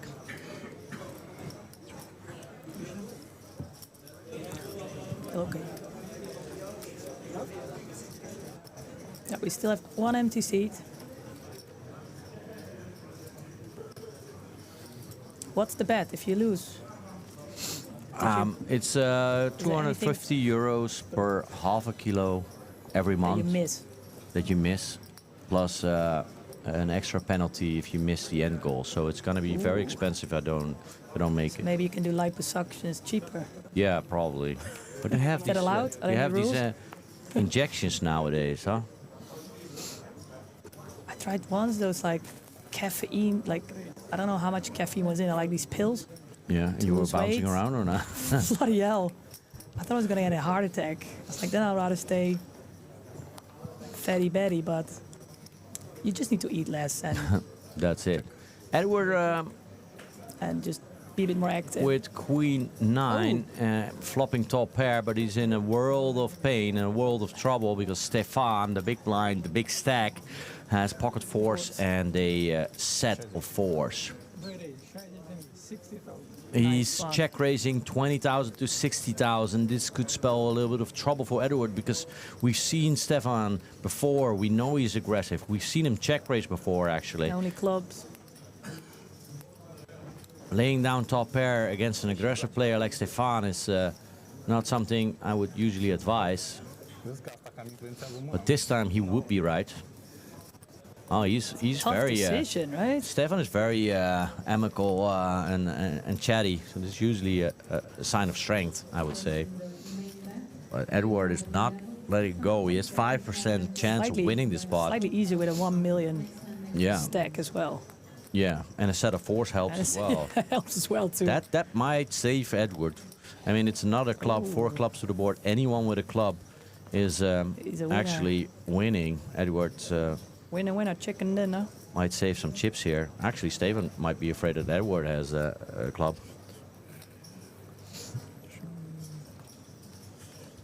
What's he gonna do?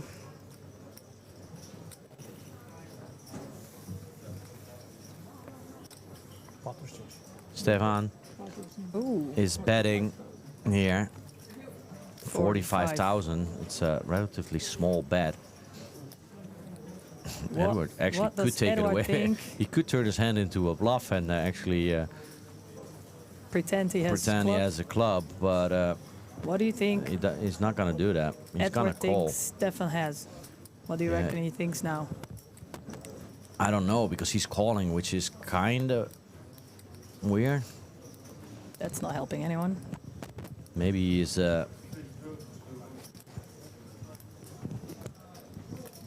Stefan is in a tricky situation as well. Obviously, we see he has the check mark. We can see he has the winning hand, but with 4 clubs on board, it's not easy maneuvering here.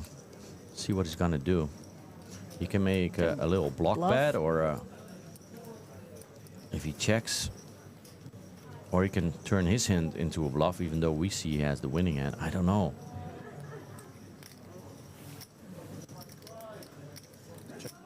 He Check. checks. Oh.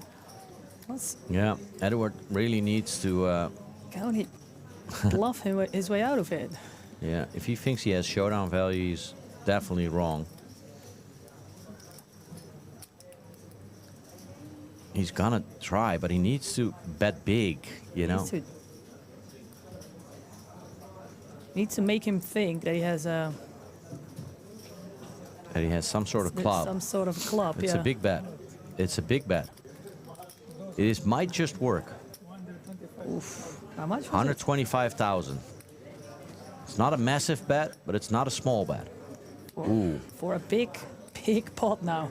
Yeah, this is a Half a very million sizable. nearly. Yeah, already, and Oh, it's 225. It is a massive bet. It is a really big bet. I thought it was 125. It's actually 225. This is interesting hand. Stefan is... Do you think Stefan's gonna think now He's leveling himself now. he got a club? He wants to call. He has that I set. think he's doubting. Yeah, he's definitely in doubt. He's like, is he bluffing or not?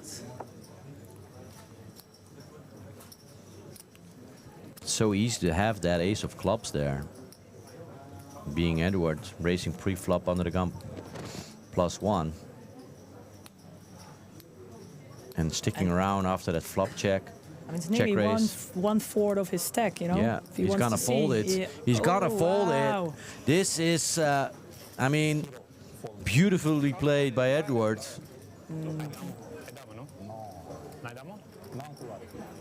He said, Is he saying what? Damo, that means probably lady, queen. Aye. And I think he said he had a set. Yeah, I'm not yeah. 100% sure. Was it bluff? Ah, he knows. Was a bluff. Yeah, bluff is... Bluff is international. Bluff is international. I don't speak any Bluff Romanian, all but in that was is- definitely yeah. a bluff. A bluffer. Anyone speaking Romanian can tell us what they're saying. But bluff, we understood. Edward There's always a there, few wow, words wow, that wow. are, I mean, Stefan still has $1 million, but if he had Yes, called, he, cojones. That's, he would have been a massive chip leader. he has some guts there. Yeah, Raymond folding 6-5. Ooh. And the others know now, so... Well, they'll know only in an hour and a half, really, or an hour, well, because we're still on the delay. Now, I mean, in just real in this time. bet, because they mentioned he was Yeah. bluffing, so Okay. just on this table. Yeah, but I'm not 100% sure if he I don't know what they said. said that he Romanian. was bluffing or just Stefan asking him if it was a bluff. I don't know if he acknowledged. Oh, Stefan Oh, is all all in. in from the small blind. Gianmarco only Oh. has 190,000 behind. Obviously, he's not calling with ace-deuce suited, so we can get this over with. Stefan will take this pot. Yeah, showing the king-queen. Gets a little back here, the big blind and the big blind ante. Obviously, also his own small blind.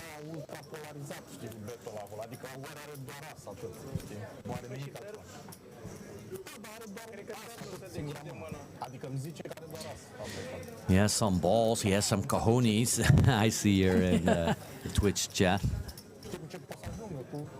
Cajunes.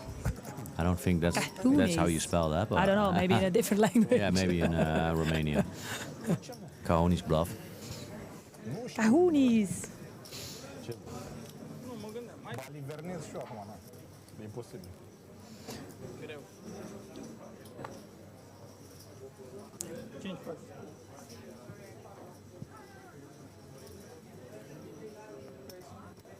Chapter 25,000.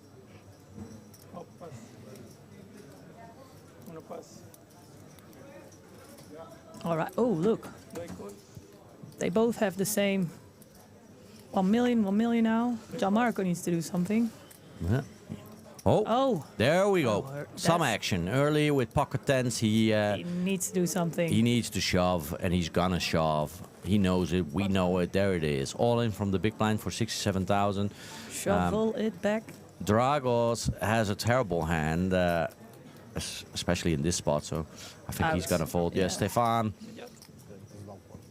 is gonna call. It's only He likes to play, no? 54k more. He's kind of dominated, but his jack is live. Yeah. It's a couple of spades, so yeah. He likes to play. He likes the action. Early is going to be happy with that. He's dominating. But even though I don't understand, I don't think these percentages are right. 52,000.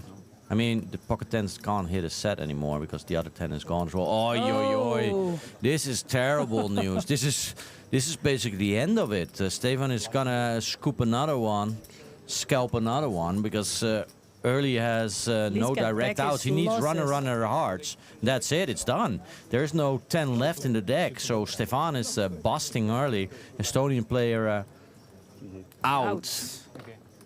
Ouch. What's his final? Early is finishing 20th. Early Olop from Estonia finishing 20th for 3,500. He just had that little laddering, just made a little bit more than Robin Vaulting, who finished 21st, and Daniel Balaisai Aya. Maybe his last name is late. No, didn't get it. No. Okay, I'm not gonna explain this one. Maybe someone on Twitch understood the lame joke. Nope. All Estonian players Cojones. are out. Ah, yeah, cojones. That's how we write it. It's Espanol, no? See. Oui? Huh? All right. One less on the table. At the table. Can't sit on the table, right? Not allowed, I think. Yeah, no, people seem to not appreciate it if you sit on the table, yeah.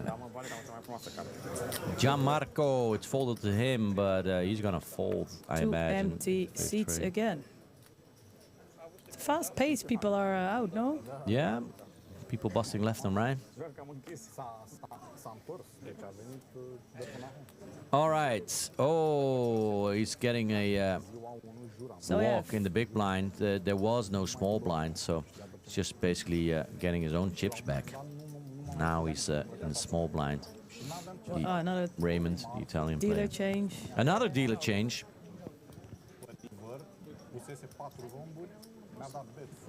So we have this table, the feature table, and then two others, right? Yeah. I think they're discussing the hand. The previous one, we can't understand, was Romanian. But Out of position sounds check. like, I think they're discussing the previous hand where he lost against Dragos.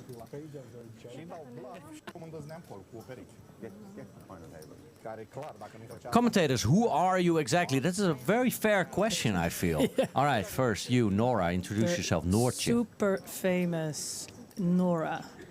I'm sitting here with... Well, what are you famous for? That's the question. That's what Yeah. people want to know. Not yet, just predicting the future here. Yeah. And Nora used to work with Unibet, but she's been to a lot of Unibet Opens and just visiting here. Yes. And I missed it. joining here in the commentary booth. My name is Frank Op de Woerds, Dutchman. I've been coming to the Unibet Open since You've done basically... commentary before in the past? Yeah, You've done, yeah? I've done a lot of commentary, but usually I in joined you. Dutch. But I've done some English commentary as well, and Or maybe not with you here, but I've done some commentary back in the day. Yeah. I can't remember who else was doing the commentary back then. we've had a couple In different English? commentators over the years. I think it was in English or Scottish. Mr. Gilbane used to do it. We've had Mark Comfy, obviously, in the booth before. I used to do Dutch commentary. I sometimes do some Dutch commentary on national TV in the Netherlands. I was the commentator for Poker After Dark, and I've done some WSP commentary. Used to be Poker the After Dutch Dark. EPT commentary. Poker After Dark. That sounds... Sounds legit. It's actually a very famous program. You were wearing- Raymond shoving from the Oh. small blind with pocket sixes. Dragos is gonna call, I imagine, with king 10 suited. So we're gonna have a showdown here on our hands. Showdown. Let's get ready to rumble. It's a coin flip situation, and we know you like those, Yes. Nora. Noortje Dennis. This is my what I dig. It's your thing, huh? A couple sevens and a jack. It's gives another couple outs for Raymond is Dragos. still in the- jack would counterfeit the sixes of Raymond. 4 on the turn. No, it's not a 4 on the turn. It's actually a 10. 10. That's bad Wow. news for Raymond. I didn't expect that. I mean, there is still a river to come. He can still hit that 6, but he needs it, and he doesn't get it. It's a tray of spades, and we lose Raymond. I think that's the last Irish player we had. That's a shame. He got a bit, he managed to... He survived for a while with a low stack. What's his outing? What outing? Raymond position? Wheatley is finishing 19th position for 3,500 euros. Here we see we have 19 players remaining, average stack of 568. Any touchy left? Yeah, we have Evert Evert. Bos. These names Think are the Bart. other way around. Dwayne Sluis, Is Henry still in? Bart van Oh, Dijk. yes, Henry there. Yeah, there's a think he had couple Dutchies left 700K. actually. You can follow along with the live reporting on pokernews.com as well. That is actually live reporting. We are here on the live stream on the delay. I'm not exactly sure what the delay is by now because we're cutting away the break. So I'm Italian. Italiano, come tuo marito. Ah, ok. Parla italiano, a me parlo romeno che l'inglese è difficile per me. I think there's only Romanians left. Online. Di dove sei? Napoli. Ah, di Napoli. Ma non è. So I think we're waiting a little bit to rebalance because we lost another player and we need to have a new player because we can't play with the 3 empty seats, I imagine. Let's see. Do you want to see anyone particular? I mean, personally, I would For us, it would be nice to have a Dutchie. like a Dutchie at the table, but I mean, there's no shortage of action really so That's far. true. I mean, No, we've it's seen not some been big boring. hands, we've seen some check raises. That's always something I welcome. Stefan pushing the action here.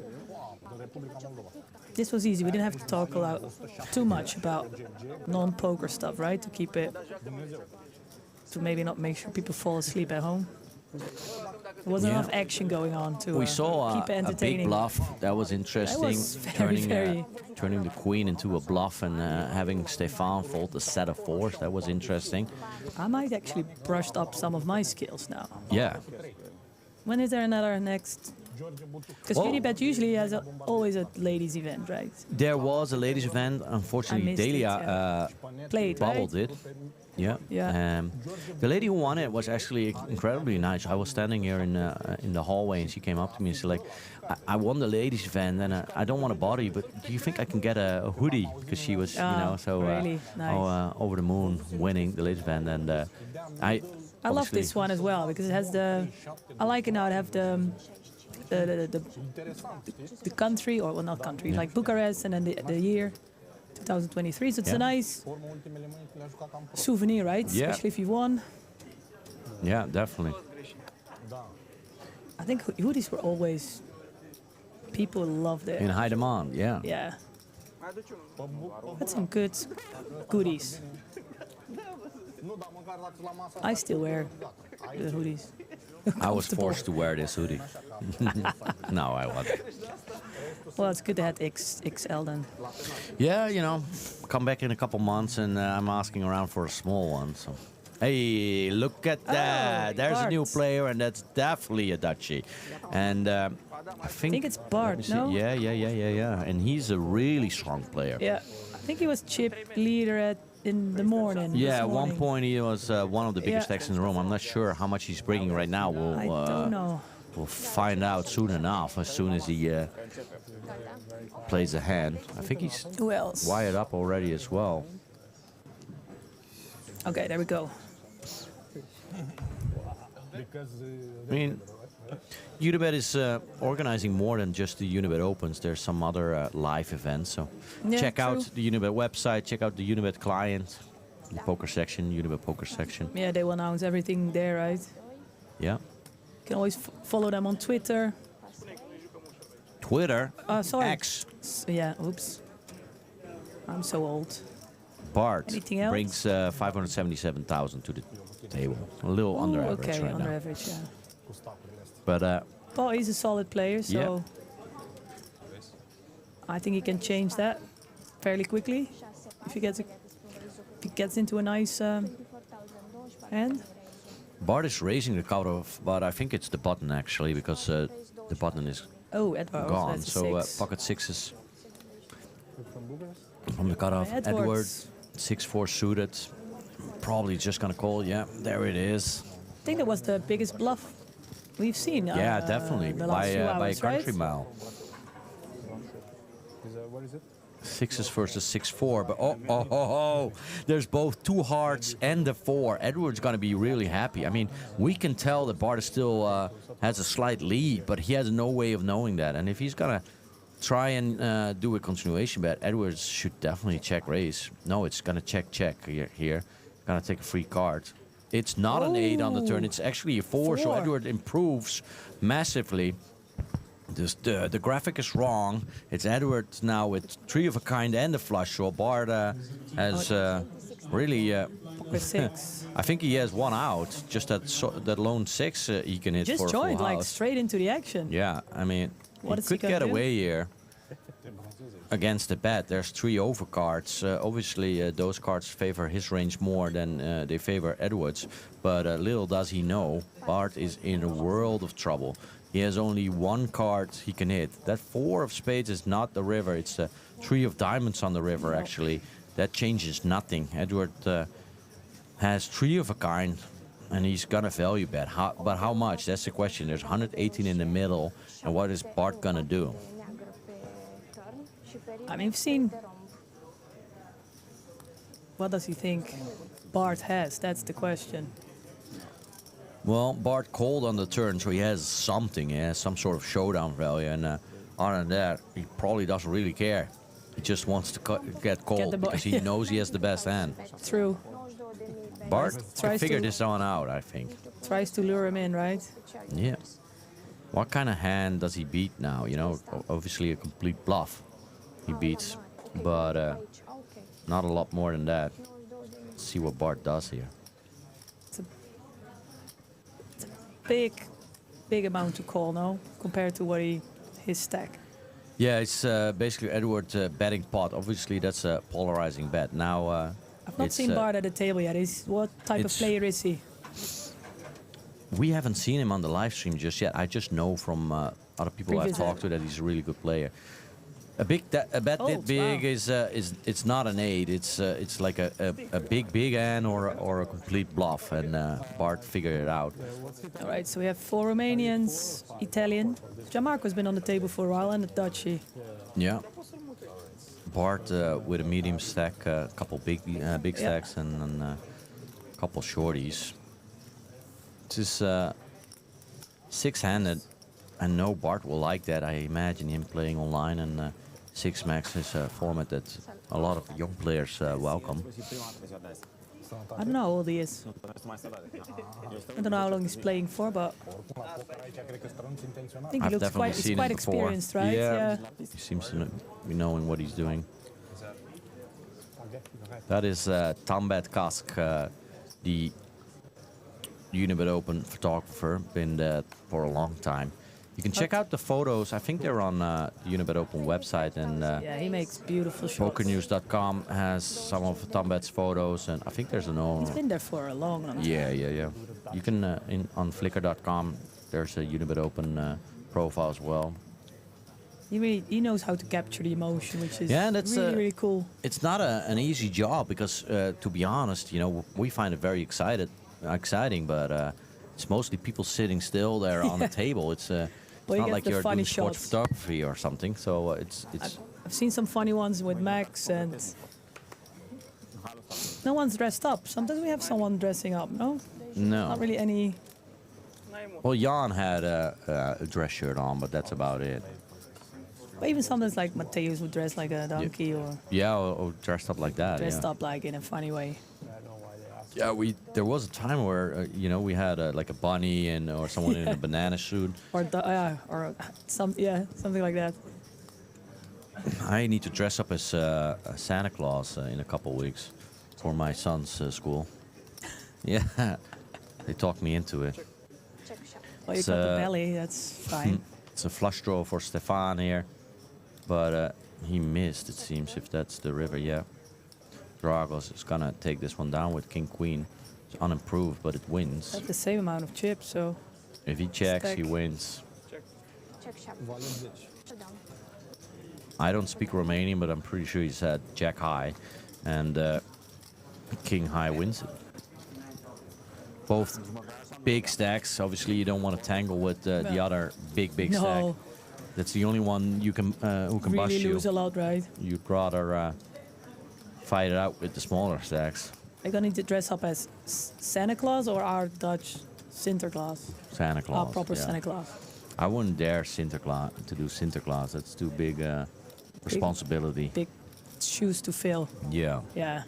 Because people actually believe in Sinterklaas and well, Santa Claus. Santa Claus you is a know. bit our Yeah. extra. Yeah. Kids love it because they get twice the amount of gifts. Yeah, they're smart. They're smart And like that. You're lucky you don't have to go through the chimney then. So what is it, a party? Yeah, it's they go to church first and then they come back to the school and I'm there in Santa Claus Nice. suit. Yeah. Handing out some gifts. No? I don't know. Oh, you don't know. I mean, really, I've been Not talked so to it. I said, invested. You yeah, just said sure, yes, that's it. whatever. Yeah, I mean, Like me today. for the fun of it. Yeah. And I'm still stuck. Yeah, I mean, nobody's keeping you. It's not like you're kidnapped. You're free to leave. It's true. It's nice. It's like we're stuck in a little like a. Time capsule. Time 'Cause capsule, yeah. We're We're actually at how many hours behind? I think an hour, something like an hour now. Maybe even less. I don't know. Edwards, I think he limped in on the button with King 3. Now, Eugene called from the small blind and Stefan. No, I think the graphics are wrong here. Let me see what's happening. Eugene shoved from the small blind. Edward folded his King tray. He limped the button, but he folded to the shove from the small blind. And the small blind's showing. Interesting. Pay jump right now is what I'm hearing. Let me see what the pay jump will be. I think fun there.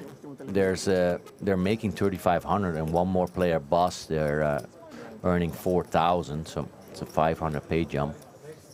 It's a lot of money.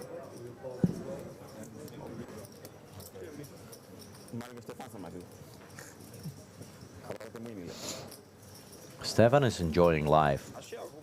Obviously, he lost that pot where he got bluffed, but I don't think he found out just yet. But regardless, he's playing well, getting good cards.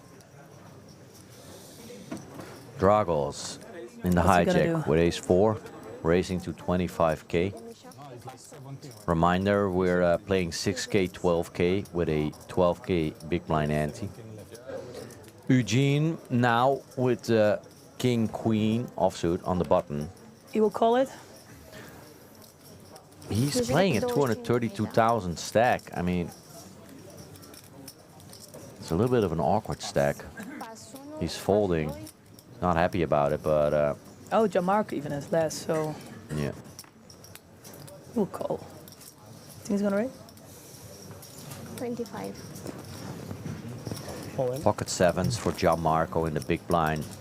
Oh, look, Bart even got 2 player party Yeah. wristbands. He is invited to all the parties. Yeah, Drago's not gonna call that. Gianmarco easily has enough fold equity, especially to have someone fold an ace, bad ace. Gianmarco has been patient, really. We still didn't find out where the party is. We're The short stack only has 99,000. Anton Dragos is the chip leader with $1 million. is Max no? Yeah, but we're still missing is- here Who are we Stefan. missing? Is Dwayne? Stefan down at 800? I don't know.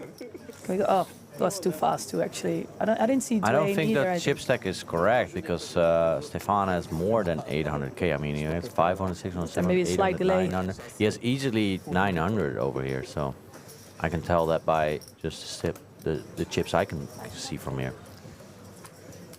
That massive stack of blues is 500. Those stacks of reds are 100 each. He's definitely getting thirsty, Frank. second in chips. I think we need to find a replacement soon. Because You are free to leave, and I'm sure Kat will either hop in or someone else, or I'll just go solo from now. solo here. Enjoy the party. Stefan has a real big hand on the button here. I hope that Ooh, Bart is not folding. going to go too crazy. Nope. He just takes down the blinds and antes, and he's showing that he had queens. He's getting hit by the deck, really. I mean, no reason to complain. You're getting big hands.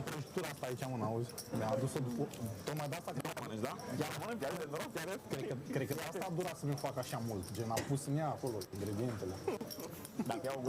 Is there any? What are the rules? You can speak any language. Or In between hands, you doesn't are matter. mostly free, but during the hand, it's English only English at the only, yeah, table. makes sense. Abracadabra. That's Yeah. all I heard. Yeah, that's what I heard as well. Maybe that's, you know, him wishing for some good cards now. I Yeah. don't know. Open sesame. That's a nice vibe. At least it seems to enjoying themselves. Yeah, I mean, it's getting a little bit later, obviously, but they're still enjoying themselves. I mean, they're already long. guaranteed You're playing 3,500 now, what, bucks. I would be 12 smiling. hours? 12, 11? Yeah, we're Close to that, right? Raise 25,000. Boxa 3 raise 25,000. And Jamarco doesn't have that much. Boxa 4 pas. Și boxa 7 pas.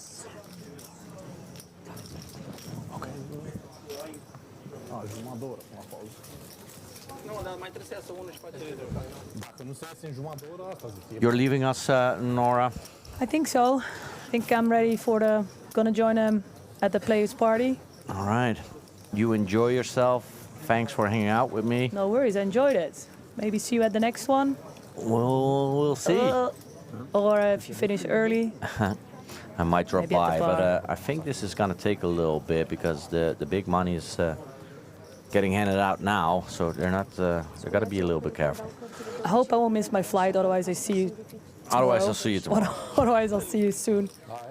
All right, everyone who's listening, enjoy the rest of the gameplay, and Boxa 1 all in. maybe see you another time. There it is for Eugene, shoving with tens Boxa 3 pas. under the gun for his last 232,000. Obviously, Bart's not going to call with Jack 4. Dragos folds his small blind over to Edward. He's definitely not going to call with the 9-5 suited.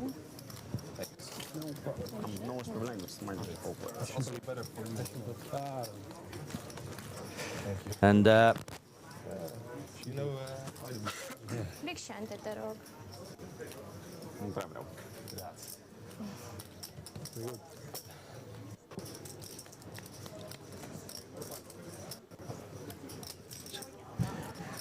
And actually, I'm gonna take a very small little break as well, as the amazing duo of Irish Unibet pros is joining the booth.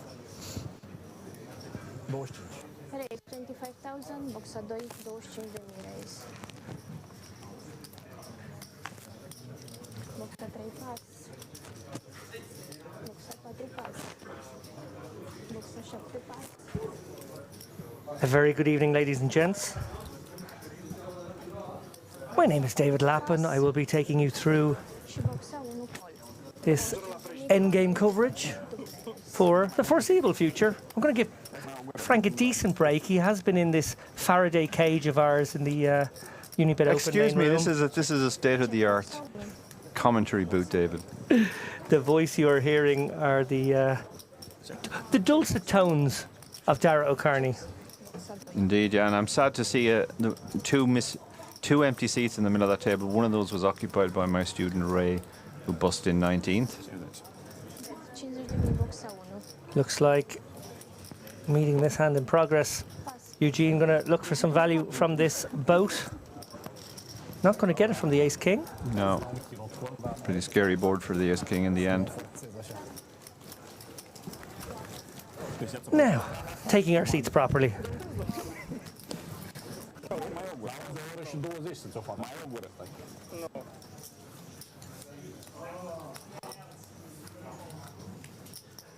Small blind, te rog. Bine că nu mi-ai dat o limb preflop. Mă te dublam frumos. 6. And seat 1. Îl dublam. Merge.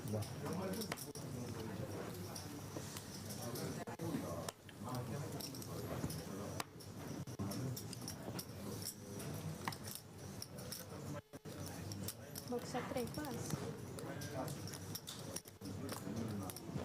4 pas. 3, 25.000, boxa 7. 25,000 lei.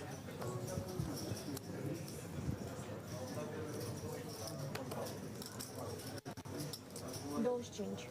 25. Have you over the age of 50?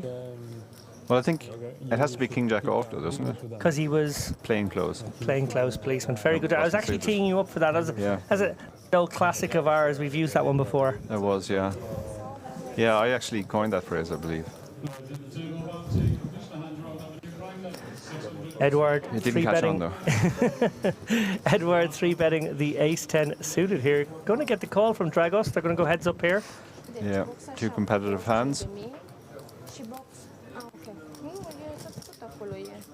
I'm sorry, I said Dragos made the call. He hasn't made it yet. I saw we got heads up there, but actually still in the tank here. Feels like the kind of hand you can flat.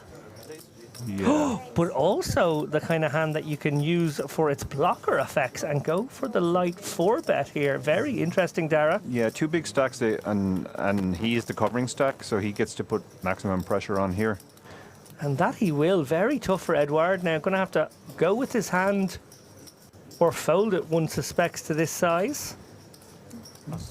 Yeah, he has passed, and he probably regrets the 3-bet now. He could have just flatted there. You're supposed to do a lot of flatting against the other big stack when you're in those extreme situations.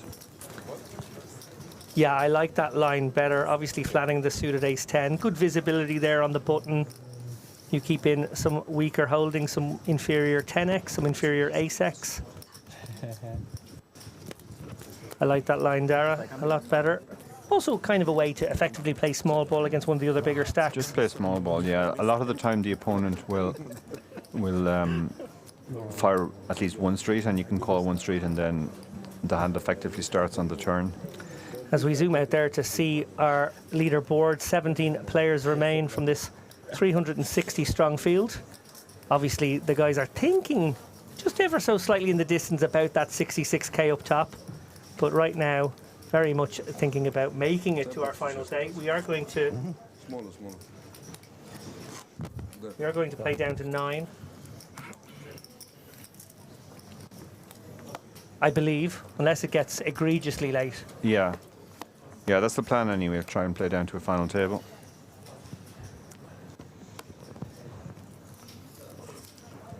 We have seen Unibet Opens in the past fail to do that, but it looks like we're near enough now that we could get there. Yeah, fun little phase here with 17 left. Obviously playing 8-handed poker in this tournament from the money bubble onwards, and that means that we're playing 6, 6 and 5 on Correct. the 3 tables. So a bit of short-handed play, a little bit of a taste of what's to come later on when there are 2 tables left. Yeah. Bart opening things up here with pocket 8s. 3-bet from Dragos, who's really putting the foot down now, using that big stack, wielding that pressure, understanding the ICM bin he can place his opponents in. Yeah. Bart has a lot of hand here, Dara. He does, yeah. I did actually play with Bart, and he played super well, so I think... Very tough hand in this spot. Just under 40 bigs. It's a lot of big blinds to put in a high ICM situation, but it's against the chip leader, who does seem to be stepping out a lot. Yeah, slightly large 3-bet in position as well, and it does earn him the fold. Dragos applying the pressure supremely well here on this short-handed feature table. Absolutely bossing it right now. Yeah.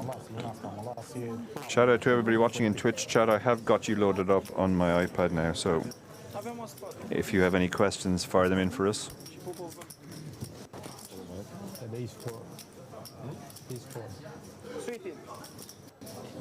Or abuse, obviously, that's fine too.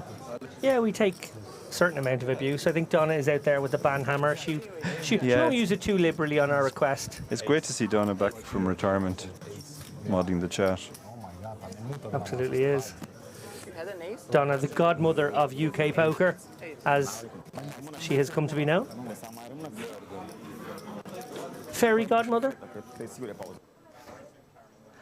Going to zoom out now. take a little look at, I hope, a promotion. Oh no. No, a new feature table. New feature coming table. up. And of course, we are killing the brakes here, Dara. Relentless coverage here. We don't want you to even make a cup of tea out there. We want you to stay in your seat. And we're going to bring with us a new bunch of players. Obviously, again, maybe a bust out on the outer table, maybe a redraw at 16. It must be Feels 16. like that kind of thing. Yeah, they're hardly going to move the tables around unless that's happened. Yeah, you can see there we're down to 16 now. These are the players that have survived. And this is the new feature table. Looks a little bit like a reshuffle because some of the guys were there before the break, but presumably there was a 2-table redraw. It's how quick Glenn is these days with these redraws, Dara. Just it takes him about 12 seconds to set everything back up again. Indeed, yeah, he's as quick with redraws as he is at selling phones.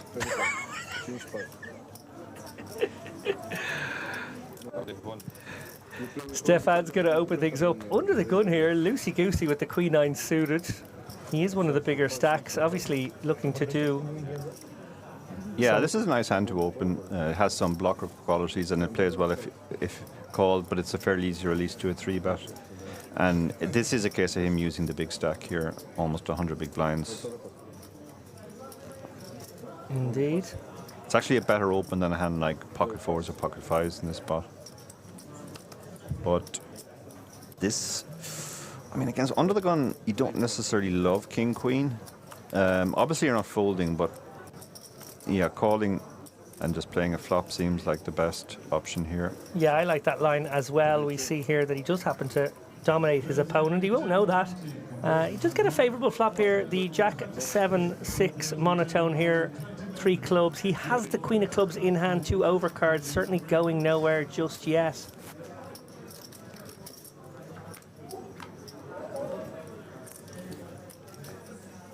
Does go check back call, and now Jack on the turn, pairing the top card. Interesting to see if Stefan will continue here. Yeah. Little tricky now on this texture, one would suspect. Yeah, and he's got absolutely no equity. He doesn't have a club. So, yeah, the check back makes sense because a lot of the check calls will be Jack X. Now, Eugene does have some showdown here, even though he's missed his club draw, but he mightn't realise that and might think he needs to bluff here to get rid of an ace high. Yeah. I think it's harder to get rid of ace high on a double paired board where all the draws miss, but he does win. River went check check, right? Yeah. Yeah.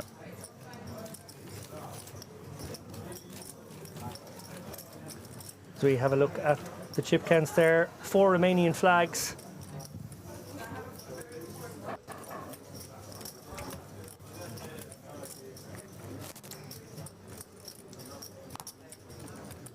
Blinking, you missed it. Yeah. That was it. We're getting ready to do the flag roll and it was gone. We're going to do a quiz on how many nationalities are on this table and what are they? Well, I see a Dutch flag there. Vert folds all the way around to Gianmarco here, who lets go the pocket 2s in this spot there. He's playing sub 20. Yeah. A nice fold there. Nice that's fold. a mistake I see from a lot of players there. Yeah, players make that mistake over and over again. They think they have a pair and they're short, so they have to open it. But it's a terrible open. You're better off with opening ace deuce than pocket 2s. Absolutely. As we see Robert now, much nicer hand to open up here on the button. He'd be looking to open up about half the hands he gets dealt from that position. Ace 10 more than qualifies. Does get a sticky defend off the Queen 9, as he should. Yeah, Queen 9's a pretty standard defend here. And this is going to cost him a few more chips because he's flopped middle pair. Against a button raise, you're not going to give the guy an ace just because he bets. No, this is the kind of one where you might pay 2 streets, Dara. Yeah, his kicker is not brilliant. Most of the queens that the button would open are better than Queen 9. He's not necessarily open Queen 8 off.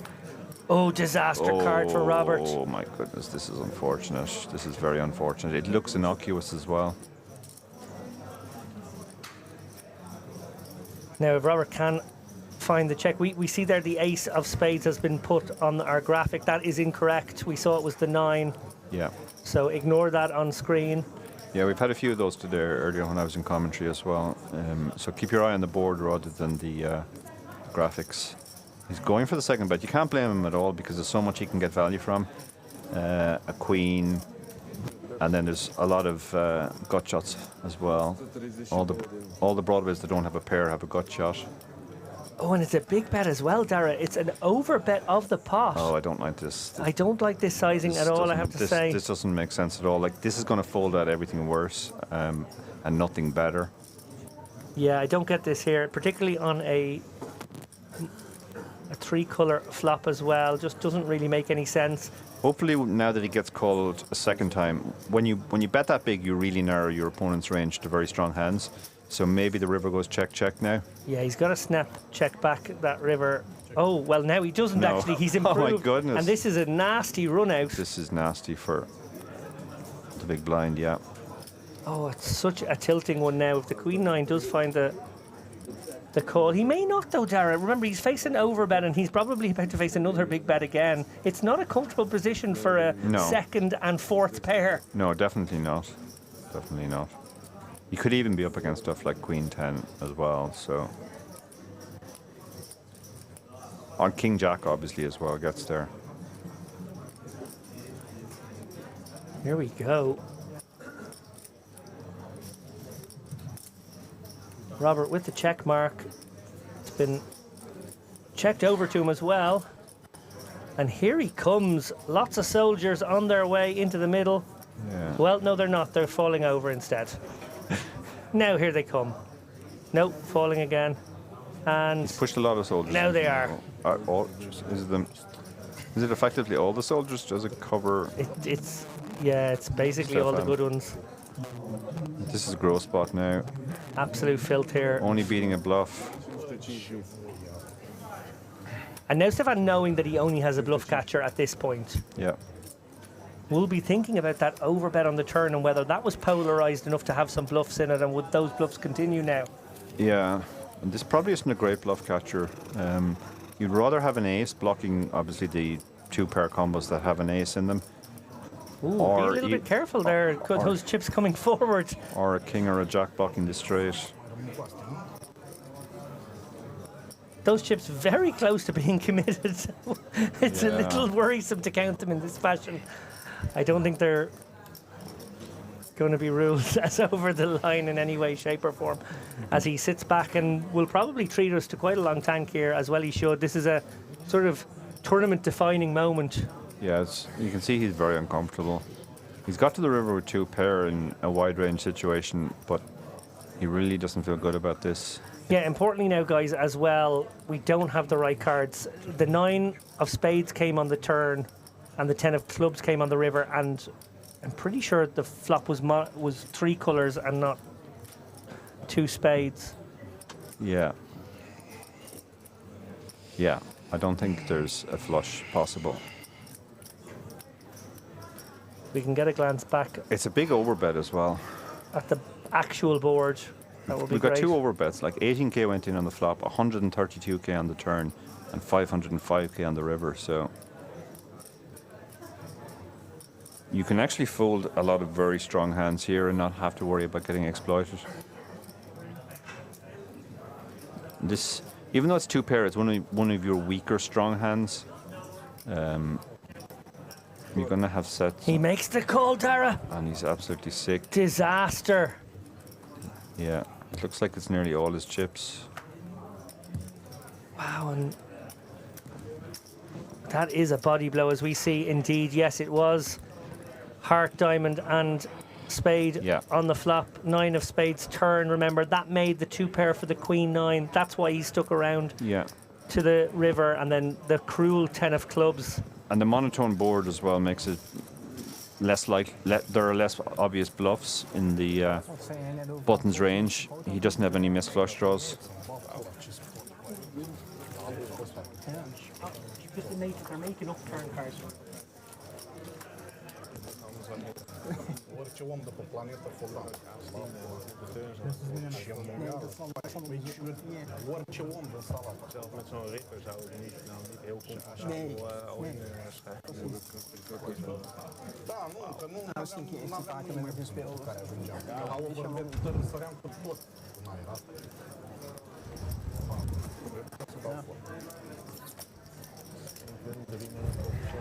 On we go. That was a huge moment.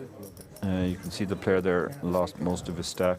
Oh, just a cruel body blow. He started the hand with over 1 million, Dara. I think Yeah. he's left with like a 250,000 maybe. Yeah, he could have folded the turn if he hadn't hit, and he was obviously winning unless an ace or a 10 came on the river. And actually, an ace would have been easy to fold to. The 10 was a really cruel card. Really was. And against a very greedy opponent in the end as well. Yeah. Well, the advantage of the big bet on the turn is that you do narrow the range to very strong hands. So you know your opponent has a very strong hand, and therefore you can be greedy on the river when you improve. Maybe his plan was to check the river if he missed completely and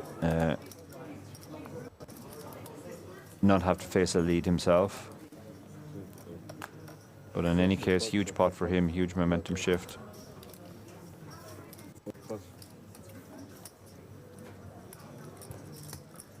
Action now on Bart, King Jack offsuit. We can call that one Kojak. This one is Kojak, yeah. Kojak in the hijack.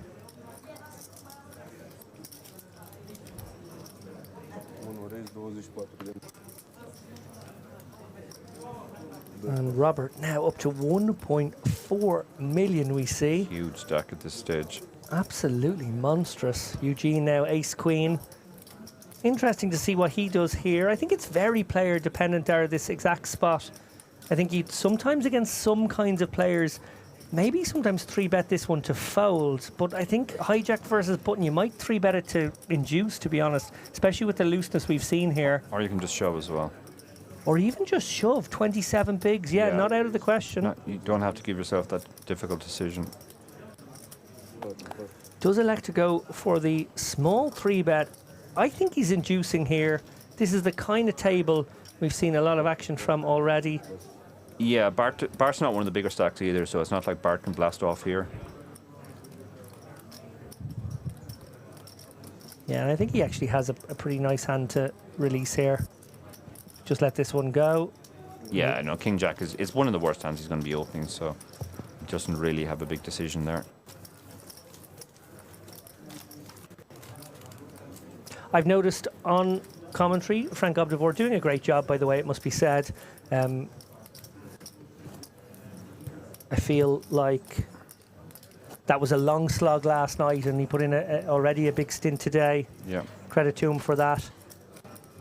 He mentioned very kindly the chip race. A few plugs, I don't know, they were uninduced plugs, so grateful to him for those. But while the hand's been dealt here, Darragh, I was going to ask you, what have the chip race got coming up now? One more show left in the season. He doesn't know. You're asking the wrong person. He doesn't know. Those are all David questions. David is asking me David questions.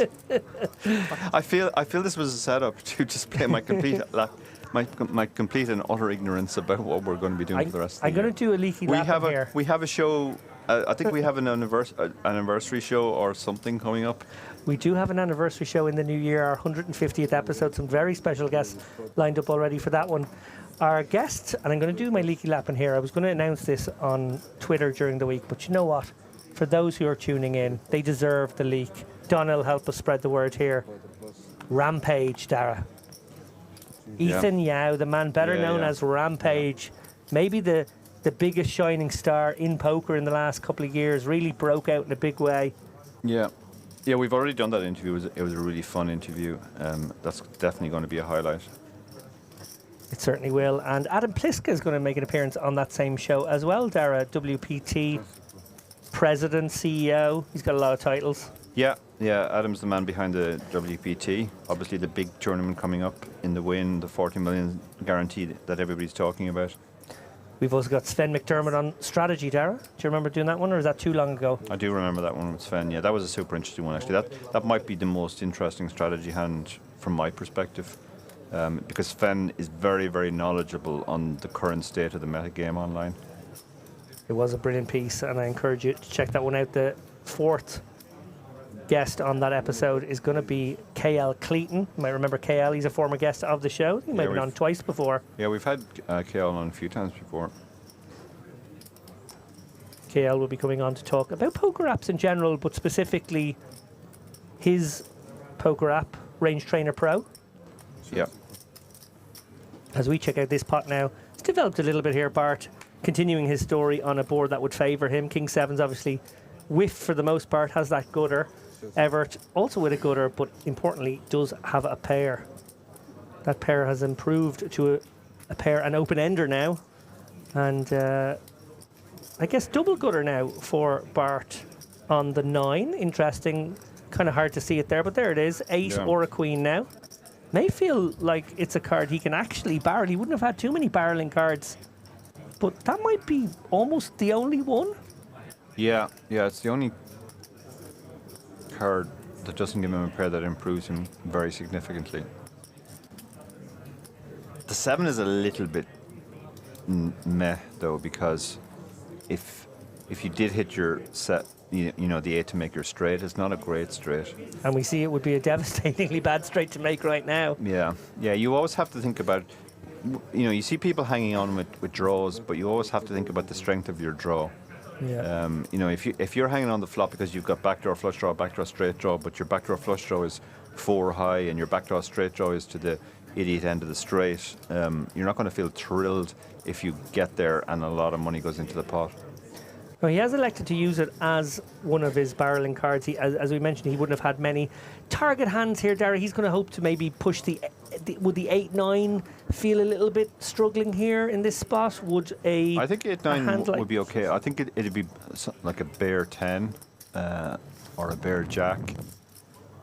The 8-9 wouldn't love life either, though. 8-9 wouldn't love life because it would be well, the 7 would make a good straight, but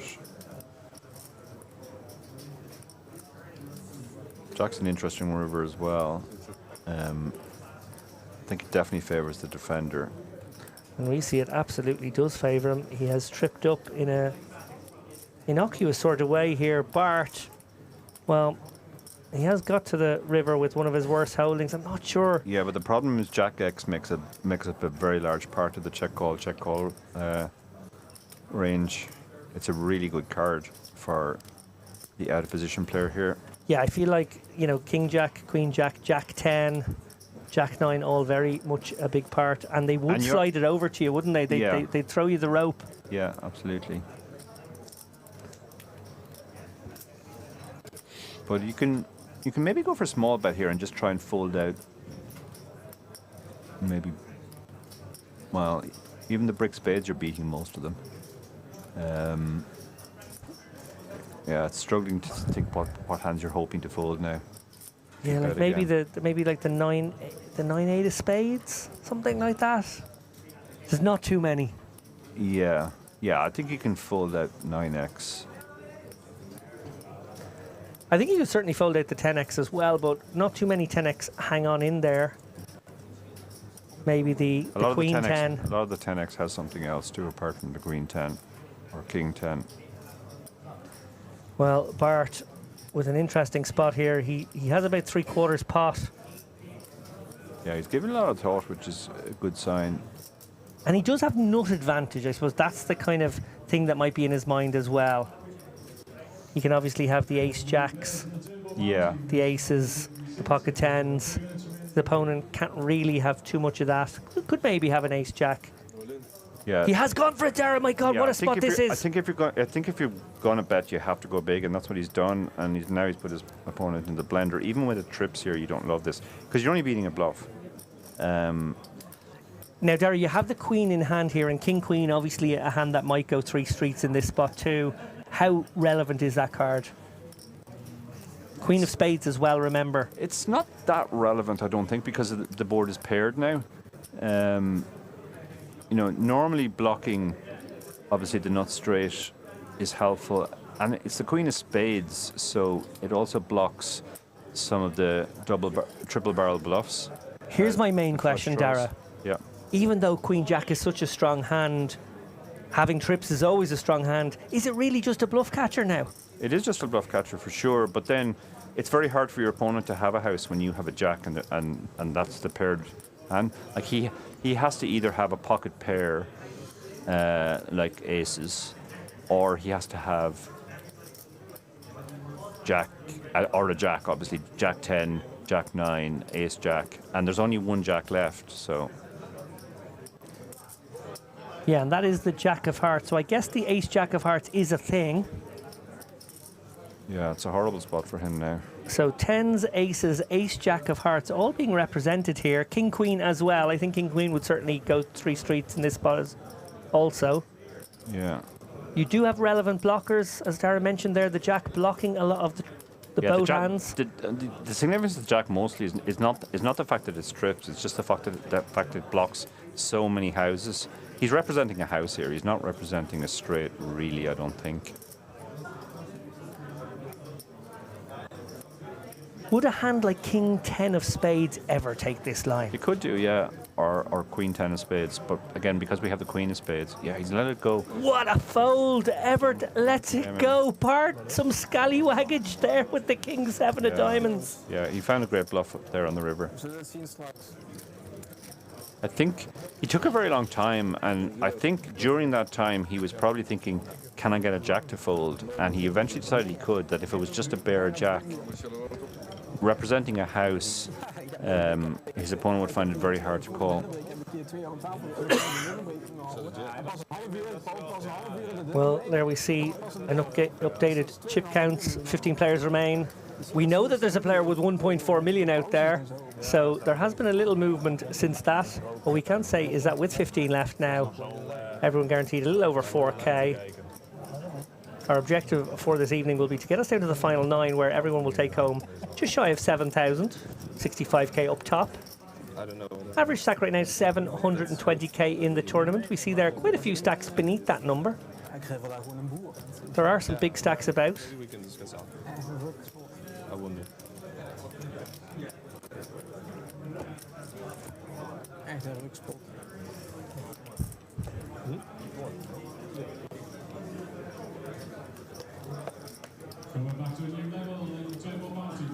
Edouard now under the gun with the 6s. He is playing deep. Of course, there are shorter stacks behind him, so interesting to see how he proceeds with a hand like this. Yeah, this is pretty marginal. Folding it would be okay, but opening it's okay as well, I think. Yeah, I think it's right on the cusp. Oh, and Bart, after that last hand with the wind at his back, now looking down at the Johnnies. Yeah. With the ICM situation, like this is normally just a fairly standard 3-bet, but with the ICM, yeah, I like the call here. That's a pure adjustment to the ICM of the situation.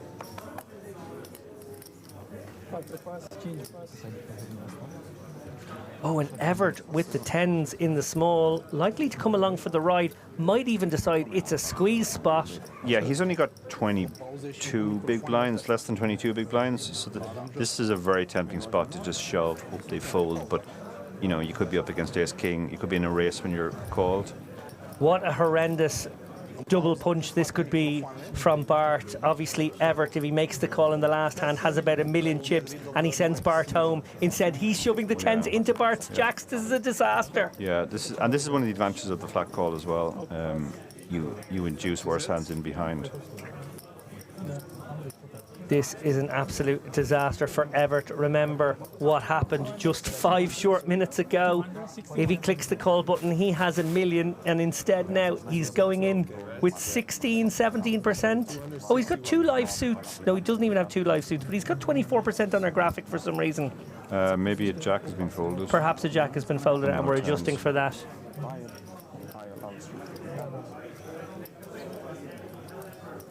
Bart obviously not releasing these jacks far too strong, the absolute tippy top of his flatting range. Yeah, he does make the call. And wow, what a difference a couple of moments makes, and how sick Everett's going to feel should these jacks hold up. And he's obviously going to find out what he was up against in that previous hand, Dara. Yeah. No help there.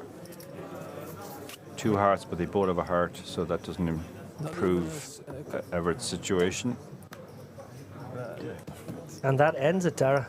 It's over, right? Does end it, yeah. Even the 10 now is no good to him.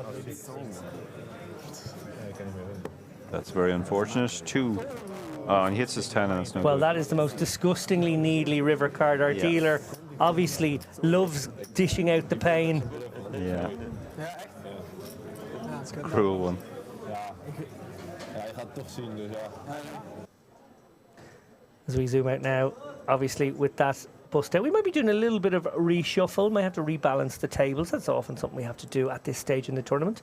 Take a little break. It also could have been a natural break. We actually aren't sure. So yeah, we'll fill some dead air. Or with maybe some the world has ended outside our bunker, we don't know. In which case it doesn't matter what we say. Well, just in case these are the last moments of human history, I would recommend you head over to Spotify, where the chip race is now available. We see there is 14 players left. And a little reshuffle. Something happened. Are we back? Are we back at a new blind level? Looks like we're back. Players hoping that his hand's not going to be killed. We don't know. Will it be killed? Oh, it was close. I think he might have just made it to the vicinity of his chair. That's usually the rule.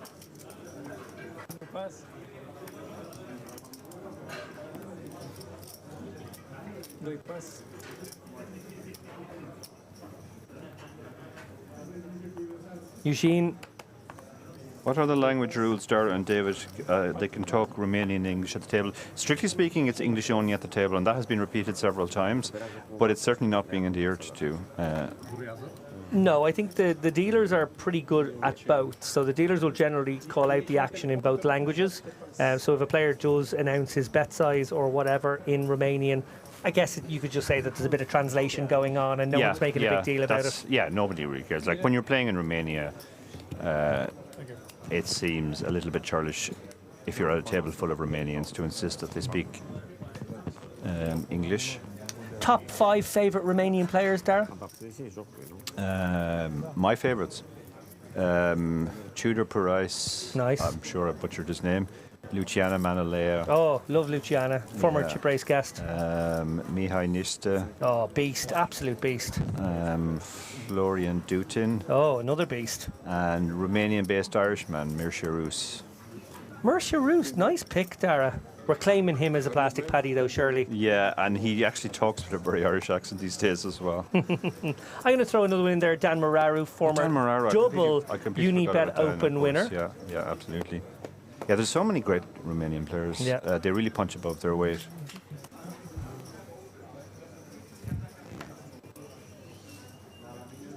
Doi pas, 3 pas, 4 pas.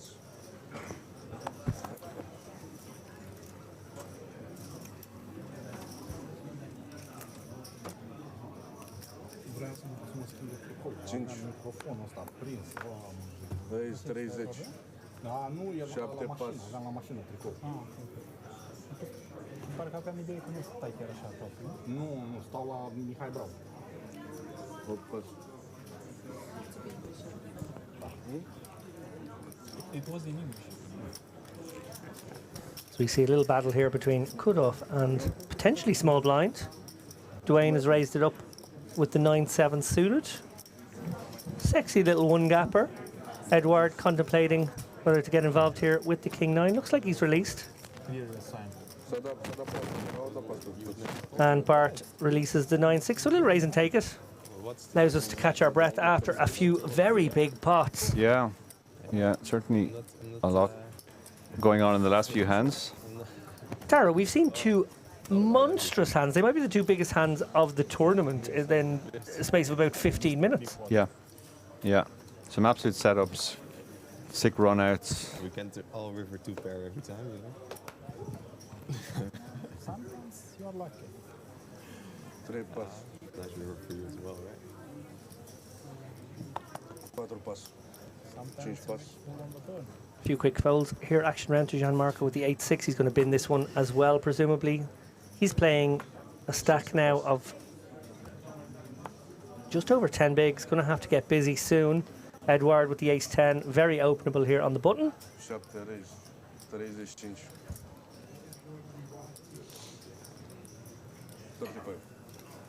Okay, more TBC is emoting in the chat. He's just sending small pictures of you, so somebody's going to have to explain to me what the significance of that is. What pictures of me? I need to see these things. Oh, the old emotes from my Twitch days. People do miss my Twitch days. When I say people, I think 2 people. I think I had 2 fans on Twitch, and I think. And are both of those people you? No, I was not a fan of me on Twitch. That's why I was so desperate to make the podcast work, Dara. That was my way. That was my escape route from Twitch. The lovely people of Unibet said, David, if you win a GPI award for best podcast, they thought they were being silly at the time. They thought there was no chance of that. Said if you win the GPI award, you can get off Twitch. Yeah. And so it happened. We bribed the jury. I mean, we had to bribe everybody, obviously, but it was worth it just to get you off Twitch.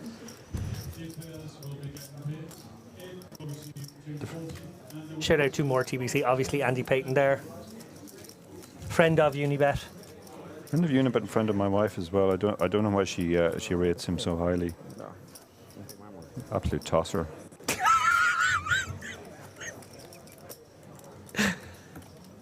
Moving on.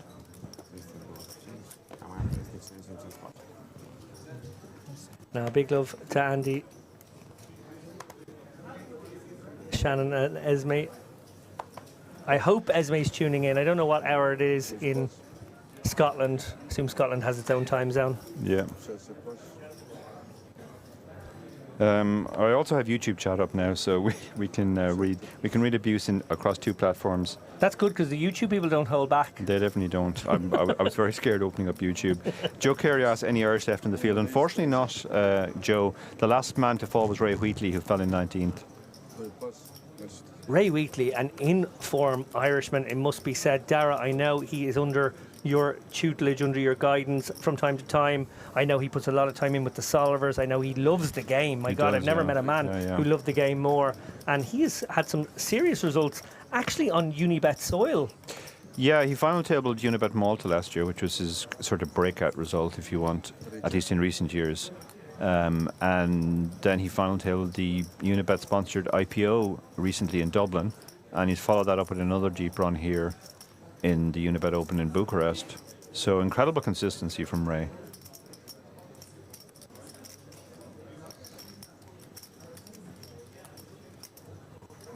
You see here, Bart is going to fire out a C-bet on a rather scary board. He does have barrelable ones. It's kind of that perfect storm of the gut shot with the backdoor no flush draw overcard.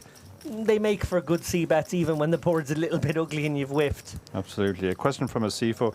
What is the surname of the Gary guy who won the Bad Beat competition? That was Gary Clark, who was in the commentary box yesterday for a while.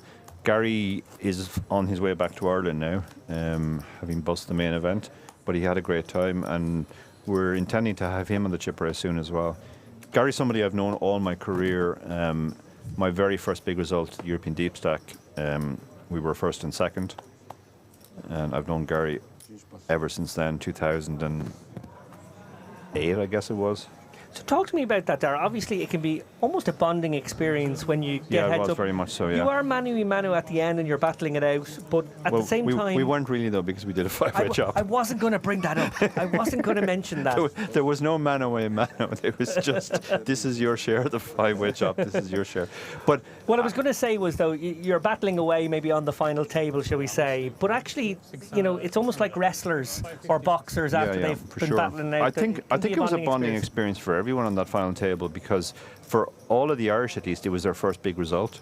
It was my first big result. It was Gary's first big result. It was Mark McDonald's first big result, who arguably the most impressive live Irish player in the intervening period. Lloyd Farrell was there as well, and Tony Bateson, who we both know very well, was there as well.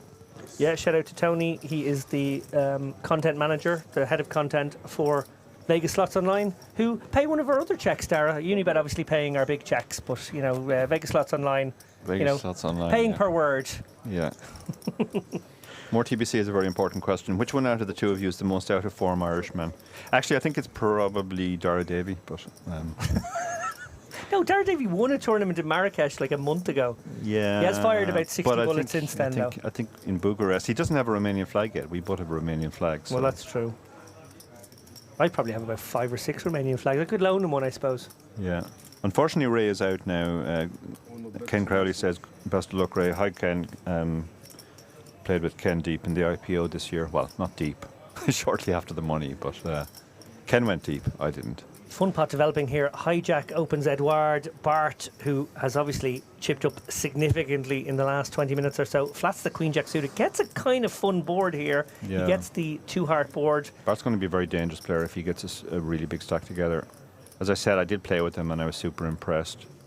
Interesting here that Edouard checked it on over with top pair and such a good kicker. Clearly feeling like Bart's the kind of guy to barrel away himself, and maybe he should just let him do so. Although, look at this. It looks like he's coming for the immediate check raise. Yeah, there's a lot you can get value from here. You can get value from worse aces, obviously. And then there's all the draws, the flush draws, straight draws. Funky little line here from Edouard. Obviously, the more standard plays, just to see bet your ace-queen on the ace-6-5. Him going for the check raise in this spot. Yeah.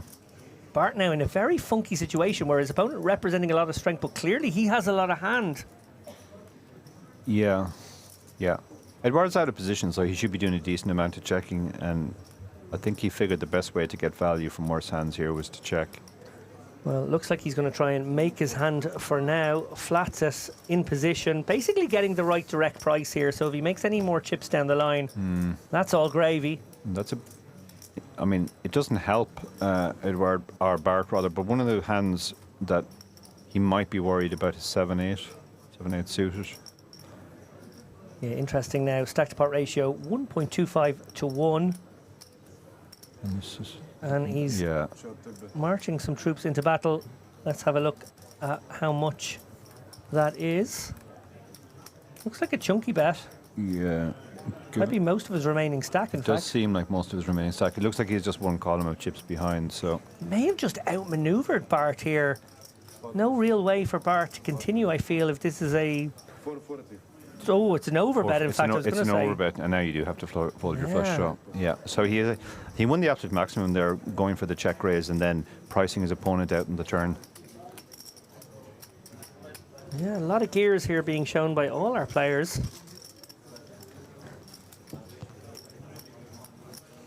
The unconventional check raise there on the flop, probably creating a situation where his opponent couldn't get to river and maybe complete that flush.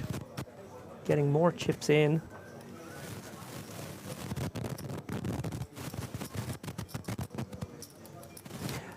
Looking back at that hand, do you like the decision to make a bet yourself when check to when you have the flush draw, or do you like to just take a free card there? No, I do like the decision because you can get a lot of better hands to fold. You're not going to get check raised all that often.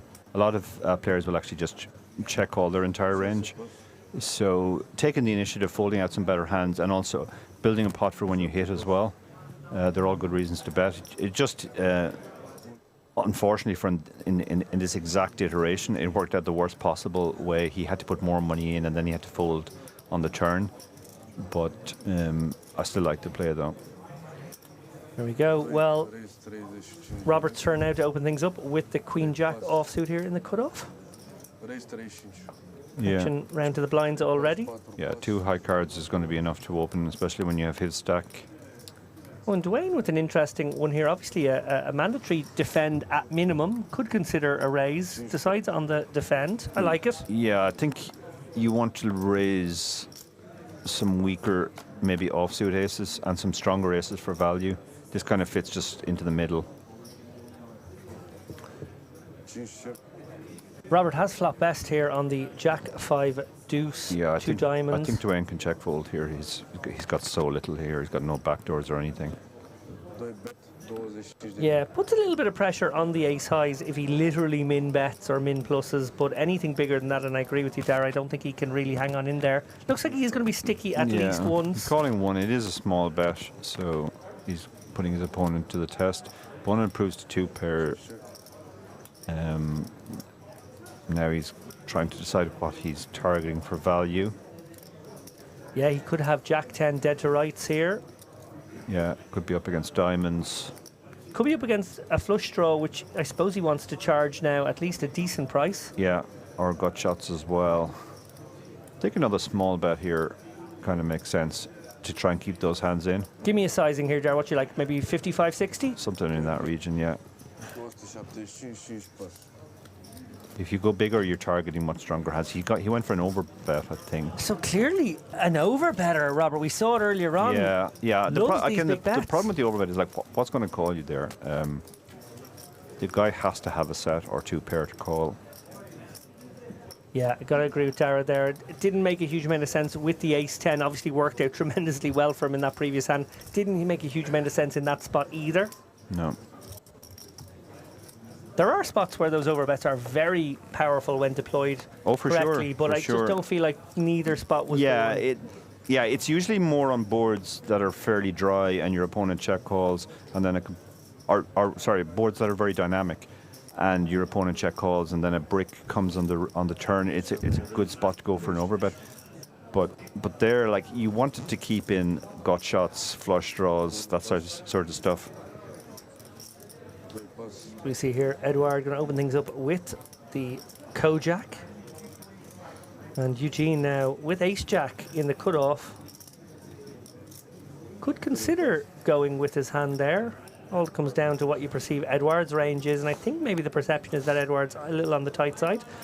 Well, luckily he didn't, because Dwayne lurking behind in the small blind with the black queens. He's certainly going to bump this one up. Probably want to go fairly big out of position against and under the gun open. It's sort of strong range against strong range, Dara. You want to charge your opponent. I quite like going more than 4x, 4.5 to almost 5x in these situations of what the open that came in. I probably make it something around 160 here. But we'll see how he proceeds. Yeah, I see him reduce his sizings in general. So let's have a look. Looks like he has gone a little smaller. Looks like he's gone a lot smaller, actually. It will likely get the job done here against bottom of the range King Jack, but I think I do like a slightly bigger bet in that situation. A function of the fact that it does feel like your opponent has a reasonably strong range coming from under the gun, and you just want to, charge that range.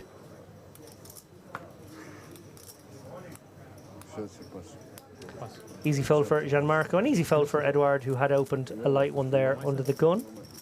Well played from all.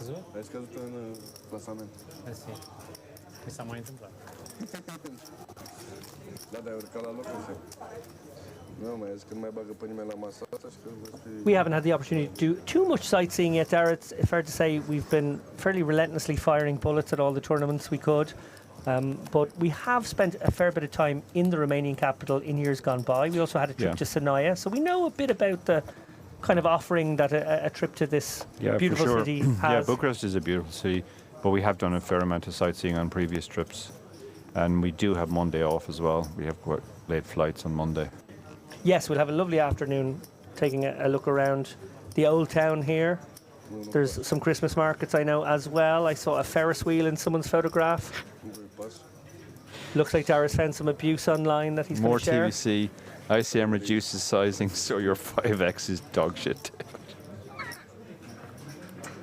I did say 4.5x for the record, and I don't think that's an incorrect sizing. I think that's a good sizing. And that's not what I said as well. But more TBC is putting his own spin on it, as usual. Oh, I thought that was his comment. That is... He's pretending to quote me. I see. He says Darrow Carney 2023, but that's not what I said. Andy, don't get me into trouble with my co-host. You have to be very careful, because I can edit him to make him sound like he said anything on the chip race. Absolutely. Dara has, over the course of the chip race, said pretty much every word in the English language, and I can order them any way I wish. Yeah.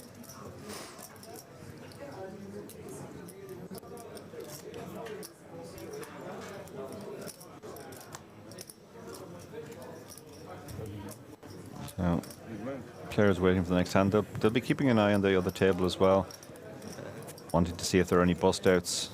Tense whole stage of the tournament now, because they're so close to the final table they can almost taste it. But at the same time, often people when they get to the second last table, they think they're almost there. But it's simple math. Half the players are not going to make it. 50%. There's going to be a 50% attrition rate. What does the final table taste like, Dara? It depends completely on whether it's made from cheese or chocolate or. It can be bittersweet. It can be very bittersweet. It can be very sweet. It can be quite vanilla. Oh my God! Look at this. Well, what isn't vanilla is the showdown we are about to see, guys. We have Ace-10 is an open, but it's not super strong, and Eugene. He might even flat kings here some of the time to try and trap. It's going to be horrendous for Eugene here. I think he's probably 3-betting, and then Dwayne is 4-betting, and we're going to see kings against aces again. Yeah, the Django's against the boots. The butchers against the airlines. Yeah, more TBC reckons that the final tables. He's asking. Sorry, this is a question for you, David. Do they taste like the chicken shop across the street? No. What tastes like the chicken shop across the street is the bitter taste of many, many bullets that did not get me to final tables.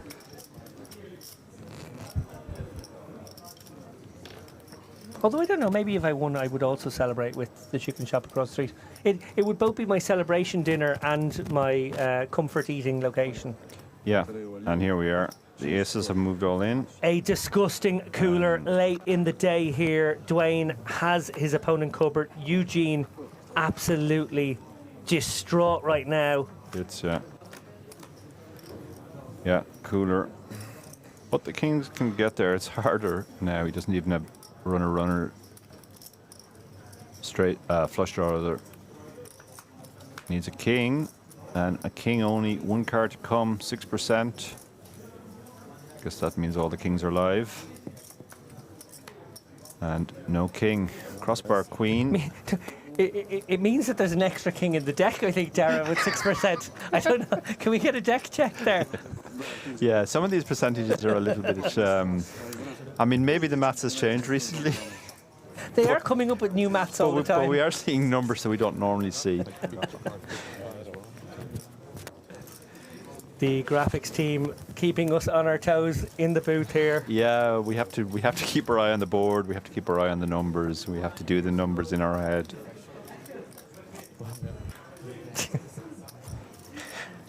And all the time now, David is thinking about the chicken shop across the street because more TBC has put that thought into his head. And no, all the time I'm going to think about how, when in fact I thought I, had a 4%er, I actually had a 6%er. And I'm more tilted that it never came in. Yeah. But yeah, now I have gone straight from that thought to the thoughts of fried chicken. So that might be the end of this shift for me, actually, guys. We do have Dara Davey waiting in the wings for when David wants to make his late night chicken run, as he does every night.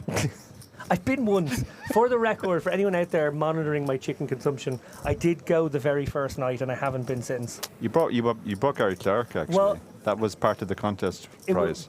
Yes, part of the Bucharest chip race experiences. You have to be brought to chicken staff. Chicken staff. What staff is doing there? I have no idea. That's I assume the infection you get after you've had the chicken. Sorry, I take that back, by the way. I really don't want to get into trouble with Big Chicken here. I probably will be over there in about an hour. You do love the chicken. They could be watching this stream. Yeah, it could very well be. Yeah, that's extremely likely that those people in that chicken shop are watching the stream. Here we go now. Oh, look at this. 6s, and this is a short stack. So he's raised. Yeah, tricky little spot for Stefan here. Again, that's the hand, Dara. The 6s, the small pairs with no blockers. Opening them is a bit wonky. Yeah, when you're off this stack, they're just not good opens. If you look at ICM adjusted charts, it's a real shock to some people to see that even 8s might be a fold there. Yeah.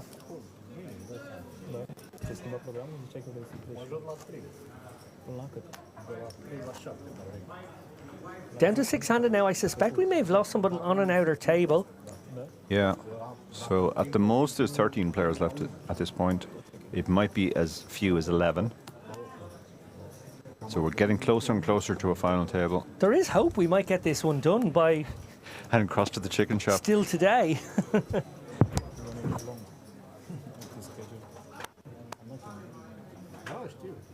As we see a new hand begin. Gianmarco with the suited Queen 8. might get things going with this.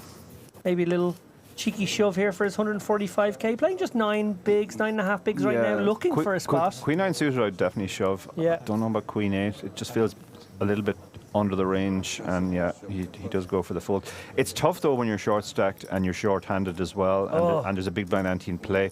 You're basically losing 2.5 big blinds every 6 hands. So, well, on the flip side of that coin, a man with no ICM issues right now. In fact, he can put the kinky handcuffs on his opponents. Robert with the ace-7 suited. yeah, he must move in here. Oh, he just limped in there? Looks like he's just limped in. Interesting. And with the stack that Stefan had, I would have expected a shove there.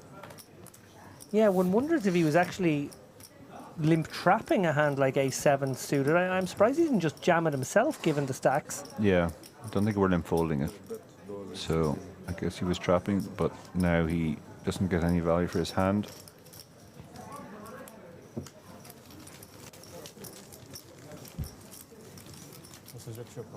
We take a look at the chip counts there. We see Gianmarco, yes, 9 big blinds. Not easy for him now. It's horrible now. Like, if he folds the next 20 hands, he's out, basically. So he has to find a spot soon.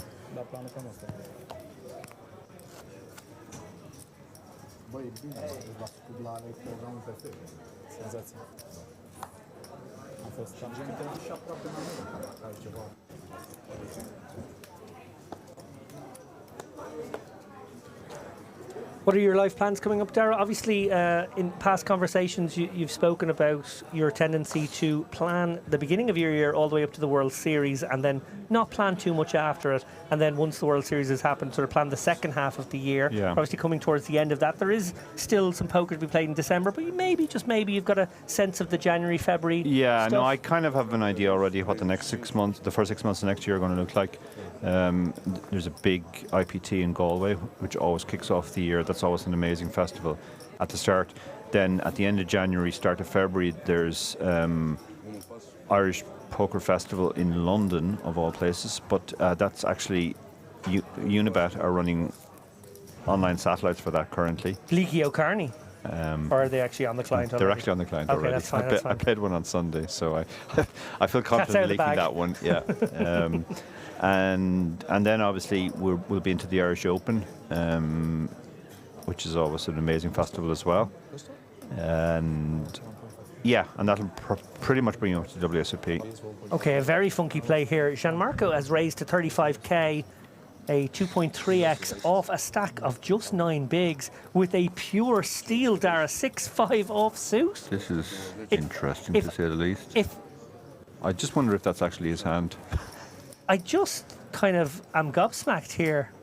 Now, Dwayne has still pounced on it, and now Gianmarco's had to fold, so Yeah. wow. I guess that was his hand. He was doing that old trying to appear super strong thing with a not very strong hand, but he had no blockers there and nothing. Really don't recommend. Don't try it at home, kids. Yeah, for sure. Yeah, we've got some, again, Unibet sponsored poker in the form of a little mini festival. The Malta Cup is coming up in late January. I'm going to be attending that one, Dara. Oh yeah, what are your plans for the next few months?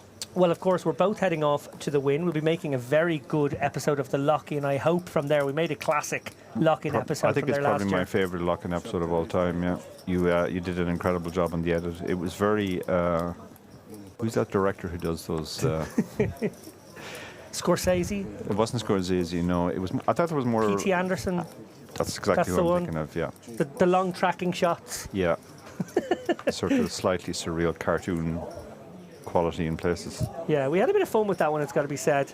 Darren and I had a sort of a gallows humour as we were merrily bricking the entire festival until, who knew, Dara, the double board bomb pot tag team Oh no, came you've to the rescue. done it now. You brought it up. Came to the rescue. I was looking forward to the, and you brought up the only bad memory from that trip last year. But it was our good memory because we came third in the tournament. It saved Or it ha- fourth it or half fifth, I saved our don't really trip. remember, It but- half saved our trip. Anyway, we made a lock-in from there, and we will be making another one from the WPT in the Win. We'll be staying there for about 8 or 9 days in the middle of December. Looking forward to bringing you that bit of content as well. And then, yeah, further into the new year, of course, there will be a Malta-sponsored. Malta DSO sponsored Malta Poker Festival. Have I got all those words right? No, Unibet DSO sponsored Malta Poker Festival. It's a lot of words. You're getting them in some sort of semblance of order. Yeah, now. there's a word salad which can be, you know.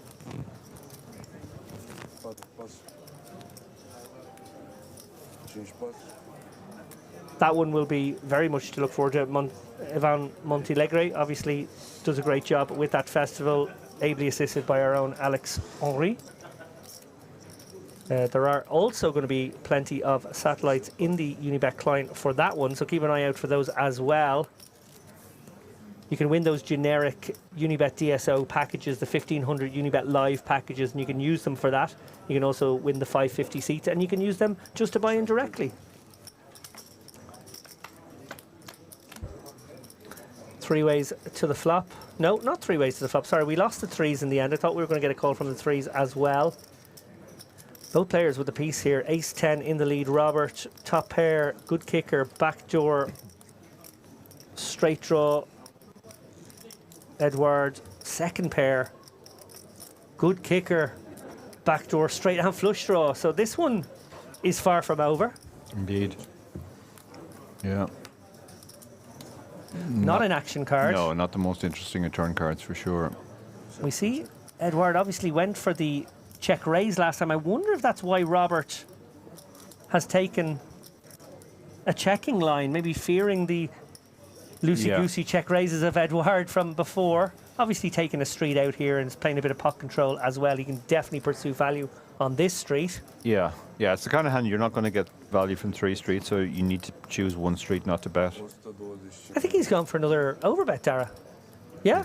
Yeah. Another 1.3, 1.4x. Wow, what a hammer this man likes to drop. This is, I mean, you can't really fold your king to this size, because if you do, then you're just folding too much of your range. Yeah. He's ending up in spots where the guys have the right hand for him. Yeah, but he may not get 2 streets now. I think the more standard way to do is use a smaller size and go for 2 streets. Sure, he got 2 streets with that bet. That was 2 streets of bets in one go. Well, it wasn't really though, because it's a fraction of the pot. It was 1.4x pot, so yeah, I guess he could be. Yeah, if you bet half pot and you grow the pot by a bit more, and then you go for something close to pot on the river. Are we about to see another overbet? I would be very surprised if we were, but look at this. Pretty chunky 2/3 now. Yeah. Good fold from Edward. Excellent fold. discipline. Really quick fold, yeah. I mean, he had to call the turn, even though it was an overbet, but once he faced the second bet, he had put in enough money with his hand. So we see the little Michelangelo card protector. What was your favourite Teenage Mutant Ninja Turtle, Dara? I did not have a favourite. I wouldn't be able to tell them apart if I'm honest. Well, actually, in fairness to you, because I don't think it's keeping a secret here, you are colourblind, and they were basically differentiated by different colours. Right. So that was a little unfair. Yeah. Raphael and Michelangelo would have seemed very similar. My oldest son was a huge Teenage Ninja Mutant Turtles fan back in the day. So I did actually watch quite a lot of them. Hero Turtles, where we came from, Darryl, weren't allowed to have the word ninja in Europe because that was too violent for our The time I was working on computers, and my son was obsessed with the idea. He was very disappointed that my computer wasn't able to solve crimes like their computers were. I love it. Favorite Renaissance painter / sculptor? Michelangelo. Well, that's got to be Michelangelo. Then we're gonna stick with you. He's got your avatar. Yeah. Little Michelangelo card protector. Change pass. Sharp the pass, off pass.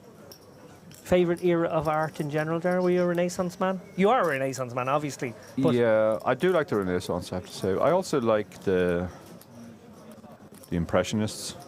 Yeah. I think breaking the link between realism and art, that was a game changer for me.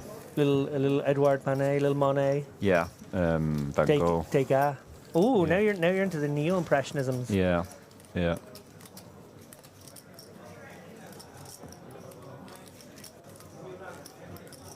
Welcome to Art History with Dara and Dave. Indeed. Now we can get on to poetry and how Wordsworth changed the social order in the UK. Really did.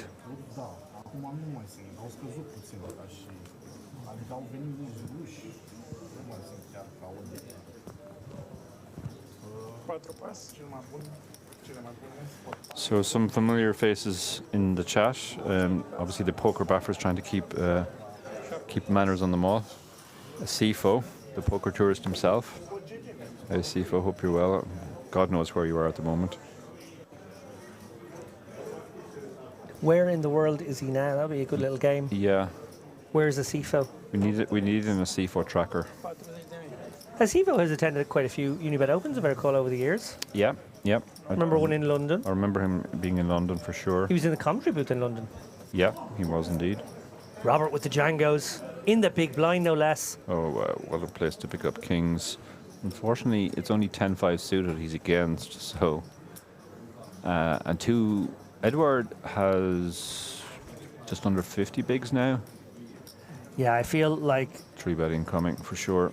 And that might be the end of the hand here. But Robert, really in the ascendancy now. I think he might be our tournament chip leader, Dara. Yeah. Yeah, I think he is. As we bid fond farewell, it has to be said, to Dara. Yeah. He's going off to ponder his favourite Daffodil. neo-impressionist. Oh, Daffodil, nice, nice. I would have gone for a bridge in the rain after Hiroshige, but a lovely choice nonetheless. And yeah, with that I will step out, and Frank is coming back in.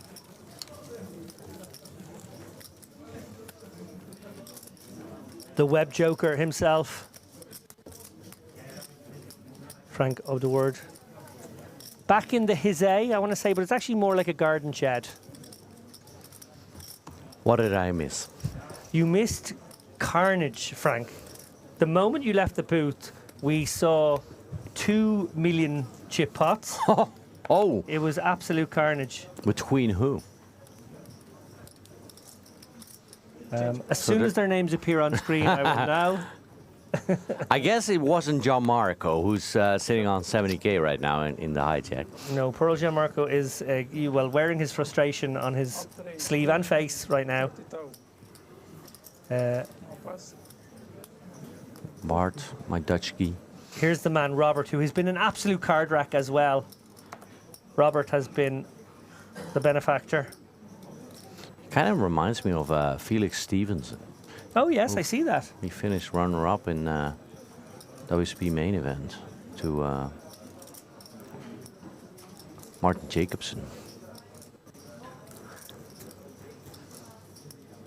So King's last hand, Queen's this hand for Robert.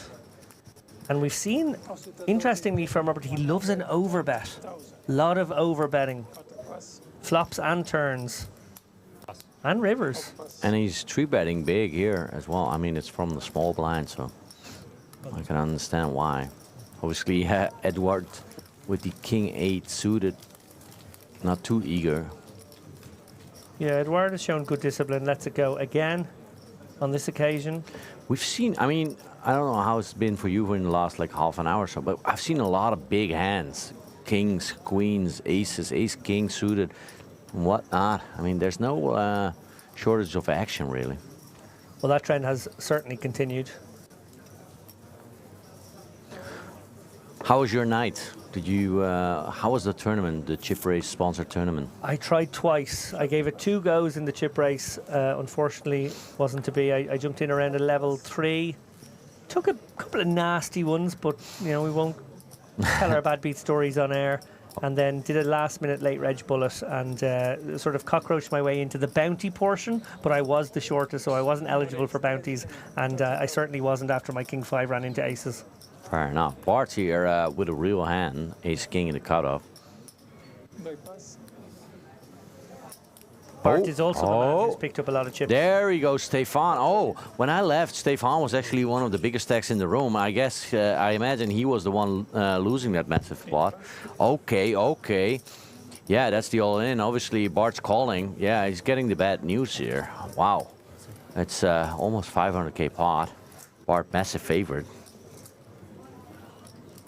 Yeah, Bart has been in the ascendancy. Took a player out by the roots a little while ago. That's a relatively safe flop. Nobody's got even a spade here.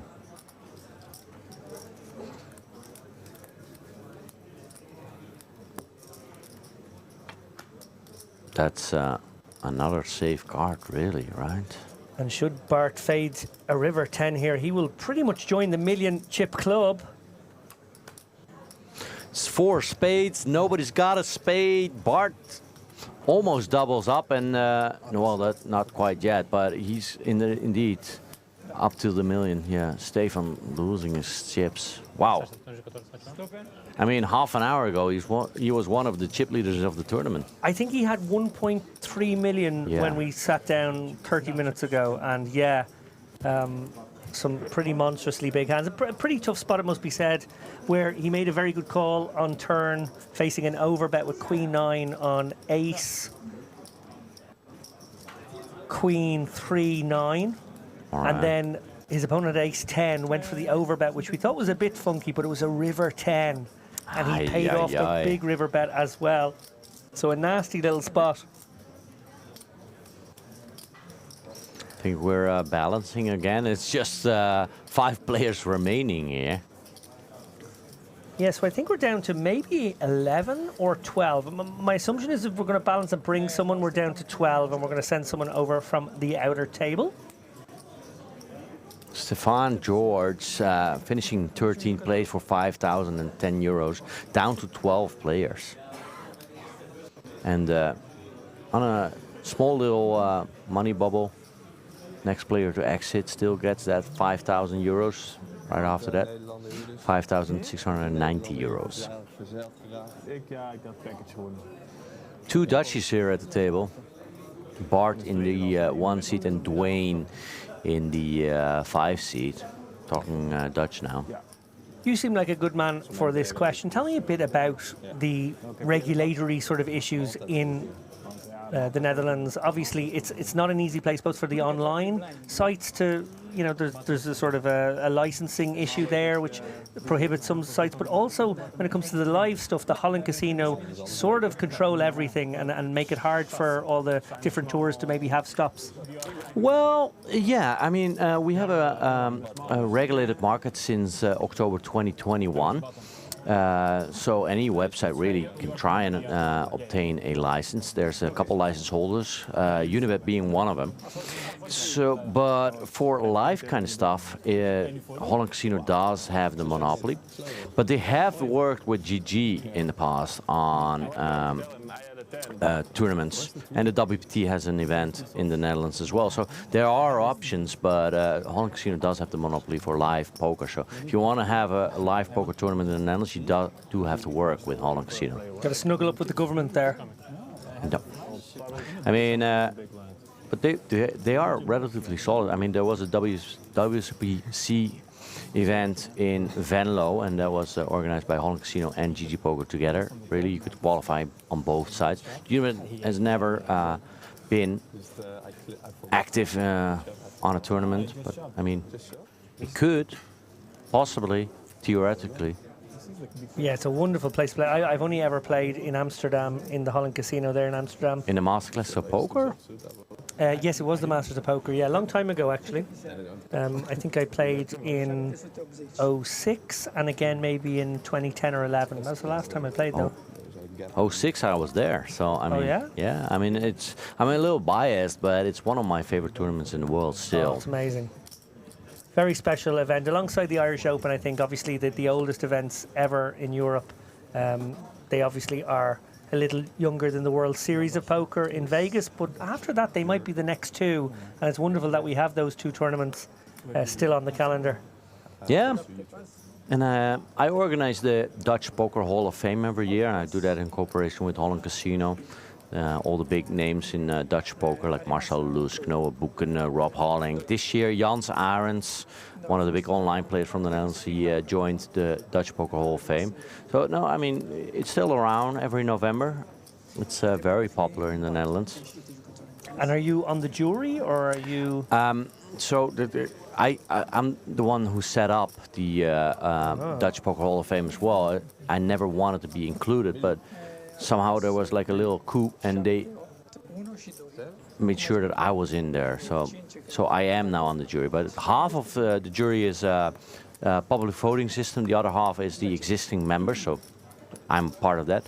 So I'm trying to keep it as honest as possible. But yeah, I am part of the judging committee, really. And how many years before you're inducted into the Hall of Fame itself? Me, myself, only I am. You're already you're in the Hall of Fame. Yeah. Oh, I thought you were just the jury member. No, they invite. I mean, the jury members are the members of the Poker Hall of Fame. Aha. Well, ladies and gents, I didn't know I was sitting beside Dutch poker royalty right now. I apologise, Frank. I should have introduced you as that. Since I set it up myself, it's kind of it kind of looks kind of iffy, but I'm trying to keep it honest. But yeah. Well, what does look a bit iffy is Dwayne's situation here. He's flopped a straight, and he has a customer in Bjorn who is open-ended right now. Small blind versus big blind. This is carnage. Yeah, I mean, I can see this a lot of chips going in.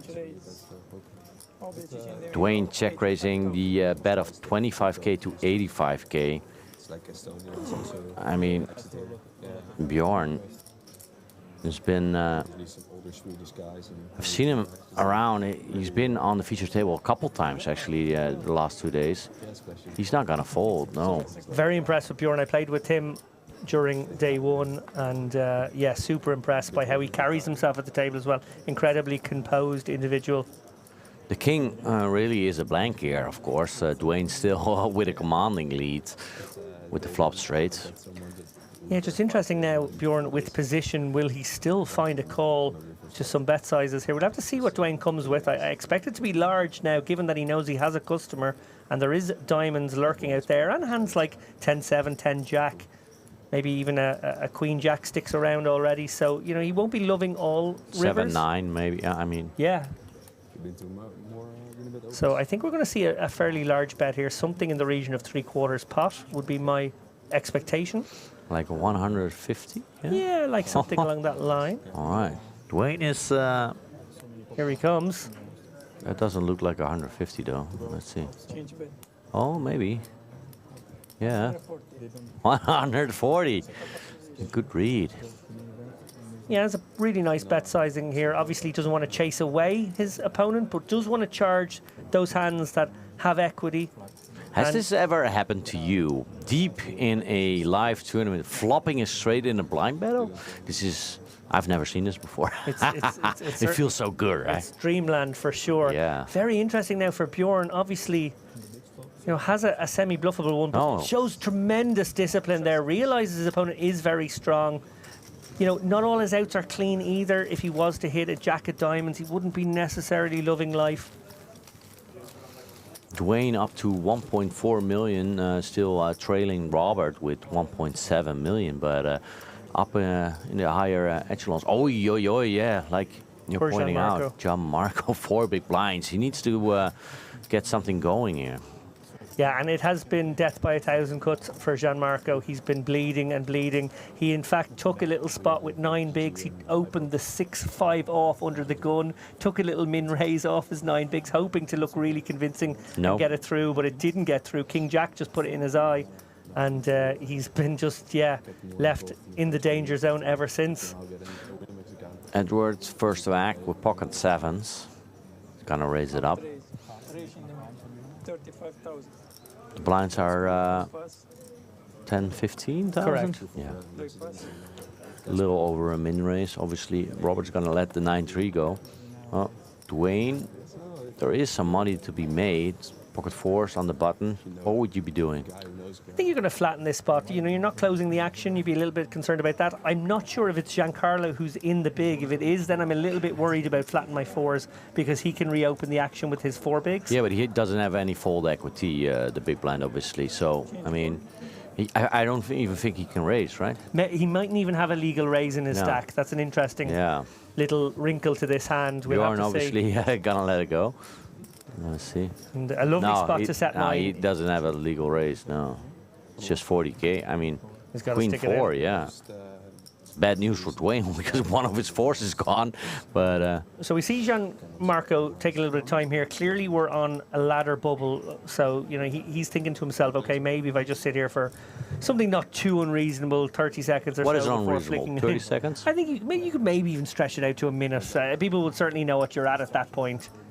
But you know, there is probably Oh, let's go. So he has left himself with literally one big blind.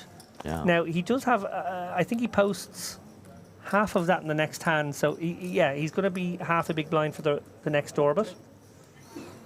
It's ace, queen, 5, missing both. Edward sees 2 overcards. And the queen would have hit here, so disaster for Giancarlo, who would have got there and got the more than triple up for just that 20 in chips. My goodness me, he's left money on the table here. Dwayne checking behind. Probably thinking maybe I have some showdown value here. He doesn't. Yeah, both players maybe feel as though they might just have enough of this to hang on in there. Both will fear the ace-x.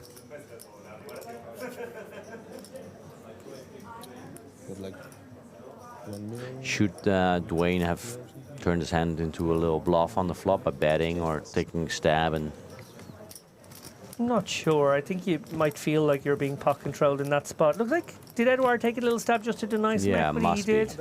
Okay, that's neat.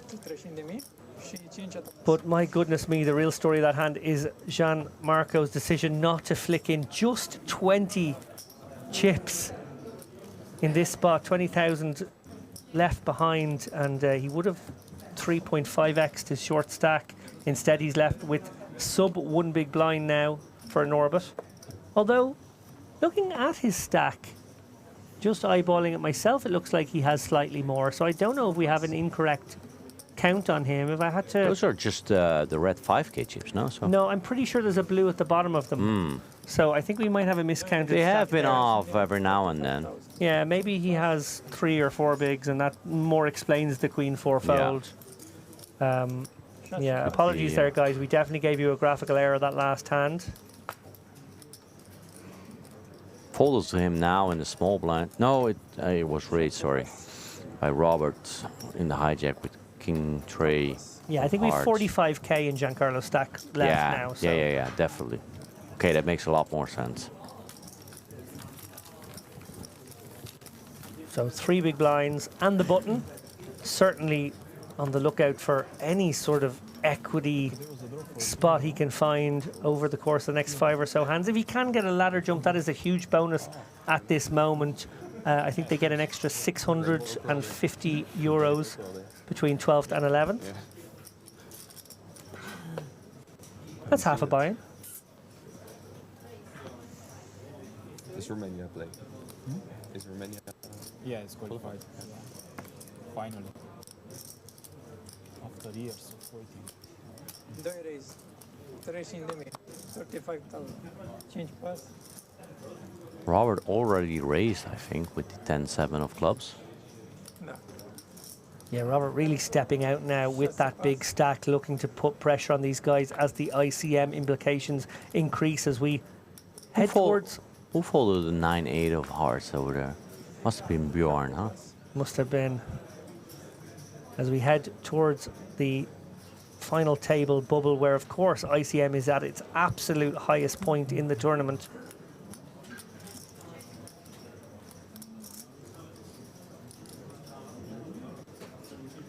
Probably you explained already, but for the people listening in who maybe aren't experienced, ICM is independent chip model, but what does it mean? 140,000. Yeah, I'll give you an explanation of that in a moment, but look at this. We have a step out by Edouard, pouncing on Robert. Yeah, he's going to get away with it. Nice hand. Edouard's got some game here, ladies and gents.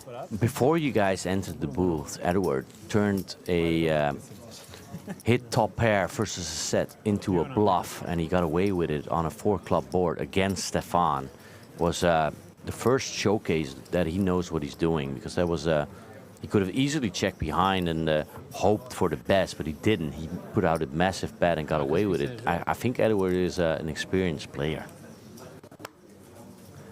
So coming to your question there, Frank, obviously most players will be familiar that in a cash game your chips are your chips and they're worth what they're worth and they stay that amount regardless of the circumstance. In a tournament, however, they are in a relationship with the overall tournament payout structure. So as we see ladder jumps and of course on the final table, that's when it becomes kind of steep heading up towards our first prize. That basically contorts the shape of the value of those chips. So essentially every chip gained is worth less than every chip lost. Gianmarco is going to shove it all in, ICM or not. And he's going to find a customer in Dwayne for sure. Both have a lot of diamonds. Oh, Robert wakes up in the big blind with pocket fives. Interesting to see what he's going to do and how Dwayne is going to react. Dwayne and Robert, obviously the big stacks at the table. Yeah, and maybe incentivized not to clash too viciously into one another, may decide on a bit of small ball here. We may have a dry side pot. We may have a side pot. I think he's just going to call. I think that makes a lot of sense in this spot. Yeah, I like that. You can set mine. Your opponent's unlikely to bet into a dry side pot. You may get to realize your equity with fives a little more often than you would otherwise. But Robert is the kind of guy who we've seen drop the hammer time and time again. Might want to gobble up his equity, maybe feeling like Gianmarco's in there with... Huh? Two. He's folding? Now, all I would say is it's not 30k. We know Gianmarco had about 45. But I'm still very surprised to see that fold. That is a surprising fold. Because even if it's 45 or 50, he can't reopen, right, Dwayne? Unless he could reopen and it had been open to 30 and he made it 45. Ooh, look at that. Everyone gets diamonds. And there's some runner straight draw for Gianmarco still, but things are looking bad for him. Six of spades doesn't change a thing. Dwayne in the lead here. Gianmarco needs to hit a 7 or an 8. Only 4 outs now. It's 10. That's the end of it for Gianmarco Covari from Italy. He finishes in 11th place, 5,690 euros, 10 left. That means, David, it's final table bubble. Final table bubble time, and it looks like he did get the ladder. Obviously, we had a bust out on the other table. Marius Pertet, we're getting word, was eliminated just a few moments ago in 12th place. So that would explain maybe some of the tanking, some of the big folds. He finally made a stand there with 45k. I'm pretty sure the open was to 30. So it did open the action. So that was the problem with the fives you were facing, that the action could be reopened again, just about, like literally by the exact amount of chips that have been put in. And that was what discouraged in the end. And still, fives isn't that crazy of a hand. Dwayne is not going to look to pick a fight with you when you're on 1.7 million on the basically final table bubble. So I agree. I think you can make the call and then folds to any further action. Correct. Yeah. Bjorn now with a real hand under the gun, ace jack. Obviously it's 5-handed, but that's for both tables now. Oh, look at that. Edward waking up with ace queen here in the cutoff. This must be nice. Must be nice, yeah. What a time to be alive. After raise. After the mean, 80,000. No pass. Yeah, there's one with 400k or something there. How much? 400k. 400. Thank you. No problem. Change pass. We see Edward has come with the 3-bet here to 80k. Bjorn, tricky little spot for him now. Probably will think he's got a 4-bet or fold this one. David, can you explain a little bit? Because now they're 5-handed. All of a sudden, a hand like ace-jack, which is already a good hand, is going up in value, right? Because you only have to beat 4 players. Yeah, you basically get to be in the later positions much more often, short-handed, and yes, hands like ace-jack become pretty monstrous. We see he has gone for the 4-bet option here. This is a 4-bet fold, so Edward really being put in a very tricky spot here. You know, obviously not in great shape against the value portion of the 4-bet range here. Bjorn using the ace-jack for its blocker value. He's seen enough of these 3-bets from Edward already to feel like there are some light ones. Maybe the final table adjacency as well influencing that decision, maybe feeling like Edward would be taking advantage more often in this spot. And actually now it's put Edward in a really tough situation with precisely the hand he has. They started around the same stacks, really. I mean, The fields are great. 2 bigger stacks at the table, one slightly smaller, I think. So it's a tricky situation that they got themselves in. Bjorn really putting on the pressure with the lesser hand. Yeah, and a lovely hand to do it with. Ace-jack, obviously, lots of blocker effects. Looks like Edward's not finished with this hand. He's gonna call. That's calling chips, right? That's gonna be a massive hand already. Wow, I didn't expect it to go this way. I gotta be honest, Frank. And now we've got an insane situation with 460 in the pot. Stack to pot ratio of exactly 1. What is Bjorn gonna do here? Let's see what the flop brings. It's basically 3 blanks. I mean, outside of tens and ace 10, yeah.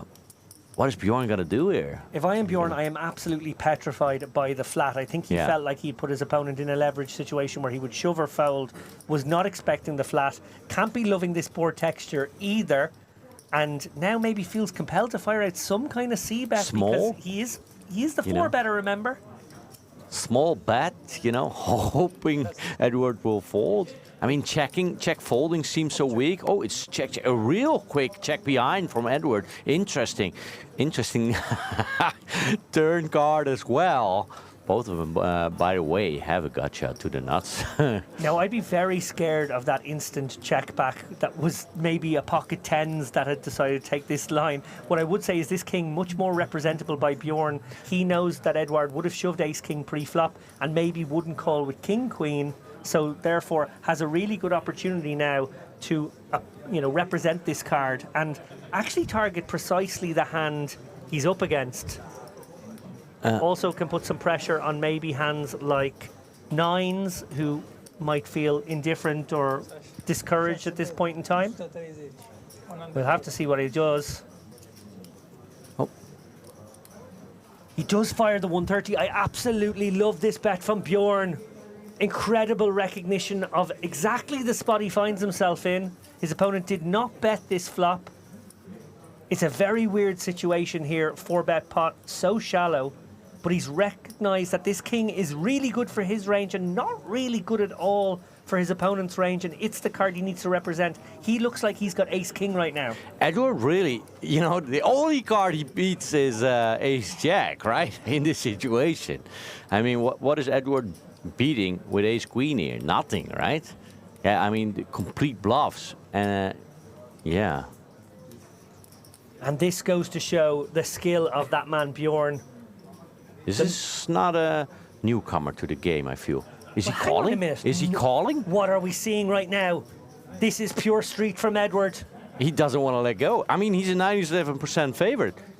Are those chips over the line? I think so, yeah. That's not a call. That's not a call. That's a raise. That's a min raise?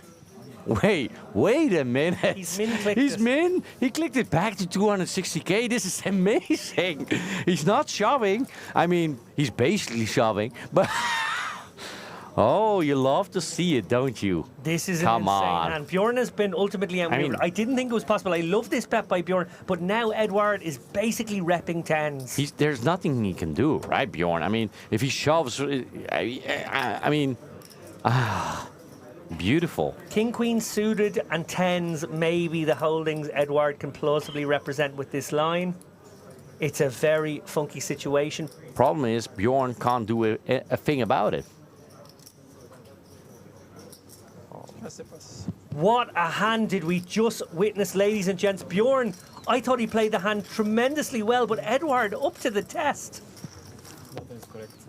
And still, somehow, I feel Edward is just, going with his gut feeling and not entirely sure what Bjorn had, but he had the feeling that he could get away with this min bet. Well, you can see Bjorn I don't think he has 780,000 left, does he? No. No, I think this might is, be our last time we updated the stack, so it was probably a couple of hours ago. This is what these guys had then. And very different distribution of chips right now. Yeah, 10 players left. Guaranteed 5,690 euros. Obviously, one more player to go, and we've got a final table of 9. Well, we just witnessed one of the hands of the tournament. Clip that one for us, please, if you're on Twitch.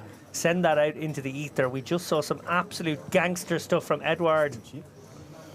Kind of crazy, right? It really was crazy because, in fairness, you can't fault the story that was being told to you. But you just were a disbeliever anyway. Yeah. Edward, what a player.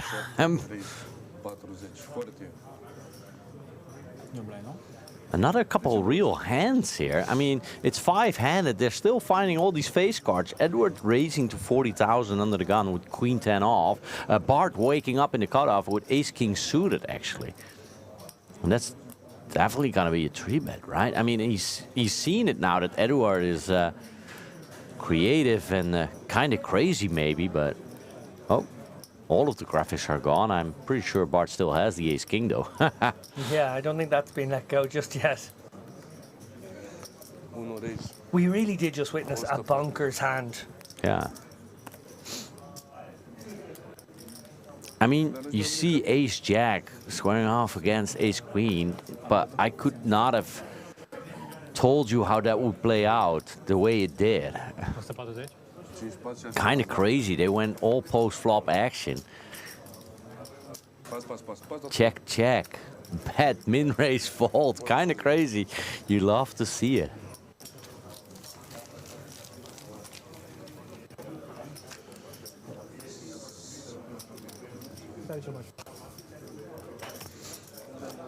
I really hope Dara isn't watching. Senkol92 says. Pretty sure that was about that last hand. That's Tobias Lekness, I assume, in the chat. Welcome, Tobias.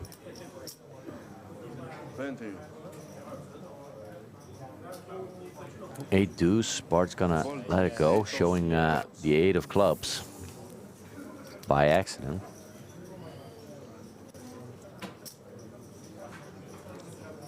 Tobias was a guest on the chip race just maybe 2 short shows I've been ago. a guest once, a couple years ago. Of course. We don't hang out with people who aren't, basically.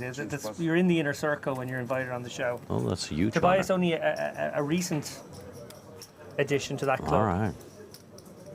Bjorn now down to 265,000, but he finds a real premium hand. Pocket queens. Is he gonna limp in? He is. I kind of saw it coming. Oh, and Edward finding an ace. He might just put it in, no? Yeah, I think he's got to put it in here. I think Bjorn has set the trap here with queens beautifully.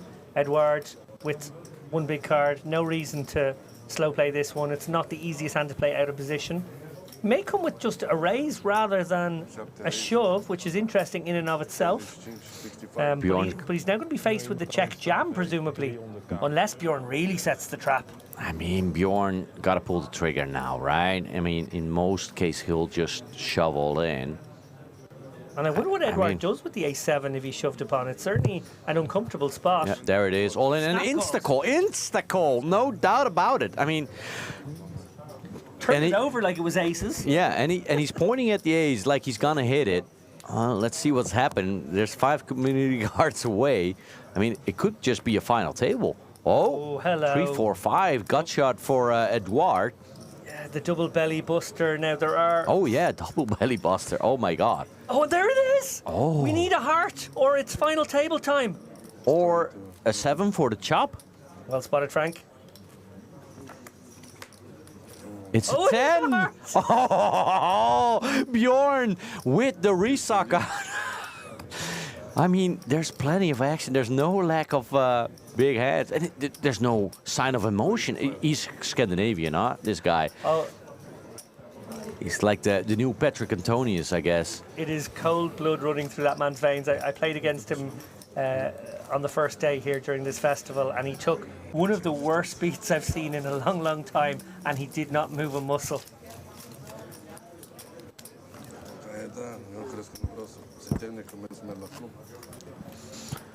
Oi, oi, oi. Straight on the turn, flush on the river. Bjorn lost that massive pot, but doubled up not long after.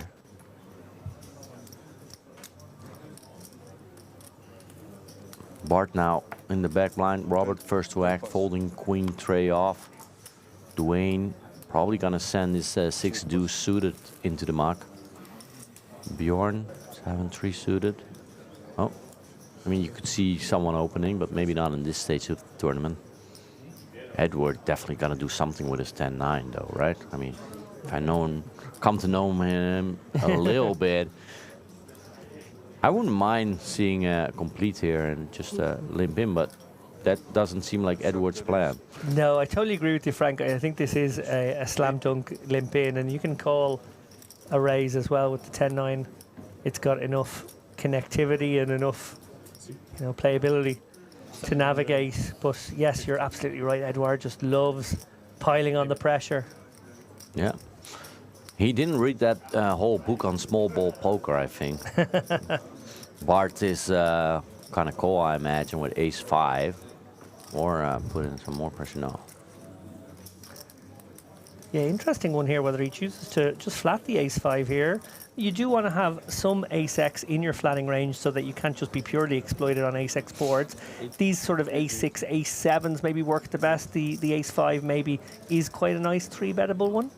So we'll have to see which way he goes. Obviously, ICM pressure would make you sort of defer to the passive line and just... Yeah, the problem is he knows that Edward is kind of crazy, right? Yeah. I mean, if a couple of hands was the prime example of that. Well, a terrible board for Bart, which will allow him to get away unscathed, one feels. He would have had to get sticky with that ace-high, I think, across one street at least on quite a few boards. But this one, I think, well, he can't really have missed it any harder. Yeah, and there's no like redraw whatsoever. Obviously, there's still a lot of hands missing, but 6, 8, 10. Yeah, let's see what Bart does. I think. Oh, I thought he would still linger around a little bit.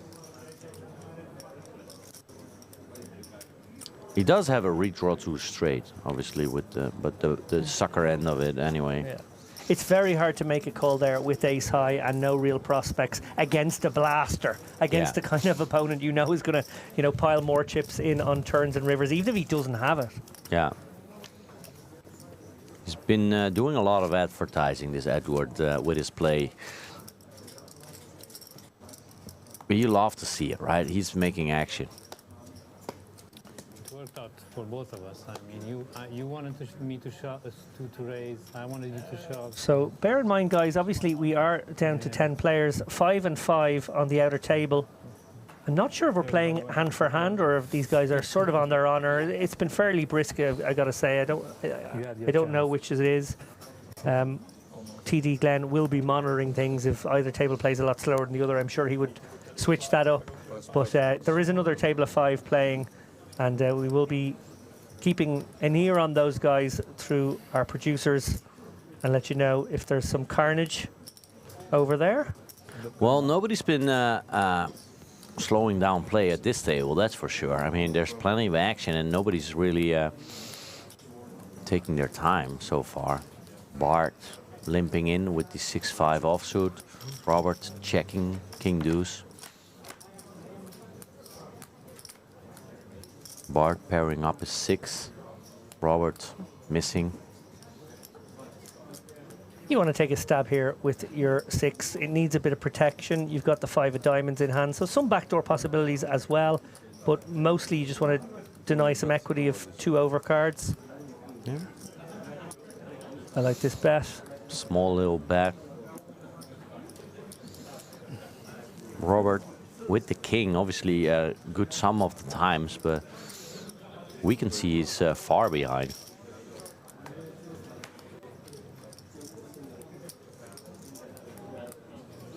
Three of diamonds on the turn. Bart with that very small flush draw and the best hand. 95% equity in this hand. Now, does Robert turn his hand into a bluff? Obviously, he did have enough showdown with the king high to just be sticky, but now seeing this third diamond potentially has something to represent. Could certainly put pressure on some 6x. Oh, he's gonna go for the showdown value, I guess. Check, check. Another diamond on the river. Bart does make his flush. It's a baby flush, really, but what do you want to do with it? Do you want to check call? I think against somebody like Robert, you might actually decide to treat it like a bluff catcher. We've seen him come with the over bets, and I think you might be willing to pick off a bet here, to be honest, with the 5 of diamonds in hand.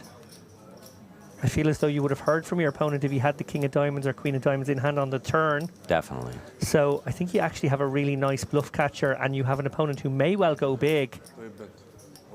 And He I think does we've go predicted big. I think it's a pot bet, no? Yeah. Yeah, 100% pot. As played, it's just a fairly easy call for Bart here. I don't think he has to think too much on this one, but obviously, you know, all of these chips valuable right now. Just wondering to himself, how often does my opponent have a 9 of diamonds in his hand? Does he have maybe something like the, you know, 9-6 with the 9 of diamonds? Did he have the 9-7 to begin with, and it was the 9 of diamonds? Maybe he has, maybe. Yeah, I don't know. Like, if you have an 8, you're probably taking your showdown. So I think this really is a call. You've checked to call, so now is not the time to bottle it. He's thinking it over. What happened in his hand? I limped, then a check. Bet call, check, check, check. Bet 100? Yeah, sure. It's a polarizing bet. I think Bart's going to come to the right conclusion here. Yeah, I think so too. Just taking his time. There it is. All right, he's going to he shows it like he has a winner, but that's not a winner. It's the pot for Bart. He's well over $1 million now. Very well executed, played superbly across all 3 streets there, Bart. Obviously there I said it was sort of a rudimentary call on the end, but you know, it's never easy calling with just the 5 of diamonds in hand. He obviously took his time, maybe replayed the hand in his mind and realized, yes, of course I have to make the call now. Yeah, and I mean, at this time, if people are still listening who, you know, maybe not as experienced, that is, you know, just a tip for everyone. Go over the hand in your head. What can he have? What does he think I have? And take your time, especially for a bigger decision on the bubble of a final table. Bart did just that and came to the right conclusion.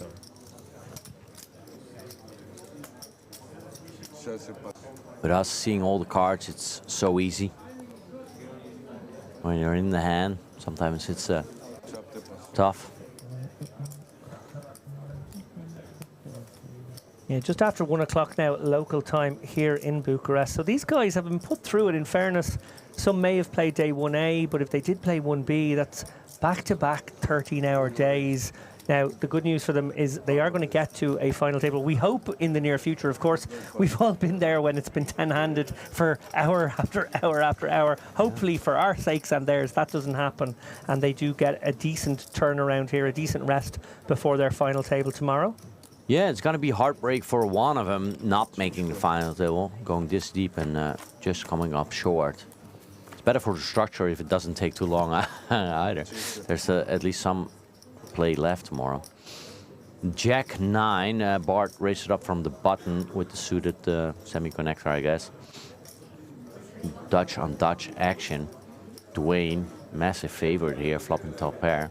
Bart has some a gut shot, some backdoors.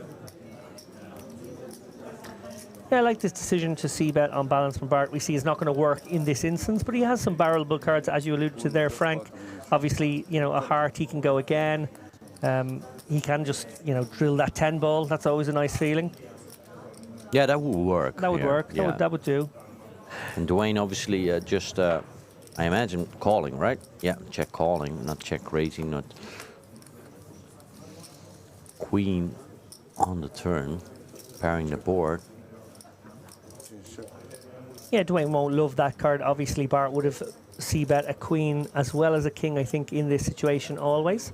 Question now is, what can Bart target? Basically just a 7. He may get a chop with Jack High against Jack 10, so won't be too interested in getting rid of that hand. And now, obviously, as it's run out, a little bit tricky for both. Dwayne with the check mark, but won't love that ace of diamonds on river. It wouldn't surprise me, though, if it just went check, Bart giving up, Dwayne thinking he has the right showdown value with the king. 190,000 in the middle. There's the first check. Bart could obviously... Yeah, he beats nothing is the problem right now, so Bart will know that he is behind. I can't really think of a hand he could be ahead of at this very moment. So probably feeling like, do I surrender this 190k or do I take one final big stab at it? He does have the jack blocker to the jack 10, which may have taken this line. He can represent that ace. Certainly can value bet an ace on this river, and again sort of put pressure on the 7x, but he does surrender. You're right, Frank.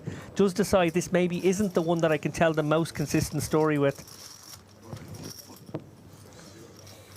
And maybe, just maybe, it's like, I know Dwayne, he's a Dutchie. Sticky Dwayne. Yeah, let's just check it out. I'm gonna surrender, wave the white flag. I think Dwayne's pretty happy that was a check behind. It's gotta be a headache if someone bets big, or even like half pot. It's just an annoying spot to be in. You're gonna be good, definitely at a 500 table, but you're not happy calling. Totally agree. Edward's taking a couple of hands off. What is that on his right hand? Is that like some sort of fitness tracker? He has a watch on his left hand and some sort of... Getting his steps in maybe under the table? Well, he's not getting a lot of steps in here today, I imagine. Robert opening with a legitimate hand, ace-10 off. Yeah, and Bjorn now with 26.5 bigs may elect to just jam this one. I think in his head he's still working that Edward hand where he got min raised on the, what was it, the turn? If Bjorn does jam this one, and I suspect he might. Yeah, there it is. This is a real close one for Robert. I feel would definitely call with the ace-jack in this spot, would certainly muck the ace-9. Ace-10 is the cuspy one. Ace-10 suited, probably he'd rather have that one. It's for a considerable amount. If he calls and loses, he's down to 900k.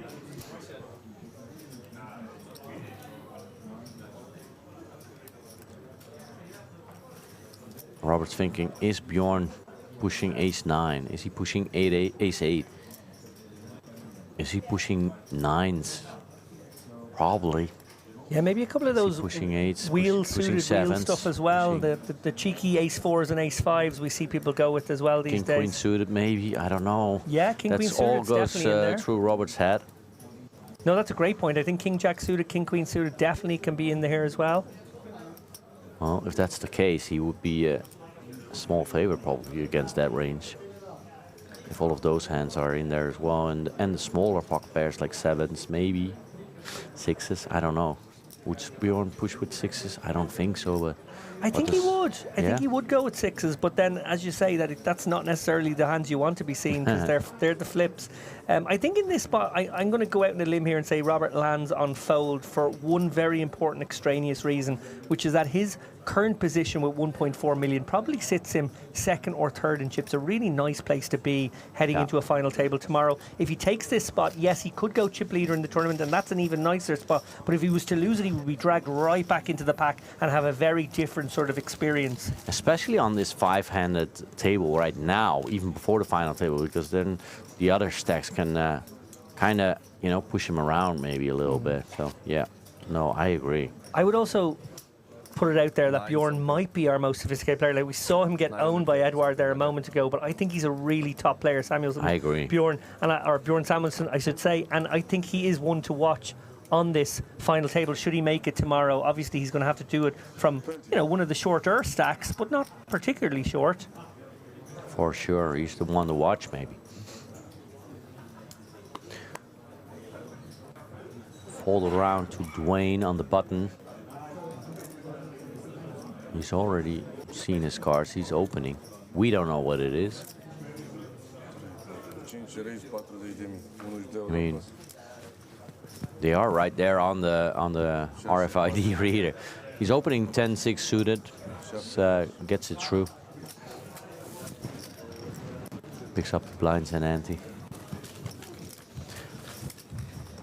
Earlier today, I was reminiscing about the time that we had these regular antes, and I mean, this is just such a massive improvement to the game. Oh yeah. I can't understand how it took that long for us to get rid of these pesky antes. You have those moments in life. I think the analogy I always make is when they brought in the smoking ban in every country in Europe, one country at a time. Everyone thought, that's ridiculous, you could never do that. And then literally within 4 days of it, everyone was like, how did we ever allow people to smoke before? It's like as soon as you come up with a good rule change, you know the immediately. First time I was on a plane as a kid, you could still smoke there. And nowadays, I mean, you're like, really? Yeah. Or in restaurants, just people sitting right next to you, yeah? No, you're right. And then there was the whole debate about, should we be doing a big blind ante or a button ante? Yes, we had that debate for a the big little blind while. ante is better. That fitness striker, I don't know. He's not getting in a lot of steps today, but I don't know if it also calculates the number of times he puts his hand forward with chips, then he's getting some reps that way. Yeah, definitely, because he's not shy putting in the chips. I mean, it's a couple of real hands again. 7-6 on the button. 3-bet King Jack.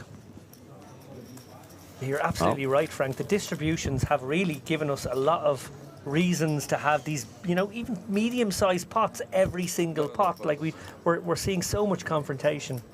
Yeah, and the stacks distribution is nice as well. I mean, there's people playing, actually. It's not just one guy bullying the entire table, raise and take it every single hand.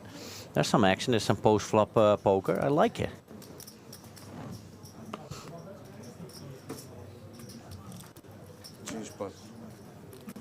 Bjorn. Yeah, it's a typical Scandi name as well, right?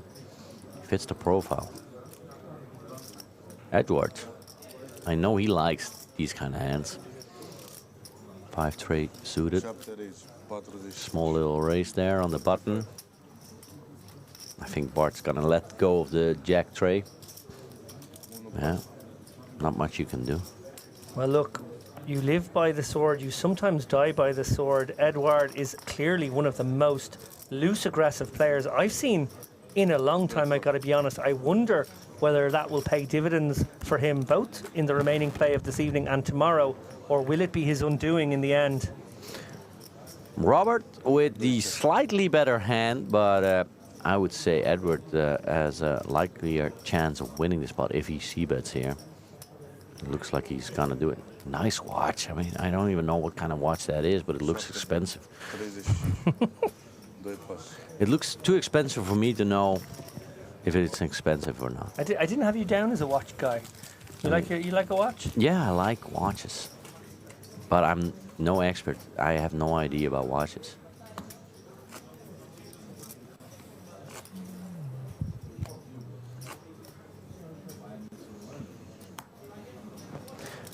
I was here in the booth earlier with your countryman Craig, and he finds it bullshit basically watching, because you have your phone on you where you can check the time, but it's a fashion item, right? Absolutely. I think it's... You don't have a watch, do you? No. No, and haven't done my whole life. Even... Oh, did you know, I probably had a little Casio maybe as a teenager. With like a calculator on it? Yeah, like a little 12-year-old probably had like a little monster truck Casio or something. You had those with like a remote control on them. Those were cool. You don't have that anymore, I think. We don't know what Bart has, but he has something that he's thinking about. Bjorn raised under the gun with 7 tray offsuit. Really? I find that hard to believe given what we've seen of Bjorn, so I'm far, going to be honest. yeah. But let's assume our graphic is right for now, unless we're corrected. We see that Edouard has certainly called the ace-3, which actually makes more sense as an open from the cut-off and more sense that Bjorn wouldn't be in there. Edward, I think, folded. Bart definitely, I mean, he has ace-king. No, Bjorn nothing in front of him there, so we can scratch that. Bjorn It's just Edward Edward versus opened Bart. the ace yeah. three, yeah. Just Disciplined fold. we don't have 285k in the pot now, guys. We have a much smaller pot. Anyway, it doesn't matter because it's gone to Bart because he had the ace king, so that's fine. Just keep in the back of our heads that chip counts might be off a little bit from here on out. Question for you, Frank. I asked Dara the same thing. Just looking ahead, we're obviously getting towards the end of the year. I'm sure you have some plans for the rest of December, but into January, February, March, you're obviously a busy person in the media landscape in gambling and poker. Any events you're attending, any events you're covering, any kind of particular areas of interest you're looking into? I was invited to the WPT championship in the Win, but I can't go, so I'm sending my colleague, who is really looking forward to it. So, well, it looks like as we... or is this a small little break? I'm going to guess that there is an all-in on the other table, and they're going to rail it. Bjorn doesn't seem too interested. I mean, he's Scandinavian, so maybe that's just that. Bjorn's too cool. He's never getting up to rail another person's all-in, I feel. But we may well have a showdown, and we may well have a final table if that showdown has resulted in the short stacks elimination. We'll know from the body language. It looks like the guys are retaking their seats, which I guess they wouldn't do. So play will continue. I'm going to... Yes, here we go. Play has continued. I'm going to guess that we did have a showdown on the outer table there, but the short stack doubled up. We also may have gotten to the point where the floor staff have decided upon hand for hand. Maybe the other table was acting slowly. We certainly weren't acting slowly over here. So my colleague is going to Vegas for the WPT. I have nothing planned. I'm excited to see what's going to happen with both the event in the Bahamas scheduled right against the WPT in the Win. I think it's going to be a massive win for the Win, actually. But we'll see. And nothing planned yet. I mean, my wife, I hope she's not listening in, but I really want to play the main event next year, the WSP main event. I have nothing planned, but I've been enjoying my time here so much. I really want to play something again. Is that what this does? Commentating on poker makes you go, definitely. I want to be out there, I want to be... Yeah, I played a little poker. I was in Vegas a month. I played a couple days of cash. I loved it. Now here, tournaments are so exciting, especially in this late stage. I mean, it didn't reignite the fire because it was always there, but I would love to play a little bit. But like you said, I'm a little bit busy with my companies during busy times. But that's a good flop for Bjorn there. I mean, Dwayne has the underpair, just 8%. Very acceptable in a blind v blind contest. You call a small blind open with the queen six suited, obviously hoping to flop some equity, flop well. Don't really expect to flop this well. Top two pairs and the backdoor flush draw. Dwayne is going to take a stab here on a board that he hopes has whiffed Bjorn. Well, what would you be doing if you're Bjorn? Obviously, fold is not an option. Is it a raise or is it a call for you? I think I probably like a raise, given that Dwayne has shown some aggression pre and post now. I think we can target some inferior queens. I think if we raise here, actually makes it very hard for hands 7 through jacks as well. They might have to call a bet. And you can raise some other hands as well, like flush draws or combo draws. So that's in your range as well, right? So yeah, exactly. Yeah, there it is. And you're going to be balanced in this spot. You can absolutely be sure Bjorn will be in there with the 7-8 or the 4-3 or the 4-7. He might have maybe some interesting backdoor potential hands. Maybe something like a 9-7 of diamonds. He might do this with Dwayne as well. Dwayne is going to fold. Dwayne is going to give it up, I feel. Yeah, there it is. Yeah, I mean, it's a tough situation to be in. You might think your neighbor is kind of bullshitting, but what are you going to do? Otherwise, you got to call. Yeah. They were deep enough. Dwayne losing this little one. Bjorn playing solid poker. I mean, he lost that massive pot, and it was kind of crazy.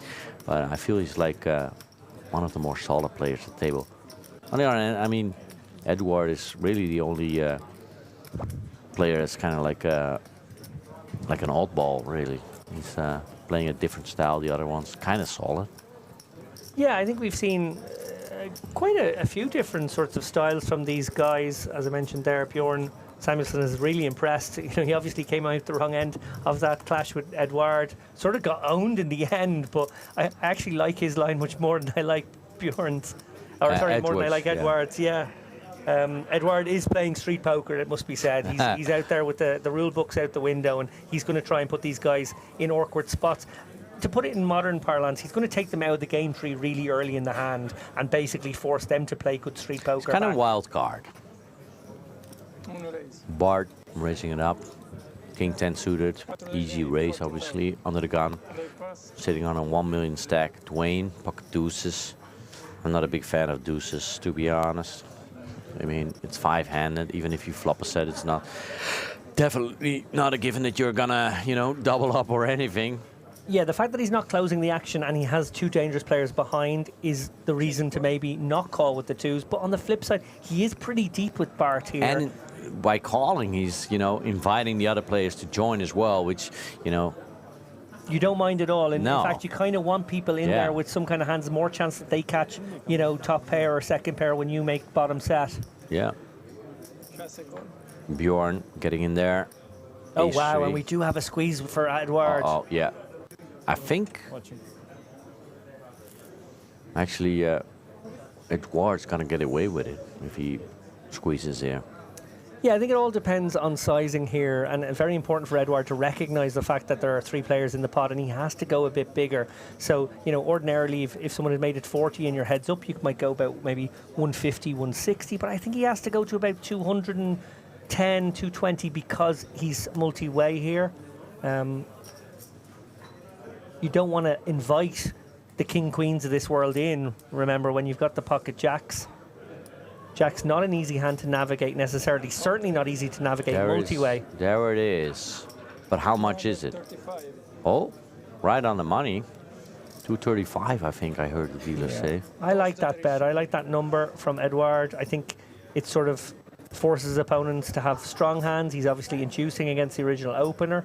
It's possible, given his reputation, he gets back raised by a worse hand. Someone like, for example, Bjorn with maybe a sort of a slow played pocket 8s, pocket 9s would now feel like actually Edouard's too squeezy. I got to go with this hand.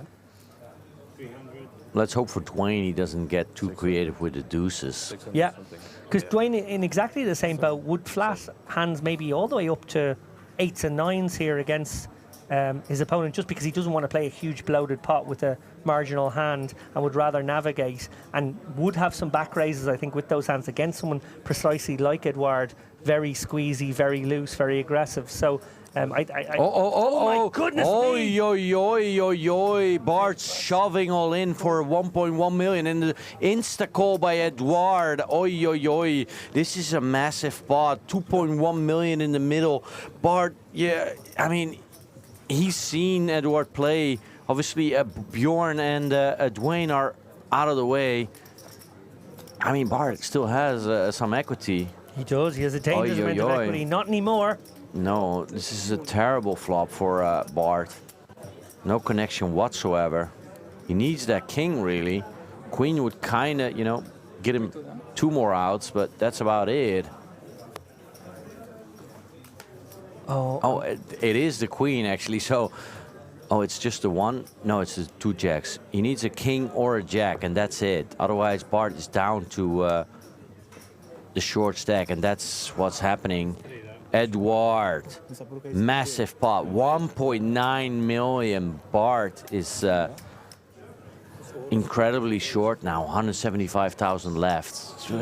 David, yeah, it's a moment of madness. A moment of madness and indiscipline from Bart. I understand why he did it. He thought Edouard is a loose cannon, is the wild card that you described a moment ago. He thought, versus that opponent, I'm getting this raised through so often and I can just pick up this huge pot without shouting. The problem is the maniac sometimes actually has a hand. Yeah, there it goes. The majority of the stack all the way to the other side of the table. Bart now the prime subject for elimination, bubbling the final table. He has 8 big blinds left. I mean, there is still some room for play, but 8 big blinds, it's a dire situation to be in. He's kind of hating life right now, even though he's deep in a tournament, and he's still alive.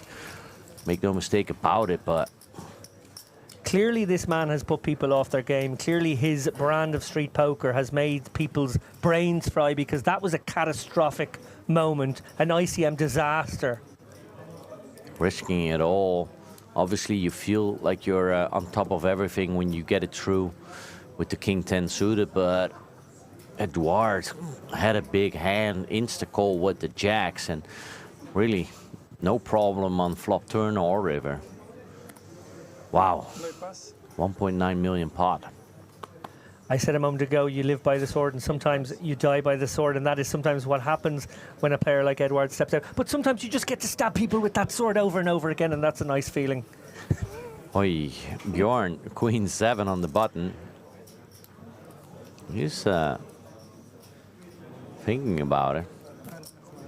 More interested in what both blinds have. Obviously, Edouard now with the massive stack and Bart on the short stack, but it's first Bjorn opening to 50. 50,000. 50,000, Edouard with the quick fold. Let's see what Bart has. He's counting his stack. All in, Queen 5. That's a bad situation to be in. He's dominated. Obviously, there's a big possibility that it's going to end up in a chop here, but 340k in the middle. I mean, he could just hit a 5, of course. They both hit a queen. There's an ace out there, so there's still that option of a split pot. Yeah, Bart certainly funky. Oh, whoa. A 5. I mean, it's now just the sevens that he's sweating.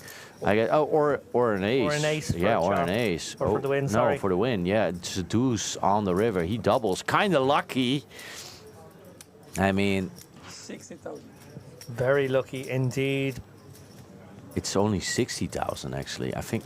Oh, so we do have our counts all over the place. Yeah. We had a couple of pots earlier on. Apologies if you're watching at home, where we suspect there was a misinput to our system. Obviously, we did count these guys' stacks at the last significant break, and we've been working with those numbers ever since, but there have been a few incorrect inputs, and I think, yeah, we're probably not dealing with exactly the right count, so that was probably, even shorter stack situation there. Yeah, because 8 big blinds, I imagine he would have thought about it a little bit longer, maybe not even, shoved there, I don't know. Regardless, he doubled up. I think it was just 60,000. So he would be a little shorter now. He's still in it, though. Don't count him out. He's a strong player. Small blind now. Dwayne folding the King 6. Edouard, I imagine, gonna go for it with the ace straight offsuit on the button. Yeah, we saw Bart with the audacious bluff earlier on, getting his opponent to fold trips. Bart's gonna go for it again? I don't know if he'll go for it this time. Maybe. He doesn't have 330k, I think. No, he's gonna fold. Yeah, we'll try and get you an accurate count on Bart the minute we can eyeball his stack, because that is a big and relevant factor right now. He's going to be the player. They're all sort of swarming around like vultures. Yeah, and the people on the other table are gonna keep a look on him as well. Like, how much does he have? Everyone wants to make that final table, obviously. Not just for the money jump, but also for, the honor and being able to tell your mates that you made the final table of the Unibet Open. It's a big thing. Edouard in the driver's seat, really. Yeah. I'm pretty sure. I mean, you never know what's going to happen, but he's very likely to make the final table. And he's, like we said, he's a wild card, but he's an exciting player. I would love to have him in a serious role at the final table. Oh, yeah, I think he's going to drive the action tomorrow. Hard to imagine a world where he's our 10th place finisher right now. So you never know. You never do know. I've seen crazy things. I've seen the chip leader in the WSP main event finish like the table chip leader finishing 9th. Philip Hilm? Philip Hilm, yeah. Danish player, right? Yeah. Don't think we saw much of him after that either. I talked to him once, and he was still, I mean, he had made peace with it, but I interviewed him like 10 years later or something for Poker News at the time, yeah. Jerry Yang. Jerry Yang. Put his opponents in the blender that night. in a similar sort of fashion to the way Edouard plays. Some very funky raises that you don't expect. A lot of prayer. as I recall. Definitely. Didn't read that whole book on ICM. Didn't read the book on ICM. Jamie Gold, similar story. took out photos of his children, as I recall. On yeah. Polaroids, I think. Yeah. He had it in his hat. Took off his hat, and there was the photos of his children. Yeah, he had it like a Chinese restaurant or an Asian restaurant, right? He did. I think he might have turned it into a chain of restaurants after that win. But then he went broke. Right? And then he went. And then the restaurants did not do so well. Yeah, I mean, prayers only go so far. Huh? 70,000. The limp, I think. Bypass. Robert limped in from the small one. Dwayne raised it up, and that was it. Yeah. Obviously, everyone now seeing that there's one extremely short stack, so everyone a little cautious. Dwayne taking advantage of that, I guess. Yeah, and I think Edouard may be heading over to eyeball the other table, because remember, if there's a short stack over there and a short stack on his table, he'll be hoping those guys decide to wait each other out, and he's the one who can take most advantage right now of these other four players. So, you know, we see that he's already in fifth gear, but maybe he can find a sixth gear if he thinks the ICM pressure upon players at both tables. Well, here he goes. Oh, he has a real hand. Has a real hand. Under the gun, first to act, ace-9 off. Opens to 45,000. Very dangerous when the man who doesn't need a real hand to open has a real hand. Yeah, we saw that with the jacks. Dwayne, 4 deuce suited. Would you be calling here? Maybe see a flop? No. Ace-5 though. Yeah, I think Bjorn's definitely got to get sticky here. I don't predict he raises in this spot. I think it's just a really precarious ICM spot. I think actually folding is not completely out of the equation, but given who he's up against, Edouard can just be in there with. I spell trouble though if an ace pops up. Sure. I mean, there's only 2 left, but.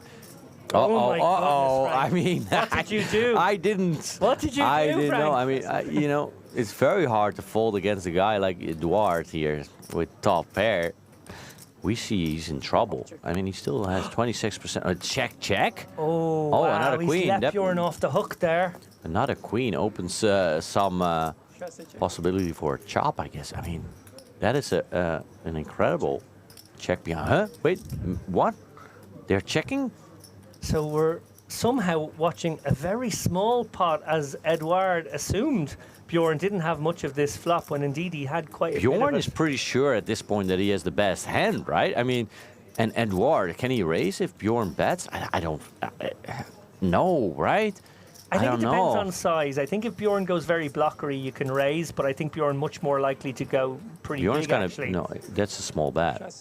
I mean, an insta-call. Bjorn... 40, yeah, you're right, it was a blocker. Bjorn instantly, you know, Great very result for comfortably Bjorn. showing, but Edouard had the ace-9. Kind of weird hand. We've seen Edouard mix it up and bet big, and now he has a real hand. Checks behind twice.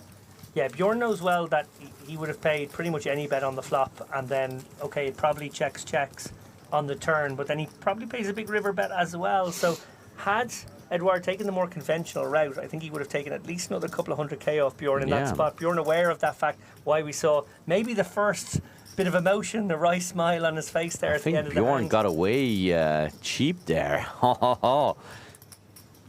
He's got a lot to think about tonight if he makes the final table, goes over all the hands in his head. Definitely that one hand where, you know, Edouard got the best of him, but this hand as well. I'm pretty sure he thought he had the best hand, and then all of a sudden gets shown the ace-9. There he goes, Bart all in. Doesn't look like a whole lot of chips. Those chips are only worth 5k a piece. Right, that's Ace like a 8. 100k stack I think he's put in. We have him down at 330. That's Nothing definitely like not 330, no. I mean, Edouard is probably going to call, definitely with the pocket 5s. Yeah. Off to the races we go All again. right. Oh, there is a couple of blues at the bottom of that stack, so Oh, it might yeah? be 150, I'm going to say. Yeah. I'd eyeball that at 150 right now. I mean, this could be the end of it. I mean, it could be the end of the night. Bart could bubble the final. Oh, wait a minute. There's an ace right there. Yeah, that's good for Bart now in the driver's seat, leading 85% equity in the hand. Edward really needs that 5. Ooh, it is a spade. Edward, it's never easy, huh? Edward having the spade. It sure isn't. It's a black card. It's not a spade. Bart doubles up. There is one. No, there's two 25k chips there. 25k, 100, 125, 135, 140 it is, I think, doubling up. Yeah, so we're back up to maybe 320-ish, I would say, Bart, now. Obviously, our graphics are going to have him at 690 or 700, which is way, way off, guys. Apologies. We made a couple of erroneous inputs a couple of hours ago, and it just shows how they can multiply when we have showdown after showdown and really throw everything off on our accounts. Bart obviously had that, misstep, I guess, and but since then he's doubled twice and he's still hanging in there. I mean, don't count him out just yet.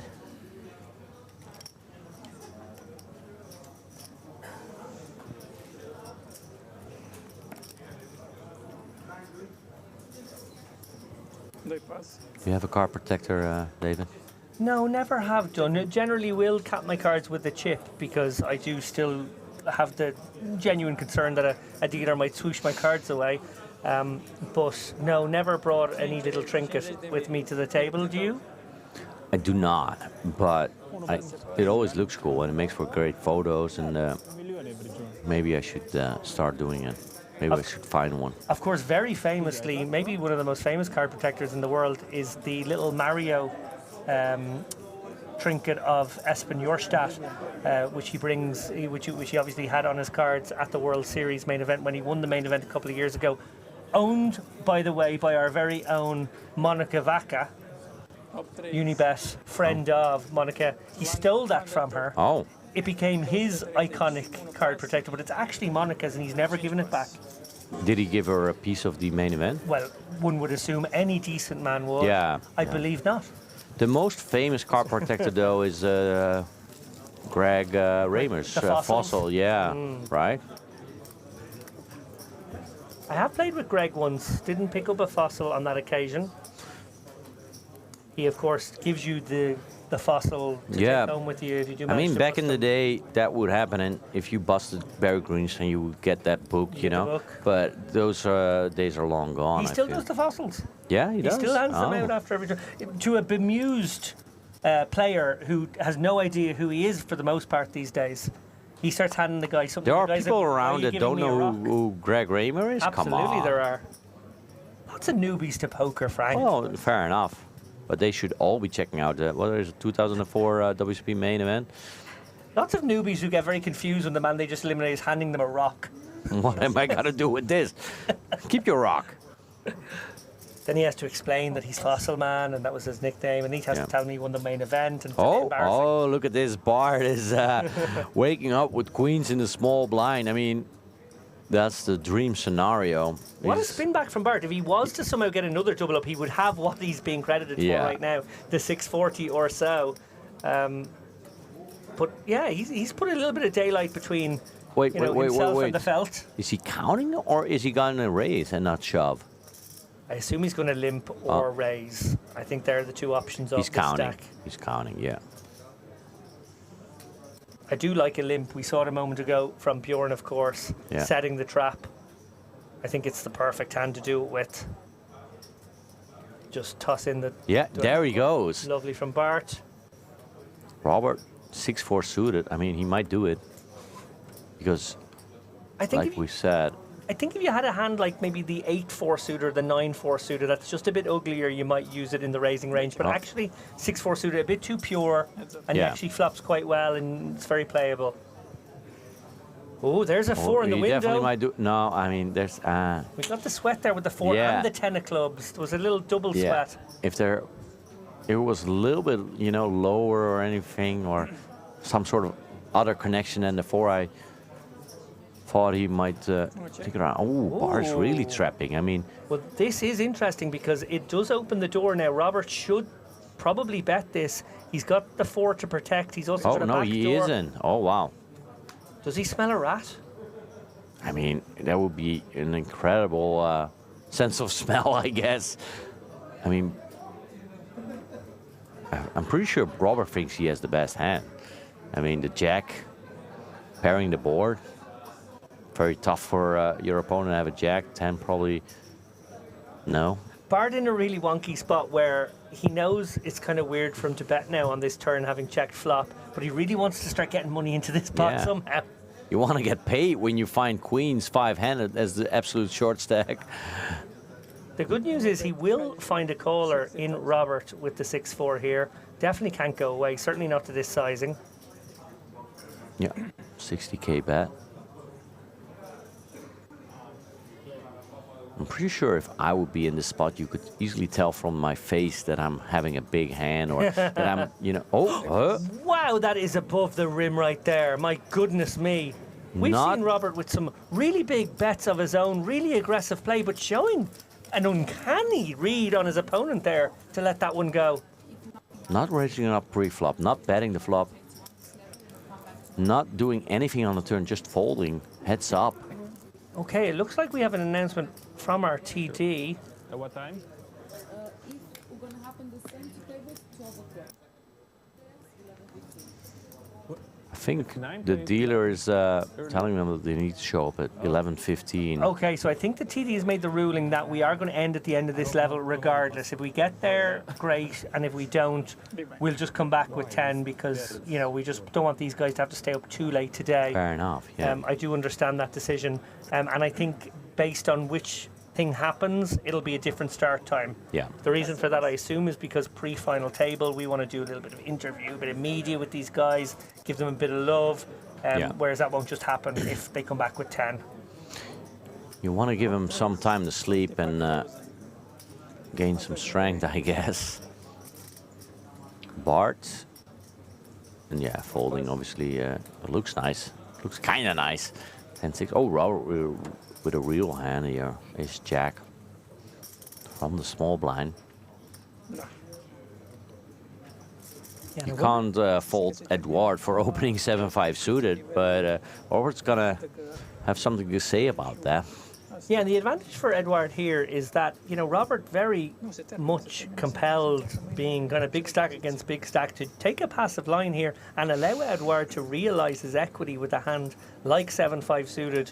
In other circumstances, he'd of course look to 3-bet a hand like Ace-Jack. He may still decide to 3-bet it now, but, you know, not unreasonable to just flatten this situation, keep this pot small. Don't want to make a big pot against Edouard right here, right now. Yeah, Dwayne is still in it as well.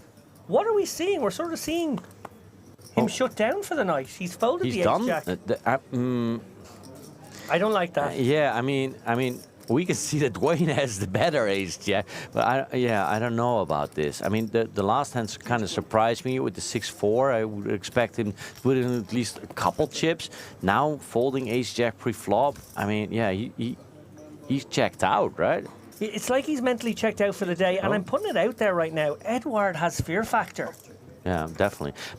Do you think by now they know what happened in that one hand? I mean, it's been a little while ago, right? Maybe someone has heard that he had that ace-queen there versus the ace-jack, the kind of wonky hand. That's not a terrible card for Dwayne. Almost breaking our graphics. If you look at the top of the screen here, 19 outs. We almost can't fit them in. So many outs for Dwayne here. It's 50-50 on the turn with someone not having a pair. That's you don't see that too often. Yeah, that's kind of unique. It's still tough with Edouard, even though he has a pair. The only way you can have more outs is if there's also counterfeit possibilities, which there isn't in this case. That is a beautiful card for Dwayne. Actually, he makes the nuts. Honestly, no straight flush possibility because he has that jack of spades. So, I mean, he's gonna bet it, but Dwayne has no real option here, right? He got to fold. No. Well, Dwayne will be the one who bets, and Edward's got to fold. Yeah, sorry. Yeah, Edwards I understood has what no you real meant. option here. Yeah, Dwayne with the check mark is definitely not gonna fold. No, and Dwayne is going to be thinking about sizings here. He's going to be remembering the fact that Edouard checked flop, and actually that looks like... Check. Wow, I can't believe we just saw a check. He won it. Oh, no, Dwayne. Your opponent has so many 10x when he checks flop in that spot. Oh, I really hate that. He has to go for some value. Obviously, that 10x he might feel would have bet themselves, and he was going to come with the check raise. But even that's kind of tricky. I would have done my own betting. I'm not going to lie. And then check raising against the wild card on a paired board. Even you know, Now look, I'm not getting carried away. I'm not sure Edouard would have found a call. He had probably just a hang-on turn, give up river sort of spot. But I am a little bit surprised to see the lack of greed there. Or maybe it was uber greed, that he really wanted to get the check raise in. Something really nasty.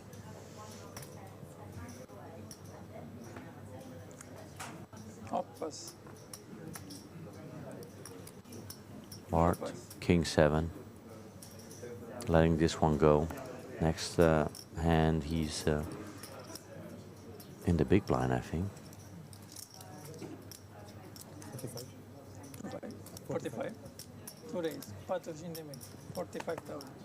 Oh, he's not. Next hand he's under the gun. So, Dwayne here, 8-7 offsuit, folding from the small blind. Bjorn, Jack tray off, down to 410,000. Yeah, easy fold. Raise and take it for Robert. Bart under the gun now.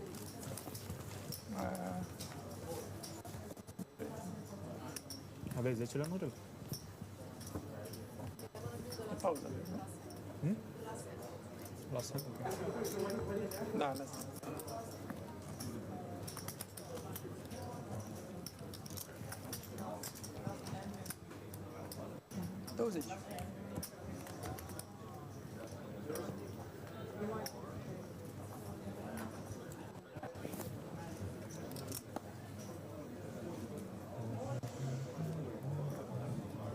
Nu pas. 7 deuce for Robert. Portrait suited for Dwayne. Imagine him folding this in this spot against a relative short stack and a kind of a wild card. Bjorn 7 deuce off from the small blind. Yeah, just give the walk. Nothing you can do. Edward actually had a real hand again, ace 10. Yeah, he's a scary man because he has had some real premiums as well. The Jack's obviously the most memorable in recent history, and yeah, I don't know. It feels like it could be Edouard's tournament right now. Yeah, let's see. I mean, if he makes the final table, if that momentum carries on. Well, we zoom out here. Maybe that's it. Do we know if that might be? We're saying new feature table, but I doubt we're going to switch tables at this stage. What I suspect may have actually happened is we are perhaps at the end of the day, and we have discovered that there is a bust out on the outer table. We're going to get information from our producer now and see if that is indeed the case.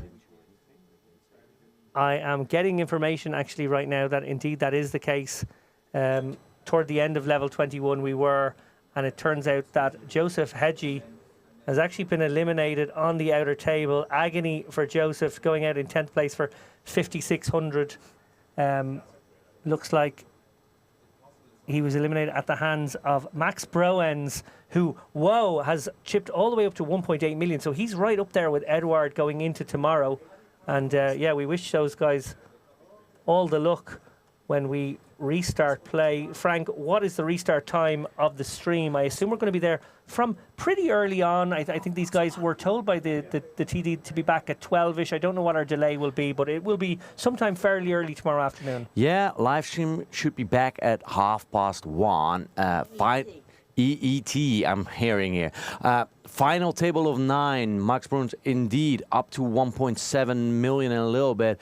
Edouard is the chip leader, 1.9 million. And obviously, for people who have been following along, Bart van Dijk, the short stack, he put 310,000 in chips in the bag. They're all guaranteed a nice payout worth 6,770 euros, but they're all fighting. They're all gonna put up a fight for the 65,830 first place prize. So check back tomorrow for more from the Unibet Open in Bucharest for the final table of this impressive, beautiful tournament.